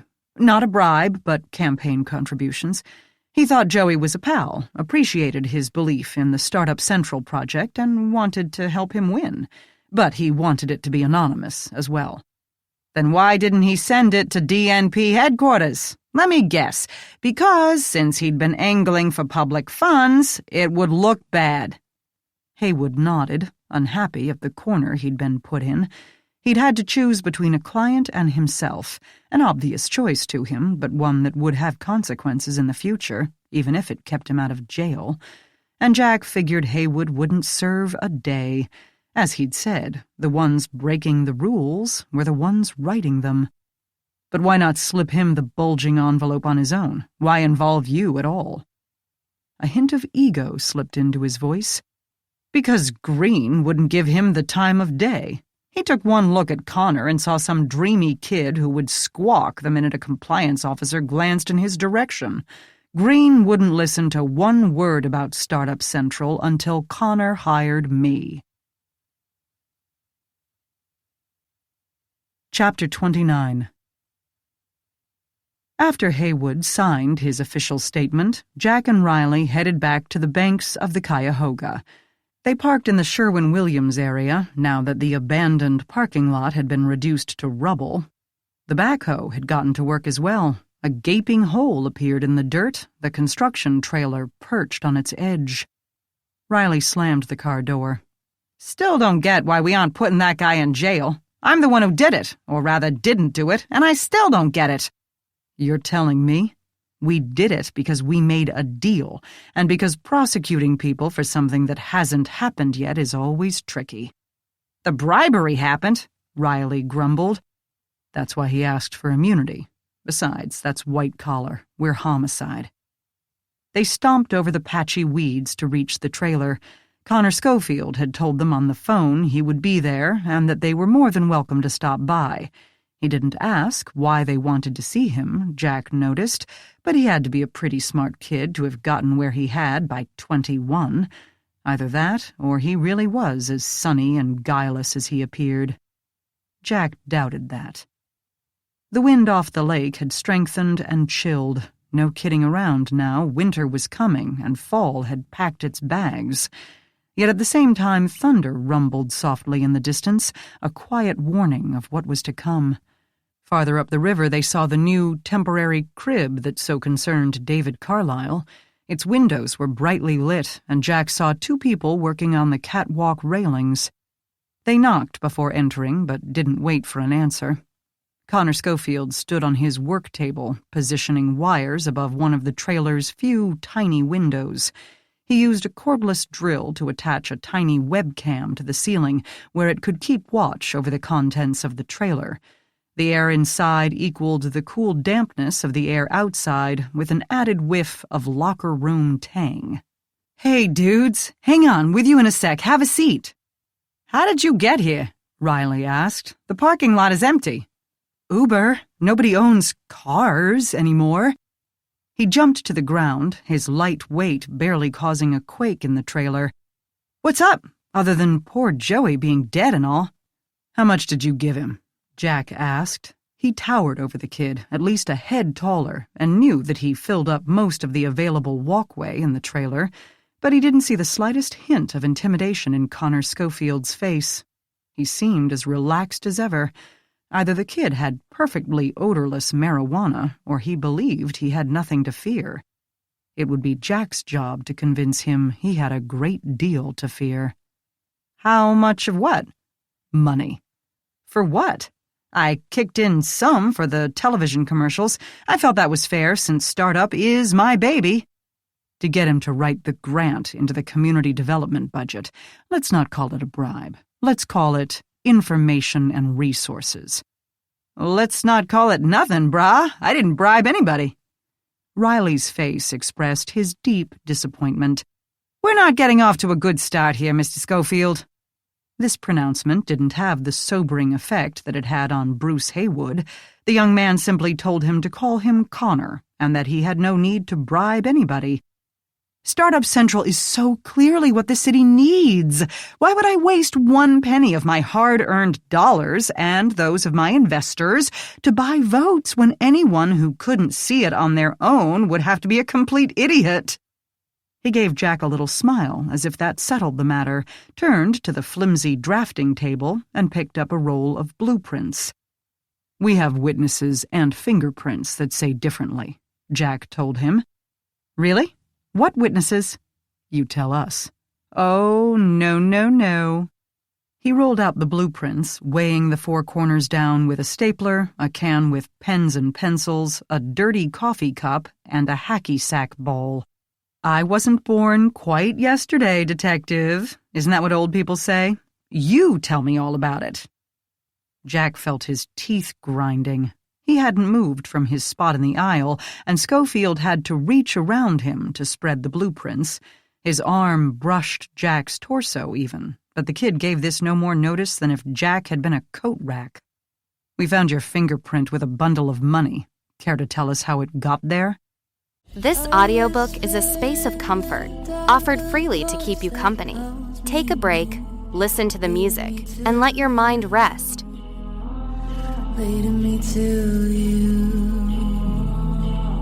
You're my sweet escape, my heart's desire. Fall into you, I feel a fire. We're a chemical explosion in the night. We're a beautiful sight. We're a beautiful sight. A beautiful sight. We're a beautiful sight. A beautiful sight. A whisper in the dark, a voice that calls me near, leading me to you,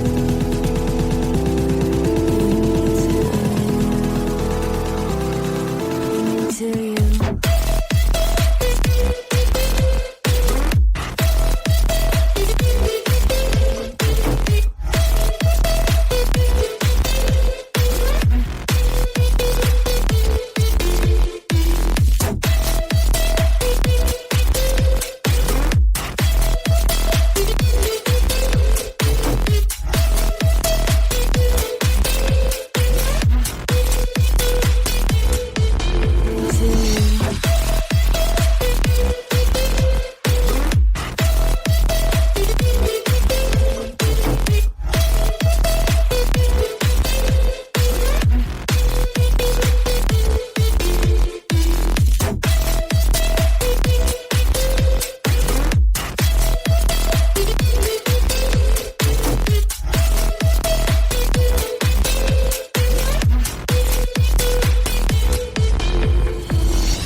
That calls me near, leading me to you,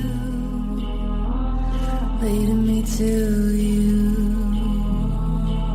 You're my sweet escape, my heart's desire. Fall into you, I feel the fire. We're a chemical explosion in the night. We're a beautiful sight. We're a beautiful sight. A beautiful sight. We're a beautiful sight. A beautiful sight.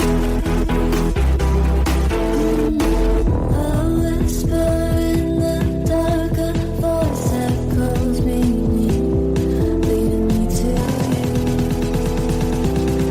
leading me to you.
Didn't bat an eye. I'd be happy to, but I need more data. What money? Where? A stack of crisp bills from Fifth Third Bank to a customer, an LLC called RV Labs, so similar to the VR labs you were only so peripherally involved with. You're listed as CEO. You couldn't think of a new name? We weren't sure they'd tell us, Riley complained mildly. Thought they might have sent all their employees home early to vote today, but apparently banks aren't into that so much. Schofield said, "Speaking of names, don't you think Fifth Third is a stupid one? What does that even mean?" Jack said, "It means you gave it to Bruce Haywood to give to Joey Green. You didn't even take the paper bands off first." Schofield rested one hand on the table while his face made a show of deep contemplation. "I'm sure I didn't. Sorry." Riley said, "The funny thing is that it went from Green to Diane Cragen. Can you tell us about that?" Schofield said nothing, didn't move so much as an eyelash for several seconds, and Jack knew that this information came as a shock. But shock that Green had gone behind his back, or shock that the cops knew about it? "You're not making any sense. Why would Joey give money to that witch?" That confused us, too. At least he had stopped fiddling with the blueprints. "Well, when you figure it out, let me know, brah." Riley had had enough, his fair skin developing a dangerous flush. "Call me brah once more and I'll punch your skinny ass into the Cuyahoga." Schofield smiled. He had to figure, correctly, that he had won if they were resorting to name-calling and threats. But that would be police brutality and— He waved at the camera he had just installed. "Ready to live forever in the digital world?" "We have Bruce Haywood's testimony," Jack said. "Well, good for you. I still have no idea what you're talking about." "He says you paid him to get Green to listen to you. He says you gave him $20,000 to get Green on board." "He can say what he likes, can't he? That doesn't make it true. Joey needed a project to bring jobs to the area, cement his legacy, and boost him into Congress. I didn't have to pay him. He'd have paid me, except I didn't need the money." He didn't frown, had no tension in his face except for a barely perceptible narrowing of the eyes and a few beads of sweat glistening at his hairline. Schofield didn't mind being accused of a crime, but he minded very much being accused of a lack of impressiveness. He went on. "So let me get this straight. My fingerprint is on a bill that Bruce used to bribe Diane with?" "Yep," Riley said. "And that's a big deal? I probably handed Bruce some cash to pay him back for coffee or something.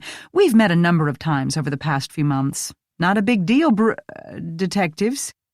He began to peel back the first layer of the blueprints, changed his mind, turned, rested his hips against the table that might or might not support them, and crossed his arms. "We're not talking $1 bill, or even 5, Riley said. Jack said, "But that's okay. You don't want to tell us your side? Fine. There will be plenty of time for that after your arraignment." He moved to the door, opened it, and stepped out. In his periphery he saw Riley hesitate, uncertain, but then follow. Schofield spoke from the doorway, not quite as perfectly confident as a moment before, but certainly not rattled. "What does that mean? You're going to, arrest me or something?" Jack straightened his blazer, feeling the wind worm its way through the lining, and spared the kid one last glance. "Have a nice day, Mr. Schofield." Riley grumbled non-stop for 4 blocks. "Arrogant little brat. He thinks he can stick his fingers in his ears and Mommy will make the mean men go away." "He thinks people who confess the minute cops show up are lame," Jack said, with a grudging admiration. They paused in front of the public library and waited for pedestrians to cross from the old arcade. "He's thinking, so what if we found a print on some beat-up 20? He can find a way to explain that. Then it's his word against Haywood's. He's the bright young star, and Haywood's a slimeball lobbyist." "You're not making me feel better, partner. Or should I say, brah? What does that even mean, anyway?" "It means brother. Came from either Hawaii or Haiti. They can battle it out for ownership, and we'll never have to let the prosecutors battle Schofield in court. The kid's not going to roll over for us. And he doesn't even know, or might not know, that Green and Cragen were having secret confabs. Money may have gone from Schofield to Green to Cragen without involving Haywood, and that's why Haywood doesn't know about it." "But does that make sense? Green bribing Cragen to what? Give up her Senate seat? Sounds like all the money in the world wouldn't make her agree to that." "Unless she felt ready to retire and fade away with her nest egg, though it wouldn't be that easy. Even if she wanted to throw the fight, her party sure as hell wouldn't. We don't really know what was in her mind. She didn't have friends or confidants, only a public shell for the rest of the world to see." "The way I figure it," Riley said, "the fingerprints on the money are explained because it all funneled through Haywood.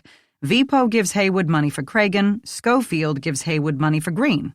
He mixes it together because money is money. As long as everyone gets what they were supposed to, who cares if the actual bills stay in their own little pipeline?" Jack said that made sense, but we don't have to tell Schofield that. Let him think Green was double-crossing him. Though if money did move from Green to Cragen, it could have been for her to do a 180 on startup as soon as the election was over, Riley added, but without much conviction. He didn't act like a man who didn't intend to win. If anyone still living can tell us, it'll be Kelly, Jack said. But at Euclid and East 9th, as a blink of lightning lit the sky, his phone rang. He answered with, "Has your ex found anything on Russo?" No, Maggie's voice told him. Figures. But David Carlyle is in my lab. That guy again. Why? He's afraid Connor Schofield is going to try to kill him. Chapter 30. I know this sounds crazy, Carlyle said. The lab's entire reception area consisted of a chest-high table with a ledger, a bowl of mints, a pen on a string, and a placard reading, "All visitors who go past this point must sign in," which Maggie had printed herself. But the lab also lacked a conference room, so Maggie gathered chairs around her desk and set aside the small stack of manila folders holding her current fingerprint identifications. Jack hadn't wanted to bother trooping everyone over to an interrogation room in the homicide unit, and hence Maggie sat in on the interviewing of a witness, suspect, victim, depending on what David Carlyle turned out to be. The man in question, meanwhile, kept looking at her with soulful eyes, as if she could help him explain the situation, which she couldn't. All she knew was what she had told the detectives. "Never mind what it sounds like," Jack told him, not gently. "What are you talking about?" "Okay, so Connor Schofield called me when?" About 20 minutes ago." Maggie noticed Jack share a glance with his partner. Apparently, this meant something to them. "And he said he'd like to go over my report to get a better idea of it, that Green had been handling getting the committee's approval to release the funds, but now that he's dead, he, Connor, would have to handle it by himself. So, and he needs to understand every aspect of the report, since before he'd left that part of it up to Green." Jack made no attempt to hide his impatience. "And—" Maggie put her hand on his thigh. She didn't pinch, but let it rest there for half a second before removing it. She felt his rectus femoris give a little spasm, while Riley's mouth twitched and Carlyle blanched. "So when do we get to the part where he's trying to kill you?" Jack asked, but less harshly. Carlyle swallowed. "He said that it was very important to tell the committee that he is ready to break ground. He said that twice. I said what I always say, that my job is to assess the environmental concerns, not advocate for one decision or the other, that I'm neutral. I truly am neutral," he added to them, placing one hand on his chest. "I don't care whether Startup Central gets built. That's no skin off my nose. I care only about releasing hydrocarbons into the water." Again she saw a glance between the two detectives. When they had time, she would demand to be brought up to speed. "The killing part?" Jack reminded him. "So he asked me to meet him at the trailer and said, 'Just you and me.' He said that 3 times. 'Just you and me can hash this out. I'm sure we can come to an arrangement.'" "And that makes you think he's luring you to your death?" Jack asked. This time Maggie nearly pinched, but Carlyle spoke with more conviction. "No, not until he emphasized how important it is that this project begins on time, meaning next week. And all of a sudden, I'm remembering that people are dying under bizarre circumstances, and that Connor Schofield is a little bizarre too, you know what I mean? His voice got kind of strange, as if that lovable stoner persona fell away, leaving who he really is, you know what I mean?" Maggie expected Jack to blow this off, but instead he stilled. "Yes, I think I do." Riley asked, "When does he want to meet?" Carlyle checked his watch. "In an hour. I told him yes because, truthfully, he absolutely insisted, and I was afraid to say no. maybe not afraid. I was at the other end of a phone call, but I figured if I said no, he'd appear when I didn't expect him. This way, I'm forewarned, Maggie supplied. Yes, exactly. Where? Jack asked. At his construction trailer. It's very much out in the open, I know, but on the other hand, it will be dark by then, and the few streetlights are 100 feet away. It gets really dark out there at night, I know, because we had to do this one study regarding the northern long-eared bat, and Jack said, "Would you be willing to wear a wire to your meeting with Connor Schofield?" Whatever Carlyle had been expecting them to do for him, this had not been it. His eyes widened instantly, and his mouth formed the word wire. You mean, like, try to get him to say something incriminating? Or kill me while it's being recorded? No, Maggie said. Yes, Jack said. I mean, no, we're not going to let him attack you, and I don't think he intends to. Riley nodded assent to back this up, but Maggie did not feel convinced. He will most likely offer you money or some other incentive to skew the EPA report so he can get his building built. We can do something about it if we get attempted bribery on tape. The knot in Carlyle's throat bobbed. He paused for thought, a good deal of thought. Then he turned to Maggie. Will you come with us? I don't mean to see Connor. I mean in the van or wherever they will be. No, Jack said. Yes, Maggie said. There's really no reason you have to be there to hold his hand, Jack groused. You certainly aren't going to, she pointed out, and slipped the video camera battery out of its charging port. No, and you know why? Because he's a grown man. Then you should have interviewed him in the homicide unit and not in my lab. You thought less official surroundings would put him at ease. No, I didn't want to waste 10 minutes walking back to the homicide unit on David Carlyle's persecution fantasies. She dropped a large duffel bag with the camera and its equipment into his arms. And now he's going to make your case for you, so you're welcome. Or we'll find out that Connor Schofield is exactly what he appears to be, and the EPA savior of the environment is delusional. He turned to walk out of the lab's supply closet, but she put a hand on his arm. Do you think that? Seriously? He admitted he did not. She persisted. Do you think Schofield could be dangerous? Anyone can be dangerous when they have what they think is a good reason. Don't raise your eyebrow at me. I'm not talking about myself. Maybe Schofield never did anything worse than a youthful DUI. Maybe not. But right now, this seems like the only way to find out. Do you think David is in danger? Maggie, we wouldn't let him do this if we thought it would put him at risk. She felt her eyebrow twitch again. Really? We'll be right there with the audio receiver, a safe word, and lots of guns. This did not reassure her as to his honest assessment of the situation. She ushered him out of the forensic supply closet and closed the door behind her. Jack said, even if they get into a scuffle, Schofield is skinny enough that Carlyle should be able to take him, despite being the size of an anorexic girl who, by the way, seems to think you're the new BFF. Now her mouth twitched. That's just catty. People will think you're jealous. I'm not. He lowered his voice as she waved goodbye to Denny.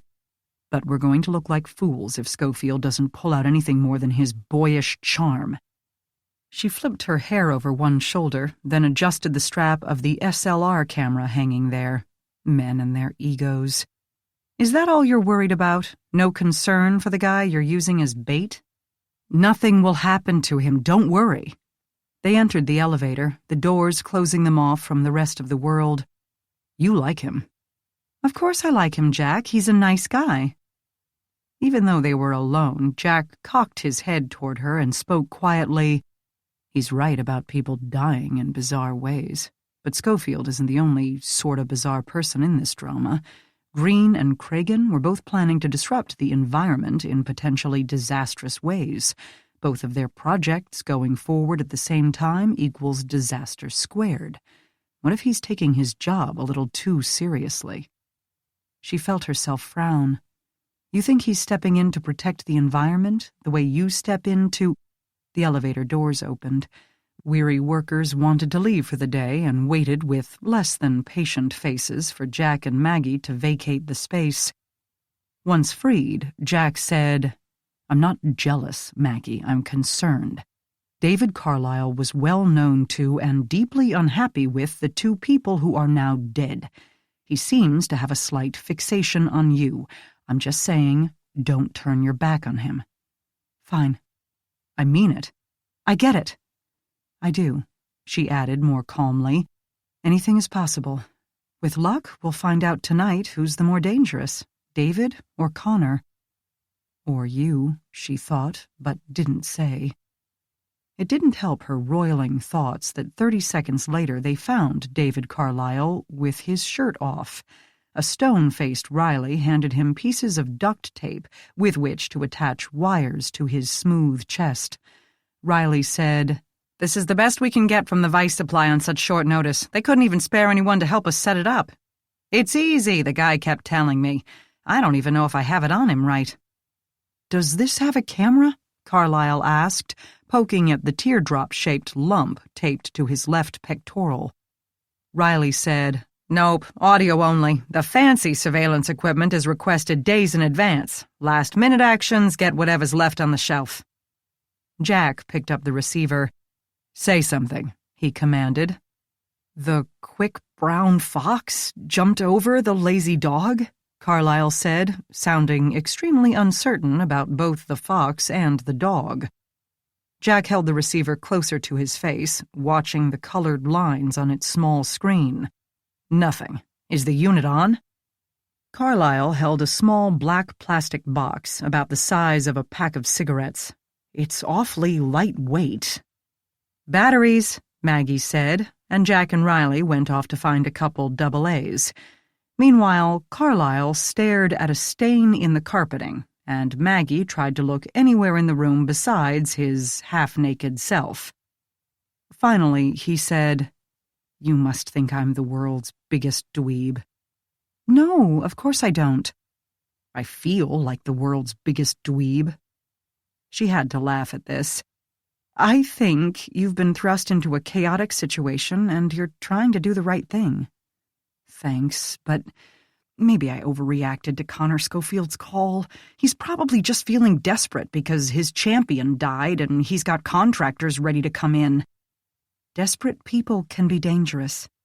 "He's going to be even more desperate than he realizes. All the chemical tests came back with even worse results than before.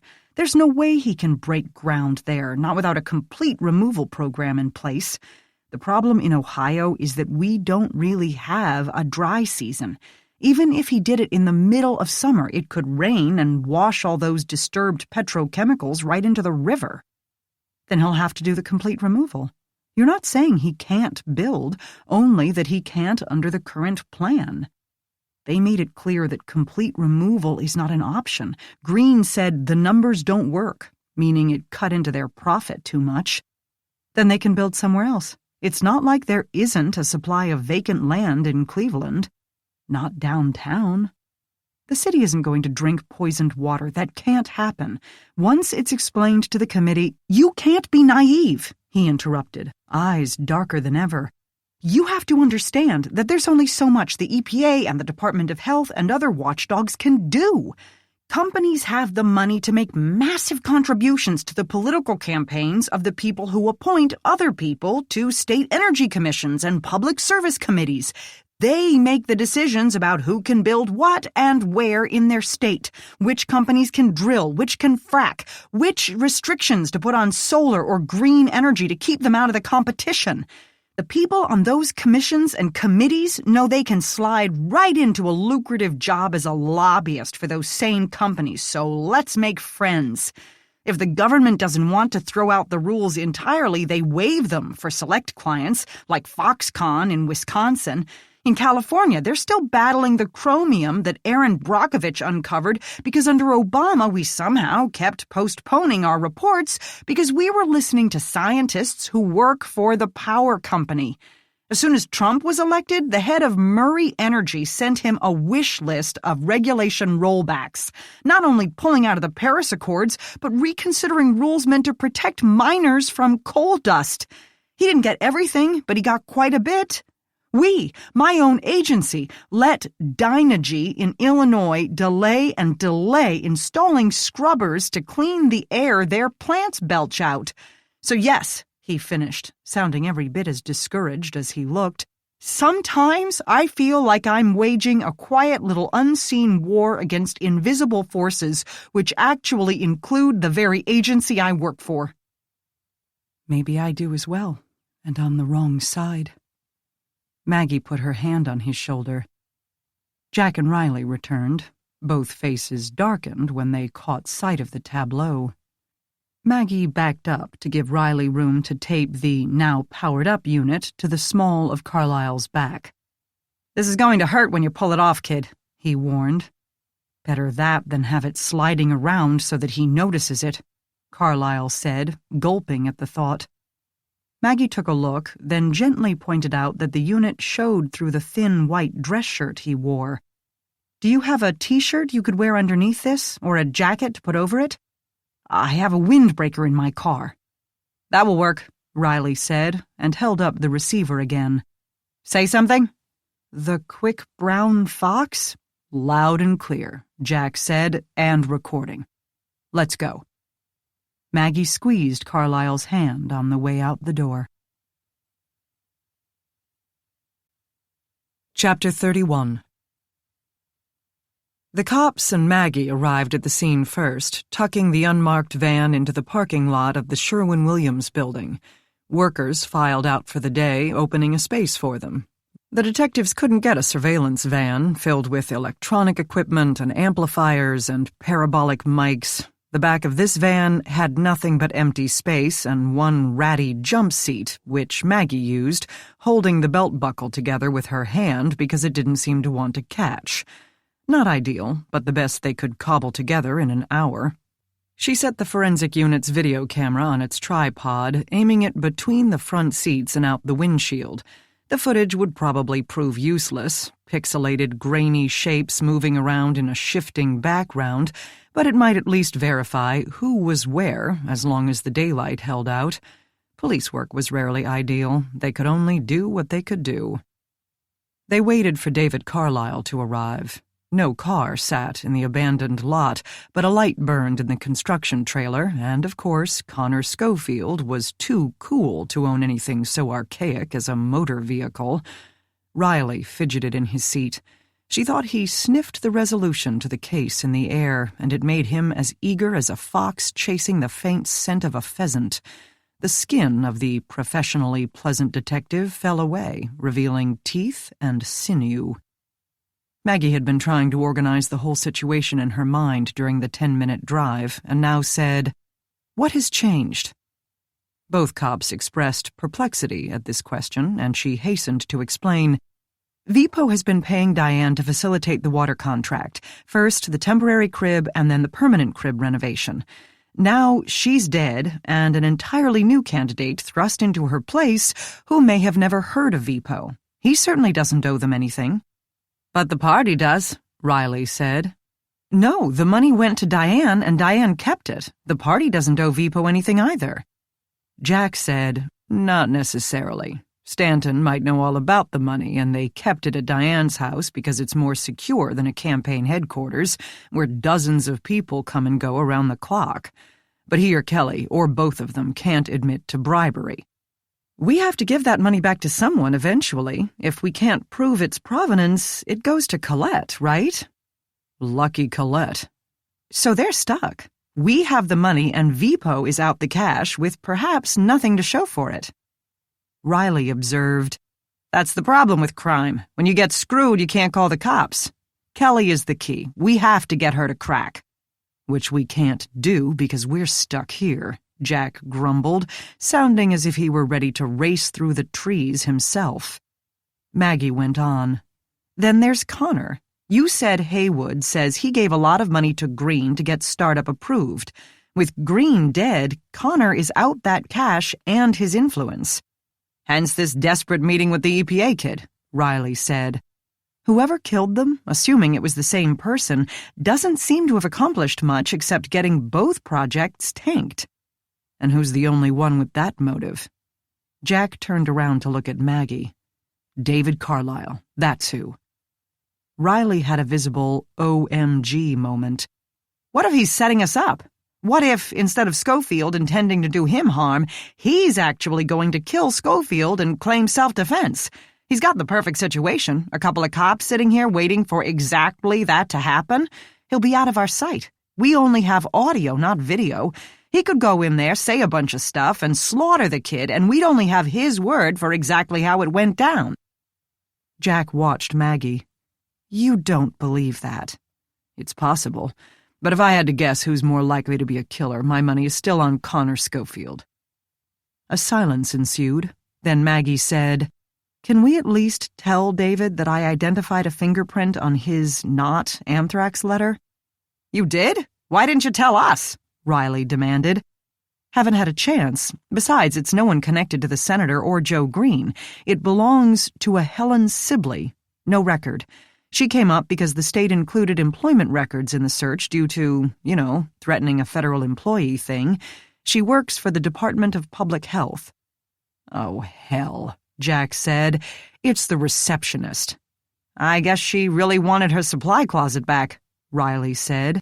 Maggie said, So Saturday and the number 10 could refer to an appointment for herself or a message she took for someone else there. But was she the mole the senator paid off? Riley said, Good question. We'll be having a chat with Ms. Sibley. Rattle her until she bites those perfect nails. Carlyle's car drove by, slowed. He pulled off the street onto the grass, parking illegally, but traffic stayed light in the area. Showtime, Jack said. Maggie started up the video camera so they could at least establish to a future jury that Carlyle had arrived at the lot and entered the construction trailer. She clicked the microphone off. No one wanted a future jury listening to their banter, sneezing, or off-color jokes. Through the viewfinder, she could see his small figure turn to examine the surroundings. She could see his dismay at the disturbed ground, even at 200 feet in the growing twilight. As if to further illustrate the point, he became backlit by a flash of lightning. He's wondering where we are, Riley said. He's being obvious, Jack complained. It's an empty part of downtown after dark, Maggie pointed out. Being aware of his surroundings is normal behavior. Plus, he can't hear us, and this van isn't labeled. He simply has to trust that we're here and we're listening, poor kid. They watched him finally slam his car door and pick his way across the disturbed ground to the construction trailer, moving with determination. He had indeed put on a dark, lightweight jacket. Through the audio equipment, Maggie heard the rustle of his shirt and the whine of the wind heading up the river from the lake. He said nothing, didn't ask if they were there or express hope that they could hear him, and Maggie figured she knew why. He didn't want to sound like a dweeb. When he arrived at the trailer's door, she zoomed the camera lens to include only the trailer. They heard a muffled sound and then saw Carlyle open the door and disappear inside. Maggie closed her eyes and said a silent prayer for David Carlyle, and for Cleveland, should David Carlyle fail. "Hey there, brah," they heard Schofield say, as clearly as if he were in the room. "Thanks for coming by." Riley said, "At least the sound works good." After that, no one spoke. They only listened.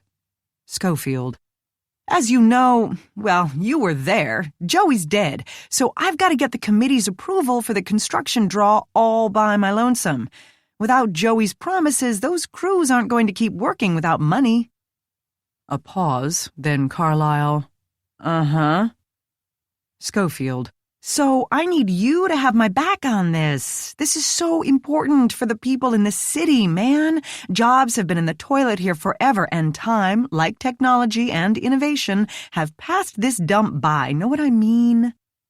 Carlyle, "Cleveland's hardly a dump, but—" Schofield, I mean, what's more important, a few ticks on your waterborne solids meter, or providing a future for the young people in this city before they move to Austin or Atlanta looking for a future?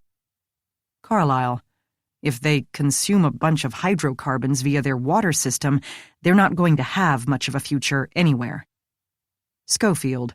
Is that just a bit alarmist, dude? Carlyle. I don't get paid to be an alarmist. I get paid to gather samples and have them tested, and that's what I did. The results are the results, and the results in this case are alarming all by themselves. You go, brah, Maggie thought. They heard a slight brush as Carlyle shifted his weight. Carlyle. The volatile organic compounds are pervasive. There's no cleaning or treatment that we could do to the soil that wouldn't wash right into the river. If we were talking about a lot not so close to a water source, there would be a number of options. But obviously that is not the situation here, and it has to be fixed immediately. Now that you've broken up the concrete, it's going to start washing out tonight. We can only hope it's going to be a light rain. Schofield. Exactly, dude. It's already done, so you can stop whining about taking up the concrete. Carlyle.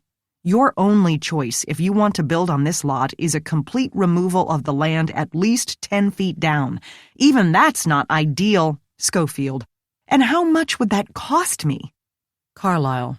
I couldn't say. I mean, that depends on who you hire, whether you could get the state EPA to kick in funds. Schofield's voice, even digitally transmitted over a distance, sounded much less easygoing than it had only a few seconds before. Ballpark it. Carlyle. I've seen other operations do similar work, and yes, this is not an ideal location with having to get the loads back up that hill, but I'd guess 1 to 2 million. Schofield. Impossible, in other words. Carlyle. Why? The city's giving you 12. Schofield. So you think I'll have plenty, huh? Do you have any idea how much this kind of thing takes to pay off your contractors, your inspectors, your investors? Carlyle. No, I don't, but I couldn't do anything about it even if I did. Schofield now took on a different tone. See, that's the thing. You can. You write the report, right? You send in the samples. What if you sent ones that were taken from the edge of the site? Or maybe slightly over the edge? Carlyle. Skew the results? Schofield. Exactly. Carlyle. Why? I mean, why would I do that? No offense, but I admire what you're trying to do here, but that doesn't mean I can let people be put at risk to benefit other people. They may need jobs, but they also need health. Schofield. Why not both? We'll compromise. Do one of the cheaper cleanup options. Carlyle. Won't work. Schofield. Will you listen? We'll clean it up so that it's good enough. Maybe not ideal, but won't kill anyone. Carlyle. It's too late for that. The rain is about to wash right out into that brand new crib out there, where the water will go straight to the pumping stations, which aren't equipped to deal with a high influx of hydrocarbons. Schofield. Senator Cragen's baby. She's dead, and that bitch is still getting in my way. Carlyle. Even if, best case scenario, it never rains, your not ideal means nausea, birth defects, or cancer instead of outright death, and a tripling of the miscarriage rate. Schofield. Dude, stop with the Chicken Little stuff. All those hydrocarbons have been leaching out into the river every time it's rained for years and years. So what's the difference if it all happens at once and gets it done? Carlyle. It's barely leaching now, and the difference between a trickle and a tidal wave is obvious. Schofield. Fine. Try this. You will send in clean samples, because I'll pay you to. How's that work? A pause. Riley muttered. That was easy. Carlyle. You mean like a bribe? Schofield should have been a little more concerned about self-incrimination, but he must have felt safe. Yeah, dude, like a bribe. Let me guess. You live in a crappy studio and haven't gotten laid in a year or more, right? Carlyle. Schofield. You know why? Because girls can smell no future as easily as they can smell success. Aren't you sick of everyone treating you like dog shit? Stand up and do something for yourself, man. Carlyle. Like poison a city? Maggie felt as proud as a coach at the end of a winning game, but integrity didn't impress Schofield. Come off it. Our world is full of poisons every day, but how many people actually die? 20,000. Carlyle. What? Schofield. I can get you 20,000, maybe 30. How does that sound? Silence. Maggie wondered if Carlyle was actually thinking about it, or if he was wondering what to do next because the mission had been accomplished. She said, "That's it, right? You've got him on bribery. Shouldn't we go in now?" "Let's see what else he says," Jack told her. She didn't like it, but didn't argue, because Carlyle had begun speaking again. Carlyle. Do you have it here? That seemed an odd question. Regretting his decision to call the cops? Keeping up the patter like a wired-up Scheherazade? Or just curious? Schofield.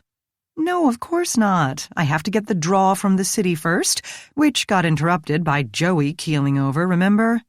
Carlyle. By which point my report would already be on record and I couldn't change it without incriminating myself.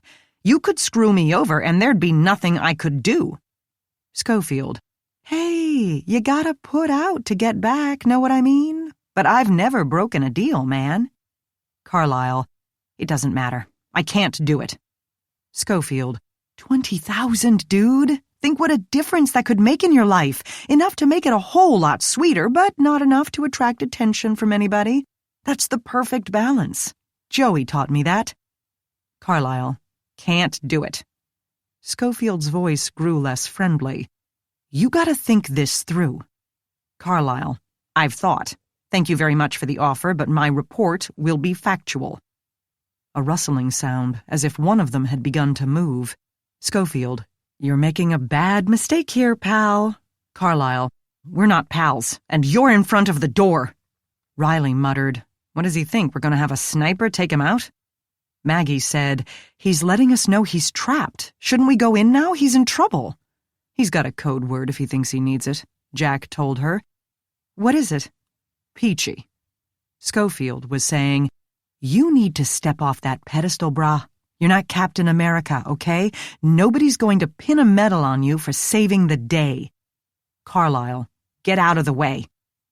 Schofield's voice plunged to a low, hard sound, as cold as steel, so clear and close to the mic that it raised the hairs on the back of Maggie's neck. I said, you aren't thinking.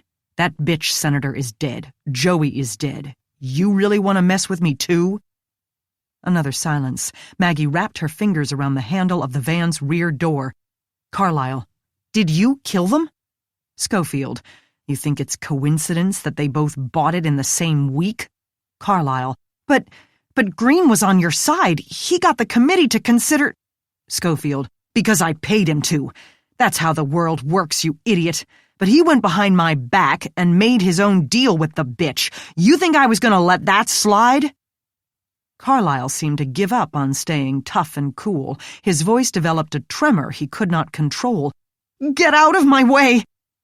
Then they heard rustling, thumps, grunts of exertion, and more thumps, along with Carlyle's frantic shouts of, Peaches! Peaches!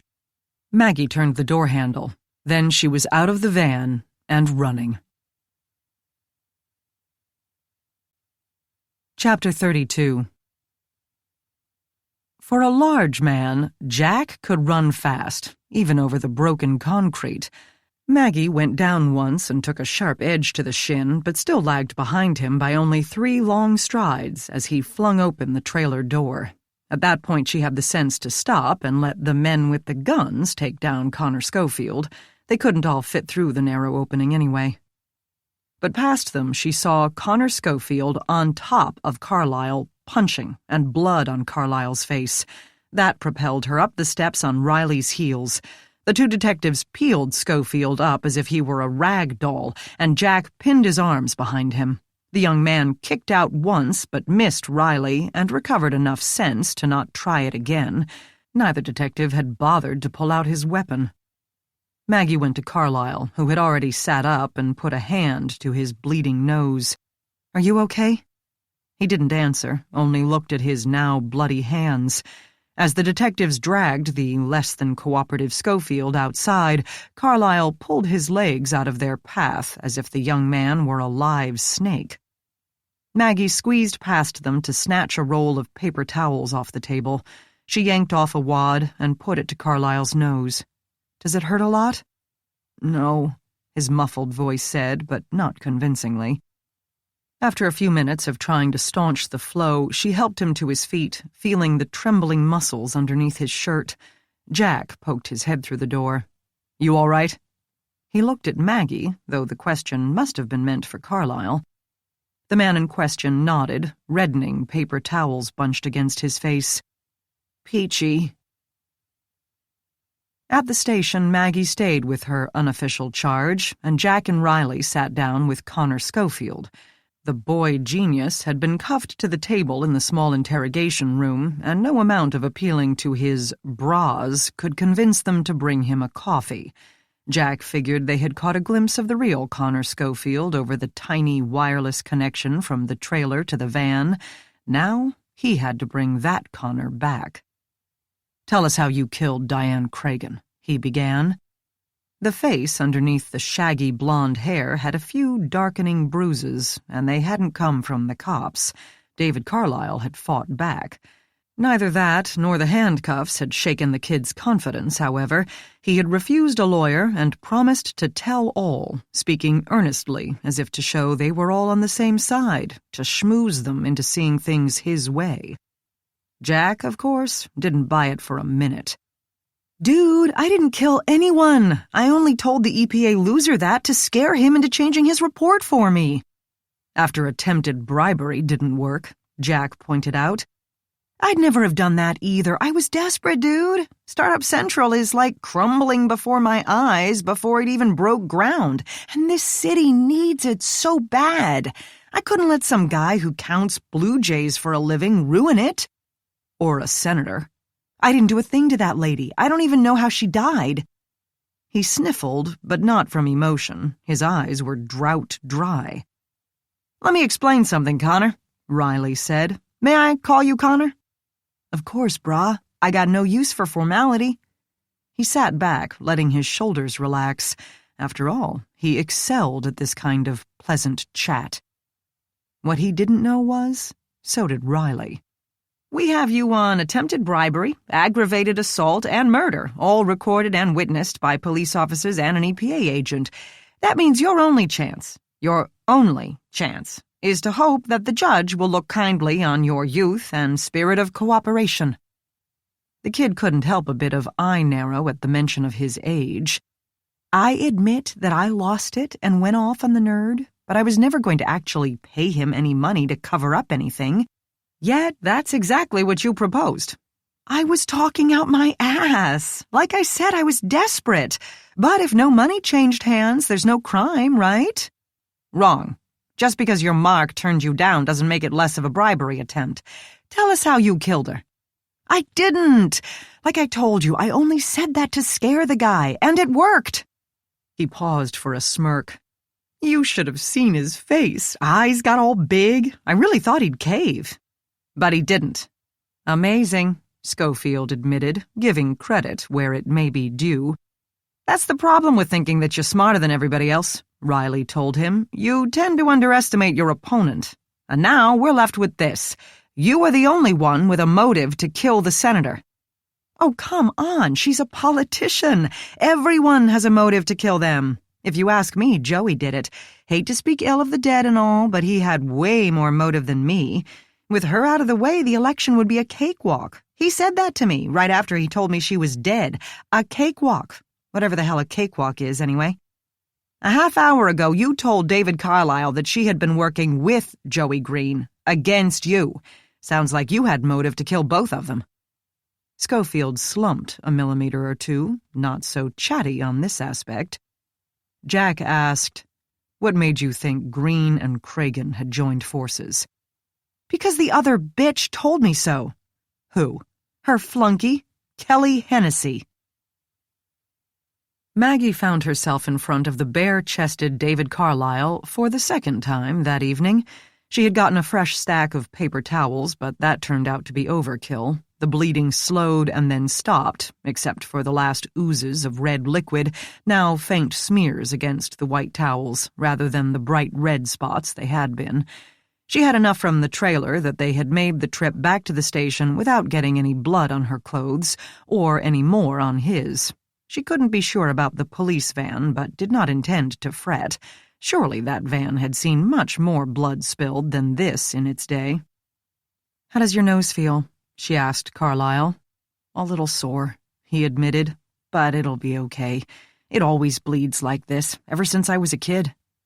She pulled the duct tape off his back to release the wires, using the same technique as with painter's tape, peeling at an acute angle with a steady pace. But no technique could make it painless, and his muscles rippled under the skin.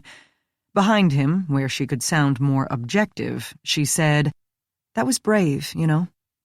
He made a comment that sounded like, meh. "It was.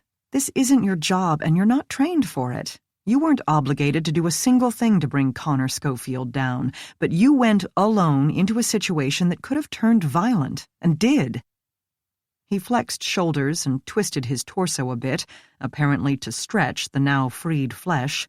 The duct tape had left angry red lines. "But I wasn't alone. You were there." She came around the front of him. "I'm glad that was a comfort. And this isn't my first fight, believe it or not. I got into a couple when I was little because, that's what boys do."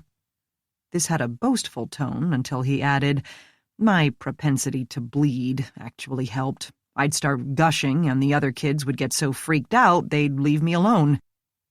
She smiled for what felt like the first time that evening, but when she saw the nearly adoring cast to his face, she thought better of it. "Are you okay? Your leg is bleeding." The broken concrete had not only bruised her shin, but cut through both her pants and her flesh. "Oh, hell. Yeah, it will be fine, but I'd better go wash it out. I'll leave the recorder here for the detectives to give back to Vice. After that, I'll have to get back to the lab. I have more—" She began to say money, but then remembered he probably didn't know about that. "Stuff to process. Thanks for your help, and thanks for being there." "You're welcome." She wadded up the used duct tape. "I really appreciate it." "No problem." "It would be great. Are the detectives in here?" asked a new voice. Maggie turned. Colette Manella stood in the doorway to the homicide unit. She said, "The ones named Renner and Riley, are they here?" "They're conducting an interview right now. Do you need them for something?"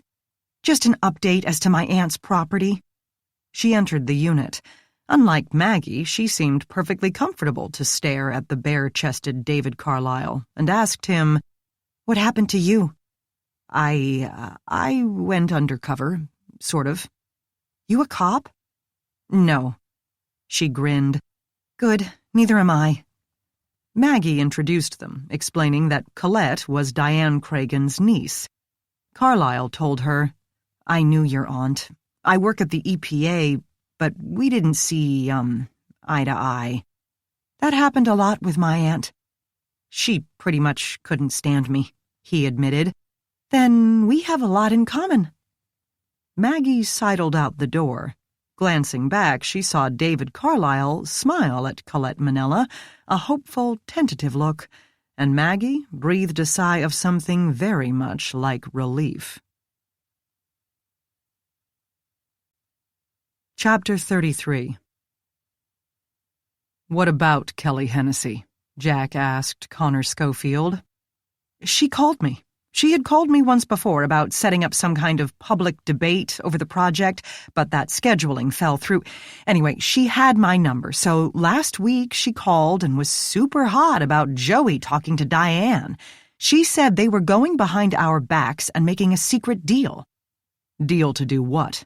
"I don't know. She was so mad she wasn't making a lot of sense. She told me to watch Joey and see what happened about the crib renovation project, because he was going to switch sides and support Vipo for the reno. Then he'd stab me in the back and pull out on startup. Why? Hedging bets.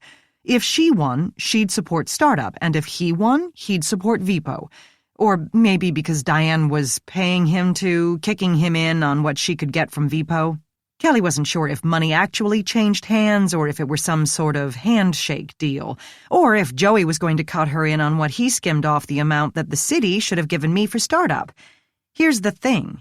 If the city releases the money but then the project gets canceled for whatever reason, a lot of those funds don't get put back.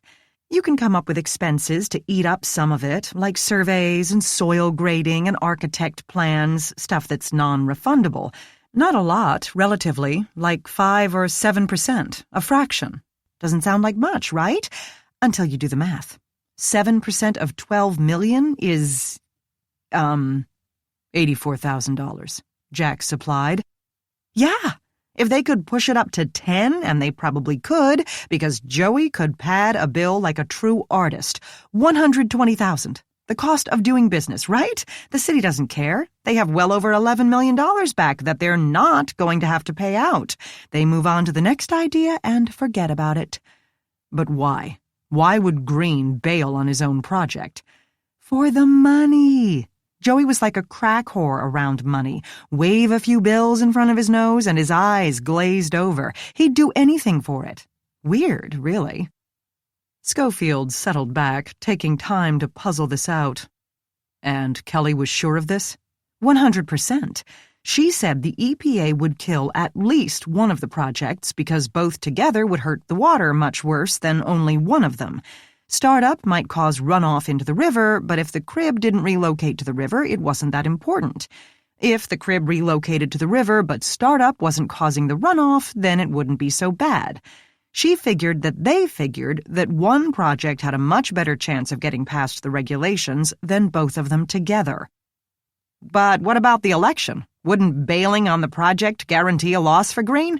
He'd built it up as Cleveland's salvation, Riley asked, brushing dirt off his left leg. Apparently he hadn't made it over the minefield of the former parking lot without a tumble either. Schofield's shaggy locks fell over his face, releasing a scent of sweat and body spray with a hint of pot. He wouldn't bail until the city gave us access to the funds, and that wouldn't happen until after the election, and he'd be on his way to Washington, shaking the dust of Cleveland off his toes. Hell of a risk, and he'd still have to face re-election at some point. Another shake. Joey was very much a live-in-the-moment kind of guy. At least that's how I would work it. Look, supposing he got money from Cragen. He's got that money. He gets folding money from me at the same time. Say startup gets canceled. He's got the expense money. If there is environmental damage from Vipo, it doesn't reflect on him. Plus, he can use it against Cragen in the next election on the off chance he doesn't win this one. Pretty much win-win from his point of view, the piece of shit. Did you ask him? Never mentioned it. Why not? Riley demanded. A, I didn't believe her. I figured she was sowing dissent to shake him up before the election. B, let's say I do believe her. Then I want to watch Joey and see what he does, get some confirmation before I act. And did you? No. He seemed to be right on board with startup every minute of every day. He set up that press conference to make the EPA guy look like an idiot. He coached me what to say in front of the committee meeting. I figured Kelly Hennessy didn't know what the hell she was talking about. Or Joey planned to double-cross Cragen instead of me. That would be like him. If you had found reason to suspect Green, Jack pointed out, that gave you a good reason to want him dead. Schofield didn't flinch at the accusation. Okay, make up your mind. Did I kill the senator or did I kill Joey? Besides, nobody killed Joey. Dude had a heart attack. If you ever saw him eat, you wouldn't find that surprising. Jack said, Kelly Hennessy said Diane had a secret deal with Green to kill startup and usher in Vipo's reno contract. Yep. Why would she tell you? Isn't that exactly what they wanted, Vipo in and startup out?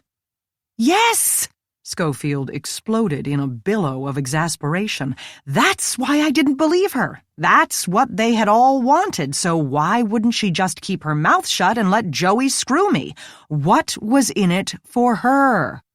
And she said, she hung up on me after telling me to figure out a way to stop Joey, like anybody could stop Joey. What made Kelly so sure of this? Riley asked. She found some text messages on Diane's phone. That's what she said. Cragen's phone was password protected. She saw them one day when Diane set it down for a minute. That's what she said. I didn't ask what they said or anything. I was too busy trying to pin her down to what that all had to do with me. I told you, the bitch was babbling. A short silence ensued. Jack tried to make sense of this. Schofield lied as easy as he breathed. But Jack had the feeling Green's betrayal might be true, mostly because Schofield seemed less than enthusiastic about it, admitting that not everyone might have been taken with his sparkling personality didn't come naturally to him. Jack would have to speak to Kelly Hennessy. What day was this? In response, Schofield asked for his cell phone. Jack handed it to him and watched over his shoulder as he scrolled through an inordinately long call history. There, last Thursday. Jack plucked the phone back. He had no doubt that Connor Schofield knew tech in a way the two cops would never hope to comprehend, but even he couldn't remotely wipe a phone using only mental powers. I'm going to get that back, right? Schofield said. Eventually. Have you spoken to her since? Nope, not until that day Joey died in the hallway. You were there. Yes, Jack said. I was. Chapter 34. 70 minutes until polls close. What's happening? Maggie asked from the back seat. Hell if I know, Jack said. Let's try this. Why am I here? They headed back to the banks of the Cuyahoga, where Kelly Hennessy would be coordinating the ribbon-cutting ceremony for the temporary crib, and Jack and Riley hoped to get some answers from her. Detective work, not forensic work, so she needed her role clarified. Not that there was anywhere else she'd rather be, because after the events of the past few days, she wanted some friggin' answers herself. Riley said, We're going to need to take her cell phone. We need you to disable it, or whatever you do, and drop it in one of those spy bags. A Faraday bag. It blocks signals so it can't be remotely wiped, and it doesn't require any special technique to use. Drop it in and close the top. You have a warrant to take it, right? She watched from the back seat as the two detectives glanced at each other. Gentlemen? Silence. She's not going to just give it to you. She might, Jack said, if we tell her it could help make a case against Cragen's killer. Unless she's Cragen's killer. Yeah, that. We'd also like a DNA sample and fingerprints before she heads back to D.C. She said she didn't know anything about the money in Cragen's safe, but Schofield says that she talked about payoffs. I'm betting some of those unidentified prints on the money will be hers. Maggie didn't complain. She'd never been to the main crib, the orange circle of concrete with a white house sitting atop it, 3 miles offshore in the lake, and was curious to see what one looked like on the inside. Until they arrived, and she realized they were walking into a political party's last publicity effort on an election night. All of a sudden, there were dozens of places she'd rather be, blissfully quiet places. She could hear the noise from the grass before they even reached the catwalk with its shiny new paint. Its 60-foot span held at least as many people, scattered here and there, speaking excitedly to one another or into phones. 3 patrol officers working security at 3 separate points stopped them to ask for ID, but of course let the detectives pass without argument. This new crib's base had been left unpainted, with the housing still white. Double steel doors had been propped open, and they plunged into the brilliantly lit interior. Maggie's first impression was one of slight disappointment. The upper platform formed a wide path around a center hollow with a waist-high railing. A metal cabinet in a corner stood open with a red, white, and blue ribbon strung between the doors. Other than that, the place seemed empty of the machinery or technology she had been expecting. It was not, however, empty of people. Teen raves were less crowded than the ring of concrete. People milled everywhere. 2 television reporters were trying to get the people around them to clear enough space so that their cameramen could get a shot that didn't show their pores. Maggie saw the lawyer, Stanton, looking smug, and the impromptu candidate looking bewildered, but smiling. A woman she assumed to be his wife kept a hand on his shoulder, exhausted but somehow more relaxed than the candidate himself. 2 small children played hide-and-seek among the throng, their shrieks barely audible above the din. At least they were having a good time. Everyone else, despite the forced gaiety, seemed as panicked as passengers after the Titanic hit the iceberg. Room had still been found for a television set in the corner, tuned to the election results as precincts reported and predicted and updated. 3 campaign workers slavishly monitored the screen and shouted breaking news to co-workers, reaching ear-splitting decibels to be heard over the cacophony of other shouts.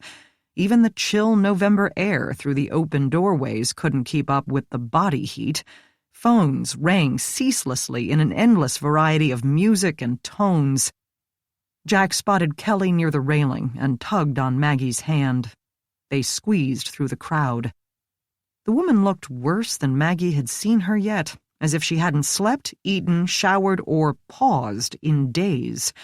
Her eyes were red-rimmed and her hair lank as she poked at a tablet and shouted at 2 people with campaign buttons who appeared nearly as exhausted as she did. They had to thread single file through a phalanx of college students to reach her, and when they did, she glanced at Maggie and the cops as if she had never seen them before and didn't find them significant now. The inner room held slightly fewer people than the outer, but still at least 1 person for every 2-foot square space. Jack walked up to Kelly and asked if there was someplace they could have a private word. Her look, in response, said that Jack had clearly lost his mind. "Of course not. The polls close in an hour. Mac, make sure the news vans don't leave the public square rally. Give them some good sound bites to make sure they stay." "It's important," Jack said. "I don't think you want to have this conversation in public." Her face contorted to reflect the absurdity of this. "What do you freaking want? I don't have time for this. Talk to Stanton. That's what we pay him for." "We need to talk to you." "About what?" "About why you killed Diane Cragen." "Are you completely insane?" Kelly snapped. "I didn't kill Diane. Why on earth would I kill Diane?" "Because you wanted the VPO contract to fail. It was too late for this temporary crib, but the permanent one could still be salvaged," Jack said. At this, her face, her entire body went still. Only for a split second, but in the reigning chaos, the change stood out like flashing neon. Then she spoke so quietly that Maggie couldn't hear her in the din, but saw her lips form the words, "What are you talking about?" Jack said, "We've spoken to Connor Schofield. You sure you don't want to have this conversation in private now?" Kelly glanced around as if searching for an escape, but then said, "Yeah, follow me." They threaded after her through the sea of overly warm, overly excited people to a door in the back under a bright red exit sign. It opened into a stairwell, a blank, dingy gray hole with concrete steps and dim lighting. Kelly wound a cautious way down it until they landed on the lower level of the crib structure, blissfully unoccupied, but nearly as noisy since the crowd was only 1 floor up through an open hole. On top of that, below them, the river churned in its pen and instantly grabbed Maggie's attention. By leaning over the railing, she could see the huge portal to the north where the water entered, and across from it, the closed sluice gate. The water lapped at the walls as if frustrated, forced to wait until the gate opened to continue its journey to the Garrett Morgan Water Treatment Plant, named after the African-American inventor of the automatic traffic light and many other useful items. Some of the water's drops made it all the way up the side, and spots on the landing shone with wetness. A gap in the railing to her left allowed access to a rung ladder that descended into the waves. Kelly stood at the railing as well, but not to admire the technology. "Now what?" Riley said, "Schofield told us how you tried to sabotage your own candidate." "Never. I would never do that." "You would if you thought she had made a separate peace with the enemy." Kelly couldn't have looked more confused if he had been speaking Swahili, so he clarified, "You told him Diane Cragen was in cahoots with Joey Green to screw Startup Central and push the VPO renovation." Her face cleared, then turned to a more calculating cast. "He told you that?" Riley nodded. "The little shit. Please tell me you had to put him in thumbscrews and beat it out of him? That's not how we roll." "The little shit. My fault." She threw up her hands and paced in a small circle around the damp concrete slab. "My fault. I should never have trusted a stupid kid." "So you did tip him off that Cragen and Green were meeting?" She came to a halt. "Yes, so what? So I tipped someone off to chicanery in public office." "Congratulations, but we're the guys you're supposed to tip off." "You wouldn't have recognized the lies. It's not illegal for two elected officials to talk to each other. Schofield had a vested interest in putting a stop to it." Someone above them screamed with laughter, the shriek echoing around their concrete chamber. Riley asked, "What could he do that you couldn't?" "Control the money. The city grant would have gone to him, not Joey. He could turn Joey's head with that, offer him a lot more than he'd get from VPO." Jack said, "Start from the beginning. You're working for Diane, and you don't like what Diane is doing. Did you discuss it with her?" "You just said it. I worked for her. I existed to pick up her dry cleaning and write her speeches and book her TV ads. The last thing you can do in my position is argue with your boss. The last thing you can do," she rested her back against the uppermost rail, "is develop a conscience." "And you did?" She stared at the floor. Politics. The art of the possible. What is doable, what is practical, what is profitable. Forget what is ideal, or even good. She rubbed one eye. "We'd been working on the VPO thing for 5 months. I had to read all their reports, prepare all Diane's talking points. Then I got the EPA kid's feedback. I told myself that he was overly cautious, that he only wanted to justify his job. Then I found out more about VPO's track record.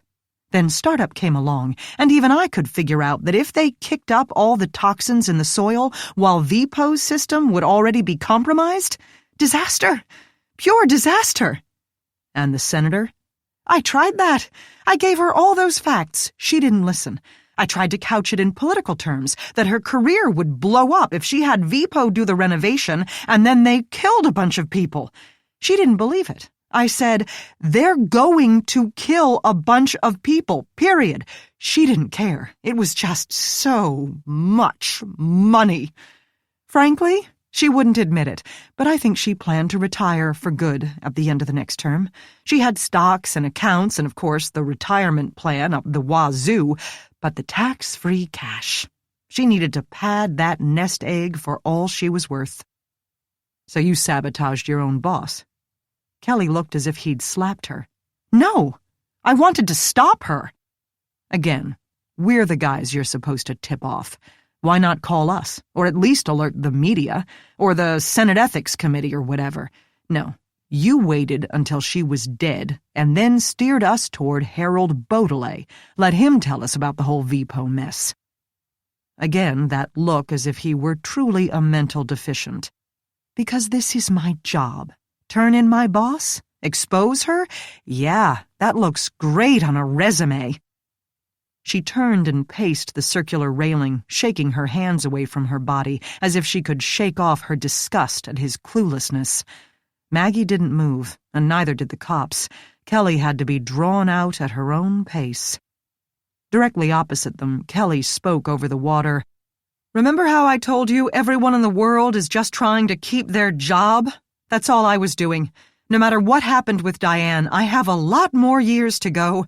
I have to think about that every single day. I have to make good things happen for my person and not bad things." She gazed at Maggie, perhaps thinking she'd be more likely to understand what? The tightrope women had to walk to stay employed? The sacrifices one makes for their profession? That one could wind up telling lies without ever having planned to do so? Yes, Maggie thought. I understand. I've done a lot of things in this job. I helped a guy keep his mistress under wraps for 3 years. I wrote talking points against gay marriage for a gay guy. Above them, someone used some kind of loudspeaker to announce that the new candidate would be cutting the ribbon to open the gates and start the process of getting Cleveland cleaner water. Maggie said, I know how these things get out of control. But Kelly steamrolled on. I designed press releases to make it seem that a new tax law wouldn't lower the tax on the rich and raise it on the poor. But I'll be damned if I'm going to kill people. But, Jack pointed out, you killed Diane. Will you get off it? I did not kill Diane. I didn't kill anyone. Why do you keep saying that? Riley pressed. So you wanted to stop the VPO contract. What did you do next? I called Schofield and told him that Green planned to stab him in the back. How did you know Cragen and Green were meeting? She told me. I had to reschedule a few things to make it happen. Why not? Diane got what she wanted, so why would I care? Other than poisoning half the city, all would be great for our side. What was in it for Green? Jack stayed where he was, Riley behind him, as Kelly moved slowly along the railing. No one wanted to duplicate the claustrophobic effect of the upper room. I don't know. Nothing about him seemed to make a lot of sense. I thought he wanted to set her up, get proof of her making deals, and the election would be in the bag. Maybe she even promised to step aside, but of course she didn't. Whatever deal they had, she went back on. That's why he killed her. Green killed her? Talking usually calmed people down, Maggie knew, but not in this case. Kelly grew more agitated with every word, pacing, reversing direction with sharp turns, and starting at every sharp noise from above. Yes! What I've been telling you from the start! He called that morning, raging. I could hear his voice coming from her phone, calling her every filthy name he could think of. Why? I don't know. She hung up on him. We were leaving the breakfast with Capital Management, but I think she called him back from her car, because I saw her on the phone as we drove over there. What did she say about it? Nothing. Did you ask? Diane made it clear from day one. I worked for her, not with her. If there was something she wanted me to know, she'd tell me. Otherwise, if she didn't tell, I didn't ask. I did point out that I was her first line of defense, so if something might blow up on us, I needed to be prepared, right? She said, what's he going to do? Tell his party he made a deal with the enemy? No. Startup has to go, or VPO will end in disaster. That little wiener dog at the EPA has convinced me. But they met later in the day, Riley said, so maybe they worked something out. I doubt it. I can't say I knew Diane that well, but I ran her life for 7 months. Whatever she promised him, she had no intention of delivering. I'm sure she was trying to string him along until after the election. The noise upstairs had dimmed a bit after the first announcement, but had already bounced back to deafening. She paused long enough to rub both eyes with one tightly clenched fist. I don't know how he figured out that she planned to screw him, but he did. He knew she wouldn't be home, especially if they met, as you said. Did you know his father was an electrician? He's always talking about his working man roots. He killed my boss, just to win an election. So you used your meds to return the favor? Jack asked. He deserved to be struck by lightning. At least Diane was a transplant. He planned to screw his own friends and neighbors, people he lived with. Kelly glanced up the center hole. Maggie didn't know if the girl wished she was up there with them or dreaded having to rejoin the action. But she also stared at the cops as if she wanted to push past them and escape. A peal of thunder seemed to shake the building, loud enough to be heard over the water and the crowd. So what did you do, Kelly? Jack prompted, guiding her, almost gently, back to her story. About VPO. She had been completing the circle of the center hole, which would bring her to Maggie first, and then the cops. She poked the single chain across the railing's gap and set it swinging. The woman's face seemed to tremble on the edge of tears, razor-sharp cheekbones jutting from pale skin. Nothing. Schofield had been my last hope. I couldn't see a way to stop them. The crib project would go on, and I would let it. And now the heavens are going to open up at the same time these gates do and poison us all. She gave a loud sniff and moved her right arm, but instead of wiping it across her face, as Maggie expected, she reached under her light sweater and pulled a Glock 40 from the back of her waistband. Maggie stopped breathing.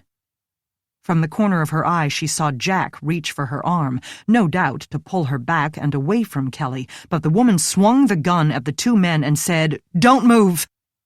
If she shot at them, she'd have to shoot through Maggie to do it. No one moved.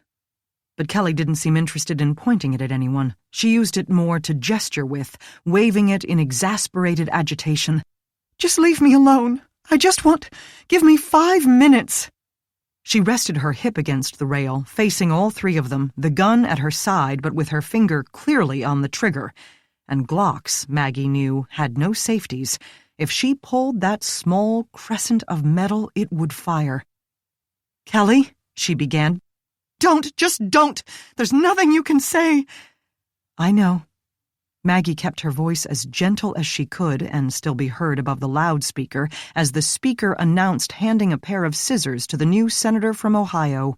The crowd met this optimistic premonition with cheers, utterly unaware of the drama playing out beneath their feet.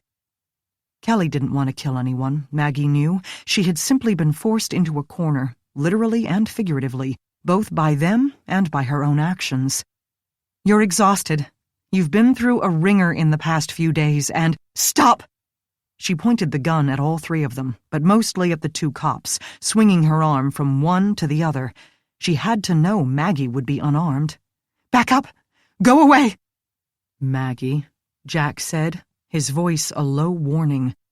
No doubt he meant to remind her that she had no training in hostage negotiation and was not wearing a bulletproof vest. She knew all that damn well, but she was there and she was closest to the woman. She had to do something, or that sweaty, nervous finger would twitch and the shot would deafen whomever it didn't kill. Then Kelly swung the gun up and used the tip of the barrel to scratch her own temple, letting it rest there. "Maggie, step back!" Riley burst out, sounding nearly as desperate as Jack did. She could feel them behind her, coiled to move, with only uncertainty keeping a tenuous leash. Maggie said, "Kelly, listen to me. You're not thinking straight." "What else is new?" The gun moved back toward the cops, catching Maggie's position in its sweep. "You're suffering from the effects of exhaustion. You're dehydrated, you probably have a headache and feel dizzy at times. You haven't eaten because you don't have any appetite, and that makes you feel even weaker, like your muscles—" "It's an election!" the woman said. "They're all like this." Maggie didn't know what else to do but keep talking. "Kelly, no one's been poisoned yet." "That gate's about to open," Kelly pointed out. "But it hasn't rained." Another rumble of thunder ruined this defense, and Kelly snorted. Maggie kept trying. "The brownfield won't leach everything right away. There's still time. You can get the city to take the Reno project away from Vipo and save all those people." She chose to gloss over a possible prosecution for the murder of Joe Green. "And be the hero?" Kelly asked. Maggie didn't fall into that trap. Kelly didn't want to be a hero. She just didn't want to be a demon. "You can make it right." "You can help us bring Vipo down," Jack put in. The barrel turned up again, the head of it pressed against the skin next to Kelly's right eye. "But I'm the one who propped them up to begin with." Maggie couldn't help holding out her hands, as if she could guide the gun away. "Kelly, don't do this." "Maggie," Jack again warned, his voice as tight as she'd ever heard it. But what could she do? 3, 2, 1, the man with the loudspeaker announced. "Your body is worn out, but that's a temporary problem." Machinery started up, and the gates began to open. The water rocked like an excited stallion, and a dull roar grew. But on the floor above, a woman screamed, and not with laughter this time. "She's got a gun!" Maggie made herself ignore all of it, never breaking Kelly's gaze. You'll feel much better with proper fluids and rest, and then you can fix it. You can fix all of it. Turn in all my bosses? A crooked smile. I told you how good that looks on a resume. Then she pulled the trigger. Jack saw the trigger finger clench, and without thinking, pulled Maggie back so roughly he heard a ripping sound from the fabric of her shirt. Get the gun, get the gun, get the gun! But that didn't prove possible. The shot to her right temple pushed Kelly to the left, over the loose chain across the gap. Her body tumbled silently into the roaring waves and disappeared immediately. She took the gun with her. He had one foot on the edge in a purely instinctive movement before rationality made him take a second look. Kelly Hennessy had left half of her brain matter on the damp concrete floor. Drowning would not be the cause of death. Then he turned to Maggie. She had screamed. To his ears, her voice ringing above the shot, the water, and the screams of the now-aware crowd upstairs, but seemed to have no breath left, tiny bits of red dotting her pale face. "Are you all right?" he asked.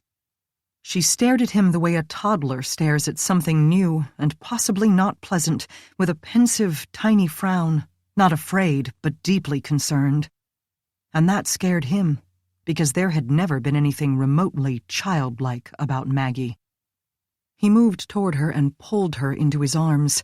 His chest marred the red dots on her skin, but at least it blocked the view of the splotches of tissue representing all that was left of Kelly Hennessy. Outside, the heavens opened, and the deluge began. Chapter 35. That look had largely disappeared by the following week, though touches lingered around her eyes. Jack noticed it when he stopped by the lab to collect a fingerprint report on the baggie of Nardil that they had found in Kelly Hennessy's purse. The assumption made was that she must have dumped the pills in it when she substituted her own Seraphim into Green's prescription bottle. Riley had prompted Jack to go and collect the report, inventing some errand he had to take care of. He probably believed Maggie may still be in a fragile sort of state and could use a shoulder. A generous soul, Riley. He may not have a girlfriend of his own, but wanted to help Jack maintain his relationship with one. A sudden concern struck Jack. Should his history ever come to light, the fallout might burn up Riley the most. How could a homicide detective face coming to work every day if it became known that he'd been the partner of a serial killer and never knew it? Riley would never live it down. If for no other reason, Jack had to make sure that did not happen. He owed the man that much. He had walked this tightrope before, but somehow practice did not make it easier. He shoved his mind back to the task at hand and asked if any prints had been recovered from the baggie. Nah, plastic bags are a pain to get prints from. They're too flexible and get wadded up and stuffed in things, then covered with powder or lint. Our superglue and dye stains can only do so much. But her changing out his pills seems an iffy way to kill somebody. That's what the doc said. Maybe she may have only wanted to make him sick enough to knock him out of the race. Frankly, after spending all week listening to politicians, I'm surprised that sort of sabotage doesn't happen all the time. That's why the White House has tasters. Green should have invested in some. How did she know he was colorblind, though? Jack remembered the unfortunate secretary and her colored folders. It wasn't a big secret. Certainly his whole staff knew and made allowances for it. But how did Kelly make the switch, her pills for his? Who knows how, or when. They ran into each other several times, public debates, private payoffs. It would have been tough to prove if we'd had to go to court. I don't know. He studied her. What do you mean? The pockets, Maggie said, coffee cup halfway to her lips. When he died, I heard her say something to someone about Green lining his satin pockets. If that's a common expression, I've never heard it. But when I examined the body, that expensive jacket that was made not to look expensive was silk-lined, kind of shiny. How would she know that if she hadn't handled the bottle? Huh, Jack said. As you said, they had run into each other on occasion, so it could have been something she'd noticed before, but... Or, Jack thought, she overheard them discussing his clothes at the scene. But, he said, the doctor thought it would have taken several doses to cause a fatal heart attack. Less than that could cause agitation and a racing pulse. The symptoms made me wonder if she took some herself. I was about to say that she'd hardly take a combination she'd poison someone else with, and she didn't put them in her pill bottle. More sense than that, hence the baggie. But she needed any boost she could get to make it through election night in the shape she was in, and if the suicidal bent had been bubbling to the surface for a while, who's to say what she might have done? I had not pegged her as suicidal. I figured all that manic hyperactivity as par for the course for political types. She told us her doctor prescribed, maybe specifically prescribed, something she couldn't overdose on. Maybe the doctor saw something we didn't. Maybe it's standard, I don't know. Clearly she had been getting close to the edge for a long time, to judge from the dry skin, the weakness, scleral petechiae. Jack said, the stress of the election plus having to do everything without knowing if she'd still have a job after Tuesday. And, of course, failing to stop VPO, that weighed on her conscience. Probably a lot of things weighed on her conscience. He should ask what weighed on hers, address the elephant in the room. But he didn't want to. He didn't want to know how much of a danger Maggie Gardner might be to him. So he sat in the lightweight, wheeled chair kept by her desk for visitors, watching her face. Other people in the party, friends, said she had seemed depressed and worried for months. She was exhausted, both physically and mentally, and the antidepressants may have aggravated it instead of helping. This would have prompted her to suicidal thoughts, as well as anger, isolation, hopelessness, and paranoia. She may easily have believed that killing Green was the only way to save the city, or the only way to get justice for him killing Cragen. Above all, she was tired of lying to keep her job. He couldn't dodge this. We're not the same, Maggie. Us and them. She met his gaze. How do you figure that? Because there are lies and then there are lies. Theirs hurt people for personal profit. We saved future victims at great personal risk. It's not the same. You believe that?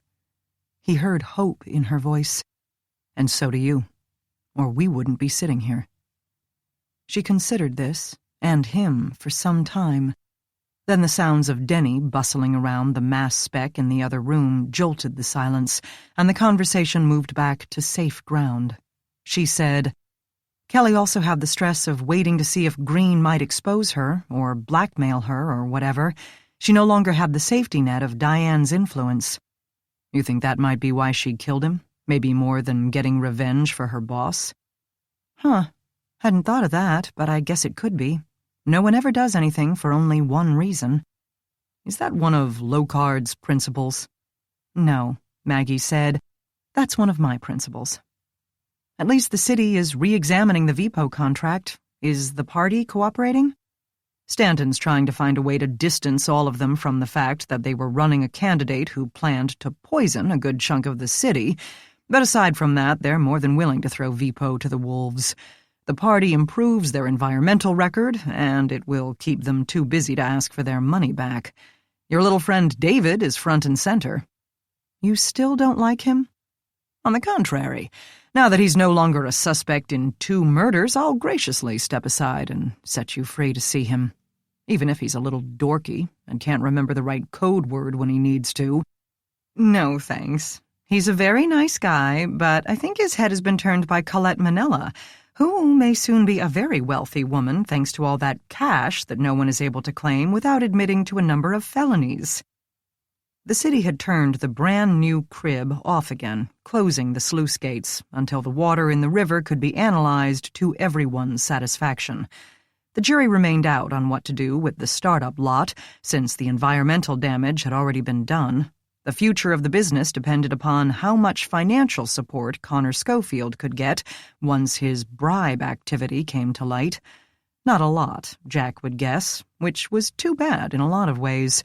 Minus the financial shenanigans and the brownfield it nearly sat upon, Startup Central remained a great idea. Maggie said, Anyway, here's your report. Let me get the baggie and I can sign that back over to you too. And nothing on it, you said.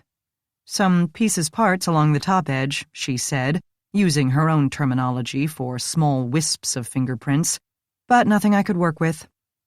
Jack nodded as she walked away. That did not surprise him. He had been careful to hold it by its very edges when he dropped it into Kelly Hennessy's purse. Chapter 36. His only target, at the beginning, had been Diane Cragen. Jack had stumbled on Laurie Russo's article about the crib renovation, and at first had been merely grateful that Russo had turned her attention to something besides the vigilante murders. Her concerns about the water system prompted him, on an idle afternoon, to do a bit of research on VPO, Diane Cragen, and their proximity to mass poisonings elsewhere in the country.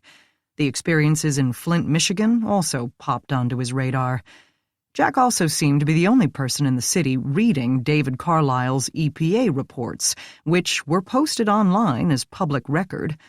All of this, especially Diane Cragen's track record of complete disregard for other human beings and her position of great authority over what happened to those human beings, convinced him that she needed to die. Or at least get knocked out of commission, because he honestly hadn't known whether the electricity would kill her. He had been observing her in district schedule for weeks and did a number of drive-bys of her home. Thanks to a politician's penchant for being seen, except where it wouldn't be prudent to be seen, most of her appearances were announced online. Her Facebook account provided minute-by-minute updates. He had never observed anyone else at her home, even when he entered her yard on 2 separate occasions. She had few visitors, no house guests, no parties. The Secret Service detail never entered the yard. Thus he felt fairly safe that he could accomplish his goal without running 220 current through some unsuspecting innocent. Hooking up the wires may have been his riskiest move to date. But she lived on a very quiet street with copious foliage, and even in broad daylight, lunch hour to be exact, he had been completely hidden from view. Dressed in a pair of unlabeled coveralls, he had been in and out in under 2 minutes. The grill had come not from Joe Green's now discarded Weber, but from some contraption one of Jack's neighbors had thrown out on garbage day 2 weeks before. Of course, he couldn't be sure when Cragen would arrive at her home, but it didn't matter. That it rained beforehand proved lucky for him, but not for her, as her wet shoes sealed her doom. That would have been the end of it, even if she survived. The murder attempt would give authorities a reason to look into her friends and enemies, such as VPO. The bribes Jack assumed she had received would come to light. He had been aware of Green and the environmental danger of Startup Central through David Carlisle's other reports, but that situation did not seem as dire, especially if the river crib was shut down. And, with the arrogance of age, he never thought the city would hand $12 million to a very young man. He had made slips, showing familiarity with the crib project from the beginning, recognizing the EPA reports on the senator's dining room table, pushing Riley to interview Beaudelet. But then, Joey Green had killed Laurie Russo. Jack had no doubt of this. Green's bodyguard's car had been at the scene. Also rumors, and even a long-ago failed prosecution, had tied Green to unexpected deaths before, and he had withstood his share of scrutiny over the years. But he had never had so much riding on the moment as he had in those few days, a percentage of the $12 million and a senatorship. Laurie Russo had to go. Green destroyed a good person and devastated a loving family simply for a new job and some money. As soon as Maggie told him the news, Jack knew what he had to do. Green had to die. But Jack needed to be careful. Maggie took trust but verify to heart and would still be watching for any unexpected deaths occurring in Jack's vicinity. The chaos of the debate provided perfect cover to dump the pills from Kelly's bottle into his pocket, then switch them with the ones in Green's bottle, left in the jacket he thoughtfully handed to Jack. Someone in the crowd could have seen him. One of Green's staff might have noticed the color change. Green might have survived the heart attack. Success might not be guaranteed, yet the plan also left little risk to himself. He'd have gladly taken any risk to remove Green from the planet. But in the end, Green's unhealthy lifestyle had cooperated, just like Kragan's shoes, almost as if the universe approved and wanted to help. Because there are lies, and then there are lies. It would have been nice to have it written off as an unsurprising heart attack, but he knew the odds were very slim. At some point, the ME's office would notice the incorrect prescription. He hadn't counted on that happening right at the scene, but no matter. He would risk losing his freedom to take Green out. He had not intended to frame Kelly Hennessy, and certainly didn't plan to drive her to suicide. Casting a bit of suspicion wouldn't hurt, maybe even prompt her to clean up her act and stop covering up mass disasters for professional liars. He didn't think the Seraphim could be positively linked to her prescription or that anyone could prove she'd had the opportunity to make the switch. Without that, she couldn't be convicted. But with her suicide possibly seen as an admission of guilt, all police investigations could be closed. Green killed Kragan and, via his bodyguard, Laurie Russo. Kelly killed Green. She had even helped by not denying it when they asked her at the water plant. He couldn't help but see that as sad. He really hadn't meant for her to die. Though, on the other hand, she had been willing to let thousands of people suffer in order to safeguard her job, so he would not be shedding a lot of tears for Kelly Hennessy. He did regret that she chose to die right in front of Maggie. Because Maggie, he realized, as she returned and handed him an evidence envelope with a swish of her lab coat and an upward curve of her mouth, was what he had truly risked losing. She would never forgive him if she knew what he had done. He would not make that mistake again. This recording of Let Justice Descend was presented by Dreamscape Media, LLC. Text copyright 2019 by Lisa Black. Sound recording copyright 2019 Dreamscape Media, LLC. This recording was produced by arrangement with Kensington Publishing. Thank you for listening. Please check dreamscapeab.com for Dreamscape's latest releases.